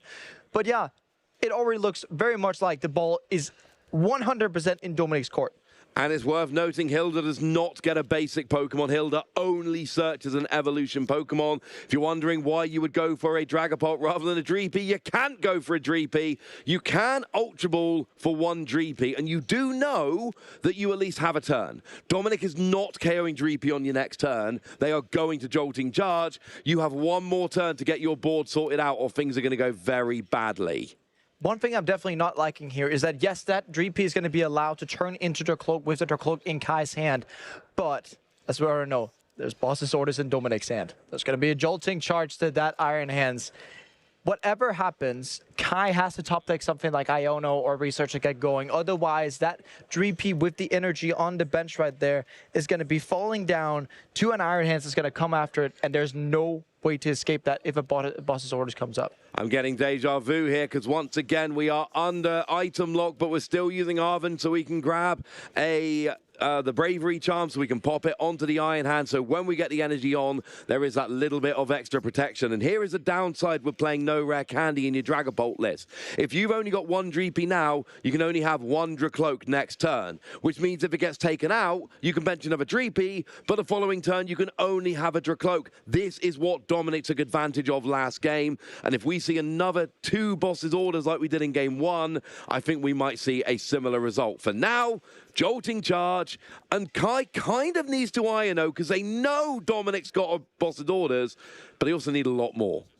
We're going to see a Recon Directive only getting into Luminous Energy and Buddy Puffin. Buddy Puffin's going to help being able to set up, but with Dominic throwing 4 energies onto the Iron Hands, Kai presumably taking the Buddy Puffin off the Recon Directive here, we're just going to be seeing Boss's Orders, and this Iron Hands here with all the energies is just going to go target away onto the Cloak, and there's absolutely nothing Kai can do in that stage. Unless they play an Iono. That is the only way to avoid the guaranteed KO. And like I say, you can bench a Dreepy now, but you're not going to get a Dragapult next turn. It's not going to happen. So it's an awkward situation to be sure. It looks like we're going to Itchy Pollen after attaching an energy. And it looks like the energy is going to go on the Duskull, or is it going to go on the... It's not going to go on the Duskull. Where's the energy going to go, Jesper? It is a good question. You can be like hoping that Dominic doesn't have a boss, although that is public information since that Pokegear was played. He knows Dominic's got a boss. Yeah, exactly. So you need to find somewhere good to attach energy. If you attach on Duskull, you're going to try to attack with something like Dusknoir later. Even though it's a cool attack, 150 and retreat lock, it's not going to do good for you here. Kai is just sitting in such a spot, and yeah, I am really happy I'm not Kai here. Kai does certainly seem to be on the back foot. Now, it looks like we got a Pheasantipity down. That is going to really help to, get Kai established after this first KO comes down. Drawing an extra 3 cards is going to be a massive advantage. Still agonizing over where to put this fire energy. It goes on to Duskull. We see an Itchy Pollen coming down onto Joltic. The problem is that Badoo is going to give up 2 prizes. Oh, no, wait, no, it's not. We know Dominic's got a Boss's Orders. So here we see the retreat of the Joltic. Get ready to see the Boss's Orders. It is going to bring up that Dracloak with the energy on, and that is going to be the first 2 prizes for Dominic. There we go. Absolutely no surprises here. Ampu very much. 2 prizes off a Dracloak, up 2 prizes to 0, and with a much better board established. And just see what Dominic's kind of cheekily doing on the bench while he's doing all the Ampu very much. What is he doing, Ross? He's getting that Pikachu ready. We saw this last game. I am getting proper deja vu here. It worked so well for Dominic in game 1. He's going, you know what, I'm just going to do that again. That seemed to work. I mean, if something succeeded, why not just do it twice? Absolutely. If you win twice, you win the set. Yeah, you do.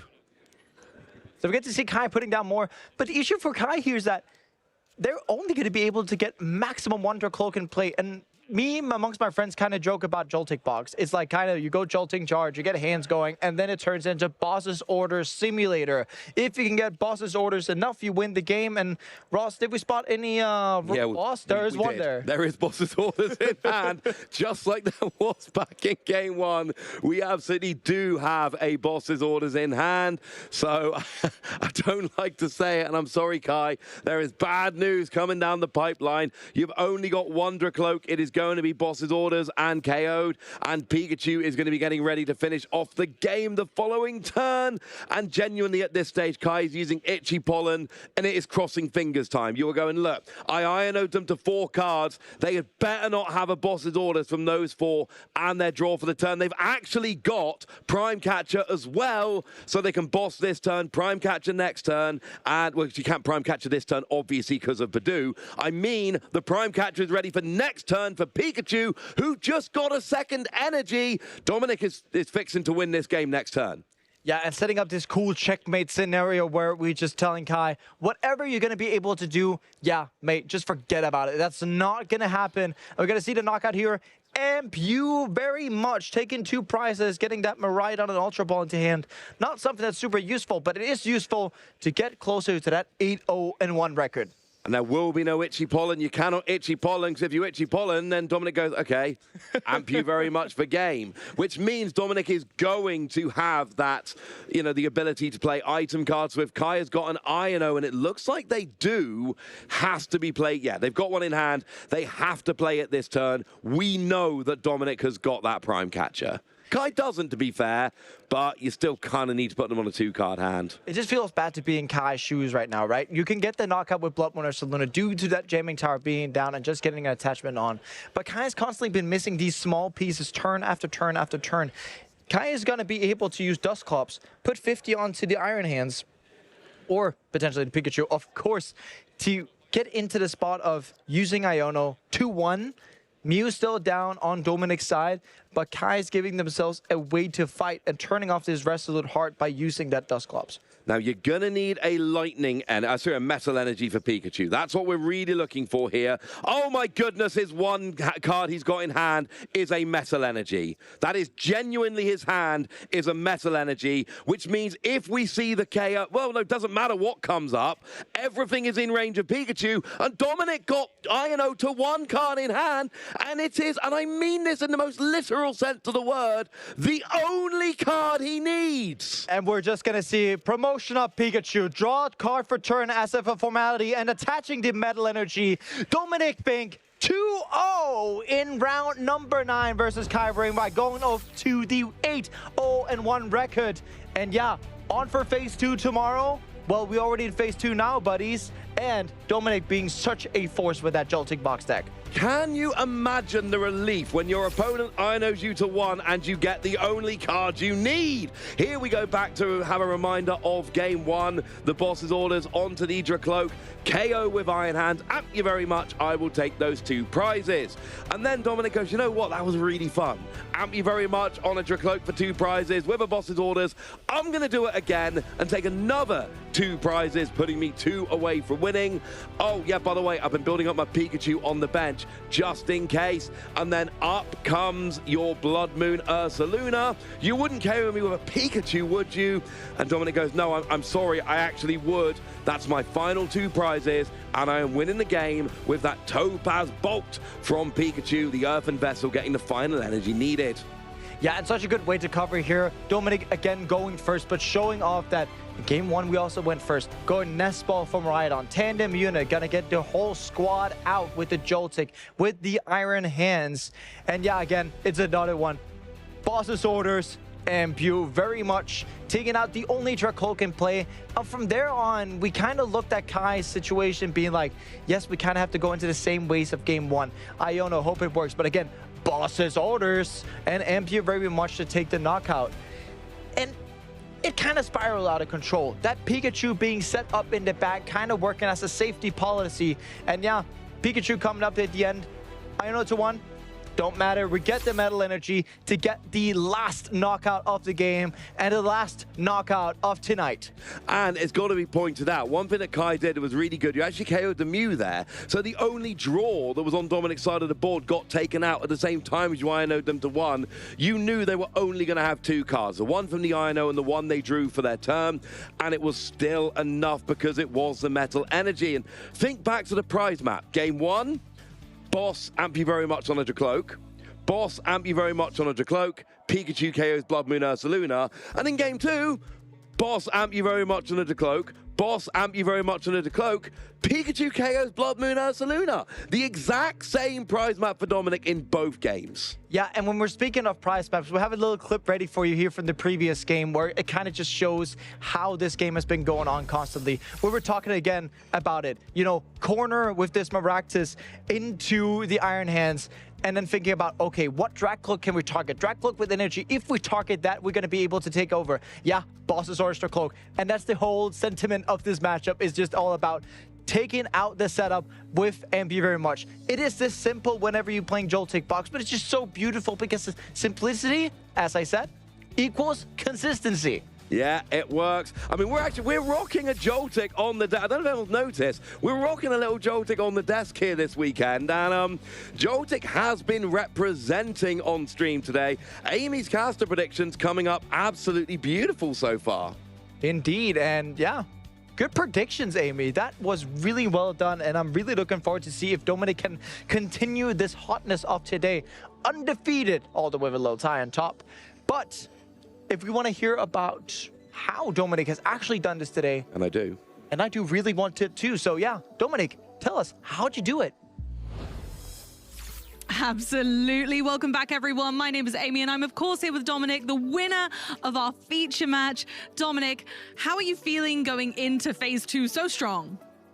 Well, I mean, I don't know how I ended up here, but here I am. So I'm quite happy where I am right now. As you very well should be as well. Yeah. So you say that you weren't kind of expecting to get this far. Was it the deck or? I mean, I sure hoped to get this far. Of course. I mean, who does not? So point being, I didn't really practice other decks besides Joltic box. And I don't like the new Joltic Dengo version. So yeah, I just went with old and tested, and yeah, here I am. So have you played Joltic box for a long time? Yeah. I mean, at least since Utrecht, since the Utrecht regional. So yeah, that went well as well. So I changed, I think, about 3 cards. And oh wow! Yeah. Have any of those 3 cards been really impactful for this meta? Yeah, I guess Diono was helpful in other matches during the tournament, and the Future Energy capsule was also pretty nice because sometimes Iron Hands get stuck and does not amp. So. Exactly, and I suppose the free retreat is a nice bonus, right? Really, yeah. I'm really pleased to hear that. Yeah. Are there any cards in particular in the deck that you think have really kind of pulled their weight this weekend with your matchups? I mean, Miraidon is always the heart. I still think this is a Miraidon deck, not a Joltic one. It's Miraidon. Yeah. Ross will be happy. Yeah.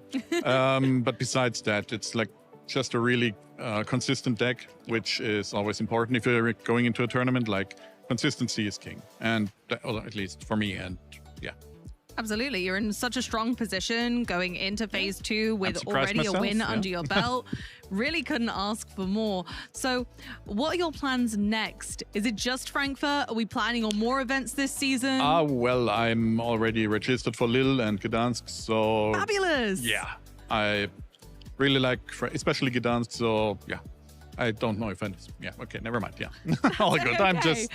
It was a long day, a lot of rounds. It is. And even being on stream. Yeah. Tiring, right? Yeah, I mean, it's the first one, so I haven't been on stream before, so. Congratulations. Thanks, welcome. Thanks. Yeah, here I am.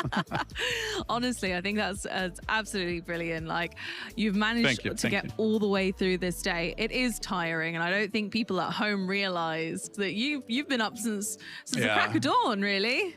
Yeah, I think we're starting earlier since this region, like 8:30, not 9. And it takes a long time. Yeah. And it's a lot of rounds. It Last is, question. Yeah, I won't keep you for much longer. I know you're tired. Worlds this year? Sorry? Are you gunning for Worlds this year? I'm trying to. Last year didn't really work out. The year before did, but last year was like not working so well. So trying better this year, obviously. Like, well, I hope Miraidon gets you there. And I sure hope so that we too. Keep it's going. going to rotate somewhere during the season, but yeah. Absolutely. I will be really, really sad. Fingers crossed. Maybe we go all the way to the top with Miraidon at this event. Maybe we will. I don't know. I'm sure hope so. Well, thank you so much for talking to us and more about my cluster pick as well for this weekend. So I'm very pleased that you showed off on stream for us.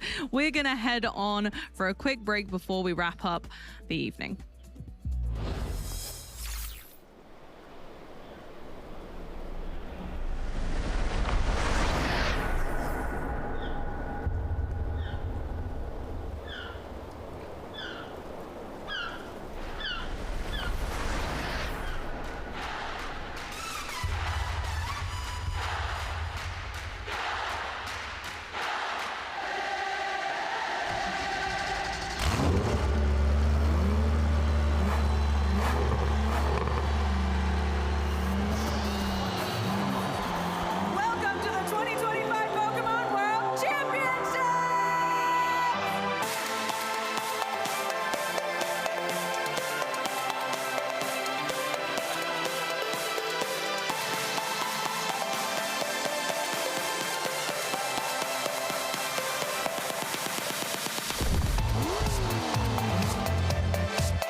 Welcome back, everybody, to our little couch segment here to wrap up.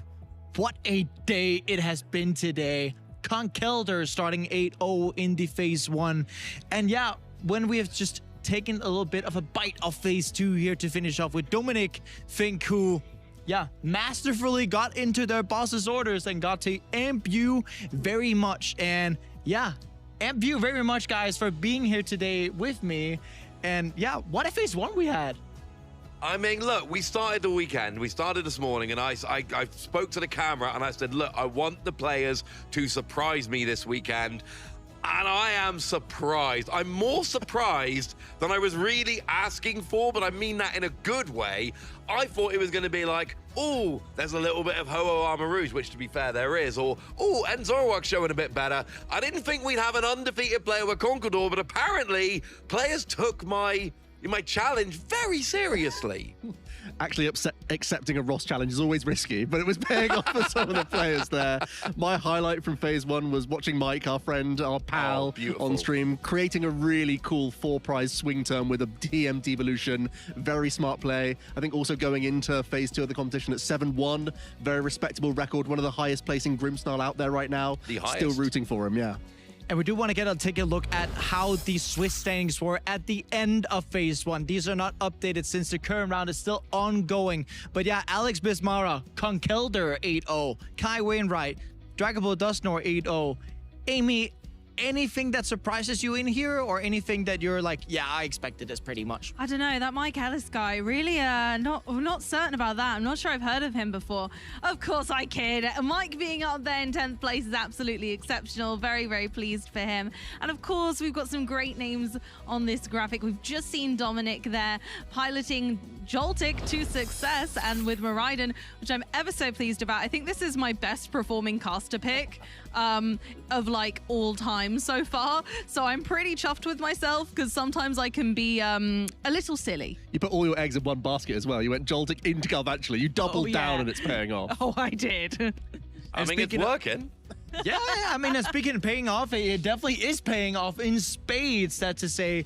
And speaking of the Swiss standings, we did also get to have a look at our Swiss standings there, but all of those players who were on the Swiss standings, they had all made phase 2, so we get to take a little look at the phase 2 qualified players, a few more than we typically would have seen. And yeah, Joe, what springs to your eye? Well, a few players who we haven't yet got to profile, but players that we are known for seeing towards the top tables, looking at Maze Brenningmeyer, seeing Patrick Bartosevic there, seeing Mads Jensen, Brian De Vrij. These are all names jumping off the page to me that I would expect to have a great phase 2 as well. Worth pointing out, we do not only have one caster in phase 2, Freya has also made it into phase 2 with a slightly lower record than Mike, but still absolutely in there. 2 casters in phase 2 at the same tournament.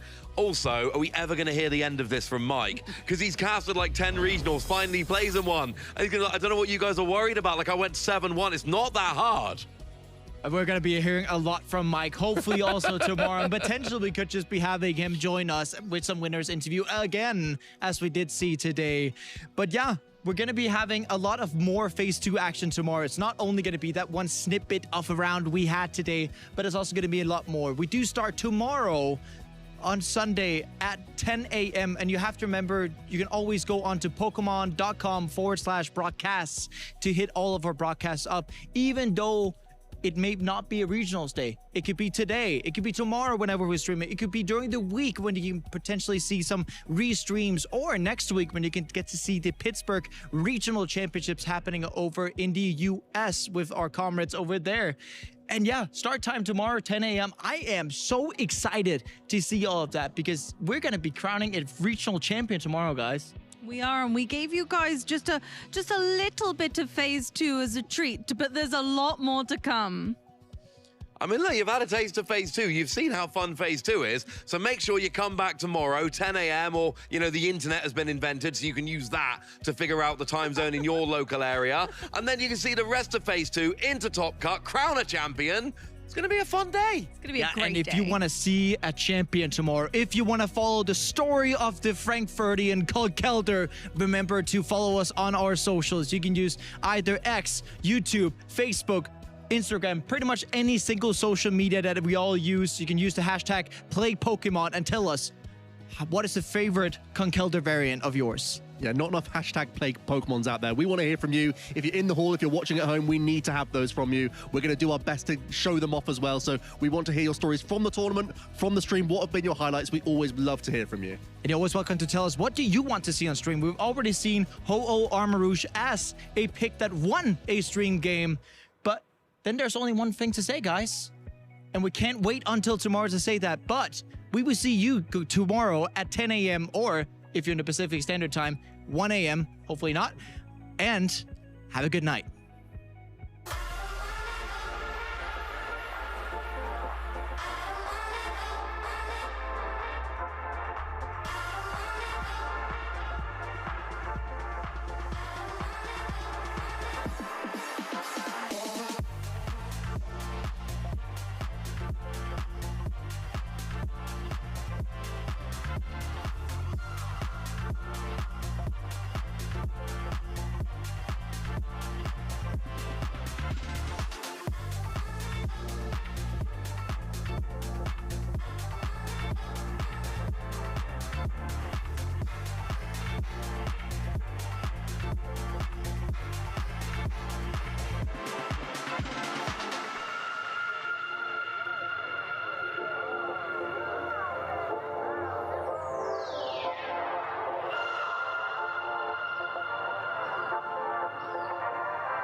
Bye.